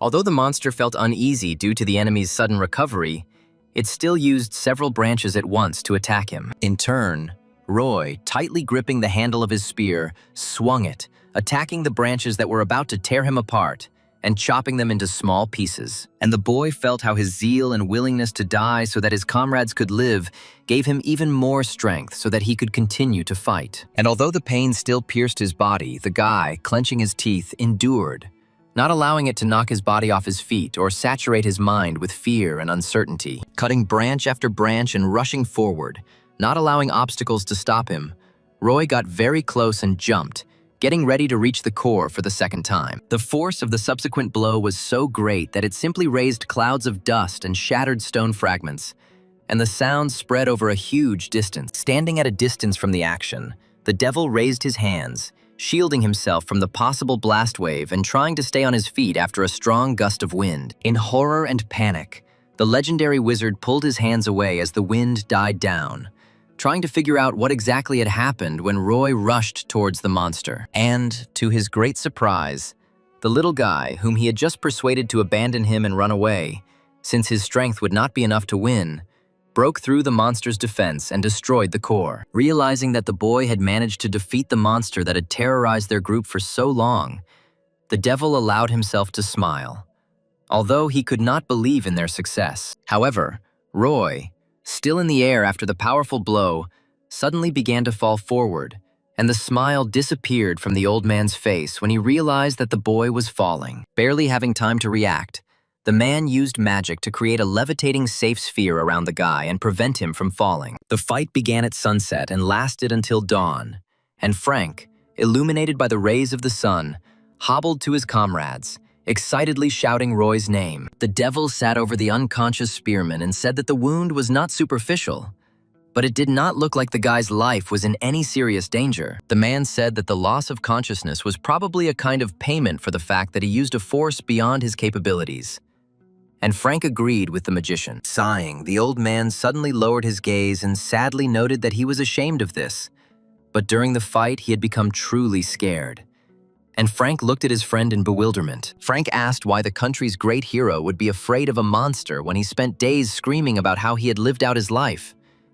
And the devil noted that even he felt terrified. He added that fear had taken hold of his mind in a way that Frank did not understand, for the wizard was not afraid of death, but of the thought of what would happen to the world after his death. Frank sincerely did not understand what his comrade was talking about, and asked again what exactly he meant.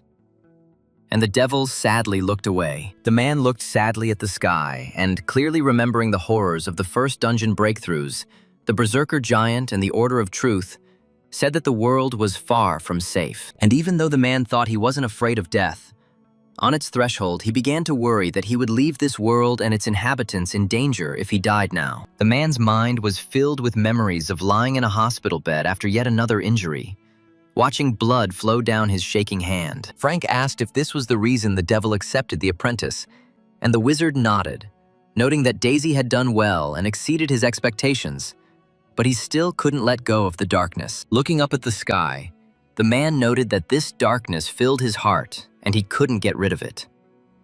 But after today, he realized that his worries were in vain. Looking down at Roy, who was still unconscious, the man noted that today, next to him in battle, there was someone who, even without him, would continue the legacy of heroes. The man remembered how during the desperate battle Roy refused to give up despite the despair that had overwhelmed the wizard's mind and his own. And when he stepped forward, casting aside fear and uncertainty, willing to enter into an unequal battle even though the chances were slim. The devil saw in him a hero of a new generation. And now, for the first time in a very long time spent in fear, doubt, uncertainty, and horror, the devil finally allowed himself to smile. Finally, after some time, Roy finally opened his eyes and took a deep breath when he realized that he was not lying on the battlefield where he had just destroyed the monster, but in a bed. The guy was lying on a hospital bed, and suddenly Frank came out of the next bed, using a crutch and asking if the guy was awake. And on the other side, the devil asked him the same thing. Relaxed by the knowledge that they were out of that cave and now in the hospital, Roy asked how they were feeling. The guy was surprised that the devil was assigned to the same ward with them, while both comrades insisted that they weren't too badly hurt and, with proper treatment, they would get back on their feet. Roy noticed that the wizard coughed into his hand and noted that while Frank seemed fine, the devil had clearly suffered much more. Groaning from the pain in his leg, Frank sat up on his bunk and turned to Roy, asking how he was, having been lying in bed for half a day. And Roy jumped up, asking if the man had called Eve. For some reason, Frank felt uncomfortable and, turning away and scratching the back of his neck, said that he had called. And Roy sighed in relief, acknowledging that everything had ended well. Not daring to talk about the conversation with his daughter, Frank changed the subject, turning back to Roy and saying that he had also called Aura. And Roy was surprised, not understanding why he had done that. Frank said that Aura was worried about Roy and asked Eva where they were. And Roy thought he could imagine what Aura was thinking, since he went looking for Frank and disappeared himself, taking her grandfather's sword with him. Suddenly, the devil intervened in the conversation, curiously noting that he remembered Frank talking about his daughter before, and asked if he had understood correctly that her name was Eva. Frank noted with a smile that this was true, although he had ended up in the hospital trying to earn money for his daughter's education, and hoped that the devil would not forget about the promised payment. And the magician thought about it. At first, Frank's smile disappeared and he asked if his new friend was going to not pay. But the devil chuckled and said that he could take care of Eve's training himself. At first, there was silence in the air. And then, realizing what the hero wizard had said, Roy just looked at Frank in bewilderment. And Frank's eyes widened in amazement. Not believing what he heard, Frank asked if the old man was overcome by dementia, or perhaps had gone mad. But the devil smiled and said that he was of sound mind. Looking at his friend with confusion, Frank asked why he had made such a proposal, since the wizard had said that there was a lot of work to do. And the man had replied that he was no longer sure of its importance. Smiling at the man, the devil said that he did not have much time left, perhaps a year, and that he would no longer be doing important work, and therefore wanted to repay his savior. And then he shrugged and grinned, thinking that if the girl didn't want to be a magician, then there was nothing he could do. And Frank continued to look at him dumbfounded. Turning to Roy, the devil thought for a moment, and then noted that Roy was also his savior, and therefore, if the spearman suddenly wanted, the old man could take him on as an apprentice. Roy grinned and shook his head, saying that if a man wanted to somehow repay for saving him, it would be better with money.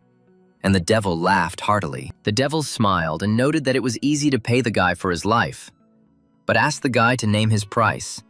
And Roy was about to do so, but then there was a noise behind him. Frank jumped up and down, and Roy and the devil turned in surprise as the door suddenly flew off its hinges and crashed into the wall, knocked down by one powerful kick from the visitor. And only now, trembling and mentally saying goodbye to life, the guy realized that he had forgotten something. And this something was extremely important. But now it was too late to do anything. The great swordsman burst inside, screaming in rage and claiming that this time he would definitely knock out all of the bastard's teeth, while Aura kept him back, continuing to justify the guy. Aura shouted at the boy to run if he wanted to live. And although he thought about it, he knew perfectly well that it was too late to run away, and tried to defend himself from the righteous anger of the old hero. Suddenly, surprised not only by what was happening, but also by the fact that one of the participants in the action was his old comrade, the devil calmly greeted Guy, and the man was distracted. The old man stared at his old comrade in amazement, not understanding how he had ended up there, and the devil, in turn, smiling cheerfully, said that he was glad to see him, joyfully noting that he had never imagined that after so many years they would meet in this way.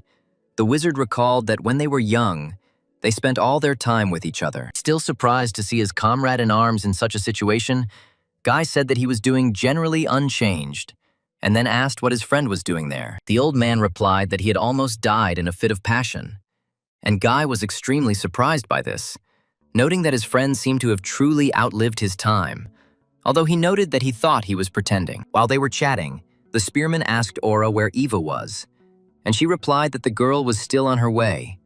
And then the devil noted that he really almost died, and it was Roy who saved him. Suddenly remembering that he came here for a specific reason, Guy yelled at Roy, calling him a real bastard and radiating an aura full of aggression. His gaze was full of anger, and Frank, sitting next to the guy, felt uneasy. And Roy began to make excuses in a panic, claiming that the great swordsman had completely misunderstood everything. The man ordered the boy to shut up and noted that he had not given him the sword for sale and was not going to give him any leeway now. And the devil, sadly noticing his friend's anger, tried to calm him down. Turning to his comrade, Guy angrily noted that it was none of his business at all. And the devil said that he understood that the guy had offended the swordsman, but he clearly had his reasons for it. Guy was about to continue his furious monologue about how the guy was a complete scoundrel, but suddenly froze, surprised to hear such words from the lips of the old wizard. However, having shaken off thoughts about how his comrade had changed, Guy turned around and said that Roy had crossed the line after all, and the devil asked what the guy had done to make the old man so angry. Turning back to his comrade, the great swordsman said that this bastard had sold his azure dragon sword, and the devil, hearing the reason, opened his eyes in shock and froze. And then the wizard suddenly remembered the conversation with the spearman in the dungeon and asked Guy if it turned out that he had bought him a weapon with the money he received from selling the sword. The man, not understanding what his friend was talking about, said that he would never do such a thing. And the man replied that Roy said that the guy had bought him a weapon, and the spearman himself was already saying goodbye to life. The devil tried to say something else, but the great swordsman's anger had already flared up again, and Roy took his last chance to justify himself, trying to save his life. The guy started babbling that he hadn't sold the sword, but had only pawned it for a while, and therefore would immediately go to the chairman and return the weapon, while Aura and Frank sat further away just in case. Looking at the boy with a blazing gaze of anger, Guy asked if he should still forgive him, and the devil, to the boy's horror, asked him to at least not kill him. Spreading an aura of terrifying killing intent around him, Guy told the boy that given the devil's words and the fact that he had not sold the sword, the swordsman would not kill him after all. And then, warming up his hand, he stepped closer, saying that he would only strike once, and the guy would block it. Let him decide for himself whether to dodge or die. And Roy swallowed in panic. His legs even gave way from fear, and the guy tried one last time to say that he could return the sword, and wanted to say that for this reason, Guy should not kill him. However, the man, already swinging, absorbed all his mighty strength into his fist and interrupted the guy, saying that it was for this very reason that the great swordsman would decide everything with one blow. It was only at that moment, when the fist, full of the terrifying power of the great swordsman, was already approaching his face, that Roy realized that any arguments and reasons were absolutely useless. And at that very second, Roy suddenly thought that he didn't like what was happening at all. And on the contrary, it made the guy angry, because he absolutely didn't deserve such an attitude towards his person. And, succumbing to emotions and his own feelings that took control of his body, the guy swung and hit back, intercepting the man's attack with his fist. The old man's eyes widened in amazement when he realized that the boy who had only just recently managed to leave a scratch on him with great difficulty had now stopped his blow. In turn, Roy, glad that his reflexes were enough to react to the blow and managed to put his fist out, put all his strength into the blow, realizing that otherwise he would definitely lose. And just a second later, when both hunters pulled their hands away, Roy suddenly felt simply amazing pain, and, falling to his knees and grabbing his hand, cried out because of it. Raising his fist to his eyes, Guy, not only with curiosity but also with great surprise, as if only now he realized that the guy not only reacted with lightning speed, but also blocked his blow. And Roy, falling on his side, rolled on the ground, gritting his teeth and trying with all his might to hold back the pain that pierced his arm as if it was crushed under a press. The great swordsman also turned his gaze to the hand with which the boy had resisted him, and, with no less surprise, noticed that it had not broken and remained completely intact. And if at first Guy thought that this made him respect the guy, then later, remembering who they were talking about, he got angry again, which Roy himself noticed. The guy remembered that the man had promised only one blow, and he chose to fight it off, and then added that he would go out for some air and rushed away while there was still time. As he ran away, the boy suggested that the two old friends talk, since they hadn't seen each other for a long time. And Aura ran after him, while the men looked at them indignantly. The great swordsman put his hands on his hips and his tongue, regretting that he hadn't stopped the guy and knocked out all his teeth. And the devil laughed, noting that his friend had apparently gotten old too. He added that he already thought that Guy would kill the guy, but he seemed to hold back, and the swordsman himself noted that he would have added trouble to himself, although he did not expect that everything would turn out exactly like that. Having stopped laughing, the devil suddenly looked at his friend with a hint of cunning in his eyes, and asked him to admit that in fact he didn't hate this boy that much. The man indignantly turned away, calling his friend's words nonsense and adding that if it were up to him, he would immediately remove the guy from sight. And the devil reminded the old man of his granddaughter. He noticed that the girl clearly felt something more than friendly emotions towards the guy. And Guy, telling her to stop with idle chatter, tiredly sat down on a chair next to the magician's bed. Sighing, the man rubbed the bridge of his nose and then, removing his hand from his face, looked into the devil's eyes and asked what, after all, had happened to them in that dungeon in which they had gotten lost. Looking into his friend's eyes, the devil smiled slightly, realizing that his story would be incredibly long, and upon hearing it, the swordsman would clearly be incredibly surprised, and began his story. Summarizing everything he heard, Guy said that he really couldn't believe that traces of the Apostle of Temperance were found in the 10-level distortion dungeon. Also, while spying on the Order, his comrade came across a mutated monster, which he could not cope with, but the slacker Roy dealt with it. The great swordsman looked genuinely puzzled by the story he had heard, and the devil nodded smilingly at each statement, confirming that the man had understood everything correctly. Finally, the old man verbally confirmed that everything was as he said, and then added that Guy clearly should have seen what was happening there, while the man admitted that Roy had clearly become stronger. After hearing the story and resisting his mighty blow, Guy thought that the guy's strength was clearly not at the level it was when they fought, and the devil sighed. The man noted that he could see in his eyes that even after hearing this, he did not recognize the guy. And Guy tried to explain that it was all because he did not trust modern hunters. Guy said he couldn't argue with that, because modern hunters were nothing special. And the devil replied that he couldn't help but agree with his friend. When thinking of the heroes of the Great Calamity, everyone would think of someone like the Great Swordsman or the devil. But now the hunter profession has become nothing more than a lucrative job. Sighing sadly, the old man said that they dreamed of peace more than anyone else and waited for it to come. So they did not reject new trends. But the world is still not so safe. With heavy thoughts in his mind, the man sadly noted that someday all the heroes will disappear.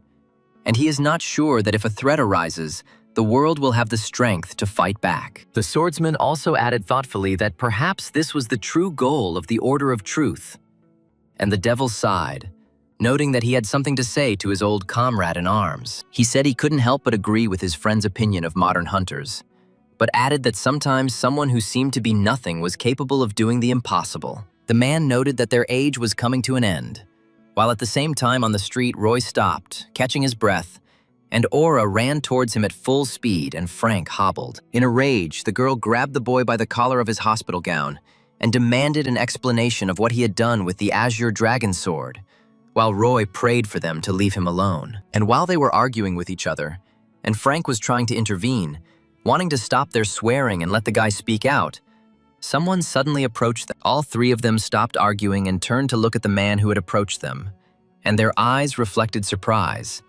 While in the ward, the devil, frowning, added that perhaps their end had already come. The old man sighed sadly, noting that even if their end had come, they still wouldn't notice. And Guy stared at his friend in surprise, trying to understand what he was getting at. At first, the devil only smiled, seeing this misunderstanding in the great swordsman's eyes. And then he laughed at his seriousness and said that too much time had passed since their times. Without saying hello or anything at all, Eva ran up to Frank and immediately pounced on the man standing with crutches. and Frank felt her arms tighten around him. He was incredibly happy to see his daughter, but at the same time, he could not hide the fact that he felt ashamed of everything that had happened. And the girl only burst into tears, glad that her father was alive. She continued to cry, hugging her dad tighter and tighter. And he, seeing these tears and realizing that they were flowing only because of him, sadly closed his eyes, hugging his daughter. Turning his head towards Roy, who was now standing with his hands on his hips, rejoicing at the reunion of his comrade's family, he called out to him, making it clear that he had something very important to say. Holding his daughter tightly to his chest, who was not calming down, Frank tried to hold back his tears, but he could not, and, having burst into tears, sincerely thanked Roy for saving him with all his heart. Nodding to his comrade, Roy continued to smile, and, while Aura began to cry from the realization of what horror had been happening all this time, answered the man, saying that he would not dare to act differently. Finally, everything returned to normal, and when all his comrades were discharged from the hospital, Frank returned to work, happy that he could again be of use to his daughter. The devil, who had obtained information about the dryads and, in particular, about the terrifying mutation of the main dryad,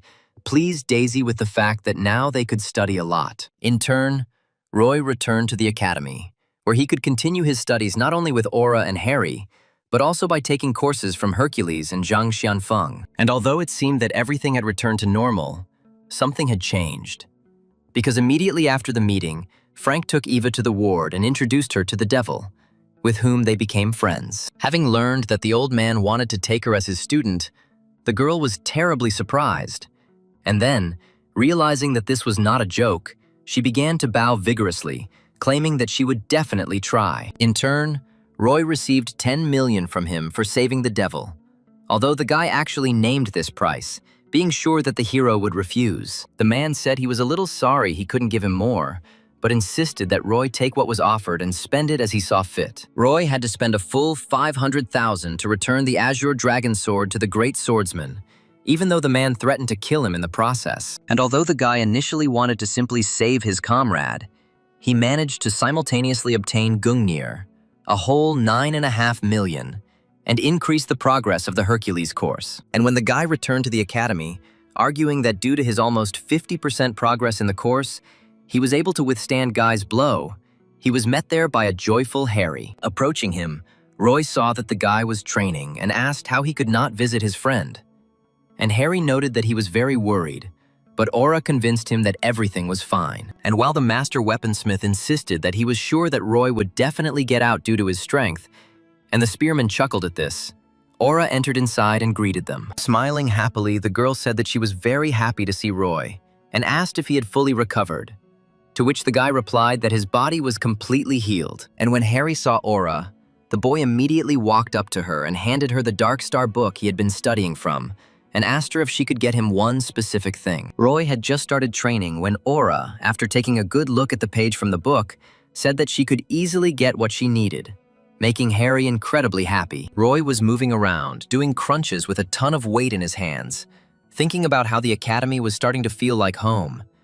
And the guy suddenly forgot what rep he was on. After some time, Roy turned on the phone and turned on a lecture by Hercules, who was discussing the fact that sometimes there are students who quickly understand the meaning of strength. And then he added that the student who encountered the situation in which he realized the true essence of divine power was probably very confused by the great progress of the course. The demigod added that there was nothing surprising about this, since the course was created precisely for this purpose, and therefore the percentage jumped due to the fact that the student was able to understand the subject he was studying. And then, interrupting the good atmosphere of the lesson, he furiously added that he really hoped that the students had not started filling their minds with nonsense, as if there was no point in listening to the course anymore. Swinging aggressively with the incredible weight, Hercules exclaimed that the divine power was close to its source, and in order to use it, one must have a vessel that can withstand it. And then, pumping his abs with great speed and zeal, he added that only a body that is honed and trained to the limit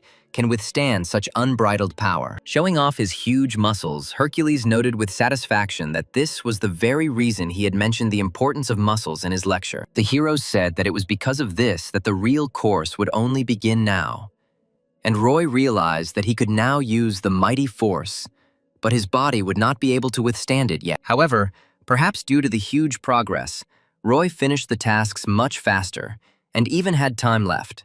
So the guy thought about signing up for a new course. And then he thought about the fact that instead of a lecture, he could buy something that would help him increase or replenish his mana as needed. The boy thought that if he had much more mana, with which he could return Gungnir to himself more often, he could become a walking torpedo bomber. The guy had a lot of money, and he thought about what exactly he should buy, because the Transcendence shop had a lot of different items that replenish mana. And then he chuckled and, opening his phone again, thought that it would still be much better for him to buy a new lecture to increase his strength level, rather than something else. Moreover, Roy understood perfectly well that without the required level of strength, he would never be able to absorb all the energy of the elixir used to increase the volume of mana. He also thought that Merlin's course, while useful, was more about understanding mana than generating it. So he wrote to the mentor to ask about the mana generation class. After sending the message, Roy scratched the back of his head, thinking that mentor usually took at least a week to respond. But suddenly his phone vibrated in his pocket. The mentor offered quite a lot of options, highlighting that there are such areas as mana stability and its effectiveness, and to look at introductory courses on different types. Roy decided to compare the lectures by price, and a minute later, Aura, pressing her palm to her eyes and frowning at what she heard, asked Roy again if she had understood everything correctly. And she asked the guy, who clearly didn't look very happy, whether he really needed money again, and whether he was again asking the girl to tell him about the upcoming competitions. The guy nodded weakly, and the girl, sighing, first tried to contain her emotions, but then admitted that she couldn't do it, and turned to Roy. And at the same moment, she splashed out her anger, furiously asking where the guy was putting his money, since he had the same problem with it every time. In turn, Roy, drooping heavily and sadly, remembered that all the courses that Mentor offered him cost as much as 10 million, and tried to justify himself. The guy sighed heavily, saying that he himself was already on the verge of going crazy, and he himself thought that he was short at least 500,000 for each of the chosen courses. Sighing, the girl opened the journal in which she wrote down all the useful information, and after reading it, she said that there was one competition in the near future, and the guy asked about the prize. The girl said that the prize for winning this event was 3 million, and Roy was already overjoyed. But Aura interrupted his joy, saying that there was a catch, and then, throwing the magazine over her shoulder, the girl said that Roy would not like this event because it involves teamwork with other students of the academy. The guy's mouth dropped open in amazement at the realization that victory in such a test would depend on more than just him. And Aura added that there had to be at least 3 participants. The guy cursed under his breath, realizing that in order to earn money for new courses, he would have to not only try hard himself, but also turn to Harry for help. The boy turned around and saw the master armorer practicing with his blades, and thought that if they teamed up, Harry would surely do a great job in his role. However, they needed a third person to participate, and Roy turned to Aura and asked if they could participate if there was a person who joined the academy. Aura asked gloomily if he was sure that such a person would be found, and the guy began to think about the fact that he definitely needed to call someone he knew and could rely on. The guy immediately eliminated the candidacy of Joshua and Damien, with whom he had already fought, and, doubting, thought that it was not worth inviting Mia either. In the end, the guy came up with 2 candidates, remembering how he acted in a team with Fred during the exam, and that Eva had only recently started studying without joining the academy. The choice was difficult because the guy had to choose only one. And, in the end, deciding that Fred would not be so useful, the guy settled on the candidacy of Frank's daughter. Having made his choice, the guy looked back at the girl, who was waiting for his answer, and said that Eva would be an excellent candidate, since she had only recently awakened. Roy asked Aura what she thought about inviting Eva, and the girl was surprised to realize that the guy was his friend's daughter just to take part in the event. The guy confirmed the girl's assumption and, taking the phone, said that he would step away for a while. But Aura stopped him, saying that she did not mind, but Eve was already being trained by the devil himself. The boy turned to the girl, listening to her, and Aura said that there would be no point for Eve to attend the academy, and therefore she saw no point, until Harry quietly asked who they were talking about. Aura didn't want her academy to have students just to compete, and Roy smiled and noted that it wasn't just for competitions. After some time, the guy reached the devil's mansion and, looking at the rich furnishings in surprise, went inside. and the wizard's butler asked him to wait in the living room. Sitting down on the extremely comfortable sofa, Roy sighed, waiting for his friend and thinking that he was even surprised that he was able to arrange a meeting with just one call. But although it was surprising, the boy was extremely happy that he could talk so easily with his new comrade, who, smiling, entered the room, greeting his guest. Leaning on his cane, which greatly surprised the guy, the legendary wizard entered, happily noting that only a couple of days had passed, and Roy had already expressed a desire to meet the old man. Noticing the cane, the guy came to the conclusion that the man's condition was worse than he thought, and apologized for disturbing him. But the man said that he was glad to see the guy at any time. Smiling kindly in response to his comrade's pleasant words, Roy asked the old man how Eva was doing, and whether he was succeeding in teaching her, to which the man laughed joyfully. The old man noted that Eva was a very capable student, and was now completely immersed in the study of elemental magic, and if she had once set her mind to something, she would not stop. And Roy was very surprised. Roy was amazed by what he heard because it usually took mages at least 2 weeks to study mana. But according to the devil, it took Eve less than a day to do it. The old man noted that he was incredibly amazed when he witnessed this, because even Daisy, whom the devil considered incredibly gifted, spent a whole day studying it. Of course, the man did not miss the opportunity to mention that he did not have much time left.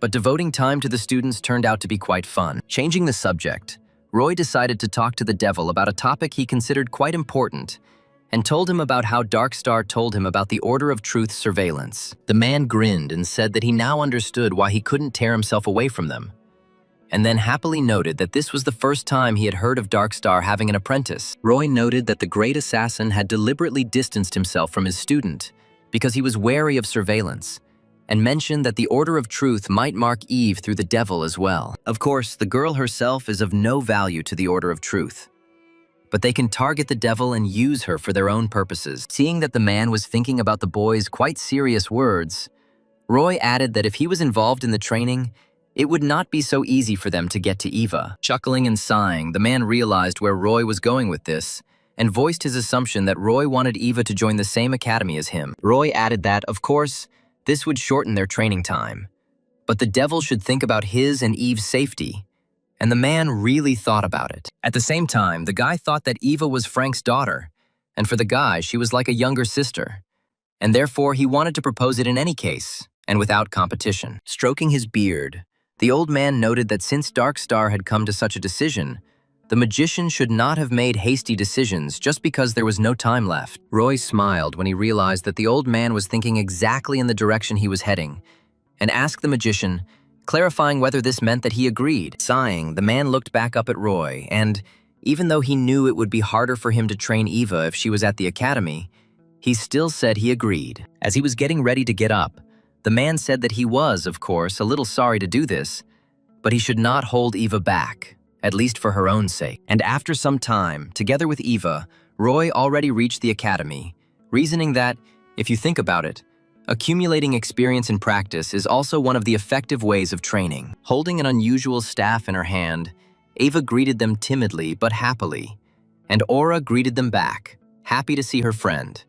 And Harry, realizing who Eva was, added that he was glad to meet them. Inspired by his new acquaintance, Harry introduced himself, and then, taking a step towards the girl, noted that he had heard that she was a disciple of the devil himself. The guy smiled happily, realizing that he was not the only one who was a student of the famous hero, and tried to say that he was a student of the Dark Star, but he was immediately shut up. Roy jumped up excitedly, covered the boy's mouth with his hand, and aggressively reminded him that he had already warned him 1,000 times that he should not tell anyone about this except him. Still holding his hand over the boy's mouth and not letting him speak, Roy turned to the girl and introduced the boy himself, not forgetting to add that he was a student of Darkstar. As they entered the building, Roy introduced Eva herself, who, holding her staff in her hands, expressed with her eyes her readiness to work with all her might. And then the guy added that Harry shouldn't dare make advances towards her.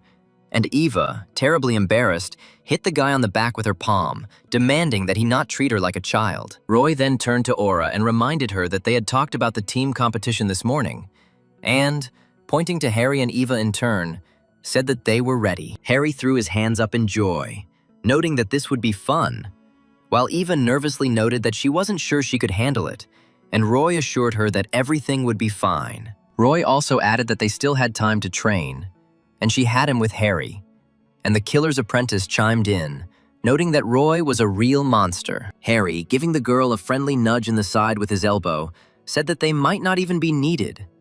And Eva was surprised to realize that her adopted brother was a real strong man. Finally, Aura joined the conversation and, seeing that the students had a fairly friendly atmosphere in the team, noted that if they wanted to participate, they needed to come up with a name. Roy thought about it and looked at his teammates, asking them if they had any ideas. And Harry and Eva looked at each other, thinking about what name to choose for the team. And then, having stopped thinking, both students looked at Roy at the same time as Aura, which greatly surprised him and made him ask why they were even looking at him. Harry smiled sarcastically and, raising his fist, said that it would be better if Roy came up with a name, since he was their captain. And Eva nodded in agreement, also asking Roy to come up with one himself. At first, Harry was about to protest because he didn't understand why he had to be captain. But Aura interrupted him and asked him to just do it, because he was the one who brought them all together. And while everyone was staring at Roy, waiting for an answer from him, the guy, getting excited, began to thinking at the same time that he was only thinking about the competition itself, and not even thinking about the name. And then, remembering what their academy was called, he chuckled and suggested that the guys call themselves the Dream Team. And all three looked at him in amazement. And then, having felt the name properly, all three agreed.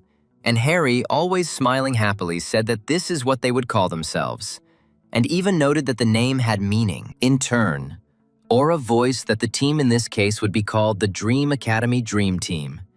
And Roy even doubted it when he heard how it sounded. But then the girl noted that the name was great and praised Roy for his quick thinking, which made the guy smile, realizing that he hadn't ruined the moment. And that is how the Dream Team was formed from the future transcendent, the disciple of the Dark Star and the disciple of the Devil, whose name, looking to the future, will thunder throughout the world. Raid battles are competitions held by a private organization with the support of major guilds in order to recruit the most talented students into their ranks. Of course, there are professional hunters who operate alone, but most hunters gather in guilds, and therefore team skills are evaluated in competitions. The hidden purpose of the competition was to calculate the hunter's potential in order to lure him to their side in advance, even during training. In this way, students received prospects and the opportunity to get a job immediately after completing their studies, and the guilds received a good hunter to join their ranks. At first, the guilds proposed this idea to the state and associations, but private organizations, smelling money, entered into cooperation agreements with the guilds. One of the first to arrive at the competition venue, surprising the other participants with its powerful lineup, was the team from Gaon, and the students immediately recognized a young man named Troy. Troy was a fairly strong and famous student of the Gaon Academy, and along with him were also Dan and Jeannie, who, along with Troy, were among the top 5 students of the academy. People looked at the participants passing by and were amazed at their strong lineup, not forgetting to think that Huntermill and Isle would surely send equally strong lines. One of the men suggested that Huntermile might send Camilla, considered the most talented professional hunter in history, to the competition. The speaker's comrade suggested that Camilla was rumored to be a student of one of the 5 legendary heroes, but his friend asked him not to talk nonsense. And while they were discussing how great heroes wouldn't take someone from the academies as a student, the Dream Team walked past them, and Harry grumbled that their captain wasn't being discussed for some reason. Having first heard the other participants discussing famous students, Roy noticed Harry's grumbling and noted with displeasure that he was completely unknown. After some time, the competition finally began, and the first participants began the first stage, the goal of which was to destroy the level 7 monster as quickly as possible. At this competition, the monster Arachne was chosen for the first stage, and after a while, one of the spectators named Stan looked at the results with displeasure. The man slapped his forehead and asked why so many teams had failed in the first stage, while his comrade noted that new developments had been introduced into the dungeons this time. Stan asked what his friend meant, and he replied that Daisy had recently studied the appearance of mutations in the dungeons, and they had been introduced into the competition, which is why the students were failing. Looking at the results again, the man sat back tensely in his chair, realizing that he was in trouble since his guild leader had asked him to recruit more newcomers. Stan was waiting impatiently for at least one team to clear the dungeon, and the screen showed that the team from Gaon had successfully cleared it, and the man opened the statistics. He knew that the teams were launched at different times, and he waited for the Hunter Mill and Isle teams to finish. But to his surprise, an unknown team went through the stage next. He learned with interest that the winners of the first stage after the team from Gaon were a team with the strange name of Dream Team. And the man looked at the time of the cleanup. And, seeing the result, the guild representative stared at the screen, not understanding whether they were seeing an error in the calculations or the real time, because the results were simply amazing. Stan's eyes widened in shock, shouting that it was impossible to complete the stage in just 9 minutes, and his friend Brand shouted to one of the organizers that their equipment had broken down. He jumped up from his seat, ran to the railing where the man was standing, and said that the board only showed 9 minutes, and the organizer said that he would check right now. Contacting someone through an earpiece, the man apologized and said there had been a counting error, after which the audience relaxed. And then the organizer added that due to a minor malfunction of the measuring device, the countdown was delayed by 30 seconds, and the men became tense again. Staring at the organizer in amazement, they asked him again if the countdown had really not been sped up, and he said that they would correct this misunderstanding and set the corrected time. The Dream Team did it not in 9.5 minutes, but in exactly 9.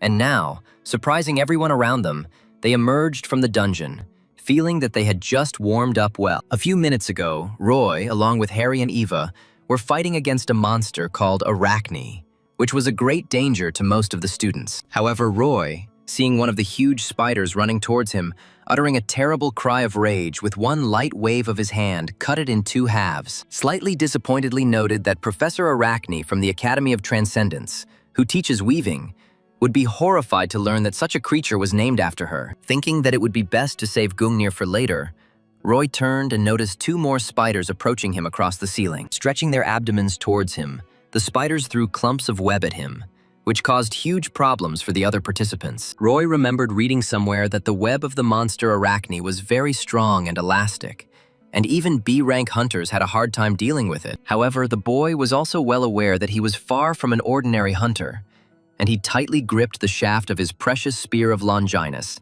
preparing to strike. Swinging his holy weapon, the boy easily cut through all the clots of web flying at him, even surprised at how easy it was for him to do so. Smiling sarcastically, the boy noted with pleasure that for his spear of Longinus, the monster's strong web was nothing more than a ball of thread. After successfully defending himself from the web that was the monster's special weapon, Roy could swear he saw genuine surprise on their monstrous faces. And at the same time, from the other side of the cave, there was suddenly a clapping sound that Roy recognized very well, because he had heard it so often during training at the academy. Roy tried to keep an eye on the battle, but even with all his skills and enhanced senses, he couldn't keep track of the monsters dying under his comrades' attacks. After all, Harry, successfully applying the skills he had acquired during his training in the Dark Star techniques, spent no more than a second to finish off several monsters at once in one dash. And only Eva, tightly clutching her staff in her hand, did not fight the monsters,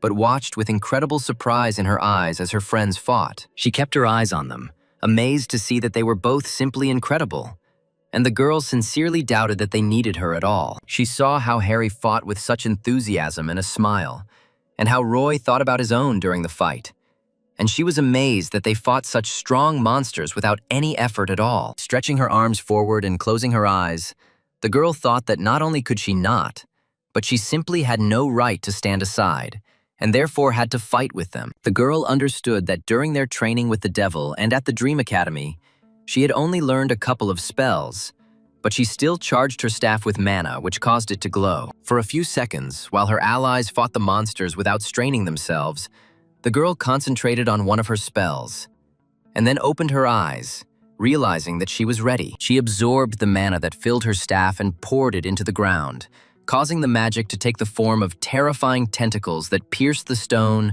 and rushed towards the monsters. Roy and Harry even stopped, looking in amazement as the tentacles moved throughout the cave, capturing monsters and tearing them apart. Roy smiled proudly at the girl, making it clear that he was confident that she would show the highest class. And Harry looked in amazement at the monsters being torn apart by tentacles. After this powerful magical technique, the test was completed, and the team, having emerged from the dungeon, cheerfully discussed what had happened, encouraging and praising each other. Harry cheerfully noted that he was amazed by the captain's strength every time, and Roy even became embarrassed when the assassin student added that he seemed to become a different person with each fight. Embarrassed by the praise, Roy decided to change the subject and asked Harry where all his arsenal had gone. And Harry, relaxing and stretching his back, said that he had thrown it all away. While Harry was explaining that his teacher wasn't too keen on using a lot of weapons at once, Eva, awkwardly stumbling behind the boys, tried to call them. The boys didn't hear her voice, and Harry continued, saying that for this reason he threw away all his weapons, leaving only his beloved daggers and bow, so that he could choose between close and long-range combat. Roy asked why the boy didn't use a bow in that case, and Harry replied that he would have had to keep his distance, and he had to protect Eva, who cleared her throat. She was obviously very nervous, because this was her first real fight, and so, clearing her throat, the girl again timidly turned to the guys, who finally heard her and turned around. She noticed that the guys were apparently too busy chatting, and therefore did not notice at all that the other participants around them were staring at them, which embarrassed her. Now Roy also noticed that they were not only staring at them, but also actively whispering. Remembering the personalities of Roy and Harry, who smiled sarcastically, glad that they were remembered. The guy was about to ignore those around him, but when he turned to Eva, wanting to talk about her magic, he tensed up, feeling a particularly harsh look on himself. Relying on his sixth sense, the guy turned around sharply and noticed that he felt this harsh gaze from one of the team, dressed in all red. He even wondered why he felt such aggression when he noticed how the guy from Gaon Academy was looking at him sternly, not paying attention to the awkwardness of his comrades. Suddenly realizing that Roy had noticed him, the guy turned around and walked away in displeasure, while the girl on his team clearly became worried about him. While Harry smiled wryly, noticing that everyone around them was finally starting to recognize them, Roy thought about this strange guy, recalling that his name was supposedly Troy. And while Harry was pointing at Roy, shouting to everyone that this was their captain, Roy was trying to shut him up. And Eva was noticing that she was ashamed for them. Another man entered the room, grinning maliciously. Thinking that all the fuss in the waiting room was due to their incredible result, the Hunter Mill Academy team began to boast about themselves. And although they expected everyone around them to be amazed by their excellent result, absolutely no one paid attention to them, continuing to discuss the dream team. The captain noted with disappointment that absolutely no one cared about their team, and a team from the Isle Academy approached them from behind and asked to let them pass. The second stage began, the goal of which was to obtain a magic crystal, and Harry, using his skills, deftly maneuvering between the monsters, completed it in 4 minutes. In the third stage, the participants had to destroy an artificial small monster that was difficult to catch, but Gungnir ensured the guys' victory in 19 seconds. The fourth stage arrived, in which the team had to protect the magic crystal from a very strong monster for as long as possible, and they did it quite successfully. Eva provided protection with a magical barrier, and Harry fought back with arrows, but they soon ran out, and the boy immediately warned Roy about this. He told the captain that he would cover Eva and her barrier, and Roy could rush at the monster and chop its huge branches into dust, which Roy immediately rushed to do. The guy rushed forward, cutting through the monstrous branches of the dryads, which a couple of weeks ago had seriously frayed the guy's nerves and sent him to the hospital. Approaching their bodies along the branches, the guy moved actively, waving his spear and thereby cutting through the trunks, thereby quickly reducing the number of monsters. And although the monsters tried to concentrate damage on the spearman, who was so deftly cutting down their ranks, the guy had no trouble getting rid of them again and again. Finally, he was left standing in the middle of a clearing filled with wooden parts of monsters.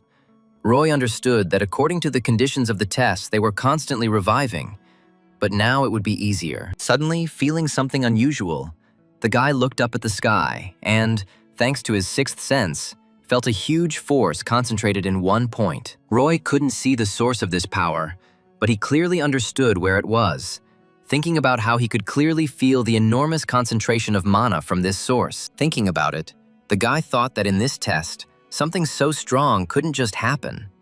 And so he decided that it could be something that generates monsters. Suddenly, with a furious and loud squeal, a monster appeared behind the guy, preparing to suddenly attack Roy. But the guy, without even looking at it, cut the monster down with a spear. Having easily gotten rid of such a slight obstacle, the guy reached out to Kabisis and, After rummaging around in it a bit, grabbed Gungnir by the handle and pulled it out of the bag, taking blind aim at the source, the location of which the boy determined only based on his feelings. Roy threw Gungnir, hoping that the spear would find its target. However, to Roy's surprise, Gungnir did not destroy anything in its path, but only pierced the air and crashed into the artificial boundaries of the dungeon. Roy looked in amazement as Gungnir, which had never failed Roy before, failed to do anything this time. And the boy even doubted his feelings. He thought that it just seemed to him that there was something there. And at that moment, huge branches rushed towards the guy, intending to finish him off as quickly as possible. Having reacted to this attack, the guy was still thinking that he could not have been mistaken, because the premonition he received thanks to Chiron's course never deceived him. Roy suddenly turned his attention to the spear of Longinus he held in his hand, and thought about how, unlike Gungnir, Roy had not been able to fully study the weapon's effects. The guy thought that the characteristics and properties of his main weapon were probably in no way inferior to Gungnir, and, smiling slyly, decided to act differently. The branch behind him moved at incredible speed, but even so, it failed to reach the boy and hit the ground as he rushed forward. Jumping into the air and guided only by his own feelings, the guy swung, intending to hit where he felt the source of a large amount of mana. The guy understood that this might not end well, and perhaps even sadly, but he smiled and noted that a small risk would never hurt anything. At the same time, in another dungeon, the team from Gaon Academy was working hard to complete the same task, trying to protect the crystal from the monsters. Wielding his sword with stunning skill, Troy, without taking his eyes off the fight, shouted at Dan to hold the center, and the boy, armed with a shield, replied that the boy should not worry. They held out well, and the strong shield-bearer exclaimed that they were doing well, and therefore they must hold out even longer, while they had strength. When they emerged from the dungeon with a result of 45 minutes, Troy looked dissatisfied, in contrast to the joyful Dan and Jean, who hoped that she had not made any mistakes. The swordsman looked stern, although in his head he was thinking that they had done better than Huntermile and Ale. And Jean whispered in Dan's ear, claiming that Troy was probably happy too. As they entered the waiting room, they passed by the Dream Team, and Jana noticed them, noticing that they were strangely tense and whispering about something. The girl happily noted that the Dream Team had entered at the same time as them, which meant they probably lost, although it was worth checking the time, and Troy thought that they were just lucky. The guy decided not to even check the time, being sure that they had definitely won. But Dan and Jana exclaimed in surprise, asking what had happened to the records. The guy didn't understand what they meant, because the opponent's time was probably less than theirs. But looking at the screen, the guy was dumbfounded, not understanding how this could happen. At the same time, a tense silence hung in the arena, where a whole crowd of spectators had gathered, periodically interrupted by whispers of incomprehension. The guild representatives looked at the screen in amazement, saying that the magic core in the dungeon existed as ethereal matter, and therefore should be inaccessible. However, the result spoke for itself, because due to Roy's prank, although the Dream Team passed the test successfully, the results of the test turned out to be impossible to measure. Stan even leaned on the handrail, realizing that his thoughts were getting confused, because after the practice exam, the students had simply progressed incredibly. The man thought that when, after the main exam, they entered the world of professional hunters, not even a year would pass before these guys would make a huge splash. And while he was thinking that he simply had to recruit them into his guild, representatives from the others were already calling their leaders,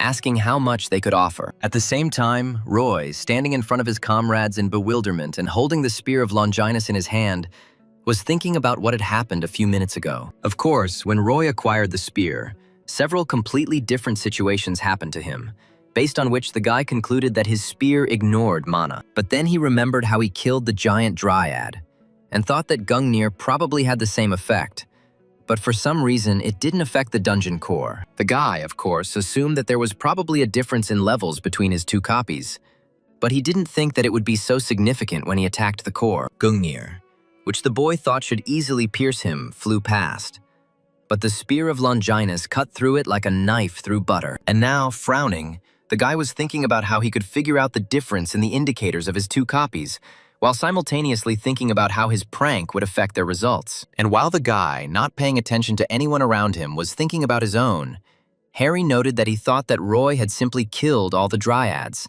and even noted that she didn't think that Roy was so strong. She said that, of course, she was sure that they really had a lot of power, but she didn't think that they would be able to destroy an entire dungeon. But suddenly, someone approached them. The boys turned around at the sound of the man asking Roy what kind of trick he had used, and saw Troy standing in front of them, his fists clenched aggressively. The boy looked at the spearman with obvious indignation in his eyes, while his teammates, shocked by the captain's antics, tried to figure out what to do. Roy noticed that Troy's teammates looked confused, which meant that the guy's question was his own impulse, and asked what the guy meant. By aggressively suggesting that the guy should stop dodging and just answer the question, Troy made it clear that he thought the guy had cheated. Realizing this, Harry became so angry that he clenched his fists and jaw, taking a step forward and forcing Roy to put his hand on his shoulder, asking Troy if he understood the accusation correctly. Everyone around them watched the unexpectedly tense conversation, listening to Troy claim that if Roy hadn't cheated, this situation wouldn't have happened. While Roy was deciding what to answer to the aggressive opponent, Troy thought about the fact that he recognized the strength of the spearman, because he heard in detail what happened during the training exam. But despite this, the guy understood that it could not be that the result could not be recorded, although Camilla, as everyone knows, could perhaps implement it. Without waiting for an answer and deciding that the guy was probably a simple crook and had also achieved results in the training exam thanks to tricks, Troy turned around to leave. Seeing the villain walking away, Harry exploded and shouted at him, accusing him of provoking his captain and now just walking away with his tail between his legs. However, Troy did not listen to the aggressive shouts of the Dagger Master, clearly realizing that the Dream Team were nothing more than crooks, and scolding himself for comparing Roy to Camilla's genius. After some time, the Dream Team was already moving along the arena corridor, and Harry was swearing aggressively, continuing to be outraged by the behavior of Team Captain Gaon. Eva noted with displeasure that this, of course, also angered her. But it was time for Harry to cool down, because the final 5th stage would begin very soon. Harry tried to say something else and continue to be indignant, but Eva, noticing this, gave him a slap on the back of the head, after which the guy fell silent, and the girl turned to Roy with a question. She asked if it was possible that their victory was already determined, and Roy thought about it, since they had won the previous trials, but his thoughts were interrupted by a voice. The guy thought that the victory had come too easily for them, but when he heard a voice, he turned around and saw some strange man who, worried, approached them. The team captain asked what had suddenly happened, and the man, stumbling and wondering how to approach the conversation, tried to start by coming closer. And when he came up, he said that their team had received an unusual proposal, and all the team members looked at each other in bewilderment, not understanding what the man meant. Roy asked what the proposal was that they wanted to make, and the entire team looked at the man, who raised his hands and began to speak. But before he made his offer, he said that if they accepted it, they would get the entire 6.5 million that made up the entire prize pool, which greatly surprised the team. The man asked if the participants knew that a 9-level monster would appear in the final stage, and Roy, pushing his comrades away as they leaned forward, replied that they knew. The man continued, noting that usually the student's strength is not enough to catch the monster, and therefore the participant's goal is simply to show ingenuity in attacking it. Harry and Eva listened with curiosity as the man said that the overall performance of the battle was used to assess how well the team had done. The man added that, of course, the highest score is given to the team that eliminates the boss, but the competition is held rarely, and in all the time, no one has been able to do this. Roy asked if, in that case, the condition of the offer was unconditional victory over the monster, and the man nodded, confirming his assumption. He noted that the offer also has a risk factor, because if they accept it, then in case of failure, I will be forced to completely refuse the award. Roy asked what would happen if they refused, and the man replied that in that case, they would not suffer any losses and would only receive the first-place prize since it was just an offer. The man shrugged and added that the offer had not actually come from the organizers, and Roy thought that the 3 main academies had been involved. The boy remembered his recent conversation with Troy from Gaon and thought that the academies allowed the assumption that their team might play unfairly. With this proposal, they were probably planning to destroy the Dream Team and return the honor of the academies. And the boy, realizing this, turned to his comrades. Realizing that the guy wanted to know their opinion, Harry shrugged, suggesting that Roy decide for himself. And Eva supported the Dagger Master because she believed that she had done nothing. The man, in turn, was a representative of the organizers, and therefore noted that they really hoped that the Dream Team would accept this interesting offer. He added that there was no denying the fact that the final stage of the competition was, unfortunately, no longer tense, and Roy realized that the organizers were probably under pressure from sponsors. Roy frowned and began to think. If they succeeded, they would get $6.5 billion, but if they failed, they would lose even the guaranteed $3 billion. After thinking for a while, Roy came up with an interesting idea and, turning his head to the man, asked if he could make a counteroffer. And the man, amazed, asked what it would be. Surprising even his comrades with his words, Roy thoughtfully extended his hand towards the man and said that they would agree if the organizers brought the fund up to $10 million. When he voiced his thought, the guy grinned maliciously, and the friends, realizing how impudent this proposal was, stared at their captain in amazement. The man was also surprised, asking if the guy was really asking for $10 million. But Roy replied that they had no reason to accept the offer, taking such big risks. He sarcastically noted that they already had $3 million in their pockets, and he continued to reflect, noting that he was now in dire need of $500,000. If they accept the offer, they will only receive $2 million each. But if the prize money suddenly increases to $10 million, then that will be a different story. After all, having received so much money, the guy will be able to pay for both the mana course and the elixirs. And only such a prize will be valuable enough to go to Rice. Reaching his hand out towards the man like a demon offering a deal, Roy asked sarcastically if they would agree. And the man looked at the boy fearfully. At the same time, the guild representatives stepped away from the stands during the break and heard the organizers discussing that the Dream Team had made a counter-proposal. Stan turned, listening to one of the organizers say that she thought they would back out because they didn't need to take such a risk. Her colleague remarked that this spoke volumes about their self-confidence, and Brand came over and said that everyone was talking about the Dream Team. He asked his friend if he thought the Dream Team would make it to the final stage, and Stan confidently said he was betting that they could. His colleague added that he heard somewhere that this time the organizers will recreate Revenant, who feels no pain and dies only after you kill him twice. Stan noted that the monster was not really difficult, and the bald comrade called his colleague a madman because it was a level 9 monster. Meanwhile, the test had already begun, and the guild representative looked at the screen, saying that they could only watch and wait for the results. At the same time, Harry asked the captain why he asked for so much money as a reward, and even noted that the guy had always been eager for money, but not to this extent. Frowning and calling his friends bastards, the guy turned around and noted with displeasure that this was the last stage, and he had $10 million at stake, and therefore they had better try. The boys happily supported Roy's mood, and then went further, reaching a strange place whose aura, saturated with the feeling of death, was incredibly dense and frightening. Roy was sure that a very dangerous monster was waiting for them. However, when he looked in front of him, he was extremely surprised, feeling that something was wrong. A strange silhouette came out to meet the team, dressed in a green cape and seemingly disembodied and literally woven from fog. Realizing who exactly they would be fighting against at this stage of the competition, Roy's eyes widened in shock, not believing that the organizers had decided to use this particular monster. And the monster's reaction to the surprise of those who were supposed to kill him was truly terrifying.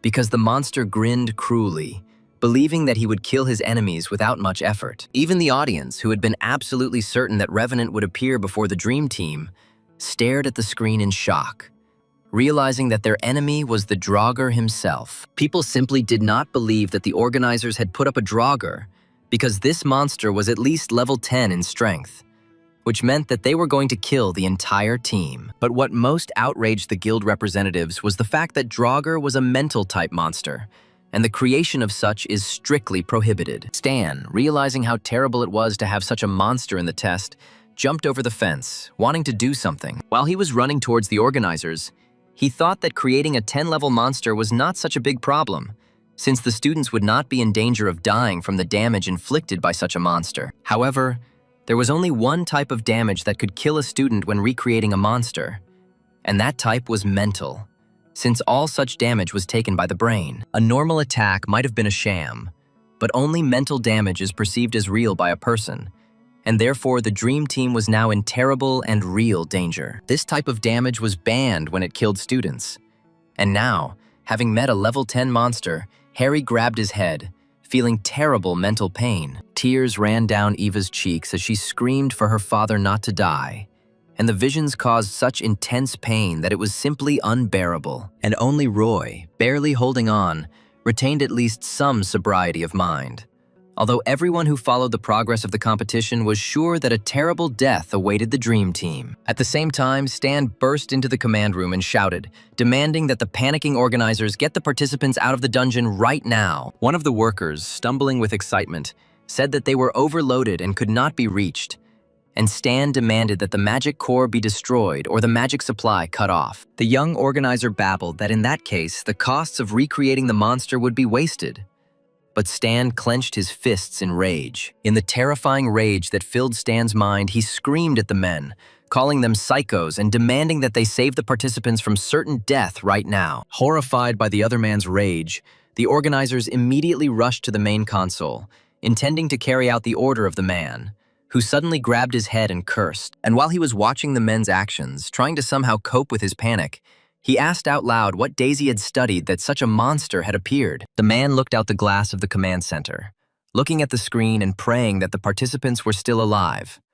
But at the same moment, he froze in shock. The men who had been following Stan's command up until then looked up from their work and also looked at the screen, their eyes wide in shock and frozen in place. At the same time, all the viewers, including even the team from Gaon, could not take their eyes off the screen, because what was happening on it simply could not be explained logically. Even the Dronzer, his eyes wide, stared at his opponent, trying to comprehend how what he was just witnessing could have happened. As expected, Eva and Harry, whose minds were filled with horrific visions, lost consciousness almost instantly and were now lying on the ground. In turn, Roy just calmly scratched the back of his head and looked at the monster with a slightly embarrassed smile, and, noticing his reaction, asked if something was wrong. A couple of minutes ago, when the friends had just approached the place where the fight was supposed to take place and saw the monster, they were surprised that they saw a Dronzer in front of them. Upon meeting the intruders, the monster laughed maliciously and then used its terrifying power, releasing all its mental might to kill its enemies. And at that very moment, as if infected with a strange disease that affected the mind, Harry and Eva suddenly stopped seeing the battlefield, and terrifying visions formed in their minds. The monster laughed like a demon as the assassin's apprentice and the sorcerer's apprentice screamed in horror, pain, and utter despair, enjoying their suffering. However, Roy, to the monster's surprise, did not fall to his knees in horror from the visions, but instead turned to his friends, asking what was wrong with them and asking them to come to their senses. The boy tried to call his friends by name, but suddenly found that he could not hear his own voice, but instead heard someone else's voice in his mind, saying that Roy was now winning. And then it continued, claiming that in reality the guy was just an impudent boy who was nothing special, although he, of course, knew it himself. Feeling the worst thoughts he had ever allowed into his mind fill his consciousness, Roy pressed his palm to his forehead, trying to control them. But a moment later the voice broke off and died away, and the guy, his eyes wide in bewilderment, raised his gaze and looked around, thinking that something was probably wrong. Seeing that the boy did not fall to his knees, the monster opened its eyes wide, trying to understand how this could have happened, and tried to use its power on him again. However, Roy only scratched the back of his head, not understanding why his terrible thoughts suddenly died down, and noticed the monster's surprise. If the guy had pulled out his phone now, he would have seen that the progress of the Buddha course, which had always risen reluctantly, was now increasing with every second. But Roy only smiled, realizing that the enemy might not be able to affect him, but his friends were clearly in terrible pain.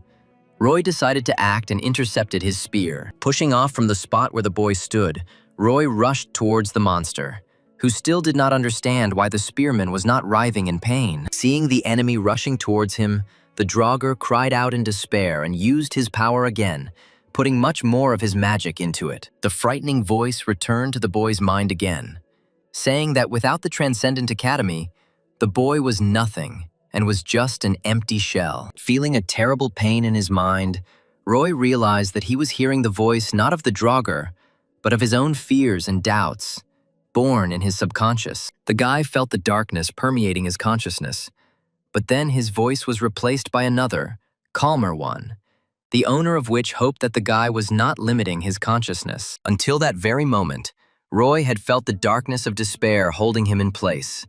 But the light that came with this new voice drove the darkness away, and Roy felt better. Roy realized that he was hearing the voice of Buddha, claiming that the chance that had been the boy's entry into the Academy of Transcendence had now become his destiny. The boy rushed forward again, but the darkness returned, consuming the boy, and claiming that if he hadn't seen that Academy advertisement, he would have remained a nobody. He felt his own consciousness destroying itself with the assertion that then and now, he was just an empty shell who had simply gotten lucky. The boy felt as if his second, terrifying and despairing self was standing behind him, plunging him into darkness, claiming that he had achieved absolutely nothing on his own. Roy felt as if his body was not saturated with darkness, but literally made of it. But again, he heard the voice of God, who claimed that only the depressed speak of the past. Raising his glass full of darkness, Buddha continued, saying that the anxious think about the future, and only the peaceful think about the present. Lowering the glass and pouring the darkness into the surrounding gloom, the sage said that one cannot exist in the present if the soul is full of pain. One must be able to free it from the burden. And as soon as he released this darkness, it immediately transformed into a beautiful landscape. And the man said that if the soul is in confusion, one must accept the existing reality. He suggested climbing the mountain, lying down on the grass, hearing the water whisper and looking at the clouds floating steadily across the high sky. The landscape changed to an image of space, and Buddha, like a shining spirit, said that Roy was as much a child of the universe as the mountains, waters, and lands surrounding him. He touched the boy's forehead and separated the darkness from his body, which was experiencing pain from this, noting that the boy deserved to stand in this place, even if he himself did not feel it. Feeling inspired and at peace with his teacher's help, Roy rushed further towards the monster, trying not to let the darkness into his consciousness. However, suddenly the picture before his eyes changed, and instead of Dronzer, a copy of him stood before Roy, claiming that thoughts about freedom and rest of the soul are the words of a lucky person. The guy stopped, trying to figure out how to deal with this darkness, and his dark self came up to him and poked him in the chest, asking why he thought he deserved the right to have this. Darkness asked if the boy could claim to have lived by gnawing his way through, but Buddha interrupted her, asking what he was like in Roy's eyes. Smiling, he said that all that exists must surely see God as a creature who has achieved everything possible, recalling how majestic he was in life. But in fact, it is woven not only from such moments of greatness that the world remembers, but also from all that worldly that connects every person living in the world. Recalling how he was friends with children, opening the way for them to a bright sense of life, Buddha said that, in fact, every moment of life gives something to people and teaches something. He said that the great image of Buddha that the world remembers is in fact only a tribute to what he received while living his long life. He insisted that his student must acknowledge every moment of his life, because if he did not do so, then he would have nothing to give to this world. After all, he is actually full of experience, memories, and life. But if he thinks that there is nothing inside him, then he will have absolutely nothing to share with this world. Buddha smiled, fatherly guiding the boy to the truth, claiming that all the moments that fill his life while he inhales and exhales air create his present. And then he added that these very moments are the very source of energy that will give him the necessary strength at the right and most important moment. Before this, the guy felt that the darkness that had struck his mind did not allow him to even move. But now he was able to break forward to his dark self, which felt fear. Illuminated with hope and imbued with the strength that was given to him by the memories of all the bright and joyful things that happened to the guy in his life, he dispelled the darkness before him. And, leaving his dark self, melting from the light of hope that filled the guy's consciousness, Roy rushed forward, intending at all costs to defeat the monster and save his friends. But when Roy reached his enemy, the monster screamed, causing the darkness to creep closer again, although the light did not let it get too close. This time, the guy didn't hear his own doubts, but every nerve cell in his body responded with a piercing ringing, as if an electric current had passed through it. However, a moment later, the guy felt the warmth of hope spreading throughout his body, and the seeds of all his worries and doubts, once firmly entrenched in his soul, had already withered. The guy felt that his consciousness was strong, and no thoughts would shake his peace. And then he realized that his condition could certainly be called ataraxia. The guy felt that his consciousness was harder than a rock and calmer than a lake, and no doubts or fears would ever make him turn away from his path. As he gripped his spear, he felt his body being saturated with a power far greater than what his body had been filled with up until that moment. He felt a light that did not fade no matter what the monster did, and nourished the guy's mind and body, encouraging him and helping him move forward. And only now, seeing that his power had no effect, not even the slightest, on his enemy, Dronzer realized that he could not win this fight. Realizing that he could die now, the monster tried to escape by turning into fog.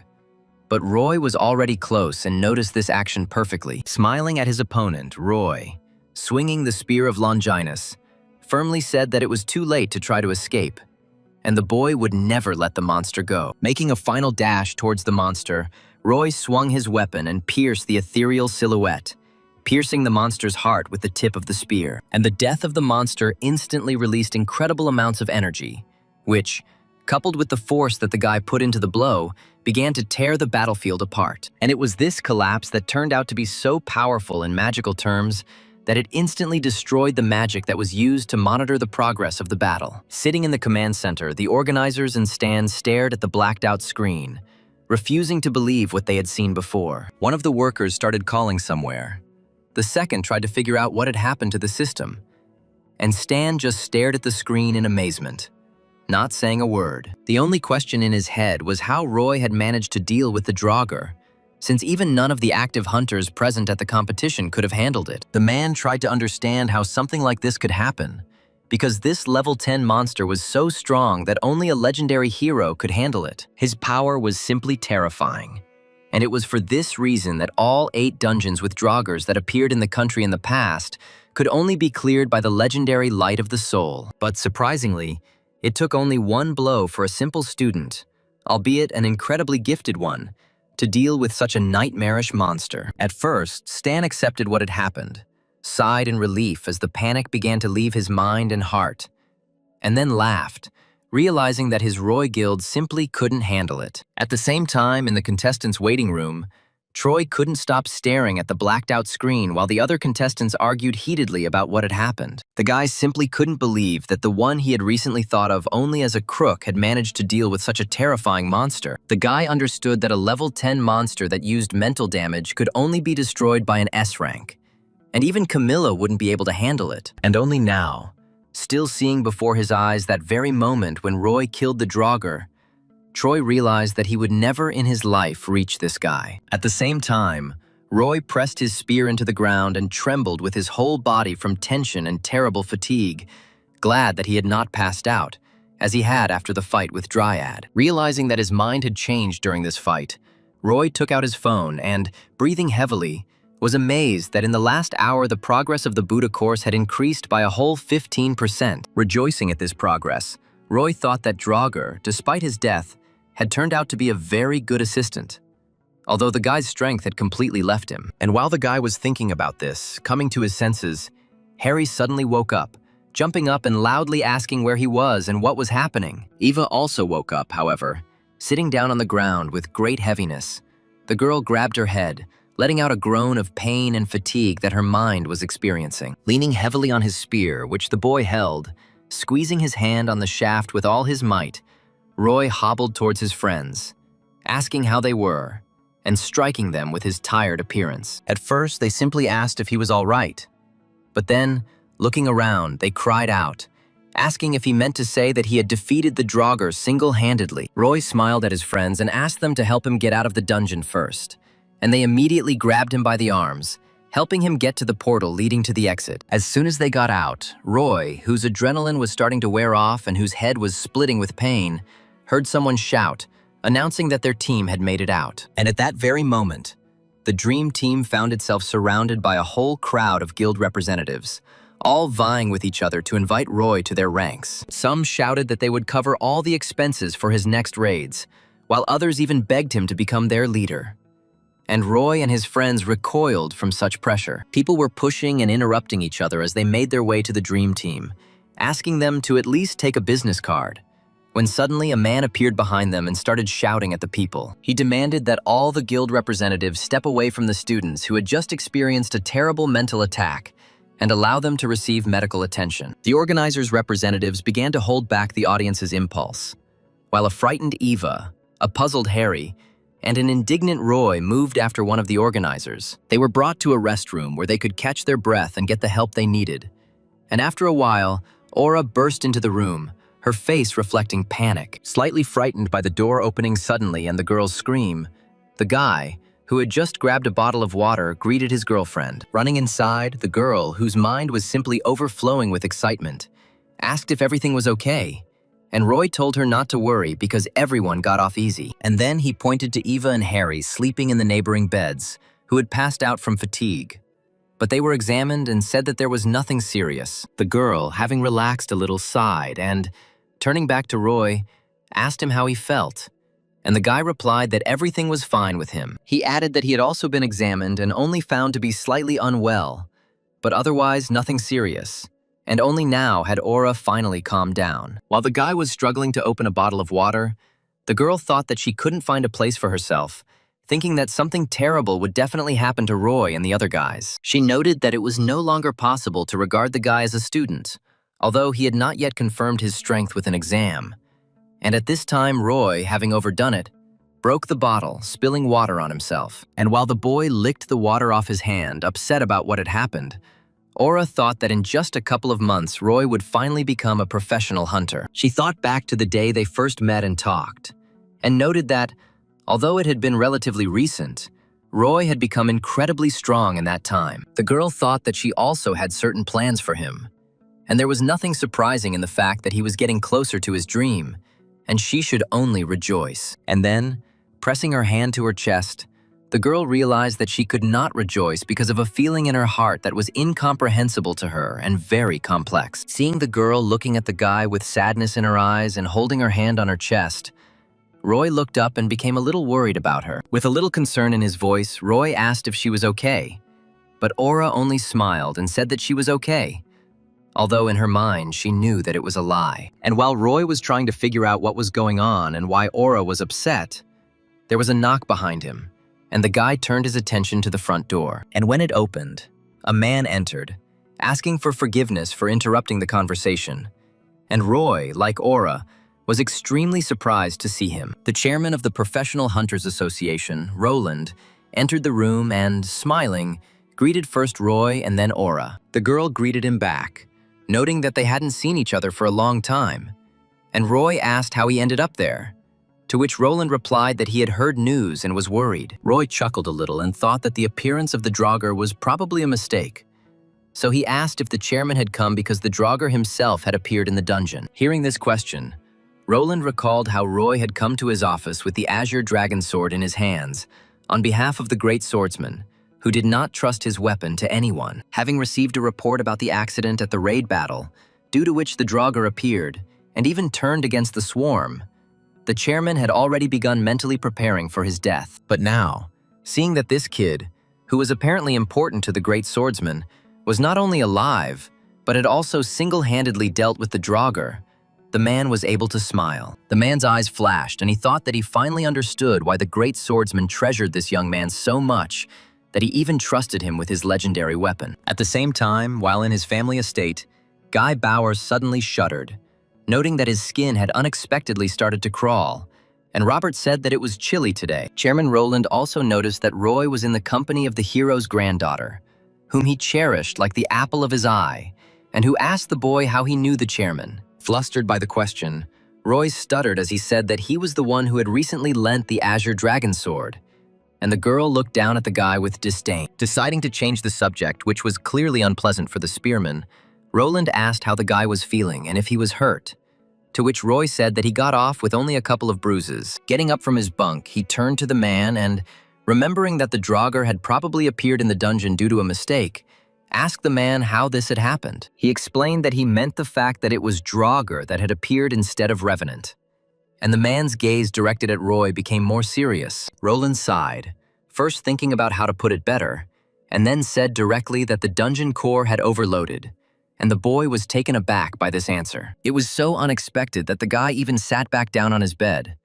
And the man continued that this most likely happened because of the mutation research. The man explained that Daisy's research was being implemented into competition for the first time, and Roy began to wonder if distortions could be artificially recreated. And then, completely lost in his thoughts, the guy brought the chain of reasoning to the theory that the distortion of the Great Disaster could have arisen in exactly the same way. Interrupting the boy's train of thought, Roland bowed an apology and asked for forgiveness out loud, noting that they would do everything possible to ensure that something like this did not happen again. Looking up, the man also added that of course he wouldn't limit himself to just words, and Roy and Aura looked at him curiously. The boy was surprised because he thought that the matter would simply be hushed up. But when Roland asked if they had any special requests, Aura immediately understood what Roy would talk about. Raising his hand with 3 fingers spread, Roy smiled slyly at the man and asked for a whole 3 million to forget about this matter once and for all. The man chuckled and agreed to the offer, noting that due to their last meeting, he was prepared for such an offer, and noted that the guy really loved money. And then Roy laughed and added something that the chairman did not expect, saying that he was asking not for himself alone, but for 3 million for each of his team. Finally, the raid battle, full of difficulties, came to an end, leaving behind a storm of emotions and impressions in the minds of the participants and spectators. But the biggest impression on everyone who followed the competition was made by the Dream Team, which surpassed the most popular academies in strength and talent. The Dream Team made such a splash that from the very day they dealt with the Dronzer, almost every guild in the country did everything possible to recruit them. Ordinary people did nothing but discuss the amazing events of the competition, offering to issue Dream Team members hunter licenses without an exam. After the competition and a good rest, the team finally gathered at the academy, and when Roy began to divide the reward, Eva agreed to accept only 3 million. She insisted that she had done almost nothing and that Roy and Harry had handled everything. But Harry, scratching his head, also admitted that he had not particularly distinguished himself. The guy insisted on taking only compensation for the appearance of the Dronzer, and Roy should take everything else for himself.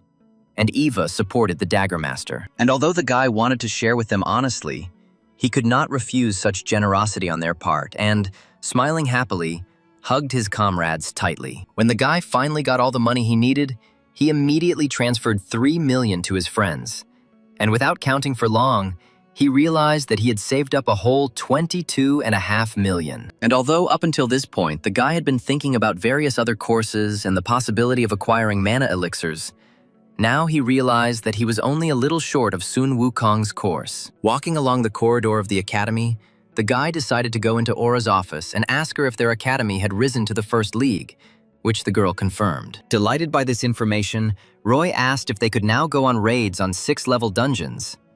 And then Aura's face changed. Awkwardness and shame appeared in her eyes when she told the boy that only A-rank hunters could enter dungeons of such difficulty.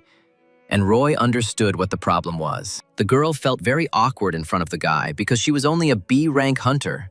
And because of this, they would not be allowed to carry out such raids, although he needed them. Realizing that due to her low level, he had become an obstacle to Roy's development, the girl apologized, and the guy began to fussily convince her that she was not to blame for anything. Roy, worried that he had offended the girl, told her that without her help, he would not have been able to participate even in the last competition. And then, as he walked out the door, he regretted asking. Deciding not to bother his friend, Roy walked further down the corridor, wondering where he could now get the required amount of money. The guy thought that without a dungeon, it would be impossible to quickly earn the missing amount. And so the guy again thought about paying for lectures on mana. The guy decided that the choice was quite difficult because he wanted to buy both lectures. And so he took out his phone and started writing to Mentor with a request to meet and discuss this issue. But before he could finish writing the message, his mentor immediately got out of his phone, happily asking how he could help his protege, which scared Roy quite a bit. Mentor laughed happily and noted that he had managed to surprise the guy this time. And Roy, clutching his chest, asked if he could appear in some other way. Pleased with the effect produced, Mentor said that it was one of his amusements. And then, placing his hands on his hips, joyfully asked what reason Roy had for wishing to meet. The guy waved his hand at Mentor, inviting him to follow him, and moved towards the exit to the roof, simultaneously telling the Mentor about his problem. After listening to the guy, Mentor asked if he understood correctly that Roy did not know what exactly to choose. And, having received an affirmative answer, he thought about the answer. He scratched his chin, muttering under his breath about whether Roy was at the right level for his idea. And Roy, hearing this, asked what Mentor meant. He turned his head to the guy and, after thinking a little more, said that Roy could try to get a discount on Karma, and then he would be able to enroll in both courses. The guy was very happy that he could get the opportunity to get both courses at once.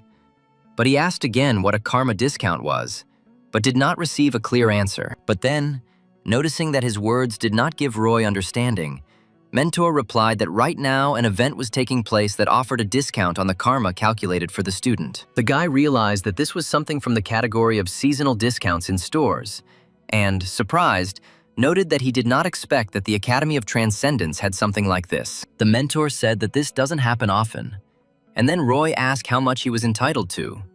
And the Mentor replied that it was possible to get a discount equal to 100%. The guy's eyes widened in shock when he realized that he could get access to Sun Wukong's course for free and was about to agree.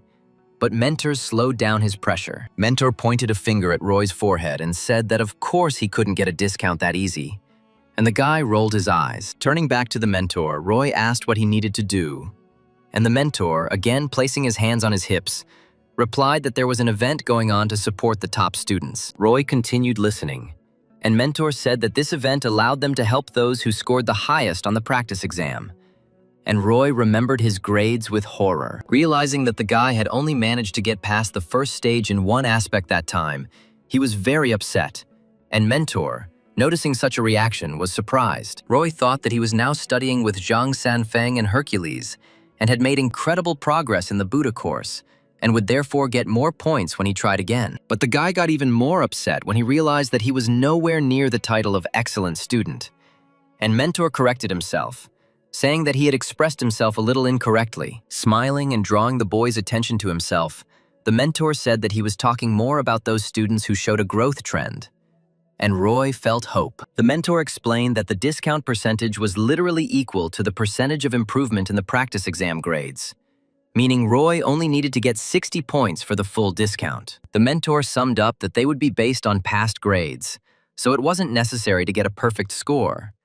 And Roy was amazed to realize that he just needed to do a little better. Smiling slyly and invitingly, Mentor added that with the guy's current level, it was possible, and asked if he would risk trying.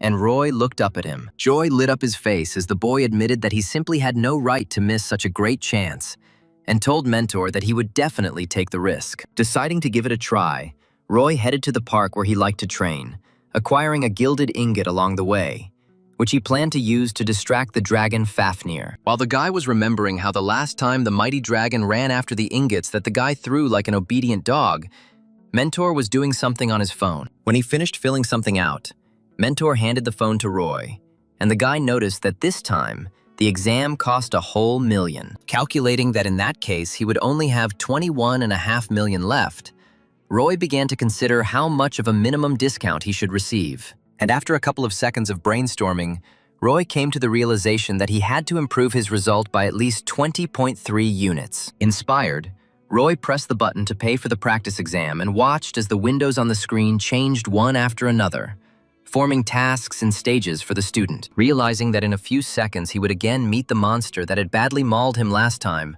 Roy squeezed the ingot a little tighter. And although he understood that his chances of defeating Fafnir were not very high, the boy felt the excitement of the spirit from the anticipation of the upcoming battle. Finally, the task was formed.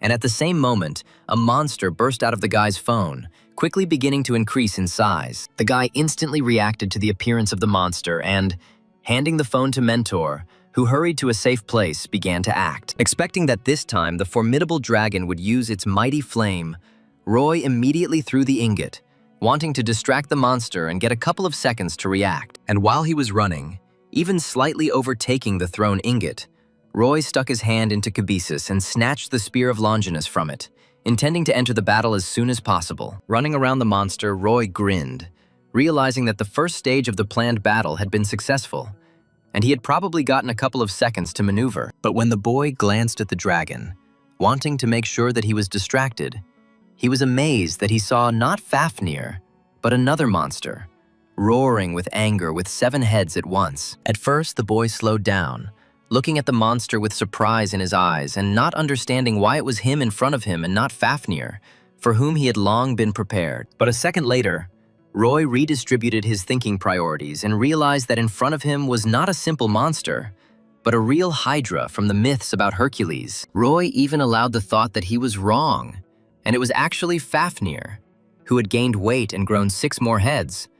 But then he looked at Mentor. Looking at the phone screen, which the mentor showed to the guy with a smile on his face, Roy saw that the task to destroy Hydra itself was indeed written there. And when Roy looked at what was written, he realized how naive he had been to think that the tasks would not change until Hydra began to release flames from all of its mouths at once. Smiling happily and encouragingly, Mentor gave the boy a thumbs up, encouraging him and wishing him luck in this challenge. Panicked at the realization of how badly Roy had miscalculated, the boy shouted at Mentor that he had not warned that the tasks would change. Hearing the guy's comment, Mentor blinked his eyes in bewilderment, surprised that Roy didn't know this. And then, explaining that the tasks couldn't be repeated because they could be memorized. The mentor added that he only now understood why Roy had prepared the gold bar, and the guy indignantly shouted that the mentor could have asked about this in advance. And while they were talking, the monster was not going to wait peacefully for the guy to gather his strength. And when Roy turned to the Hydra, he saw that the monster was already preparing its flame. And at the same time, the monster launched an attack of terrifying dark flames from all its heads at once, at the single point where its opponent stood. In turn, Roy, using his 6th sense, reaction, and agility, instantly jumped into the air, barely managing to dodge the terrifying attack. And, clenching his teeth out of anger, the guy, turning over in the air and intending to continue the fight, hammered into his mind the idea of scoring at least 3 points more than before. Dodging the incessant attacks, Roy turned around and assumed a vertical position, concentrated mana in his legs and touched the air. And then he pushed off from him and darted to the side, madly happy with the fact that he had managed to at least slightly study the technique of climbing through the sky. After all, only Zhang Xianfeng's course allowed Roy to successfully, albeit with great difficulty, dodge this frightening purple flame. While Roy was fighting, Mentor watched the battle from the sidelines and asked with surprise when the boy had mastered the technique of movement, since the mentor had only recently advised him to study it. Trying not to be distracted by the awareness of the difficulty of the ongoing battle, Roy said nothing. But at the same time, he thought that so far he was only able to dodge. However, Roy was still distracted for a second, missing the moment when he found himself right in front of one of the heads, which was about to destroy the guy with its flames. It took all of Roy's reflexes and mana control skills to push off the air and dodge the flames, but he still managed to do it. Although the guy was a little late because the flame managed to slightly touch his shoulder, leaving a small scratch on it, which Roy decided not to pay attention to. However, at that very moment, Roy first felt that something was wrong, and then his eyes widened in shock when he realized how dire the situation was that he was in. For at that very moment, a small scratch on his shoulder erupted in such terrifying pain that the boy lost all concentration, dropped his spear, and flew to the ground. He tried his best to endure the suffering he was experiencing from the wound. But at that very moment, he fell to the ground, screaming in incredible pain. Lying where he landed, the guy writhed on the ground, clutching his shoulder with all his might, and not understanding how a simple scratch could instantly disable him. The suffering was truly horrific, and for the first time in his life, Roy thought that he sincerely wanted to die, just to not feel this pain. And death came. But after it, the guy just returned to a reality in which there was no wound on his body, and the pain went away. And then Mentor flew up. Approaching the guy lying on the ground, Mentor asked him with concern if it hurt, to which Roy, with tears streaming from his eyes, asked in a trembling voice what that was all about. The mentor spoke to the boy as if he felt awkward, explaining that due to the poison in the Hydra's flame, it was considered a high-ranking demonic beast. Trying to catch his breath, Roy remembered how Chiron himself told him that in the past, he was poisoned by the Hydra's venom and, unable to bear the pain, begged to kill him. After catching his breath a little, Roy took the phone from Mentor's hands and, turning it on, saw that Zhang Xianfeng's course progress had increased by a couple of %, which couldn't help but please him. The guy thought that Hydra was a truly scary monster, but in a fight with it, he would not only be able to get a discount, but also get some great training. Roy was about to press the button that would start the attempt again, but suddenly he froze and fell silent, causing Mentor to look at him in confusion, asking what was going on. The boy trembled, smiled painfully, and asked the Mentor if he could finish now, to which the Mentor said that of course the boy could, but he would hardly get the required points. Hearing a completely uninspiring answer, Roy even shed a few tears from the realization that he would probably have to experience incredible pain again. With a heavy sigh, Roy pressed the start button, and within a few moments, the Hydra stood before its enemy in its full, terrifying height, growling with all 7 heads. However, Roy, sighing again, thought about how this fight was a test of combat power, and, putting his hand into Kabisa's, took out the best tool for this kind of test. And while the monster began to gradually emit poisonous flames from its mouth, Roy summed up his thoughts with the thought that in order to increase his points, he only needed to inflict a lot of damage. And it was for this reason that the boy, casting a truly evil glance at the monster, raised Gungnir over his shoulder, intending to attack the monster from afar. And in order to increase the damage dealt, Roy not only strained his arms, but also put all of his mana into his attack, using the Aura Blade technique. And the moment the boy felt all his strength was put into his attack, he waved his hand, sending Odin's mighty spear flying towards his enemy. And just a second after the powerful throw, the spear, having slightly adjusted the correct trajectory, crashed into one of the Hydra's heads, completely knocking it off its neck. Roy watched with joy and hope in his eyes as one of the monster's heads was reduced to just a stump, spurting out liters of poisonous blood. Before he could even change his stance after the throw, the guy smiled, noting that there were only 6 heads left, and therefore, he might even be able to defeat this monster. He began to think of a tactic that would require him to simply destroy the heads one by one. But he stared ahead in shock as he noticed the head was regenerating. And only now the guy thought that he had forgotten the most important feature of the Hydra, when he saw how its head literally grew back. And at that very moment, panic was reflected in his eyes from the thought that any plan here would be useless, because all his attacks would have no effect on the enemy, and he only looked with horror into the eyes of the head that he had successfully cut off just a second ago, seeing in them a sincere thirst for murder. And then the monster rushed forward, not dousing the enemy with poisonous flame, but intending to grab him in his powerful jaws and tear him into small pieces. Fully aware of how much his chances of winning had diminished after this attempt, Roy could only smile as he accepted yet another death. The attempt ended, and Roy, taking a deep breath, tried to cope with the horror of the memory of how huge, monstrous jaws were approaching his face. Trembling with tension, the boy rolled over onto his stomach and, trying to get up, frantically tried to figure out how to deal with such a monster. And although he really tried to come up with at least some idea to solve the problem, the thought still matured in his head that his chances were really slim. He remembered that last time he only received 4.2 points for piercing Fafnir's body once with his holy spear. The guy thought that he didn't know exactly how points were awarded, and if the criterion was the effectiveness of the strike, then due to the regeneration of goals, he might not get any at all. Frowning, Mentor looked at the boy who was already starting to lose hope and reminded him that he could watch explanatory lectures if he was having difficulties. And when the guy turned on his phone and saw that he could watch lectures by Siegfried, Hercules, and Susano, he learned from Mentor that watching lectures lowers your score. After thinking for a moment, the Mentor added that even under such conditions, Roy could still get a high grade based on the knowledge he had gained. And Roy was faced with a difficult choice. Roy sighed, decided that he didn't want to get fined for explaining things and therefore would try to cope on his own, and launched another attempt. The guy tried again and again, but didn't achieve much of a result, cutting off 1 or 2 heads of the monster, but noticing with despair that it regenerated them over and over again. And while he was trying, Mentor, flying at a safe distance, tried to support his ward with all his might, wishing him luck and victory. Carried away by the Hydra's clenched jaws during one of his attempts, Roy managed to scream before his next death that he simply hated his Mentor. Finally, the attempts ended, and the guy, staring at the phone screen, with a voice trembling from the tension, begged the universe to help him get the points he needed. And to his boundless joy, the universe heard the boy's prayers, because the screen showed a score of 8 and 8 points, which surprised even Mentor. With his hands on his hips, the mentor noted in amazement that Roy seemed to be a better version of his former self with each meeting,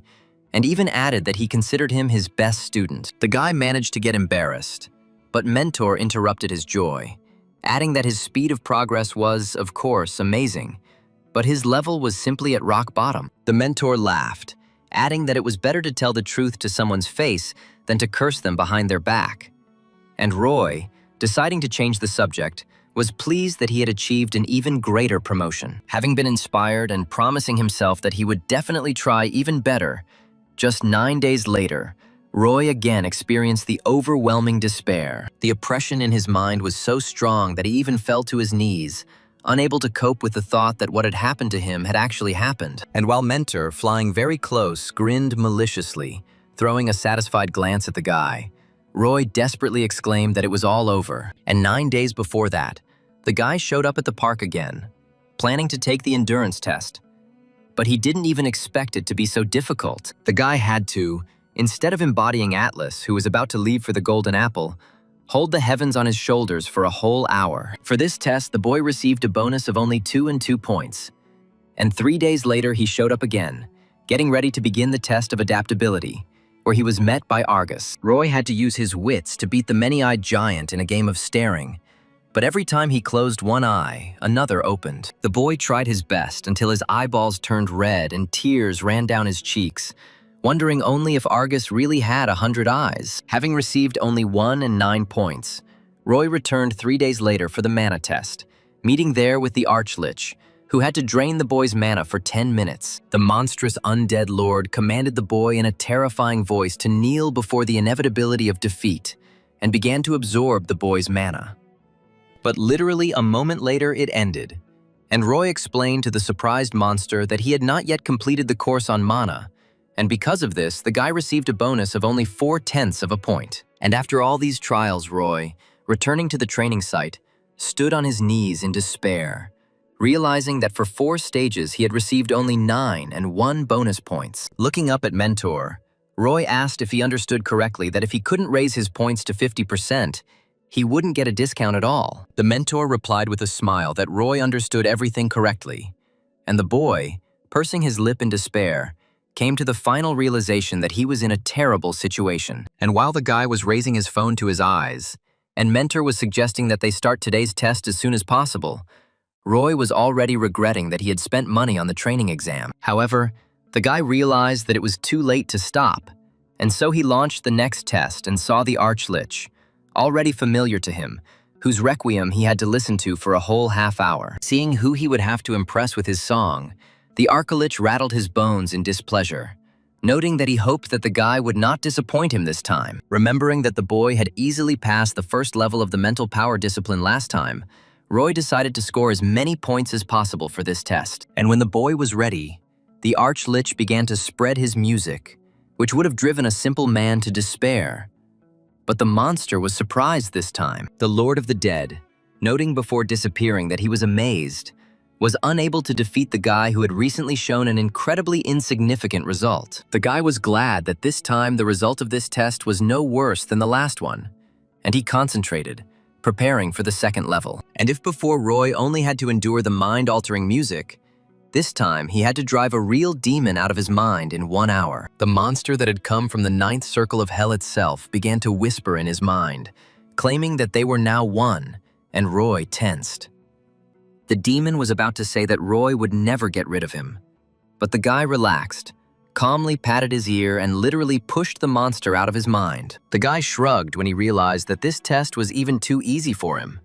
And then the third level came, and Roy saw a girl of unimaginable beauty. Roy was offered to break free from her spell, and the guy, to his surprise, noticed that the goddess Aphrodite herself, whose beauty was considered unattainable for centuries, had appeared to him. The goddess, for whose love wars were waged, spoke, intending to capture Roy's heart.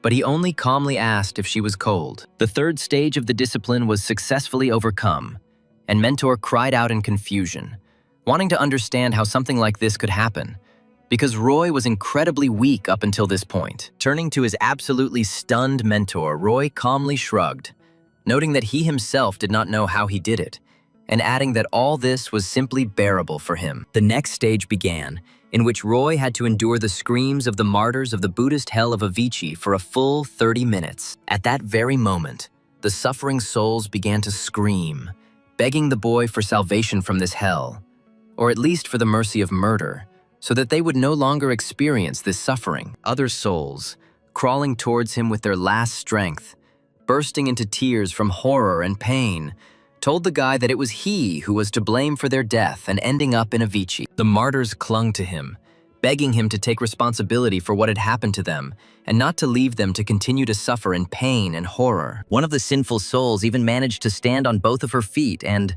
approaching the guy, grabbed him by the shoulders, screaming that it was all his fault. In turn, Roy, stretching out his hand forward with a puzzled look, did not allow the soul into his personal space, noting that, in fact, he was seeing them all for the first time. The spectacle of the torment of those who had committed the most terrible thing a person could do and ended up in Avicii for it should have driven the guy crazy. But to his surprise, he was calm. Finally, the fourth stage also came to an end, and the martyrs, scattering to the wind, disappeared, leaving Roy alone with Mentor, who still did not understand how this was possible. The next stage began, and Mephistopheles himself descended from the heavens to Roy on his wings, offering the boy unimaginable pleasures that even Faust could not resist. Roy had to endure a full hour of temptation from the Demon King, who claimed that the 7 deadly sins were paradise, the embodiment of the 7 deadly desires. Turning around, Roy saw a vision of himself kissing Aura, and Mephistopheles revealed that the hell of adultery was a paradise that allowed one to live out their deepest fantasies. When Mephistopheles spoke about the hell of greed, which is a heaven where Roy can get whatever he wants, the guy saw mountains of money, barely containing himself. Hearing about the hell of gluttony, which is a paradise where food never runs out no matter how much you eat, Roy was salivating with the desire to eat all the delicious dishes that lay before him. Then the guy saw the hell of sloth, which was a paradise where even angels couldn't hold back their happy smiles, and the spearman had a hard time not falling asleep from comfort, finding himself in a vision of the hell of wrath, which is a paradise where he can torture his enemies to his heart's content. Roy resolutely refused the torture instruments offered to him. The sixth vision was the hell of envy, which was a true paradise that allowed the boy to make up for what he could not get. And the spearman saw the happiness he could achieve. And unlike the previous stages, this one seemed really difficult to the guy, but 6 of the 7 visions were already behind him, and he tried to set himself up for the last sin. However, withstanding the temptation of the last vision turned out to be many times more difficult than the previous ones, and the guy strained all his willpower to emerge victorious. However, the guy saw the hell of pride, and this feeling instantly penetrated his consciousness, filling the simply immeasurable cup of egoism, satisfying the hunger of his egoism. The guy felt how pleasant it was, and how much his own inner demon was satisfied with the feeling he was experiencing. The guy realized that he was in trouble. After all, the thought popped into his head that he didn't care about all these trials in the future, because he was already the best and the strongest, and this thought brought a smile to his face. And a moment later, Roy took a deep breath, and his consciousness cleared, and he realized that he had returned to the real world, and all the visions had faded, leaving no trace of themselves. The incredible feeling of his own boundless greatness also disappeared, leaving the guy sitting on the ground in sadness from the realization that he had failed to resist temptation. Shaking his head, the guy looked at the screen, noting with a little disappointment that this stage turned out to be much tougher and harder than the previous ones. He tried to repeat it, being sure that at least once he would definitely withstand the temptation of Mephistopheles. But the attempts ended until he lost completely. Getting up from the ground, the boy brushed off his pants, sadly noting that he couldn't handle the hell of pride, while Mentor, with a shocked look in his eyes, asked how Roy got to the 5th stage. Shrugging his shoulders again and smiling at the Mentor, the boy repeated that he had been tolerant, and then added that perhaps it was all because of the progress of the Buddha course, and the Mentor asked to show it. The Mentor was skeptical, and the guy, seeing this, told his mentor that he had increased his progress to 31%. Mentor's eyes widened in shock, and he immediately cried out that this was simply impossible, because last time it was only 15%, And now it was as much as 31. Snatching the phone from Roy's hands, the mentor shouted that he would never take the guy's word for it until he saw the progress with his own eyes. And when he opened the necessary tab and saw that the guy not only wasn't lying, but had also studied other courses to enormous levels, he exclaimed in amazement. The mentor was much more surprised by the 53% progress on the Hercules course, and Roy remarked that he was just lucky, to which the mentor asked if he was joking. Roy also said that the expression on mentor's face scared him, and the mentor cried out that it was simply impossible for a first year to have made such incredible progress. He added that Buddha's lectures were some of the most difficult to study, and Roy had raised his progress so much and so quickly. And the boy added that he was lucky here too. After 3 more days had passed, Roy passed the final tests and received a final score of 52 points, 22 of which the guy received for mental strength. Roy was incredibly happy that thanks to the lectures of Teacher Buddha, he was able to get a grade increase not by the planned 70, but by as much as 80%. And only now did Roy realize that he would finally do what he had wanted to do so much since entering the Transcendent Academy, and finally pay for Sun Wukong's course himself.